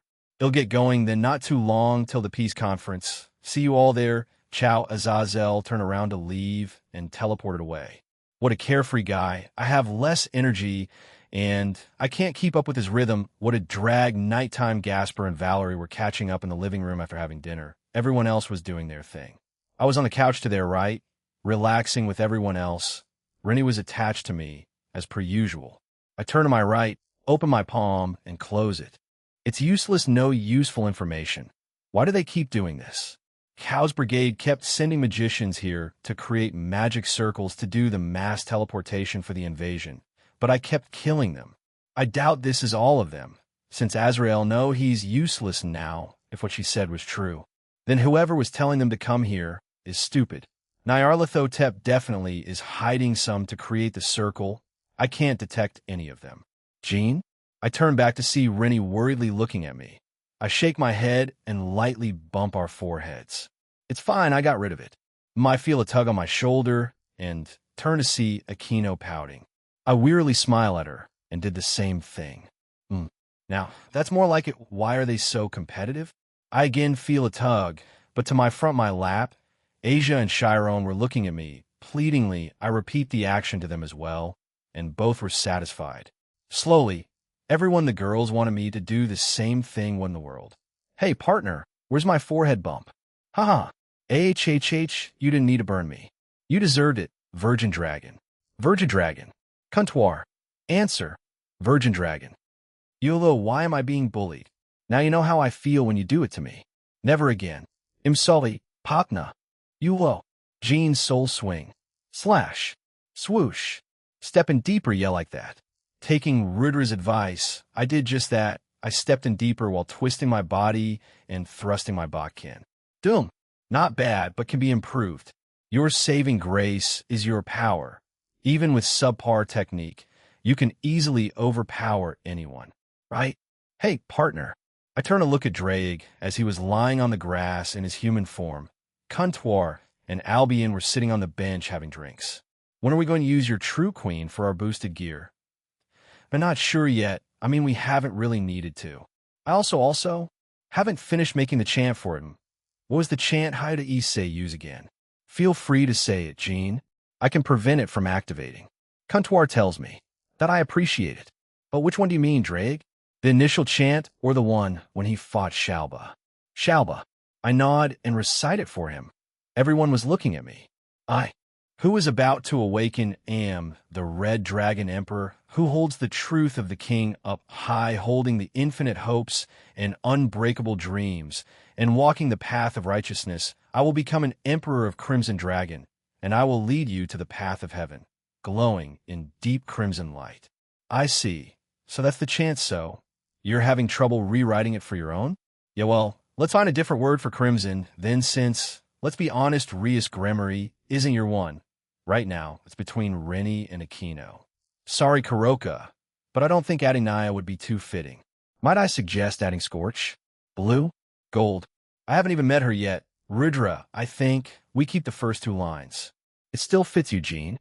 I would say the first three. Albion turns to Cuntoir and nods.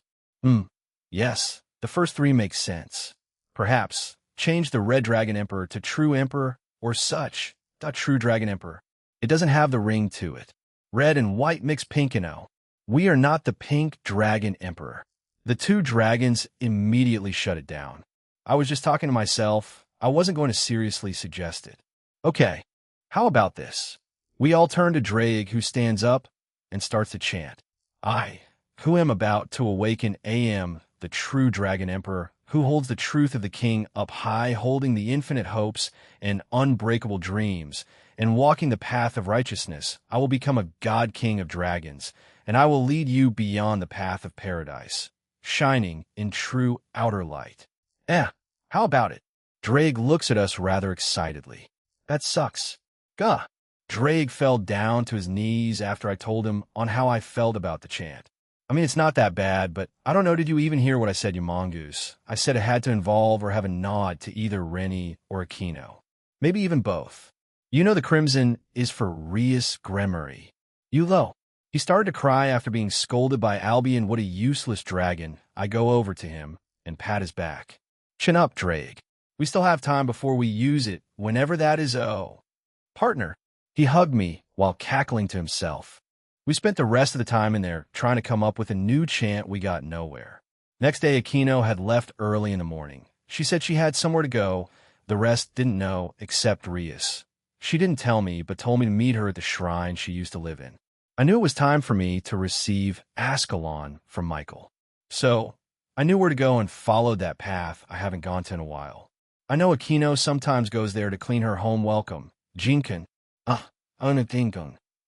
Did she ever call me that? It was the figure of Aquino clad in a shrine maiden's outfit. While I was climbing the steps, Aquino, who was moving forward, said it without stopping.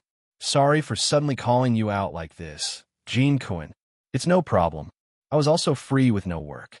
Is this the meeting with Michael? Perhaps a gift from heaven? Aquino looked a bit surprised, but laughed and nodded. Yes, it is. Rias has to do a final meeting with Surzek-sama regarding the conference matter. She'll join us in a little bit. Aquino's shrine maiden outfit was the best. It suited her pretty well. She's surely a Yamato, not a Shiko. Perhaps her title, the Priestess of Thunder, came from here? It has changed since then. We had reached the top. I stand beside her.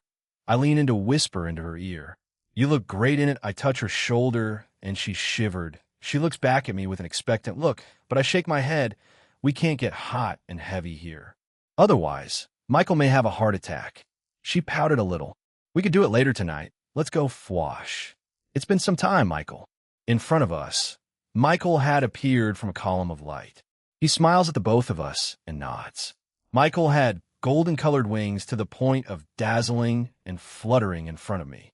His body was wrapped in an extravagant white robe, and above his head, a golden-colored halo was floating. Yes, it has been Jean Cohen. We had gone into the shrine as Michael and I sat at a table. Aquino had gone to get us some tea. It didn't take long as she came back and poured some for us. Thank you. Thanks, Aquino. We both thank her as she sits beside me. Across from us was Michael. He sips on the tea and looks at us. He makes a gesture and a sword appears. Saint-Georges Dragon Slaying Oliswort Ascalon. Correct. As knowledgeable as always, Jean Cohen. As a special courtesy, since I am giving you this, even you, a human who has the power of the dragon, can handle it. Before you can possess it, do you think you can assimilate it into the boosted gear? Even Michael has his doubts. I'm still human. Well, it'll give them a partial truth during the conference. It'll say I'm a human dragon god hybrid. They don't need to know the whole truth. Why give it to me? Wouldn't it be more beneficial to give it to the devils or fallen? He nods at my question. During this time's meeting, I think there's a huge opportunity to cooperate between the three great powers. I know you knew beforehand. You told us back in heaven after all, but we lost our creator, God, during the last war. Our enemies also lost the old Satans in battle. The leaders of the fallen angels are reticent. Azazel also has his official stand of not wanting to create wars. This is a chance to get rid of the useless battles. If small-scale battles continue like this intermittently, then anyhow, the three great powers will be destroyed. Even if that isn't the case, other powers may invade from the side. That sword was originally a present from me to the devil's side. Of course, I also sent presents to the fallen angel side. I got the rumored holy demonic swords from the devil's side as well, so our side is very grateful as well. However, I, as well as Satan Lucifer and Governor Azazel, believe this will be in better hands if handed to you. You played a big role for this to happen, Jinkoin. Other factions have already approached you about an alliance. Yes? Yes, Asgard, West Ukai faction, and the Fae in Ireland. I expect more after this peace conference. Michael makes the sword float towards me. I grab it and summon the boosted gear. I concentrate, and the sword disappears and is combined with the sacred gear. Michael smiles at me, satisfied with what I did. Ascalon. Blade. Drake announces, and the sword Ascalon appears from the boosted gear. It seems it worked. With that, my work here is done. I shall see you soon. Jean Cohen. He gets up and starts to teleport, but I stop him. He looks at me a bit confused. Wait, Michael.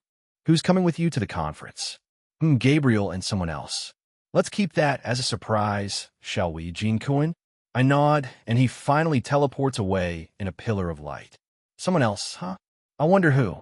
I can guess it's not the other 4 great seraphs. Then who? Maybe one of the 10 seraphs? It's plausible Aquino and I were left in the shrine once Michael left. We sat side by side without saying anything. She had leaned on me after he left. Rias will join us soon. Am I really making good in this world? Or am I destroying it? I wasn't sure anymore. Did I really contribute that much with the peace conference? Or Ma, I felt Aquino touch my cheek with her hand. She looks at me sadly. You're making that face again? Making that face again? What does she mean? What face? After that incident, and during the 5 years, you sometimes always make that face. A face that says you're not too sure if what you're doing is the right thing, a face that has a lot of doubts, a face of a lot of sadness. I haven't really noticed. I can't really look at myself unless I use my own powers. I know I've been down, but making a face? Really? You learn something new every day. You haven't cried at all, you know? When that happened to Rennie, instead of crying, you. Probably because of the past me, I have no concrete evidence. But maybe I did that enough times back then that I became numb. Or society norms?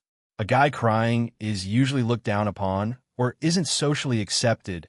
It's a double standard I hate. Or that's just an excuse you're spouting right now, Jean.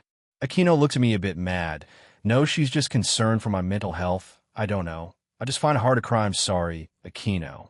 I don't know. I just find it hard to cry, but I did feel sad and furious when that happened to Rennie. Don't worry, Jean.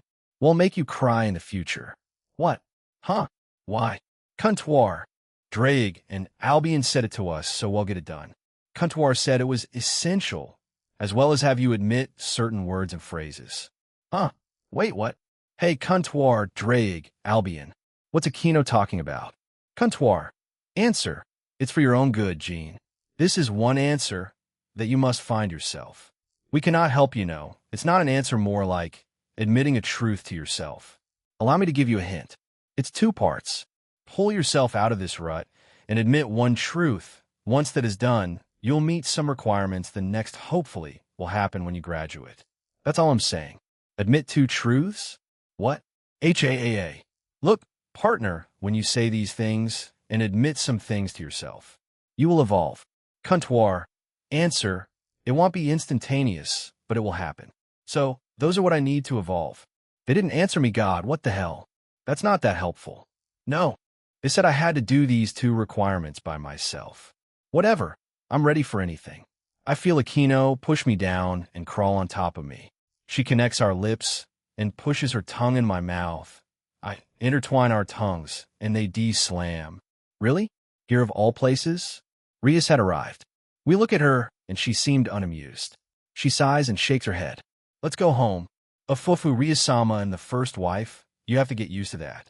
Aquino got off me and skipped to Rias as the 2 lightly glare at each other. I know that they both leave, and I get up. The peace conference should be tomorrow. All right, they'll be completely serious for once, Leanne, and he could be my bodyguards. They'll station a few shadows around the school and clubroom. I'll look at my ring since Sharon isn't here. They'll rely on those 2. Let's get this done and over within Grigori Azazel. Do I have to attend tomorrow's conference as well? Of course, Valley, since you're the White Dragon Emperor.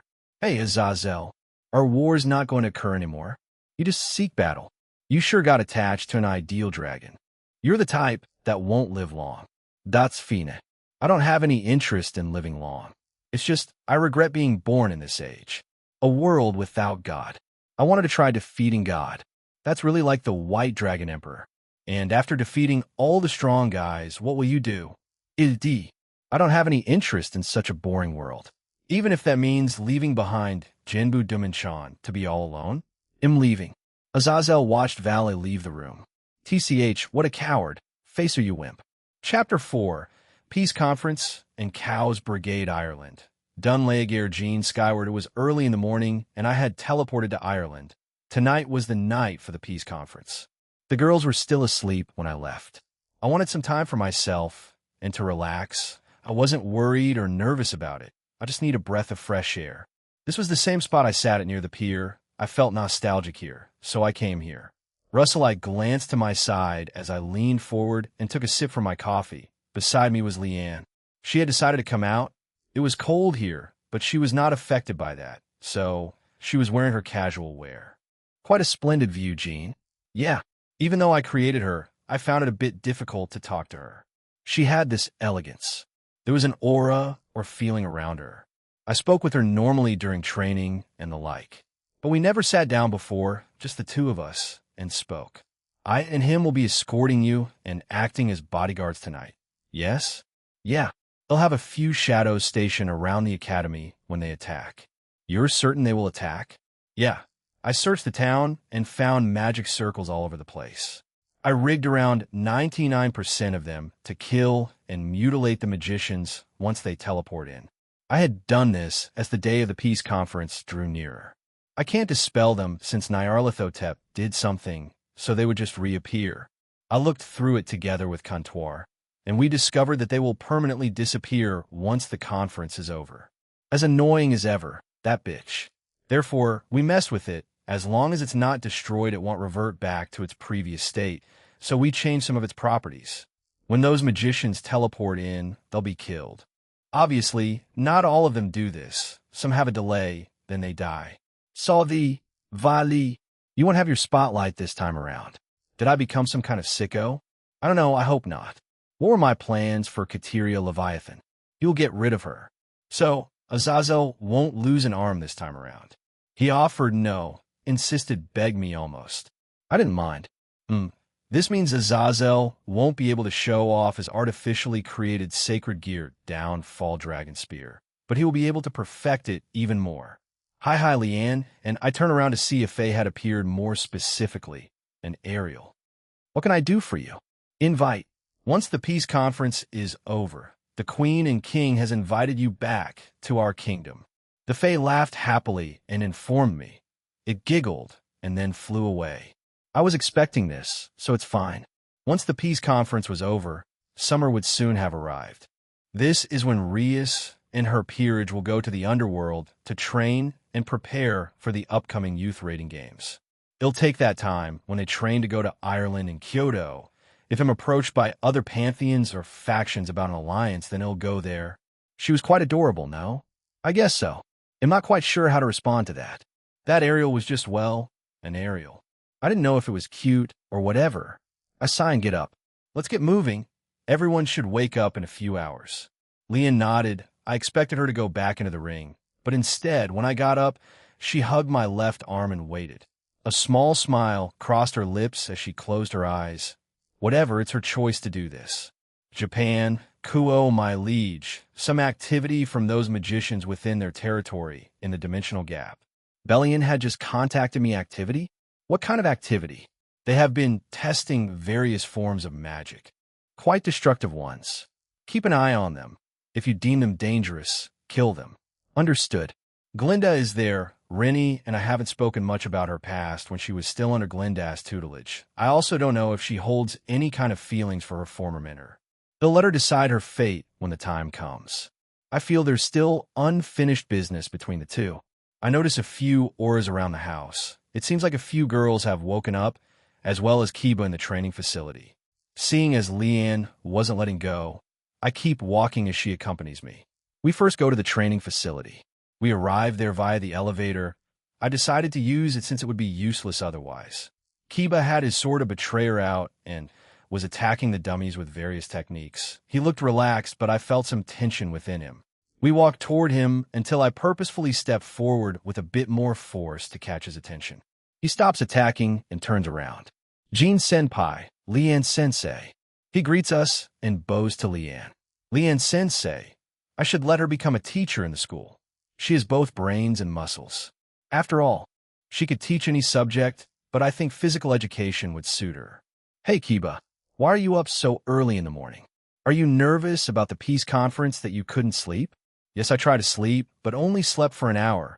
After that, I stayed up and then came here. I envy Gasper Cohen. He's out like a light. Kiba let out a small chuckle at the thought of Gasper, seemingly not bothered by the upcoming conference. Leanne, let's go with me and walk over to Kiba. Then, let us have an early training session. Good luck, dude. For the rest of the time, until all the girls woke up, many screams were heard down here. Lunch, Gene, my man. What's up with everyone in your club? They all look nervous? Kuda and Najima came over to me during lunch. I was about to go to the club room when these two approached me. Oh, it's nothing. We're going to be fighting a world-ending dragon soon. Just your typical weekday. The two stare blankly at me before bursting into laughter. Najima was slapping his sides, and Kuda was actually crying. Why? It wasn't that funny. And he'll be fighting the bread dragon tonight. Young warrior, I wish thee luck. Yeah, he'll be tackling the homeward dragon too. What a mighty foe. They high-five and bump hips. These two spend more time with each other and are practically tied to the hip. If these two weren't straight, I would be sure they would be in a relationship with each other. What if one was a female? Then they would be dating, simple as that. You two would be perfect for each other. Why not date? We're not gay. They both screamed at me in unison. You guys aren't helping yourselves, you know. Just another normal day of school passes, nighttime, Rias Gremory, it was time.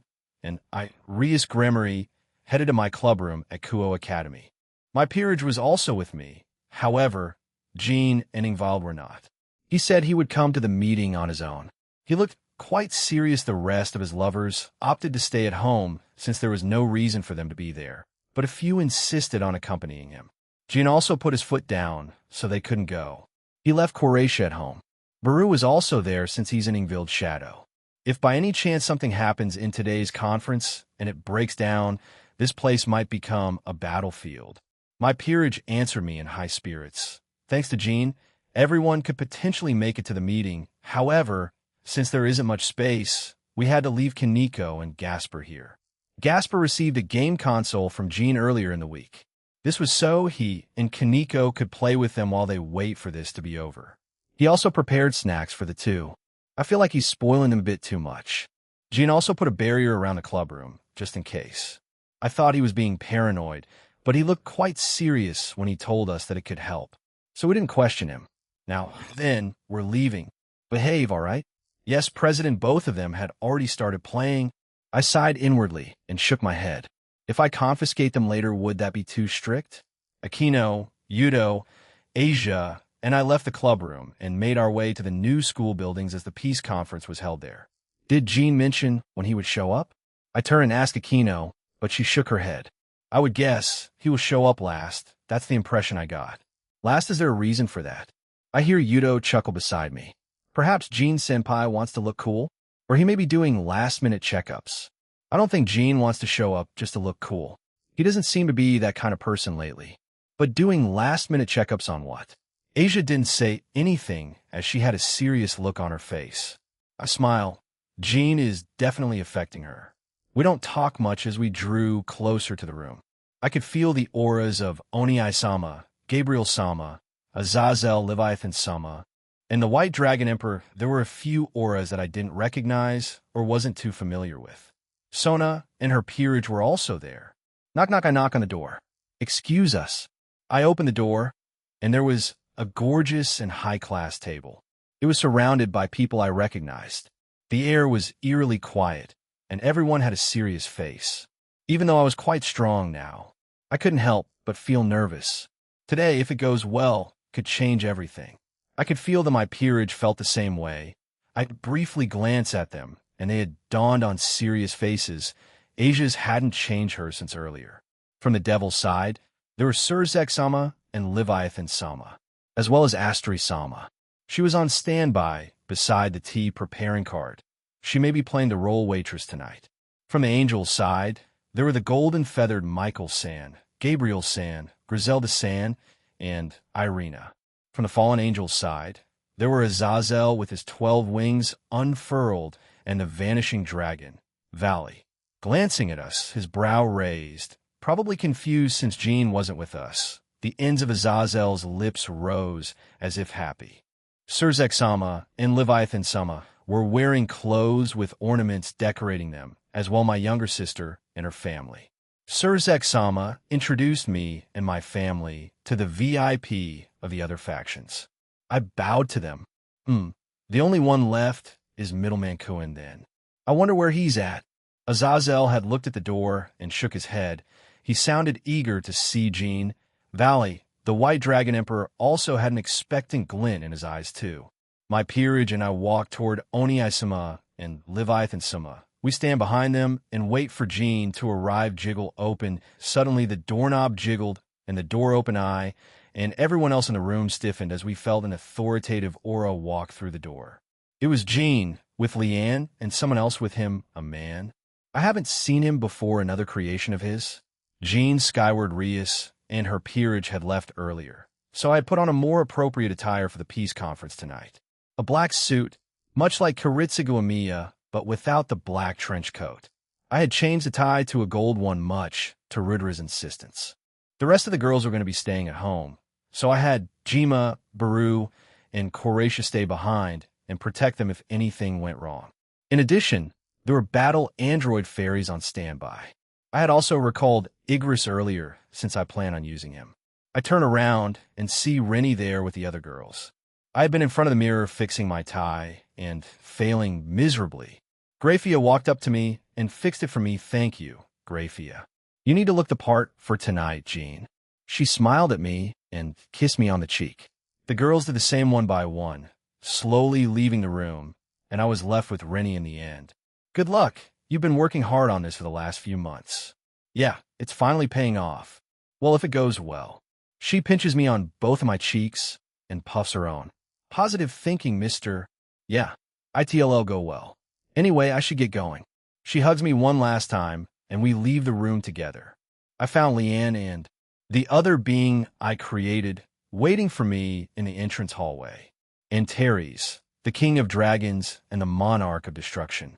Antares was a handsome middle-aged man with long crimson hair, a neatly trimmed red beard and glowing scarlet eyes. He also wore silver-red armor with a high collar and a reddish-brown tailcoat. That's right, he was my right-hand man and served as my other bodyguard. These two were going to accompany me tonight. As Rennie let go of my arm, I walked toward them. Good luck. I glance back and nod. I look at the two of them with a serious expression. Let's go. Leanne had her armor back on without the helmet. The two of them nod, and I teleport to Kuo Academy. Kuo Academy, I had teleported just outside the room where this meeting was going to take place. Spread out, be ready. When given the signal, kill or capture. The shadows left me and took their stations around the school. I took hold of the doorknob, turned it, and pushed the door open. As I stepped through the door, I let a very small fraction of my aura out. I was looking straight ahead with a serious expression on my face. I wanted to present myself as a serious middleman for once. Sorry for the wait. Everyone in the room had frozen up as they felt my aura. I could see that there weren't enough chairs. Did they forget to account for me? Oh, not enough chairs, huh? Who messed that up? Azazel was the first to come out of it. He blurted out what I was thinking and awkwardly chuckled. It doesn't matter. I pointed to the spot beside him and summoned a chair. I walked over and sat on it while Leanne and Antares waited on either side of the closed door. Let's start this meeting then. I retract my aura and wait for them to speak. Surzek coughs into his fist and speaks. Yes, let's start. Everyone hear my sister. Her peerage, Sonakun, her peerage, Jean-kun, and his lovers were present during the attack by Kokabil and Azrael. I have heard the report. I give you my thanks once more. Michael gave his thanks to Rias. Rias conducted herself coolly and bowed once more. Sorry that Kokabil and Azrael on my side caused you trouble. Azazel said it with a brazen expression. Now that everyone has arrived, I'll outline the preconditions for the meeting. The people present here to acknowledge the most significant event and forbidden subject, I.E., the non-existence of God. Surzex looks around the room. No one did or say anything.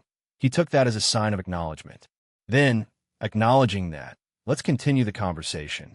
So, it began the peace conference that could change the fate between these three great powers. Like that, we angels, Michael said that. That's true. That way would be better. If it's like right now, the three great powers will go down the road of destruction. Surzex also said that. Well, we don't have any particular thing to fuss over. There were instances when this place would freeze when Azazel said a sentence occasionally as well, but the governor of the fallen angels was purposely making that atmosphere awkward and was enjoying it. The three of them talked about crap that had to do with the inner workings of their factions. I did not care too much. I didn't belong to their factions, but for the sake of keeping up my appearance, I listened in. They would sometimes go over where they thought their factions were going to end up in the future, and who would be leading them. The inner works of what did what, who did what, and how they generally ran things. I glanced around as everyone was listening in. Asia looked confused by it all, the same with Rias, but she tried her best to try to understand it all. I noticed that Griselda and Irina were present, as well as Gabriel. I'm sorry that I might have scared you earlier. I told Gabriel. She looks at me and smiled. I could see Vala staring at me. He looked unsure about something. Whether that be on fighting me here tonight or betraying Azazel, that will remain to be seen. Now then, Rias, could you speak about the incident a few months back? Yes, Lucifer Sama. Seemingly finished with their talks, Surzex asked Rias to relay the events that had transpired. I had told her beforehand to leave out my outburst. I did the same with Sona with fear. Forgive me. You'll understand in the future. After being urged by Surzex, Rias, Sona, and Aquino stepped forward. They talked about the events that transpired, about the attacks from Kokabil, the holy swords as well as Valpur, the divine beasts made by Avetsa, the appearance of Draig, and how Azrael escaped.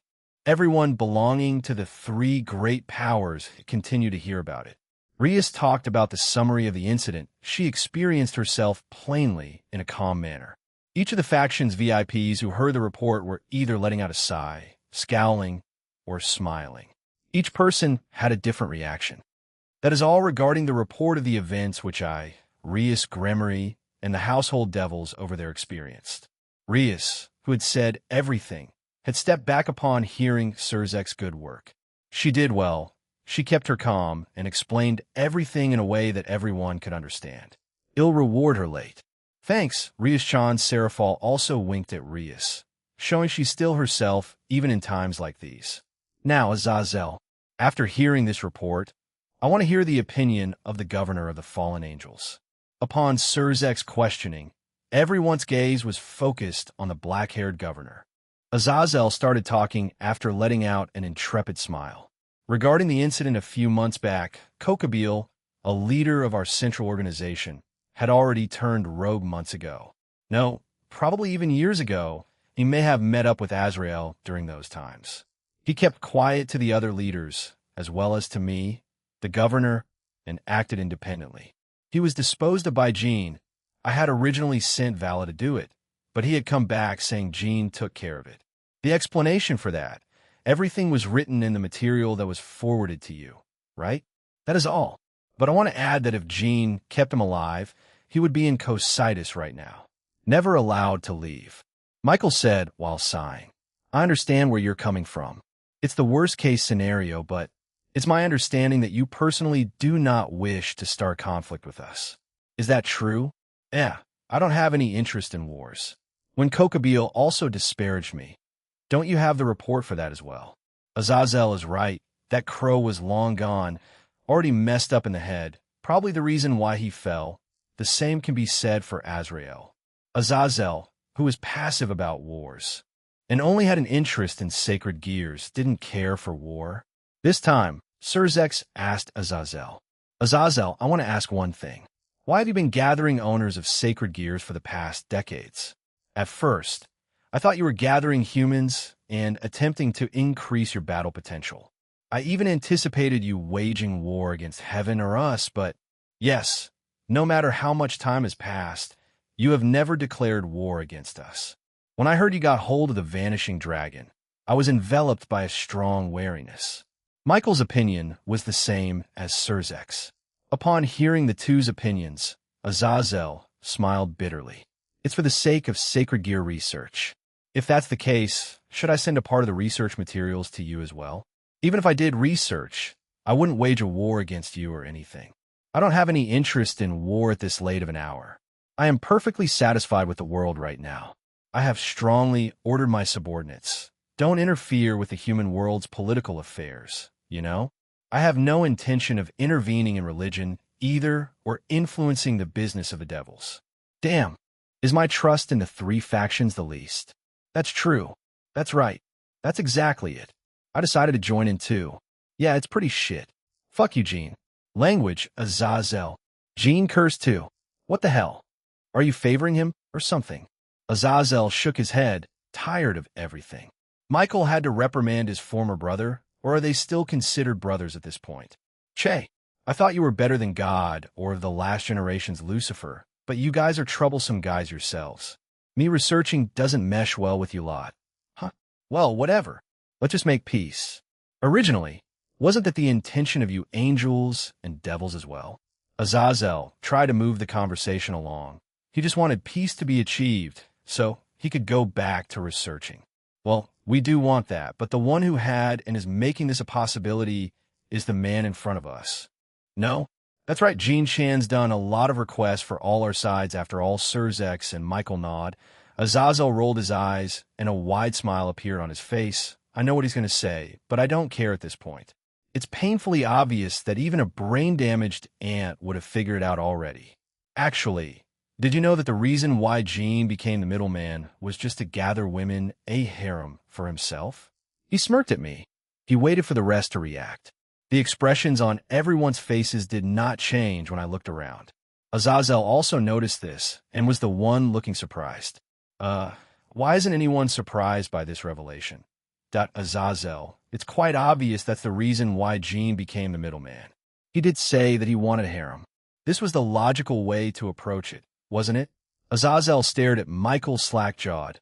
Even Valet let out a snort at him.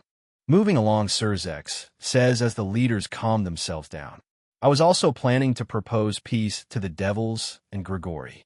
Even if we choose to continue the relationship between the three factions, it will prove harmful to the world right now. The leader of the angels, have said it since. The original cause of the war, God and Satan's, have been annihilated. Michael said that he wanted peace in this transition. Azazel burst out laughing at Michael's words. Huh, has that stubborn Michael finally started to change his perspective?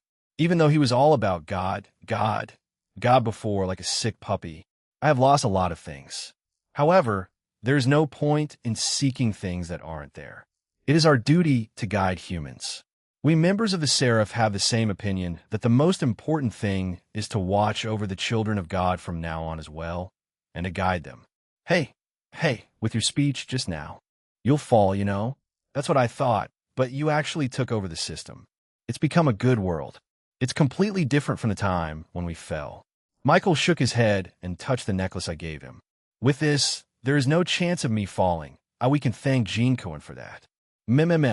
Gabriel agreed beside Michael as Surzex, Seraphal, and Azazel looked at him in surprise as well as the necklace he touched.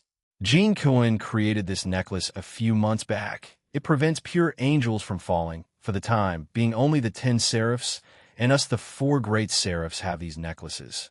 We want to ask for Gene to mass create these when the time comes. It prevents angels from falling? Then can you say fuck or shit to prove it? Azazel seemed interested in the necklace and leaned closer towards Michael. Gabriel lightly smacked him on the head, and he retreated back. I will not say those words. Surzex again moves the conversation along. We are the same. Even the Satans that aren't here agree. In order to continue the species, the devils must have moved forward as well. Even we wouldn't want war. If we start another war, the devils will be destroyed. On Surzex's words, Azazel nodded as well. Yes, if we start another war, the 3 factions will definitely be mutually destroyed. And then it will affect the human world as well, and the world will end. We can't do wars now. Some time ago, Azazel had a joking and carefree mood, but it's done a complete change, and he has a serious expression now. Do you think a world without God is wrong? Do you think a world without God would decay? I am sorry to say, but that isn't the case. You and I are both living quite well like this, right? Azazel said that while opening his arms. I finish his sentence for him. The world moves even without God. He glances at me and nods. That's right, we move on. Even without Father, we know the humans are fine without him. Even without God, I live in this world. Other people's lives have remained the same. The world moves even without God. The believers of God have been in decline for many years now, whether it be here or in my old world. That's one fact that remains unchanged. Even normal humans have their doubts about the supernatural. If you woke up one day and found out it was real, how would you react? I feel like the old me would have shoved it into people's faces. I was a heavy believer, probably. After that, the conversation moved to what would happen if after this and other topics. After a lengthy discussion, and is this it? On Surzek's sentence, the VIPs let out a huge sigh. It seems the key conversations were finished. It has been a little more than an hour since the conference began. It sure feels long. Michael turned his gaze towards Kiba as Astery served tea. Now then, since the discussion has considerably been moving in a good direction, I have noticed that holy demonic Swordcoin has been gazing at me questioningly for quite some time. Everyone's gaze was fixed on Kiba. Having looked surprised, he glanced at Asia and nodded. Why did you exile Asia? Upon hearing his question to Michael, everyone was astonished and probably wondered, why is he talking about it now? But Kiba looked quite curious about this question. He may have wanted to ask about the Holy Sword Project, but asked a different question that had to do with his comrades instead. Very thoughtful of him. Asia, who trusted God that much, why was she exiled from the church? I knew, but they didn't. So, I wait for Michael to answer him. Michael replied in an earnest manner. I can only apologize for that after God was gone. Only the system to govern divine protection, mercy, and miracles remained. This system is, if I explain it simply, the system to perform the miracles and many other things. God made the system and used it to bring about miracles above ground, to bring about the effect of holy things like exorcism, crosses, etc. These two are the system's powers. Kiba nods. The damage the devils take when they touch a cross is the effect of the system. After God died, some system trouble occurred, is what you're saying? On his question, Michael nodded. To be honest, it takes a big toll on anyone who uses it with the exception of God. With me as the center, all of the seraph were able to somehow start up the system.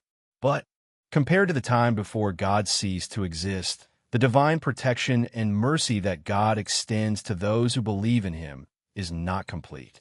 It's an unfortunate thing, but those who can be granted salvation are limited. Kokabeel did mention that. So it makes sense that the miracles are very limited now. Only the God of the Bible can use that thing while I can. He'll mention that soon. For that, there is a need to keep away those people related to the church who could possibly cause an influence on the system. As an example of those who can influence the system, a part of the sacred gears, like Asia Argento's Twilight Healing, is included as well. Jean's boosted gear, and also divine dividing as well. Asia is included because she can heal devils and fallen angels as well. On Kiba's question, Michael nodded again. Yes, if there's a person who can heal devils and fallen angels present within the followers, it will influence the faith of the ones around her. The source of us living in heaven is the faith of believers. Because of its nature, Twilight Healing is a forbidden sacred gear which can have an impact on the system. And also, as an example of the impact on the system, Zenobia interrupted Michael and continued. The people who know about the non-existence of God, right? Yes, that's right, Zenobia. To lose you is a serious wound even for us, but if apart from us seraphs and the higher rank angels. A fair amount of people who know about the non-existence of God approach a place with a direct connection, and there's a huge effect on the system. I apologize. There was no other way but to make you and Asia Argento heretics. Michael had bowed to the two. They stare at him in surprise, speechless. The current leader of heaven was bowing to them. You don't get that every day. And no, please don't bow, Michael-sama. The fact that you reincarnated as a devil, that is our crime. It's really alright, I may have regretted it a little bit at the start, but now it's changed. I enjoy my life as a devil. I feel like I have a little bit more freedom to do things. I want to pursue things I never would have pursued if I say these words. I may anger some believers, but still I'm satisfied with my current life. I also feel the same way. I do not regret reincarnating as a devil. In a way, this led to the both of us meeting you in person. Michael-sama, it's an honor. Asia explained herself, and Zenobia agreed with her, upon hearing both the girls' words. Michael showed a relieved expression. I am sorry and thank you. I am grateful for your forgiving hearts. I leave Durandal to you, Zenobia. Since it's the family of Surzek's sister, then I am at ease that it won't be used by those who do as they please. Azazel coughs, getting everyone's attention. He looks at everyone, then at Valley, and finally me. Now, then, it's time we hear the opinion of people other than us, those who seem like they can influence the world, the invincible Dragon Samus. First, Valley, what do you want to do to the world? On Azazel's question, the White Dragon Emperor, Vala, smiled. If I can fight strong guys, then it's fine. That's an expected answer from Vala. He lives for that and his one purpose in life, which may change in the future depending on his own actions as well as mine. Azazel turns to me and asks the same question. Then, Middleman Cohen, Red Dragon Emperor, who has caused a ruckus these past few months. Your thoughts? I adjusted my somewhat lax posture as all eyes were on me. I have been working towards peace, as you said earlier. What I truly desire is to live a relaxing life with my lovers, a harem. If I can achieve peace, then I can spend very pleasant days ahead of me with no wars and no fighting. Just peace. So yes, I advocate for this treaty. Anyway, I want to say something about Heaven's system. I can control it. They all look at me in shock. Not the ones in my harem, though. They've become numb to it. Are you serious, Gene Cohen? I nod.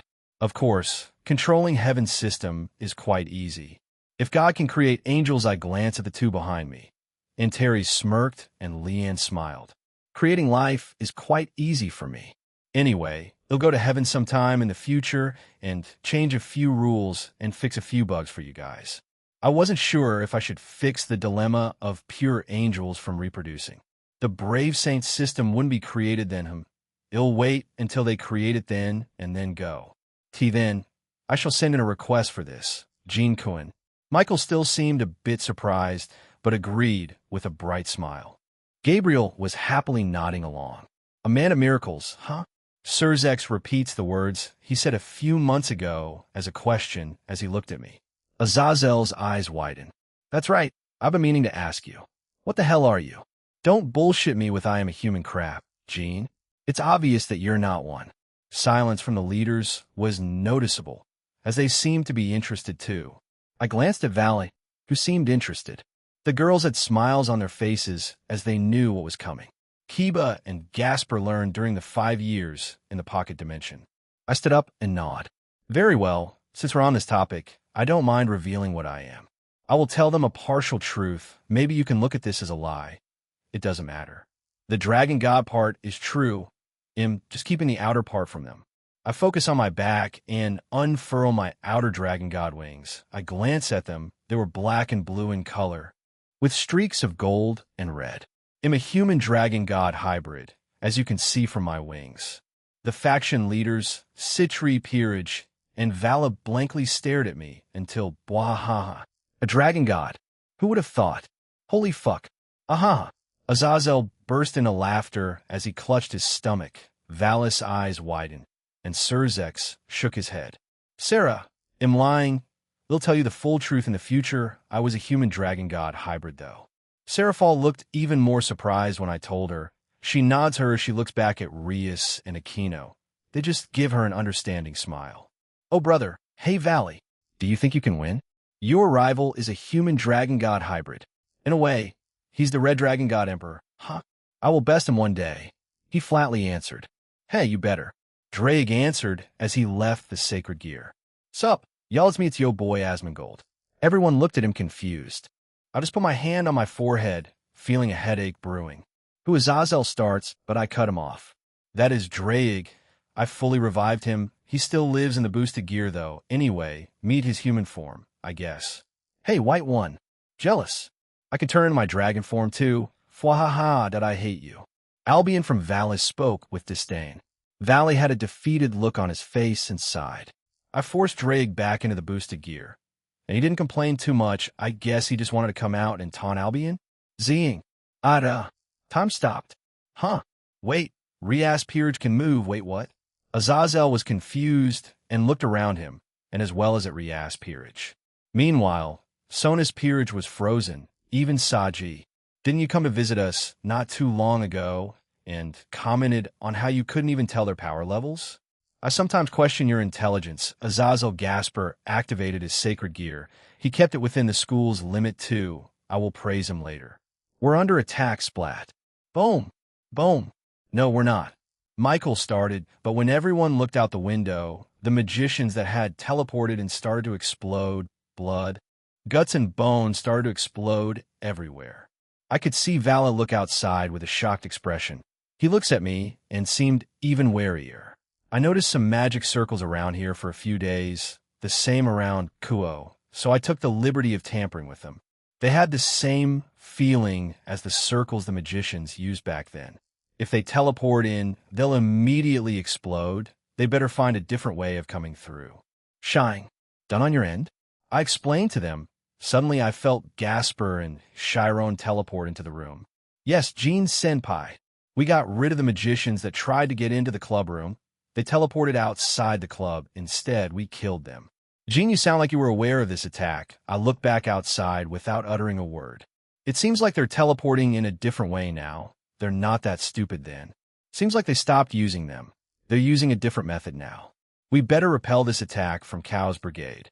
Talk about timing. Cow's Brigade, huh? All right, whatever, Vala go. Azazel sighed as he shook his head. Vala nods and jumps out the window. Balance break. Vanishing dragon balance breaker.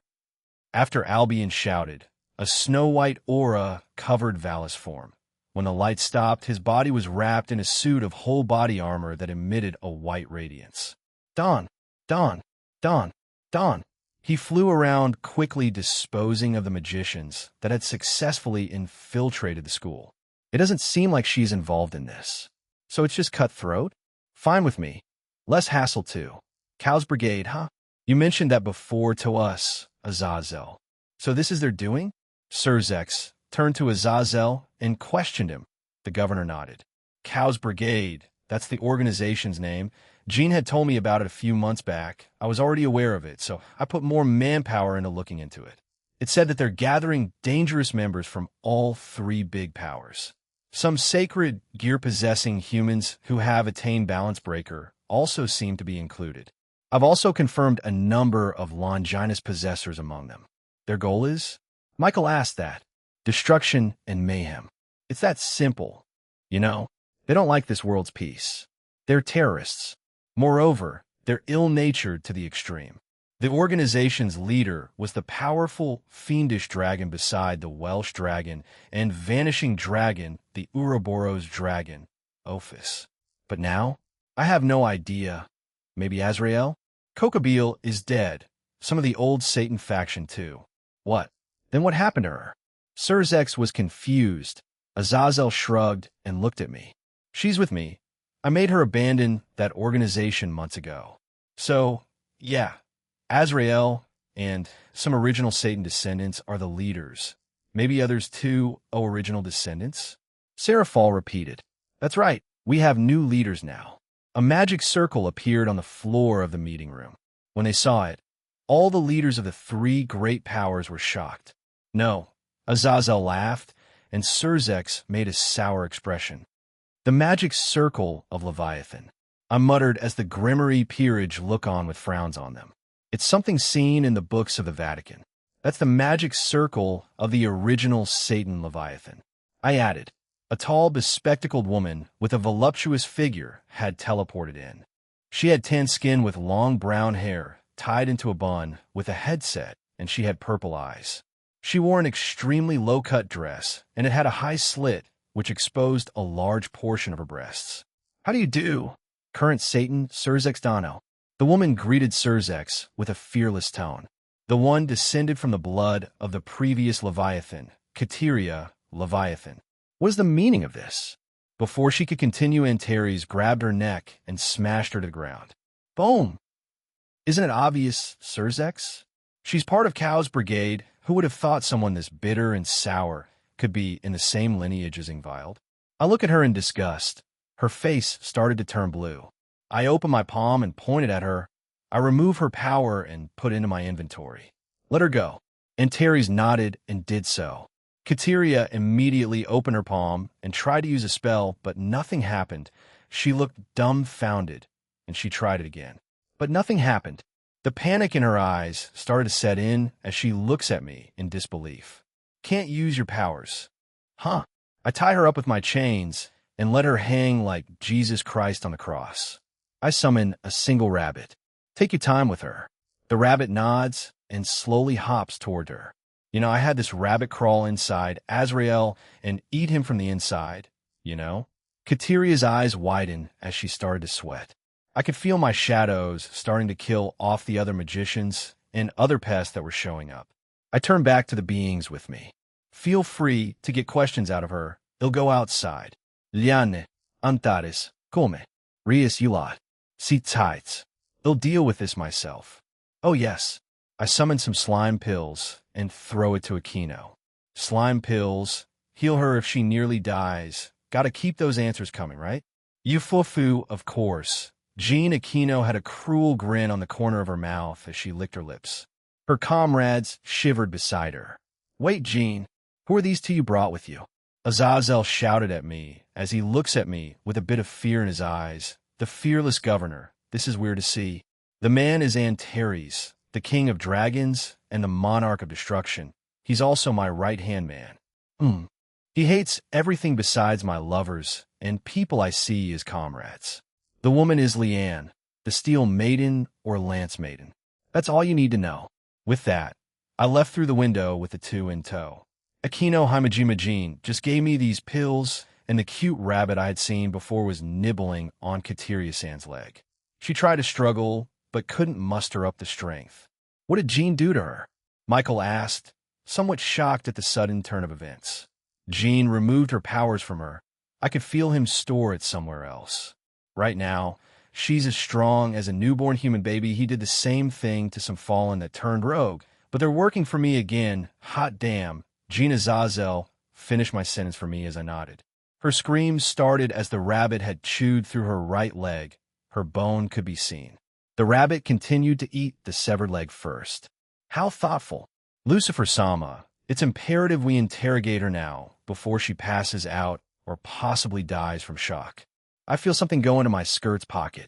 It was a note with a small vial attached. Everybody notices me when I take this out and read the letter out loud. Dear Aquino, Jean here. This vial is a truth potion. Splash it on that lady and she'll answer all questions asked honestly. Love, Jean. I smile and walk over to the woman. I take the small cap off the vial and splash it on her face. Seraphal Sama runs up to her. Kateria-chan, why? The woman glared at Seraphal Leviathan.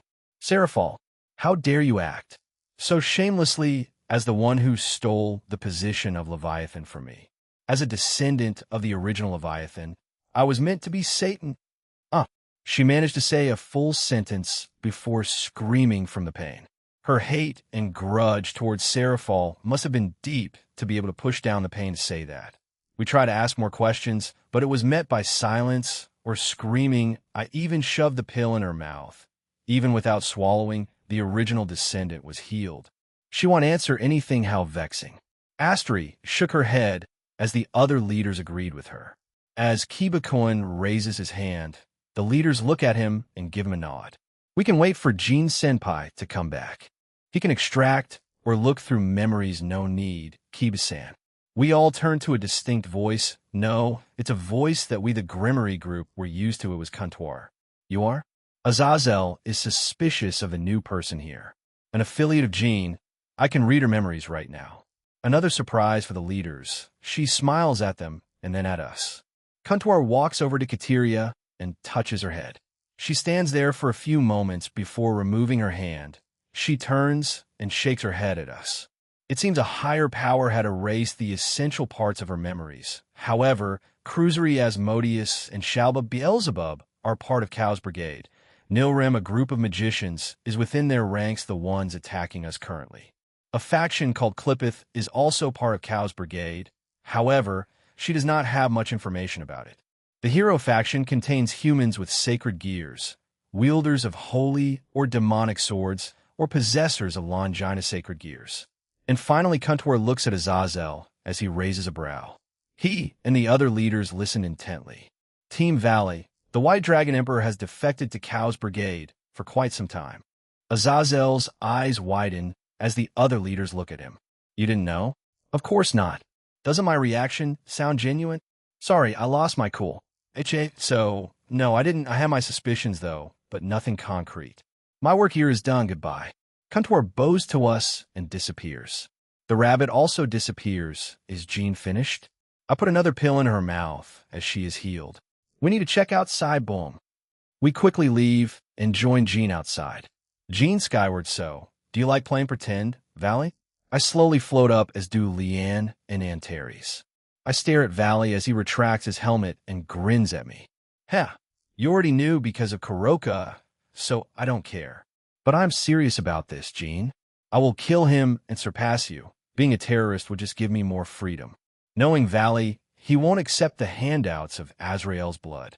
If what Nyarlathotep said was true, then Azrael is just a glorified human blood bag, probably chained up somewhere, having needles stuck into him to extract the blood. This will enable them to power up. Is this a fate worse than death? Is he even conscious? I won't know until I find him again. Did she amplify his blood even more? I don't think the hero faction will accept. No, they might. They'd use Chaos Drive and Chaos Break. So using Azrael's blood isn't too far from them. Rennie won't like this, you know. She'll scold you. Shut up and fight me. Vala snaps his fingers, and two magic circles appear behind him. Two giant monsters appear, divine beasts, no weaker, like the ones Dre killed. Leanne and Terry's take care of them. They'll play with Vala for a little bit. Kuntor, help them out in there. The two of them nod, twitch, and the two divine beasts explode and die. How pitiful. The magicians had stopped teleporting in. My shadows, Igris, Greed, Tank, and Kaisel were spread around the school watching Valley intently. Kuntor leaves in a ball of light, and her human form appears just outside the window. She then steps in. Your little toys are dead, Valley. You're the only one left. We have some faction leaders, the Grimmery Peerage, Leanne, and Terry's in my shadows. Do you think you can win? Valley didn't answer me as he looked around his surroundings and assessed the situation.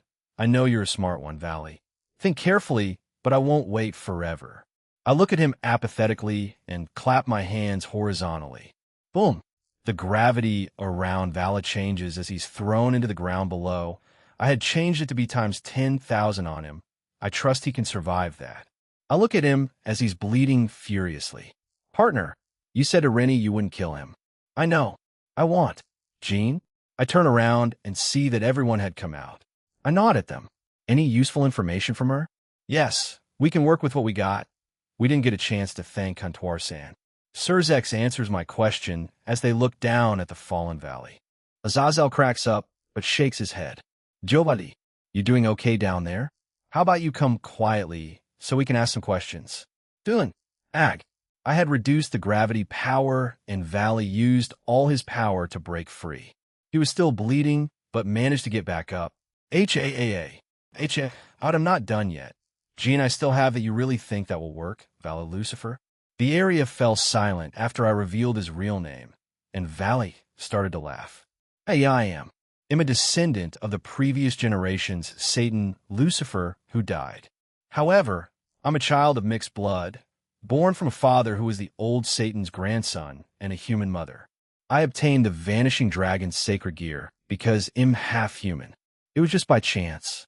However, I, who is a true blood relative of Lucifer and is also the Vanishing Dragon, was born. If there really is such a thing as fate and miracles, I may be one of them. Just joking. The rest of the devils that didn't know were staring at Valley in disbelief. It's true. He is the embodiment of such a ridiculous existence. He'll become the strongest white dragon emperor among those I knew in the past and present, and probably of all time as well. For those who still didn't believe, Azazel confirmed it for them. Too bad for you though, Valley. This thing is even more special. Azazel points at me, and Terry's glares at him as he backs away with his hands waving at him defensively. That still doesn't change the fact that you're still surrounded, Valley. Then he'll make use of Juggernaut Drive to escape, even if it means wiping out some of this town. Valley, do not recklessly enter Juggernaut Drive. It may remove Drake's curse. ITLL be okay. Albion. who am about to awaken, am the heavenly dragon. Don't act rashly, Valley. Is it your desire to be at the mercy of my power? Albion was worried about him. How cute. I bravado my hand back and sent a strong shockwave towards Valley. Doom.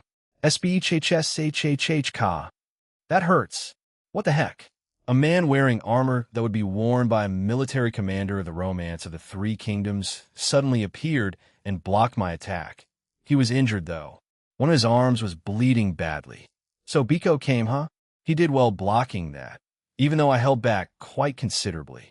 Valley, I've come for you. It was a young man with a youthful face. He spoke to Valley cheerfully. So it's Biko. What have you come for? Valley asked the guy as he coughed up a bit more blood, and he wiped it away. Isn't that cruel? I made a long journey and came all the way to this island country because my partner is in a pinch, you know? The other guys were making a fuss at headquarters, you know? Because we're joining together to fight the northern country gods. You were supposed to flee and return right away if the mission failed, right? Kateria failed to assassinate Michael, Azazel, and Lucifer, right? In that case, your observation role is also over. Come back with me. I see, so it's already time. In their own world and pace as usual. Whatever, it's fine. Valley isn't some world-ending threat. He'll just beat him up again and have Rennie beat him up too. I can let him go. He will be useful later on. To think I would see the descendant of the fighting Buddha here. The world is full of surprises. Huh? Biko stared at me and started to laugh.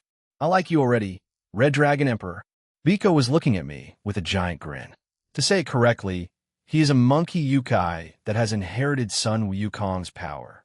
However, it really is the end of the world if even you have joined the Cows Brigade. No, you're the Sun Wukong to the Vanishing Dragon. You're also well-matched. He laughed at Azazel's words while patting Valley on the back. The guy looked annoyed. He's still hurt after all. I'm different from the first generation that became a Buddha. I just live doing whatever I want.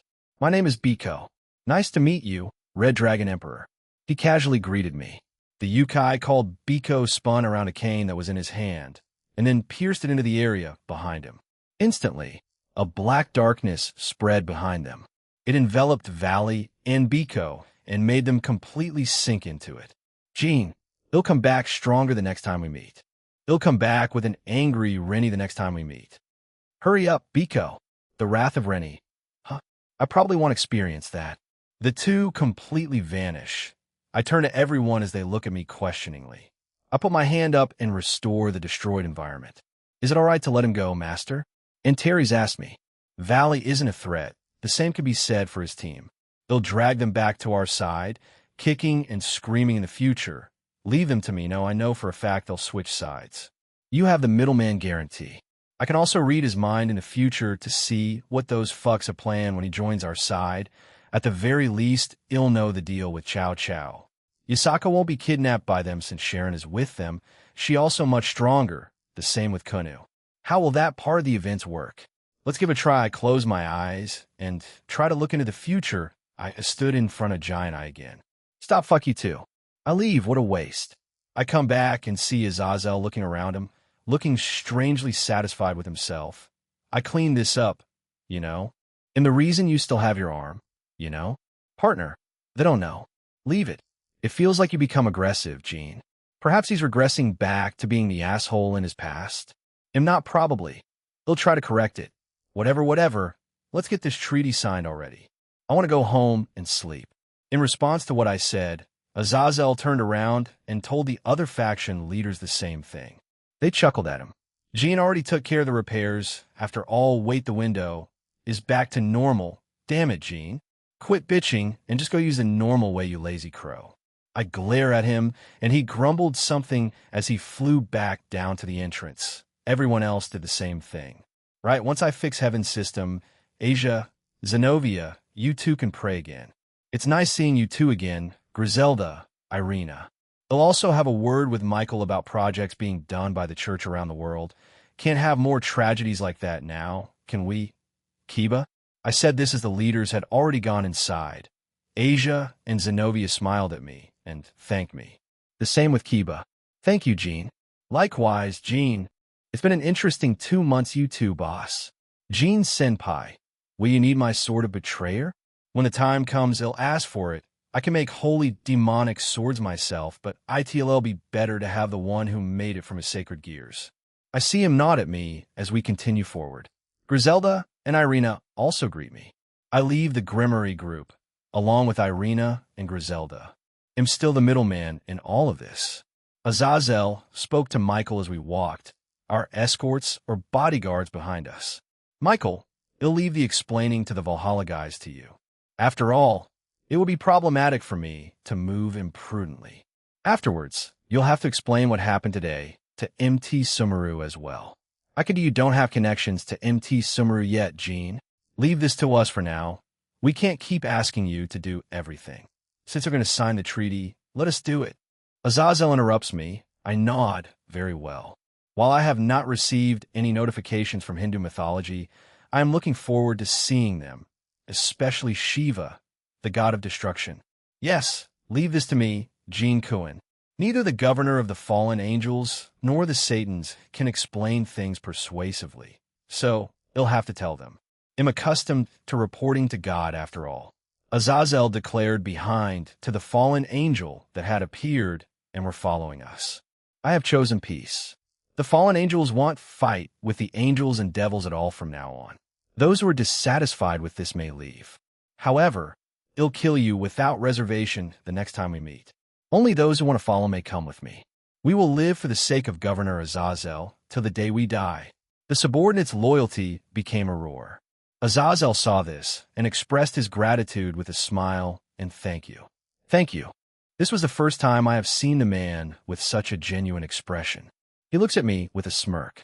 The white dragon who seeks power and the red dragon who seeks comfort and love. Either one is purely simple that it's shocking. I can't wait to see how this world ends up. A human-devil hybrid, the white dragon emperor, and a human-dragon god hybrid, the red dragon emperor. You two will surely shake this world to its core. Huh, fun times are ahead of us. Azazel laughed to himself as the other leaders and I shake our heads. It will be for better or worse. We got to the room. Everyone sat down and a piece of paper was summoned. On this day, Heaven's representative head Angel Michael, Governor Azazel of the Fallen Angels Central Organization Grigori, the Underworld's representative Satan Surzex Lucifer, with these representatives of the three great powers, a peace treaty was signed. Thereafter, disputes between the three great powers were prohibited in the framework of cooperation. This treaty adopted its name from our school, which became its stage, and was called the Kuo Treaty. They also had me sign it as a witness. Jean's household, I along with the Grimmery peerage. Minus Kiba and Gasper as they continued their way home, had arrived back in my home. Jima, Baru, and Koratia quickly appeared before me kneeling. Any problems? None at all, my liege. Baru answered, and the other two nodded along. Rennie came running out with Kuroka with makeup. Baru-chan, Jima-chan, we weren't done trying makeup on the both of you. Jean, welcome back. Nya. The two of them hugged me, and I hugged them back. But now that I look at it, these two have some mascara on and a few blushes applied to their cheeks. Is this an honor or a humiliation? Baru felt proud of it. Jima was neutral, and Koratia had a smirk and was staring at them. Is that so? All right. Return or finish what you were doing. Koratia returned immediately. It appeared she wasn't doing anything noteworthy. Jima and Baru let themselves be dragged away by the two girls to have their makeup done. I turned and gnawed at Leanne and Antares. Antares went back inside my ring. Leanne changed into her casual clothing as the two of us walk into the living room. During this time, the Grimmery peerage had already walked past us and into the living room. They had apparently changed clothes too. I sat down, and a few girls got comfortable beside me. Leanne sat beside Graphia as they had tea and spoke. Should I ask this question now or later? Later, and not everyone who's either officially or unofficially part of my harem is present. It's up to them if they want to stay with me forever. I can extend their lives to a certain number or give them immortality like Rennie. I don't know some of their answers. Asia, on the spur of the moment, during a lewd moment, said she wants to be with me forever. Perhaps I already have someone else? You'll need to ask that again, or should I ask them individually at different times? All at once. Individually. The ones you suspect that may answer yes, ask them individually. For the ones that you suspect to be unsure, I am not sure. Perhaps also individually? They may feel pressure to answer a certain way if asked in a group gene. Much like public proposals. Comptoir. I agree with Ridra. Ask some of them yourself, just like Lavinia Rennie. All right. I changed my answer, what Ridra said. I see. All right. We'll do that. I need the right time, though. He'll start with Asia, then he'll do it soon then. Targeting the blondes, as per usual, I see. A few days later, Kuo Academy, it was nearly the end of school for the day and for summer. In any case, I had felt Azazel here. It seems he had applied to be a teacher here. I could see the Gremory peerage. More specifically, it was Aquino and Rias who had noticed. Sona and Tsubaki were already aware, as he had to speak with them first to get in. Rias seemed a little irritated all day since she felt his presence in the school, but hasn't outright shown it. After school occult research clubroom, and so, from today on, he'll be the advisor of this occult research club. Please call me Azazel Sensei. Or, Governor is fine too. When we entered the clubroom, Azazel was already there, sitting on Ria's chair by her desk. He was wearing a worn-out suit as he twirled around a pen in his hand. I felt your presence all day. Why are you here? Touching her forehead with her hand, Rias was in a perplexed state. I was requested to take this position by Sarah Fall's little sister. Well, it's because I'm a super cool guy. I score even with schoolgirls. That's really questionable there. Azazel, you're proud of scoring with high school girls? 87 quintillion. Shut up, Drake. You too, Albion. Shut up. Why would Sona do such a thing? No. Why would Oni Isoma? Who cares about the detail? Rias Gremory? I was told by Sarah Fall's sister that this was requested by Surzex. That's why she requested me. The condition for me staying at this school is that I make the immature sacred gears possessed by the devils of the Gremory family grow. Well, I can help, I guess, but seeing you guys, I doubt I can do much at this point. Jean has that handled. Jean? Did he hear that from? However, my knowledge as a sacred gear enthusiast is still useful after all. You guys have also heard about it, but there's a weird organization called the Cows Brigade from Jean, right? They nod. As a future deterrent against them, the Welsh dragon and your family have become famous. Rather than that, I'm an expert on the opposing vanishing dragon. From the information I got on him, I know that Valley has his own team. Well, Comptoir-san told me, but I have my suspicions. She just confirmed it for me. She called it Team Valley or Vala Team. Several people are gathering around the ones who have been identified at present. Vala Lucifer and Sun Wukong. I know the rest of his team, minus Kuroka, who has essentially been kicked out. Go on. Donning a serious expression, Azazel urged me on. As you know, the leader and founder is Valley Lucifer, the White Dragon Emperor. Next is Biko, a descendant of Sun Wukong and current Monkey King, Arthur Pendragon, also a descendant of the original King Arthur, as well as Morgan Le Fay. Arthur is currently in the possession of Excalibur ruler. Finally, Le Fay Pendragon, a descendant of Morgan Le Fay and King Arthur. She's the younger sister of Arthur Pendragon. She's a very skilled magician, even though she's quite young. The room falls into silence. They absorb what I had just revealed. Especially Azazel, he breathes a hot sigh and leans back. That's quite a team Valley has rounded up. A bunch of descendants, huh? Do you have any idea on future members he might recruit? So this Arthur fellow has Excalibur ruler, huh? Zenobia seemed interested, as did Kiba. A fellow swordsman they could fight.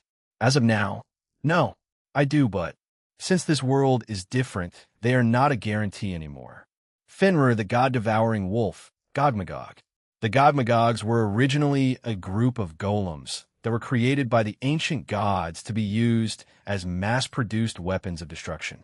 The Gogmagogs, however, were eventually abandoned by the ancient gods who deactivated all of them and abandoned them in the dimensional gap. Later members Valley recruits are Sha Wujing, a young Yukai, and a descendant of the original Sha Wujing from the Chinese epic novel Journey to the West. The other Zhu Beiji, another Yukai, and descendant of Zhu Beiji from the same epic novel. Whatever, we know that Valley won't attack again, since the three powers leaders won't converge for a while. But before that, summer vacation is coming up. Azazel agreed with me as he continued. That's right. The first term is ending soon. So use this time to get stronger. Well, okay, just do something productive, since I can't really tell how powerful you all are anymore. Hone your powers Gene has probably said that, right? They nod and sigh. Oh, that's right. So, according to what I've heard, there's going to be a meeting of young devils soon, right? I heard Reus Gremory was included among the names of promising young devils that are close to debuting. Yes, noble families and old families meet together with several young devils. It seems to be a custom. That's also happening. I'll meet Serorg there again. I wonder how he's been. A few days later, I was walking home, and around noon, I noticed an unknown presence had entered Kuo. Although they didn't appear hostile, a sense of divinity emanated from them. Therefore, I didn't act. They may be looking for me. They finally reached me as I had been in a shopping district getting groceries. I had left and was on the way home. That's when they appeared and approached me. In front of me was someone in a brown hood. Gene Skyward San, middleman, correct? I nod. An invitation to Mount Olympus in Greece. You may come anytime during your summer vacation. They approach me and give me the letter. They bow and vanish. Mount Olympus, huh? So, I'm finally being confronted by the Greek gods. But since the peace treaty has been signed and it's been spread all throughout the supernatural world, it's only a matter of time until I'm approached by more factions and pantheons. I need to go back to the Fae, Kyoto, and Asgard now. I have to travel to Olympus too. I wonder how that will turn out, considering the number of personalities these gods have. Azazel, sorry for contacting you like this. Shemhazai. So that's why I'll be staying here for a while. Understood. However, Azazel, there are also subordinates who don't think kindly of you for this piece. It's fine. It doesn't matter. Leaving that aside, it's you that I'm worried about. I assume your child will be born, right? Azazel, I take extra special care of that devil wife of yours. She's a courageous woman for coming this far to be with you, even though she might be killed. Your child will become the bridge between devils and fallen angels. I would have been happy if I alone had been resented. For you to be so. Donc I, my Conrad, am used to being resented. I'll shoulder everything with these 12 black wings. So just be silent and follow me, Shemhazai. Yes, my master.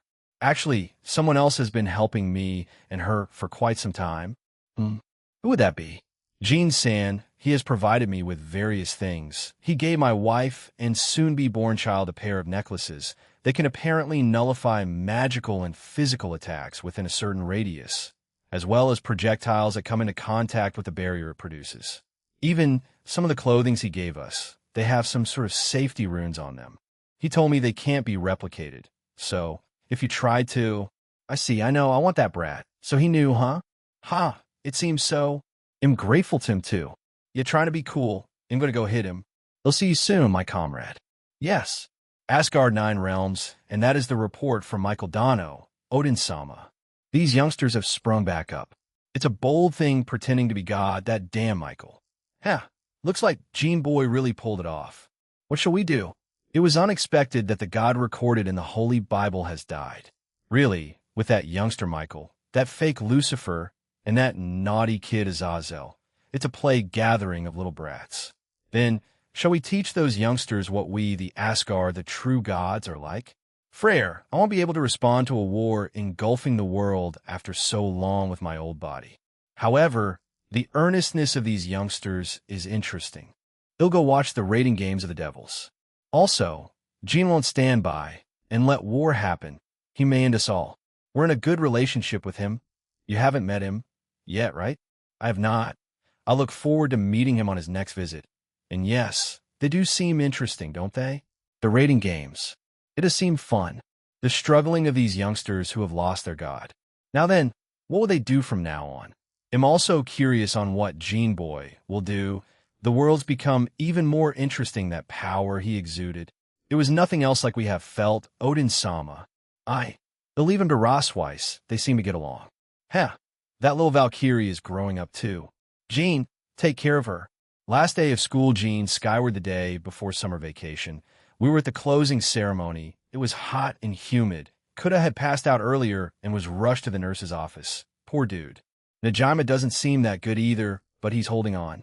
Finally, it ended as music was played through the speakers. The principal had left the stand and both staff and students heaved a sigh of relief. They could finally get out of the heat. I thought I was going to die. Najima's hand clung to my shoulder as he started to fan himself with his other hand, many other students doing the same thing. We were going back to our classrooms to gather up our things, and then we were free for the summer. Got any plans? If you don't, we can hang out, you, me, and Kuda.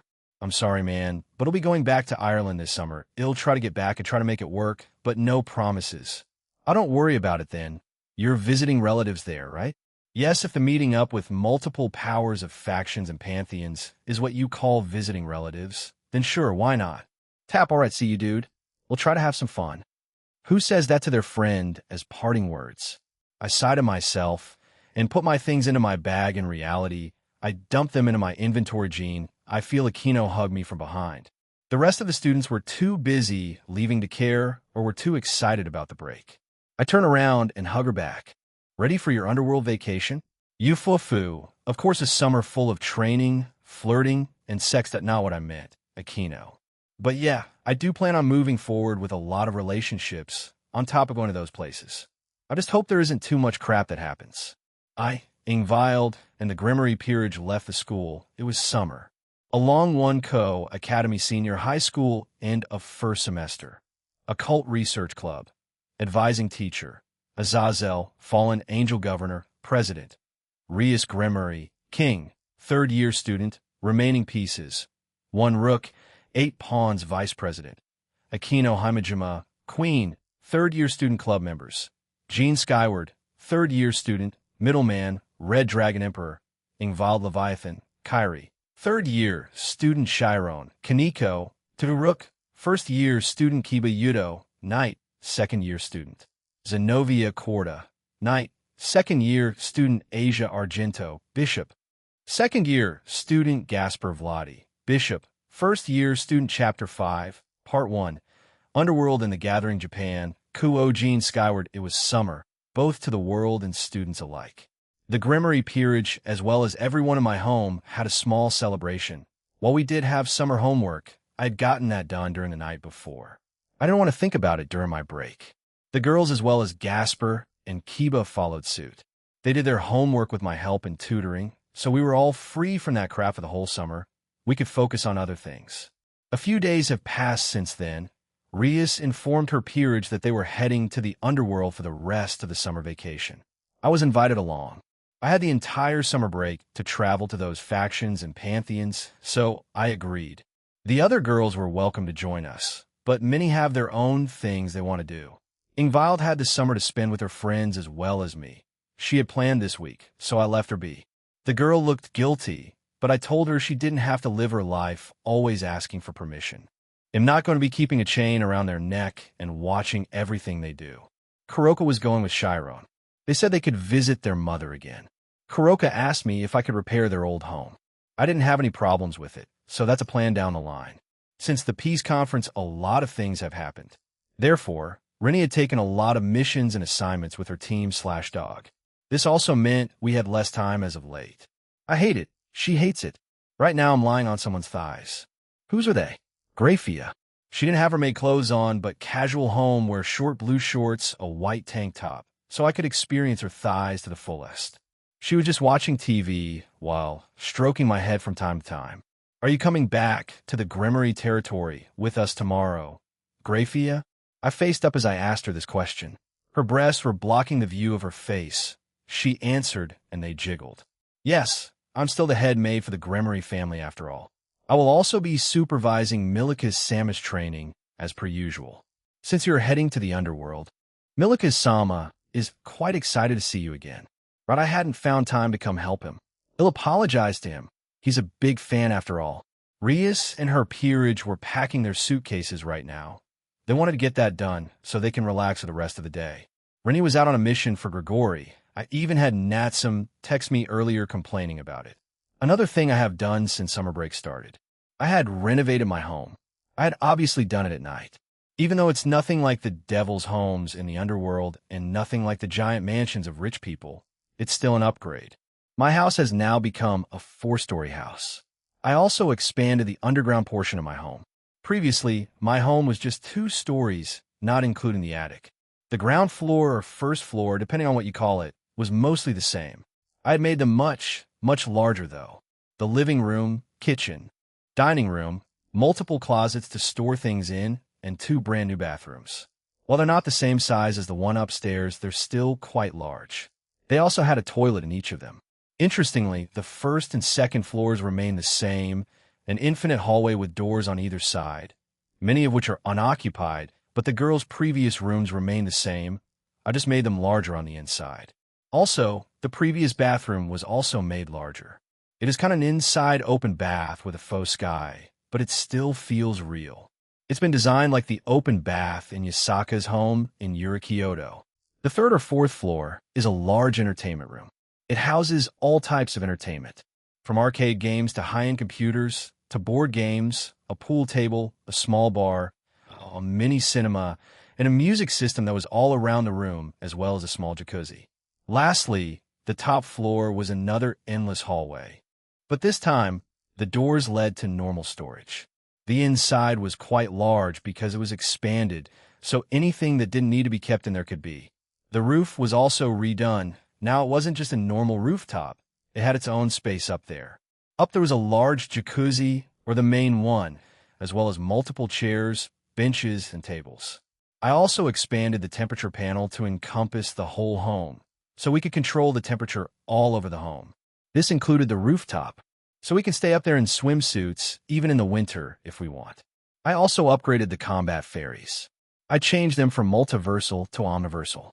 It was a small change, but I thought it was time for a change. I didn't do anything to the backyard except make it a little more spacious. I also added more places to sit, the same for the front garden. It was just a little bigger. I made the elevator in the entrance hall connect to the new floors too. Crash. They'll go sit tight. We both heard a crash, so I teleport to where I heard the noise. Once I was there, I saw Rias covered in a mountain of clothes. Did she need this much? Rias? I'm fine. She burst through the pile of clothing that she was covered in. Her bedroom was a mess. Multiple suitcases and bags littered it. It was spacious, so she could have spread it all out, but chose to keep them all in one spot.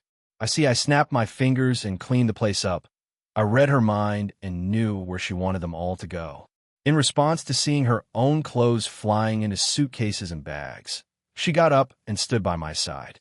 You could have offered to do that earlier. You know, she looks at me with a bit of annoyance. I just shrug at her. I could, but I didn't. Well, whatever. I'll head to Aquino, Chiron, and Asia's room and offer them this service. What would you like in return? What? I didn't want some kind of revachushi kiss me. Well, whatever, I didn't mind. A reward is a reward. It was a quick one as she smiled at me and sat on her bed. We'll go over some things for now. Thank you. Jean, I nod and leave her room as she waved at me. I walked to the rooms of each girl and did the same thing for them. I got a kiss from each of them. I'll head to Kiba and Gasper's home. Then we're guys. So we won't eat too many things, right? Right? You didn't need to answer me, Drake. I shake my head and go back to the living room. I relay back to Grafia what had occurred. She gave me an amused smile. They'll help you with yours later. They'll go to Kiba and Gasper's home and help them out.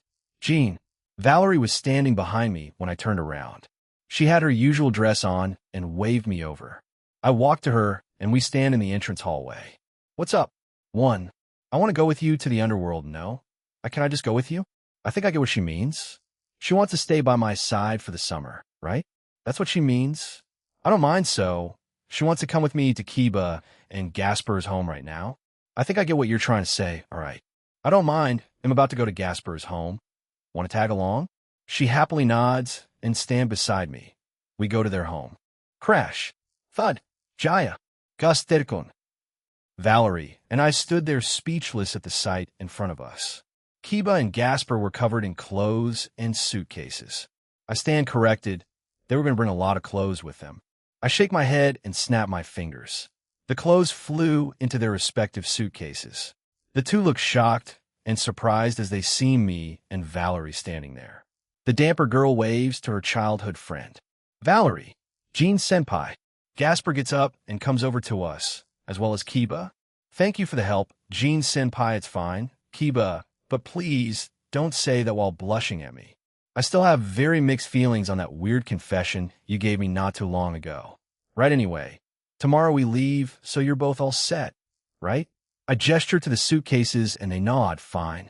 Valerie and I spent the next few hours there. We chatted and played some games that Gasper owned. I clashed with Kiba for a little bit and we left for home. I helped Grafia pack that night.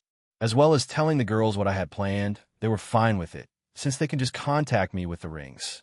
Next day, so early couldn't we wait until later in the day? Azazel looked like he'd stayed up all night, either researching or doing something embarrassing online. Both of these were plausible. Your own fault for staying up, or whatever the hell you were doing. A little bit of sympathy goes a long way, Gene. He grumbled at me, but didn't deny what I said. It was around 10 in the morning when we set off. They had their luggage and their rings, the girls. Meanwhile, I had stored the ones for Gasper and Kiba in my inventory. Kateria's powers were still in there. What the hell do I do with it? She wasn't weak by any means, but no one here will gain any benefits from using it on themselves. Once we arrived at Kuo Station, we all headed to the elevators, and Rias beckoned Asia, Zenobia, Kuroka, Valerie, and I to follow her. It was the first time I would use this method to travel to the underworld. You could say, I've been going there illegally. Yudo and the rest of you who have used this before, come with Azazel afterwards. Yes, President. Once we were in, Rias took out a card. She pressed it against the electronic panel, and the elevator moved down. Asia, Valerie, Kuroka, and Zenobia were shocked. Rias looked at me expecting the same reaction, but I already knew. Sorry, Rias. She puffed her cheeks. You knew? Yeah. Anyway, this is only known by the devils. Ordinary humans can't access it. Many areas such as this are spread across the entire town of Kuo. You know? She had turned to Asia, Valerie, and Zenobia, who were looking at her in awe. Hey guys, I had shown you many cool and mysterious things, and you never reacted like this. At least Kuroka wasn't that impressed by it. They're just used to it. You said it yourself. They become numb. I guess. We kept going down for a full minute until we stopped. Afterwards, the door opened, and she urged the four to go first while she followed after. I was the last to leave. In front of us was a vast artificial space, like a cave of sorts, but still looked like a train station. We waited for everyone else to arrive. Then the elevator made the same sound, and everyone joined us. I created something and threw it at Azazel, who was still looking dead. Still aware of his surroundings, he reflexively catches it. Can you not throw things at me? ITLL help you. Just eat it. He looks at me strangely, at the pill I threw at him, shrugged, and ate it. Almost immediately his mood changed, and he regained some energy. What the hell is this? I feel like I just slept an entire month. It gets rid of fatigue and refreshes you. We'll take a whole bottle, Gene. Not for sale. TCH. Whatever. Thanks anyway. Rias started to walk to a different platform. It seemed like we were heading to platform 3. Once there we stood silently. I looked around and could see the lights were being powered by magic. It was like the ones in the fairy kingdom. Eventually, a train appeared. I had been staring into space, so I only noticed when Aquino held my hand and pulled me into it. So, this train is owned by the Gramarye? Zenobia turns to Rias and asks. She nods. Yes, it is. Ryaning. The departure whistle sounded. The train began to move.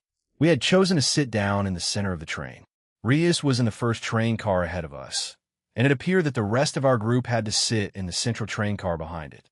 Valerie and I sat together on the seats, facing away from the train's motion, and Aquino and Zenobia took the seats facing us.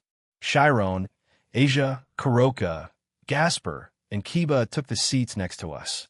Then there was Azazel sitting at the end of the car, but he had already entered sleep mode, even though I had just given him that pill. The train started running for several minutes. The train advanced down the dark tunnel. I'd been told that this train was powered by unique fuel that existed in the underworld. I wasn't too interested in it. I had infinite energy running in the basement of my house. If I sold that, I would be rich. Nah, I already am. Seeing how fast we're traveling. We'll arrive in around an hour, right?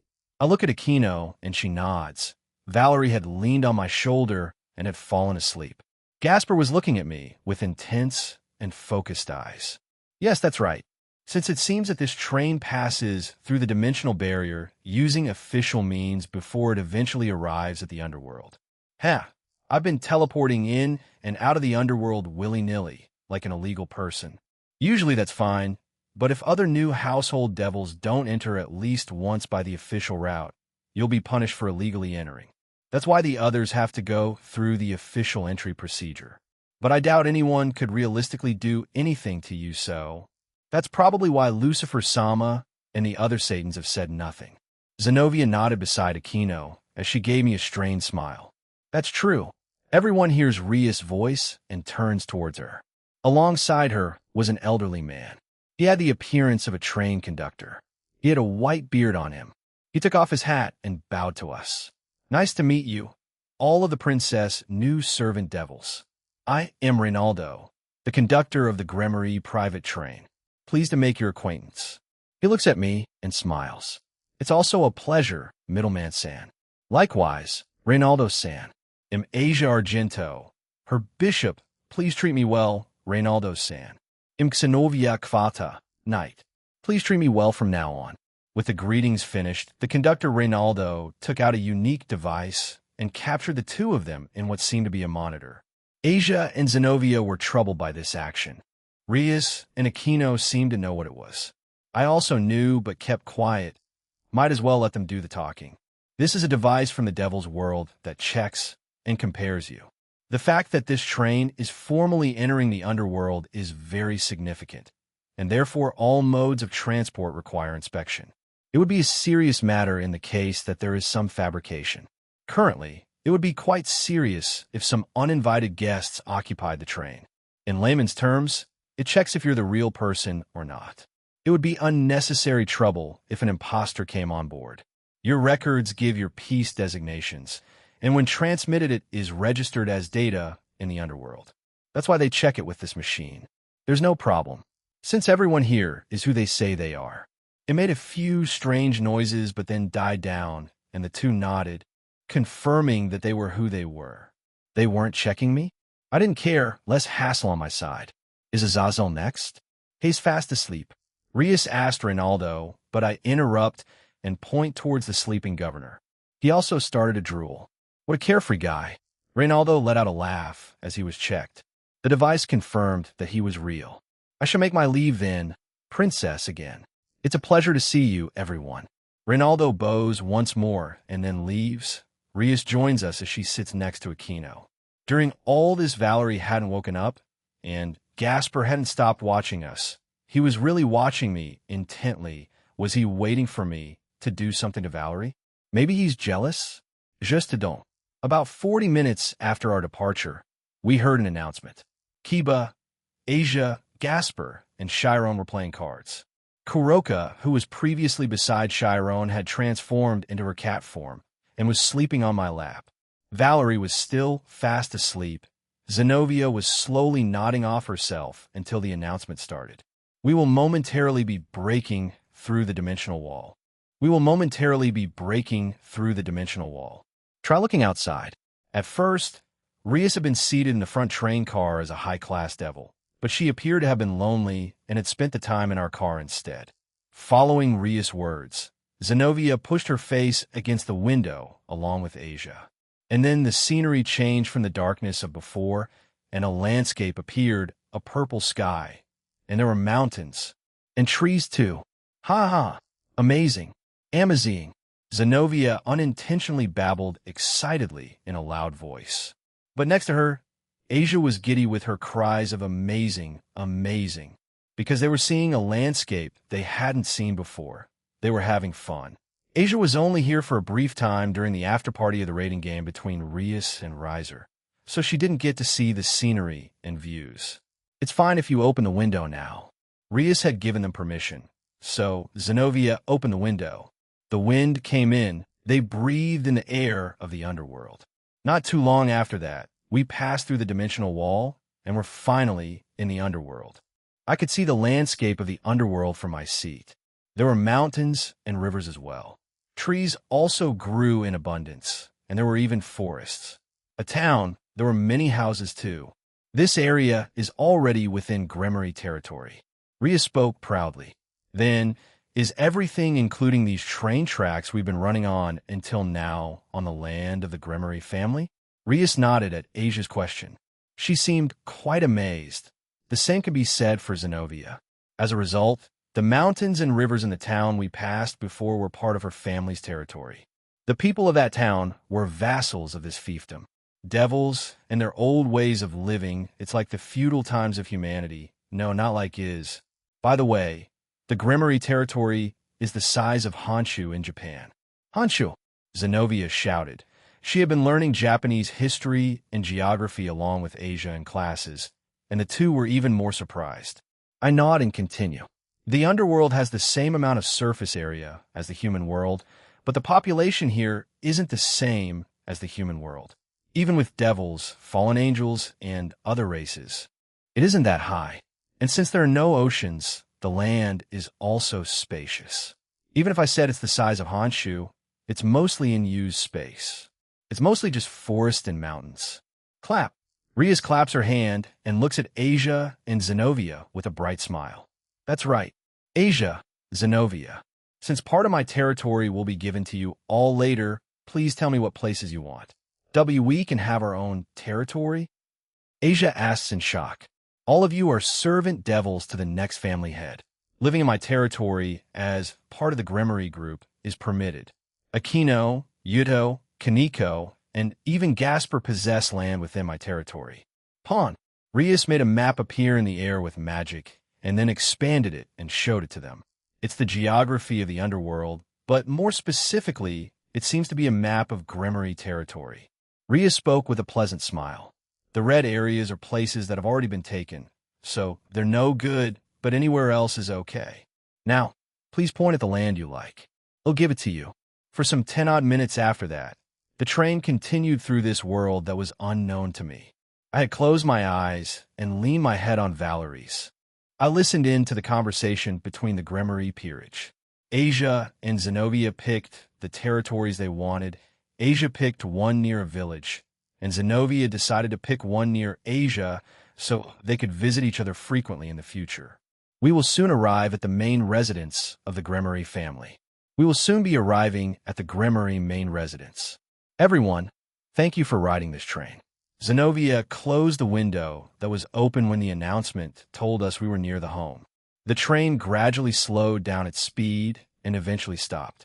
Azazel had woken up somewhere during that time and was silently staring out the window. After it stopped, everyone started to get off. I shook Valerie awake. She had started to drool on my shoulder. I also woke Kuroka up, who transformed back into her human form. She quickly walked over to Chiron and clung to her. She didn't look too happy about it. She even muttered, "Get your cow breasts off me, Nae-sama." "You're not getting off, Azazel-sensei?" Kiba asked as he and Gasper were putting the cards away. "Yes, I plan to keep traveling through Gremory territory like this and then visit Satan's territory. I have a meeting with Surzex and the others there. A so-called invitation. Since it faces the main residence of the Gremorys, it'll come after I get to see them and finish my greetings." Azazel-sensei waved his hand and explained this. How heartless. I wasn't invited. I smirked at Azazel, and he rolled his eyes. "Faction leader business, you damn brat." I just snort at him and leave. Rhea shook her head at me. "Say hi to my brother for me, Azazel." Sensei waved his hand in response to Rhea's words. Once we were all off, the train rang its bell again and left. Azazel gave a peace sign as he left. When everyone turned around, including me, welcome home, Rhea-soju-sama, multiple voices resounded within the area, welcoming Rhea back to her home in the Gremory territory. Pampan Pampan.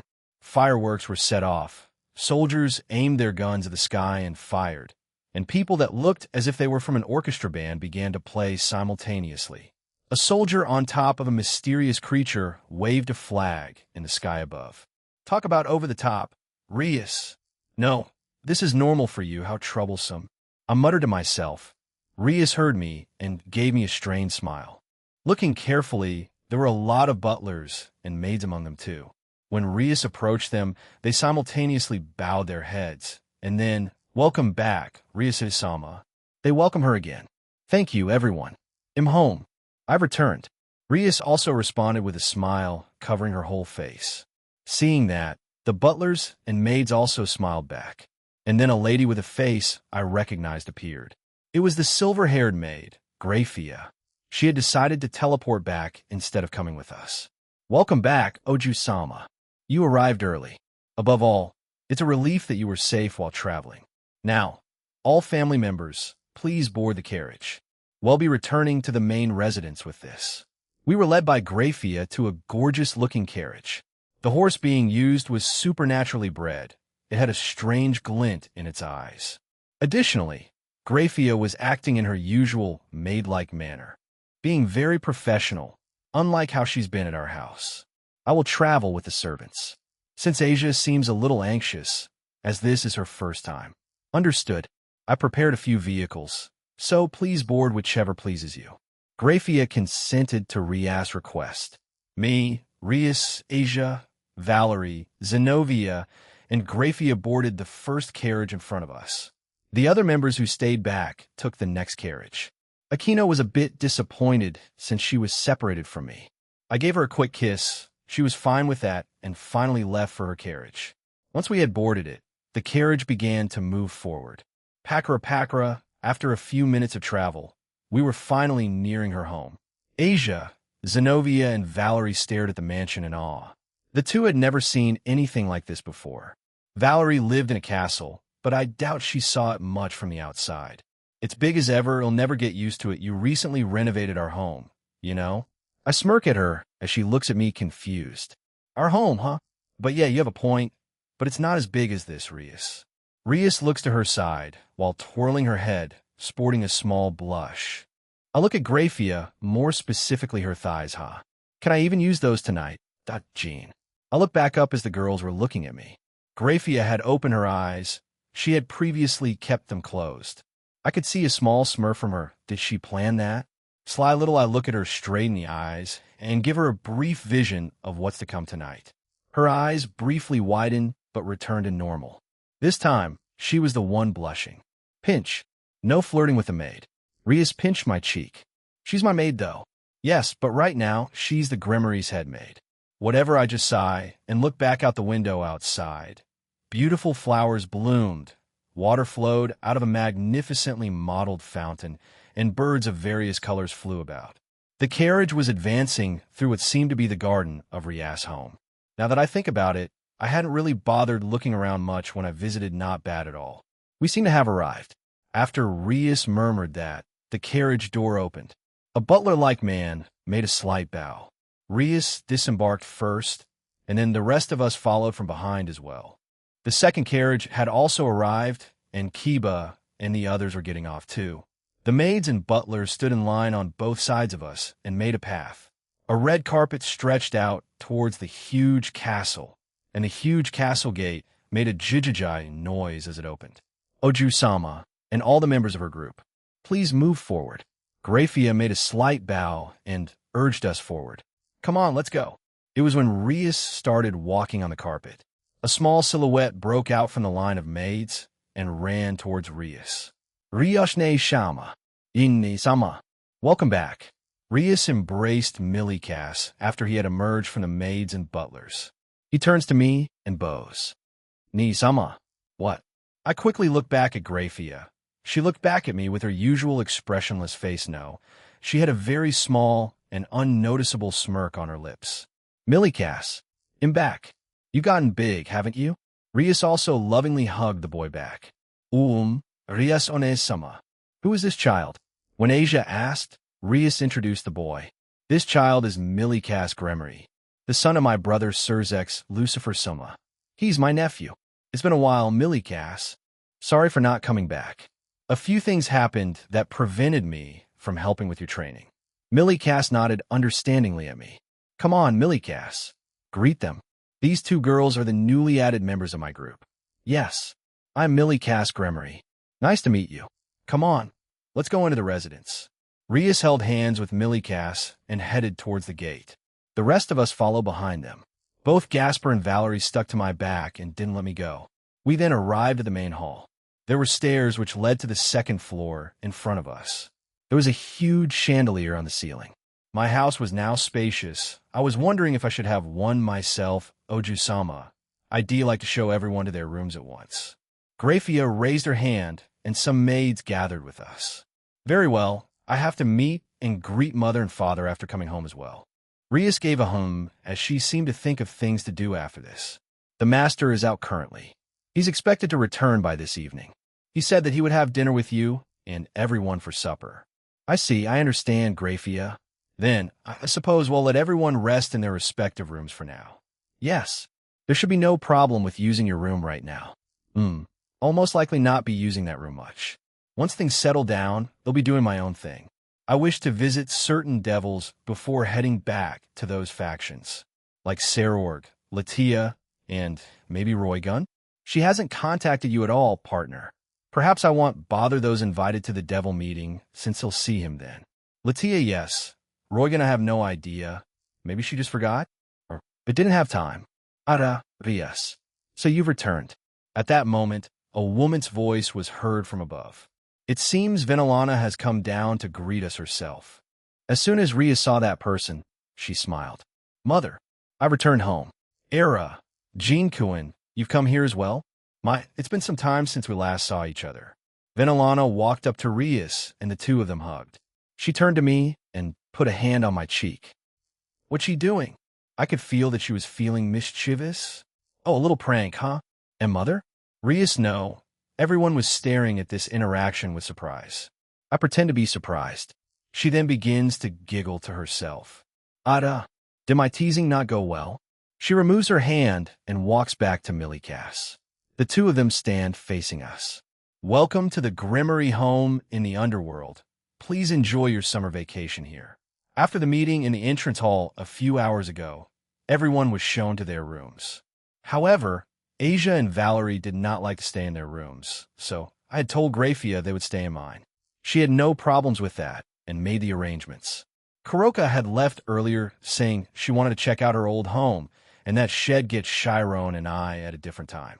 For now, I, along with the two of them, were relaxing in my room, both of them reading a book. We will be having dinner with the Grimmery family in 2 hours. I stood on the veranda of my room and looked out at the view, which was not bad at all. It showed the garden of this home. In the distance there were some trees and homes, plus a few flying monsters in the sky. Valerie stood beside me, seemingly finished or having stopped reading for the moment. So, how does it feel to be in the underworld for the first time? Strange, but it's been pleasant so far. I feel sorry for her. After I rescued her, and after she woke up, we haven't done much other than training and a few outings with the girls in Kuo. I haven't taken her out to any spectacular place. Since Valerie wants to be by my side the whole summer, I'll take her with me when I visit the factions and pantheons. I would assume her disappearance in the Teeps faction has caused widespread panic, so they may be searching for her. I've already dealt with that. When she woke up, I had used an ability to mask her aura or being, much like changing your IP with a VPN or such. You're still in the same spot physically, but now they will think otherwise. I also used another ability to alter her appearance to everyone but myself and the ones I deem safe to know. So I don't need to be concerned about that. They'll deal with the fallout when the time comes. But I doubt they could oppose me. Valerie, they'll be traveling to different factions and pantheons over the course of the summer break. You'll be coming along, right? Good. Since our first stop is Ireland, the Fairy Kingdom, after that we'll hit Kyoto and then meet the Greek gods. I may bring a representative from the fallen, angels, and devils with me to Greece. If things go south, which I don't think they will, and if I have to retaliate, they'll have witnesses that I did it out of self-defense, so I won't lose face as the middleman. Do you know who you'll bring? Seraphal will only come from the devil's side. Maybe it will be Gabriel on the angel's side? For the fallen angels? I have no idea. Maybe Shimhazai, Barakil, or Penemu. Valerie nods and walks back inside. The current leader of Mount Olympus is Zeus. As opposed to what I have seen in my old world's media, Zeus in this world is rather frivolous and also cares about humanity. Since he did willingly seal himself in the isolation barrier to fight Trihexa, I wish to find out if any of the myths surrounding him are true in this world. Nevertheless, I believe many of them to be true, including Poseidon. I will most likely meet others there too, especially since some new characters are showing up. I won't be surprised if some retain the same looks as other anime characters: Hades, Apollon, Artemis, Erebus, Tartarus, Kronos, Hypnos, Oneiros, Eros, Hestia, Hephaestus, Astrea, Nyx, and many others. Knock knock, Asia-sama, Valerie-sama, Jean-sama, it's time for dinner. Graphia had come to tell us that it was time. It feels strange hearing her add Sama to my name. We nod. Asia and Valerie leave the room first. Seems like Asia woke up while I was having an inner monologue. I walk over and stand by Graphia. So, you're still acting as head maid even now? Yes. Jin-sama. I looked at her blankly as she kept staring at Asia and Valerie's forms. All right, two can play at that game, lady. I gave her a playful squeeze on the backside. This makes her stiffen. Mj Jin-sama. And now is not the time. Now that I think of it, hearing you all flustered while adding Sama to my name has awakened something inside me. Graphia said nothing. She also didn't remove my hand that was still squeezing her ass, but she was blushing. I eventually let go. We'll get going then. Yes. I with everyone else were sitting in the dining room. An extravagant meal, so large that I doubt any of them could ever eat it all, was piled on top of expensive-looking plates. It all seemed quite appetizing. Kuroko was already drooling, but held back from just eating it all. I had advised her to be elegant. The servant devils and Rias were seated around the table. The same with Venelana, Millikas, Astery, who had joined us when dinner started, and Zeoticus. Please enjoy yourselves without holding back. That is how dinner began, with a word from Zeoticus. Everyone proceeded to eat with the appropriate table manners. Rias had taught them this during the 5 years in the pocket dimension. So, Zenobia and Asia were already prepared for this. Ingvild and Graphia taught Valerie, though she had already partial knowledge of it, I would guess during her time in the castle or before. Venelana and Zeoticus were quite surprised to see us eat elegantly. They looked proudly at Rias, who was slightly blushing. Azazel hadn't come back yet. Seems like the meeting is lasting longer than normal. Members of Rias group, please think of this place as your home. Having just come to the underworld, you're in an environment you don't understand. If there's something you want, please say so to the housemaids without reserve. They'll prepare it right away. Rias' father cheerfully told us this. He must have directed this more to Zenobia and Asia, maybe even Valerie and I too. The rest have already been here before. No, there's nothing in particular that I want anymore. I can just summon or create most things I want. Also, everyone should have most things since I did make them before we left. Jean-Kuan, it's been a while. We can discuss the opening of your restaurant in Kuo and around the world later in detail. Yes, that seems appropriate. I would have guessed that he would want to talk about cooking techniques and give each other tips too. Zeoticus nods at me with a pleasant smile, satisfied with my answer. Jean-Kuan, about your home. Would you like the Grimoires to renovate it? I didn't expect this. Even Rias and Venelana looks at him with a questioning gaze. He notices this and laughs. It will be enviable that our daughter will marry you. So, I was thinking of making your home much larger. Venelana nods. Millikas looked at me with starry eyes, and Rias went red. She kept eating to hide it, though. Thank you for the offer, but I have renovated it myself the past few days. While it's nothing too extravagant like your home, I believe it's in a fine place right now. Everyone seemed to like it. But if I need assistance in the future, then they'll do so. Is that so? Then I shall take your word for it. Oh yes, if you wish, you may call me father from now on. Ara, does that mean I'll be called mother then? A double attack from her parents, how do I go about this?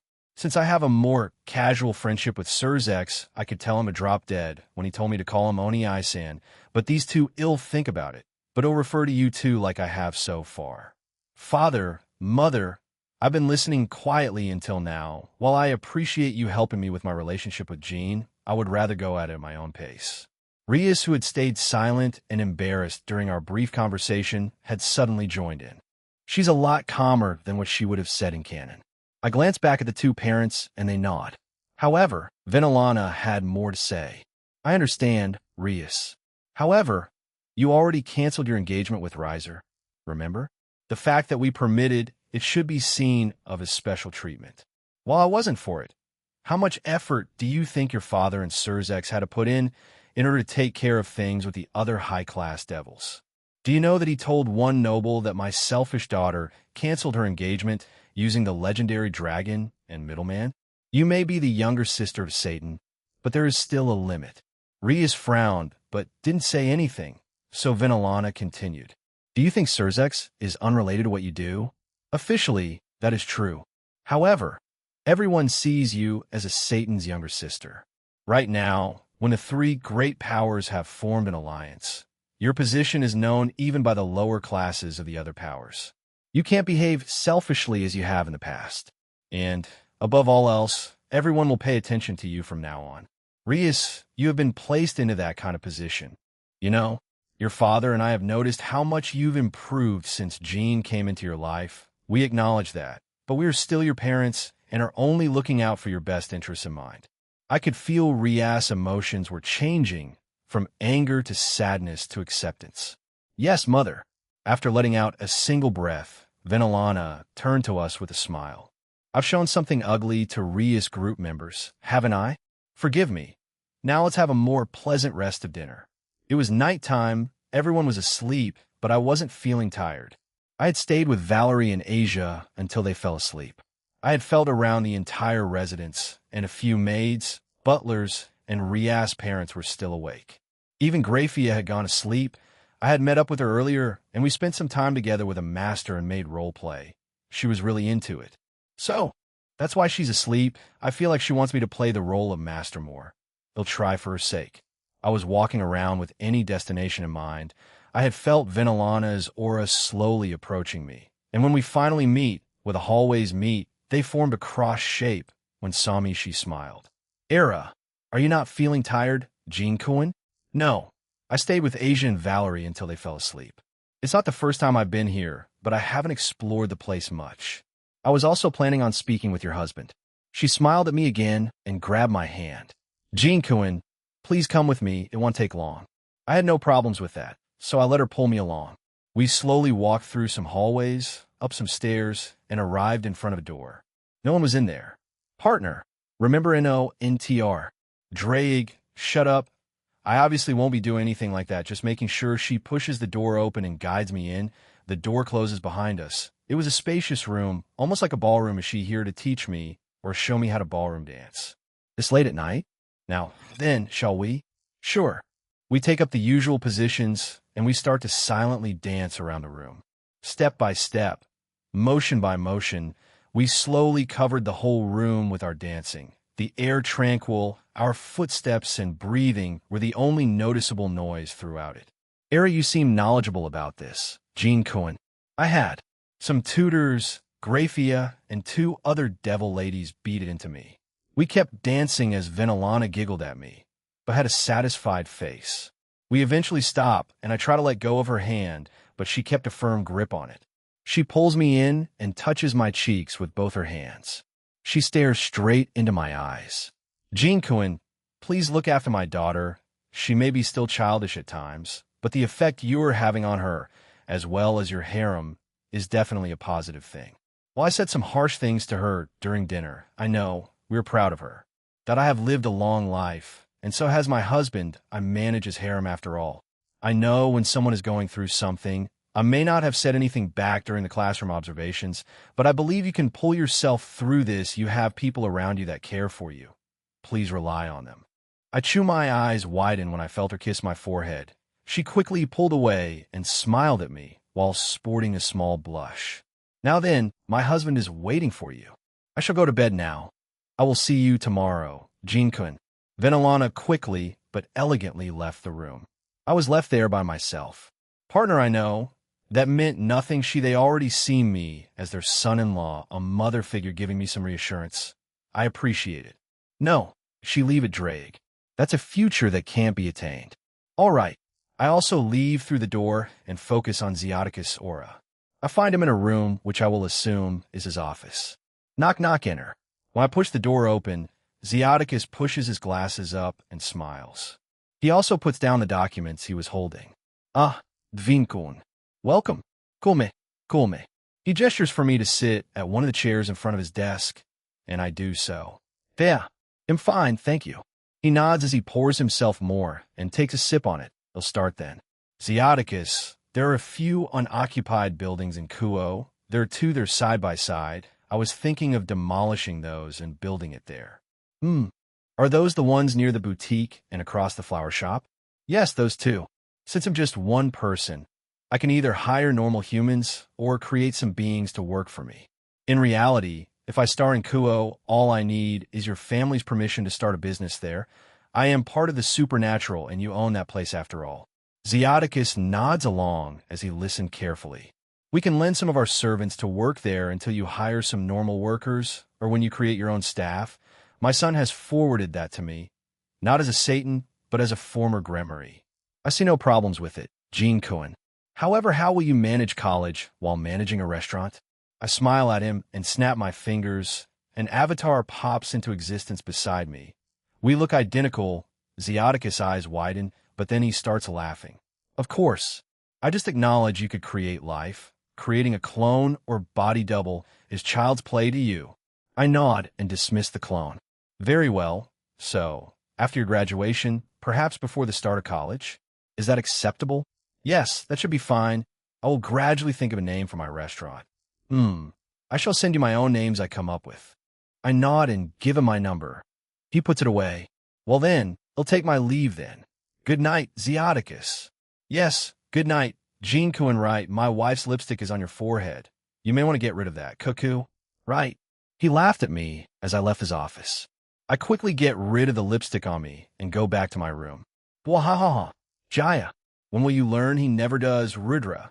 His tail is on fire. Next day you'll really meet us there, right? Rias asked me for the 4th time this morning. They were going to Lucifad within the Satan's territory, the old capital of the underworld where the previous Lucifer lived. The meeting was today.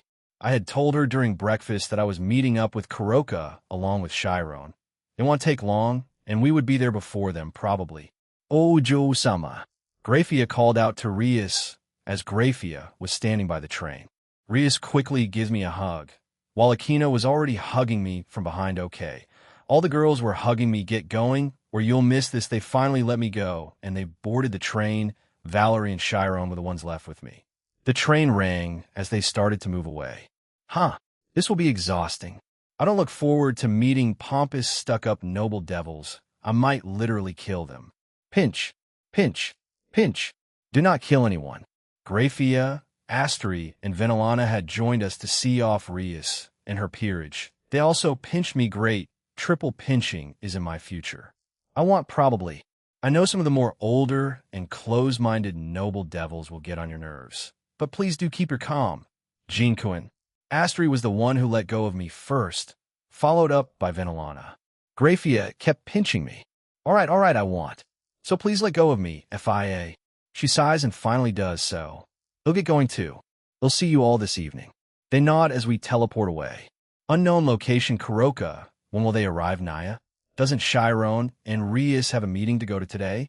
I had been cleaning my previous home within this unnamed part of the underworld. It was a little home that my mother and that man had lived in. It wasn't anything extravagant, but it was home. Gene said he would fix it when he finally visits this place. Today was that day I had spent yesterday taking things out that I found important. If I was being honest, all of it was. I had memories here, whether they were fun or not. I had created a grave and headstone for my mother. During the explosion, her body was completely annihilated, bones and all, so there wasn't anything to bury. The same with that man. Even when I was still wanted, I would occasionally come here to just think. Shine. Nia. I turned my left and see Jean, Chiron, and Valerie. They finally came. Finally, Naya. Took you long enough, Naya. I run over and hug my little sister. She didn't resist. Over the months, she stopped, though she around 70% of the time didn't hug me back, but I didn't mind. I let go and hugged Jean too, as well as Valerie. Valerie, Naya, you're being so weird with your way of getting close to Jean, but I can respect it, Naya. Now then, if you will, Jean-san. San? Right, we'll get to it then. All right, do you want me to get rid of that thing underneath? I nod. That place holds nothing of value. anymore. No, it never did to me or Chiron. I glance at my little sister as she blankly stares at the spot.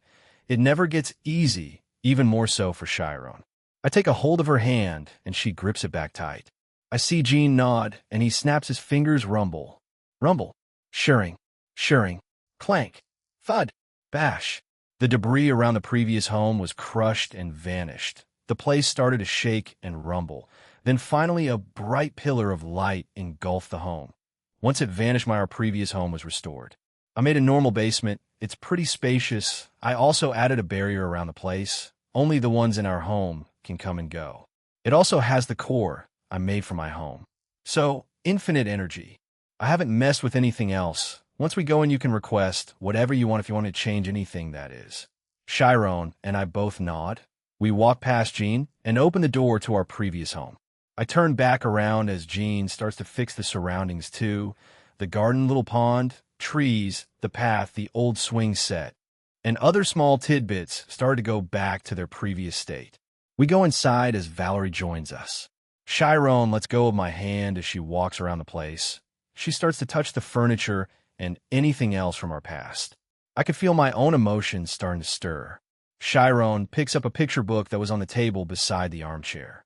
She sits down and starts going through it. Flick, flick, flick, she starts to go through it slowly, looking at each page, remembering the past. I remember Mother going through that with the both of us. Drip, drip, Chiron. I walk over to my little sister as tears started to slide down her cheeks. She was shaking as well. Nay, Shama. Mom used to, I know, I remember. I urge her to put the book down so we could explore the place a little more. Along with Valerie, we went to each room, and I told her stories of the past. Here, Chiron first fell off the chair. She wanted more of the snacks Mom had, but she couldn't reach it. The tears that Chiron shed quickly dried up, as she was snickering, remembering the memory. It wasn't all bad. We went up to our old room. It was tiny. We both shared it. Across from it was our parents' mother. Spent the majority of the time there alone. That man spent most of it down there. We finally make our way downstairs to the new basement that Gene made. When we got there, it was mostly empty, but it was well lit with a single light, a few storage containers, a freezer, a small core in the middle of the room in the ground. We could add it, since it was inside a glass container of sorts. Well, it's pretty normal, the two of them nod as we leave the basement. That's all of it, huh? It's a wonderful home. Kuroki-san, Chiron-san. The three of us stood by the living room again. Gene hadn't come in the entire time. How long has it been? We've been in here for almost an hour. The train from President's home takes around 3 hours to reach Lusafat. We still have time. Nay-sama. Gene hasn't come in here, has he? After Chiron told us we had more time, Valerie said, what I had thought, what's he up to? We all look out the door, but he wasn't outside. We leave the home and look around for him. Over there. Chiron used her senjutsu to locate Gene.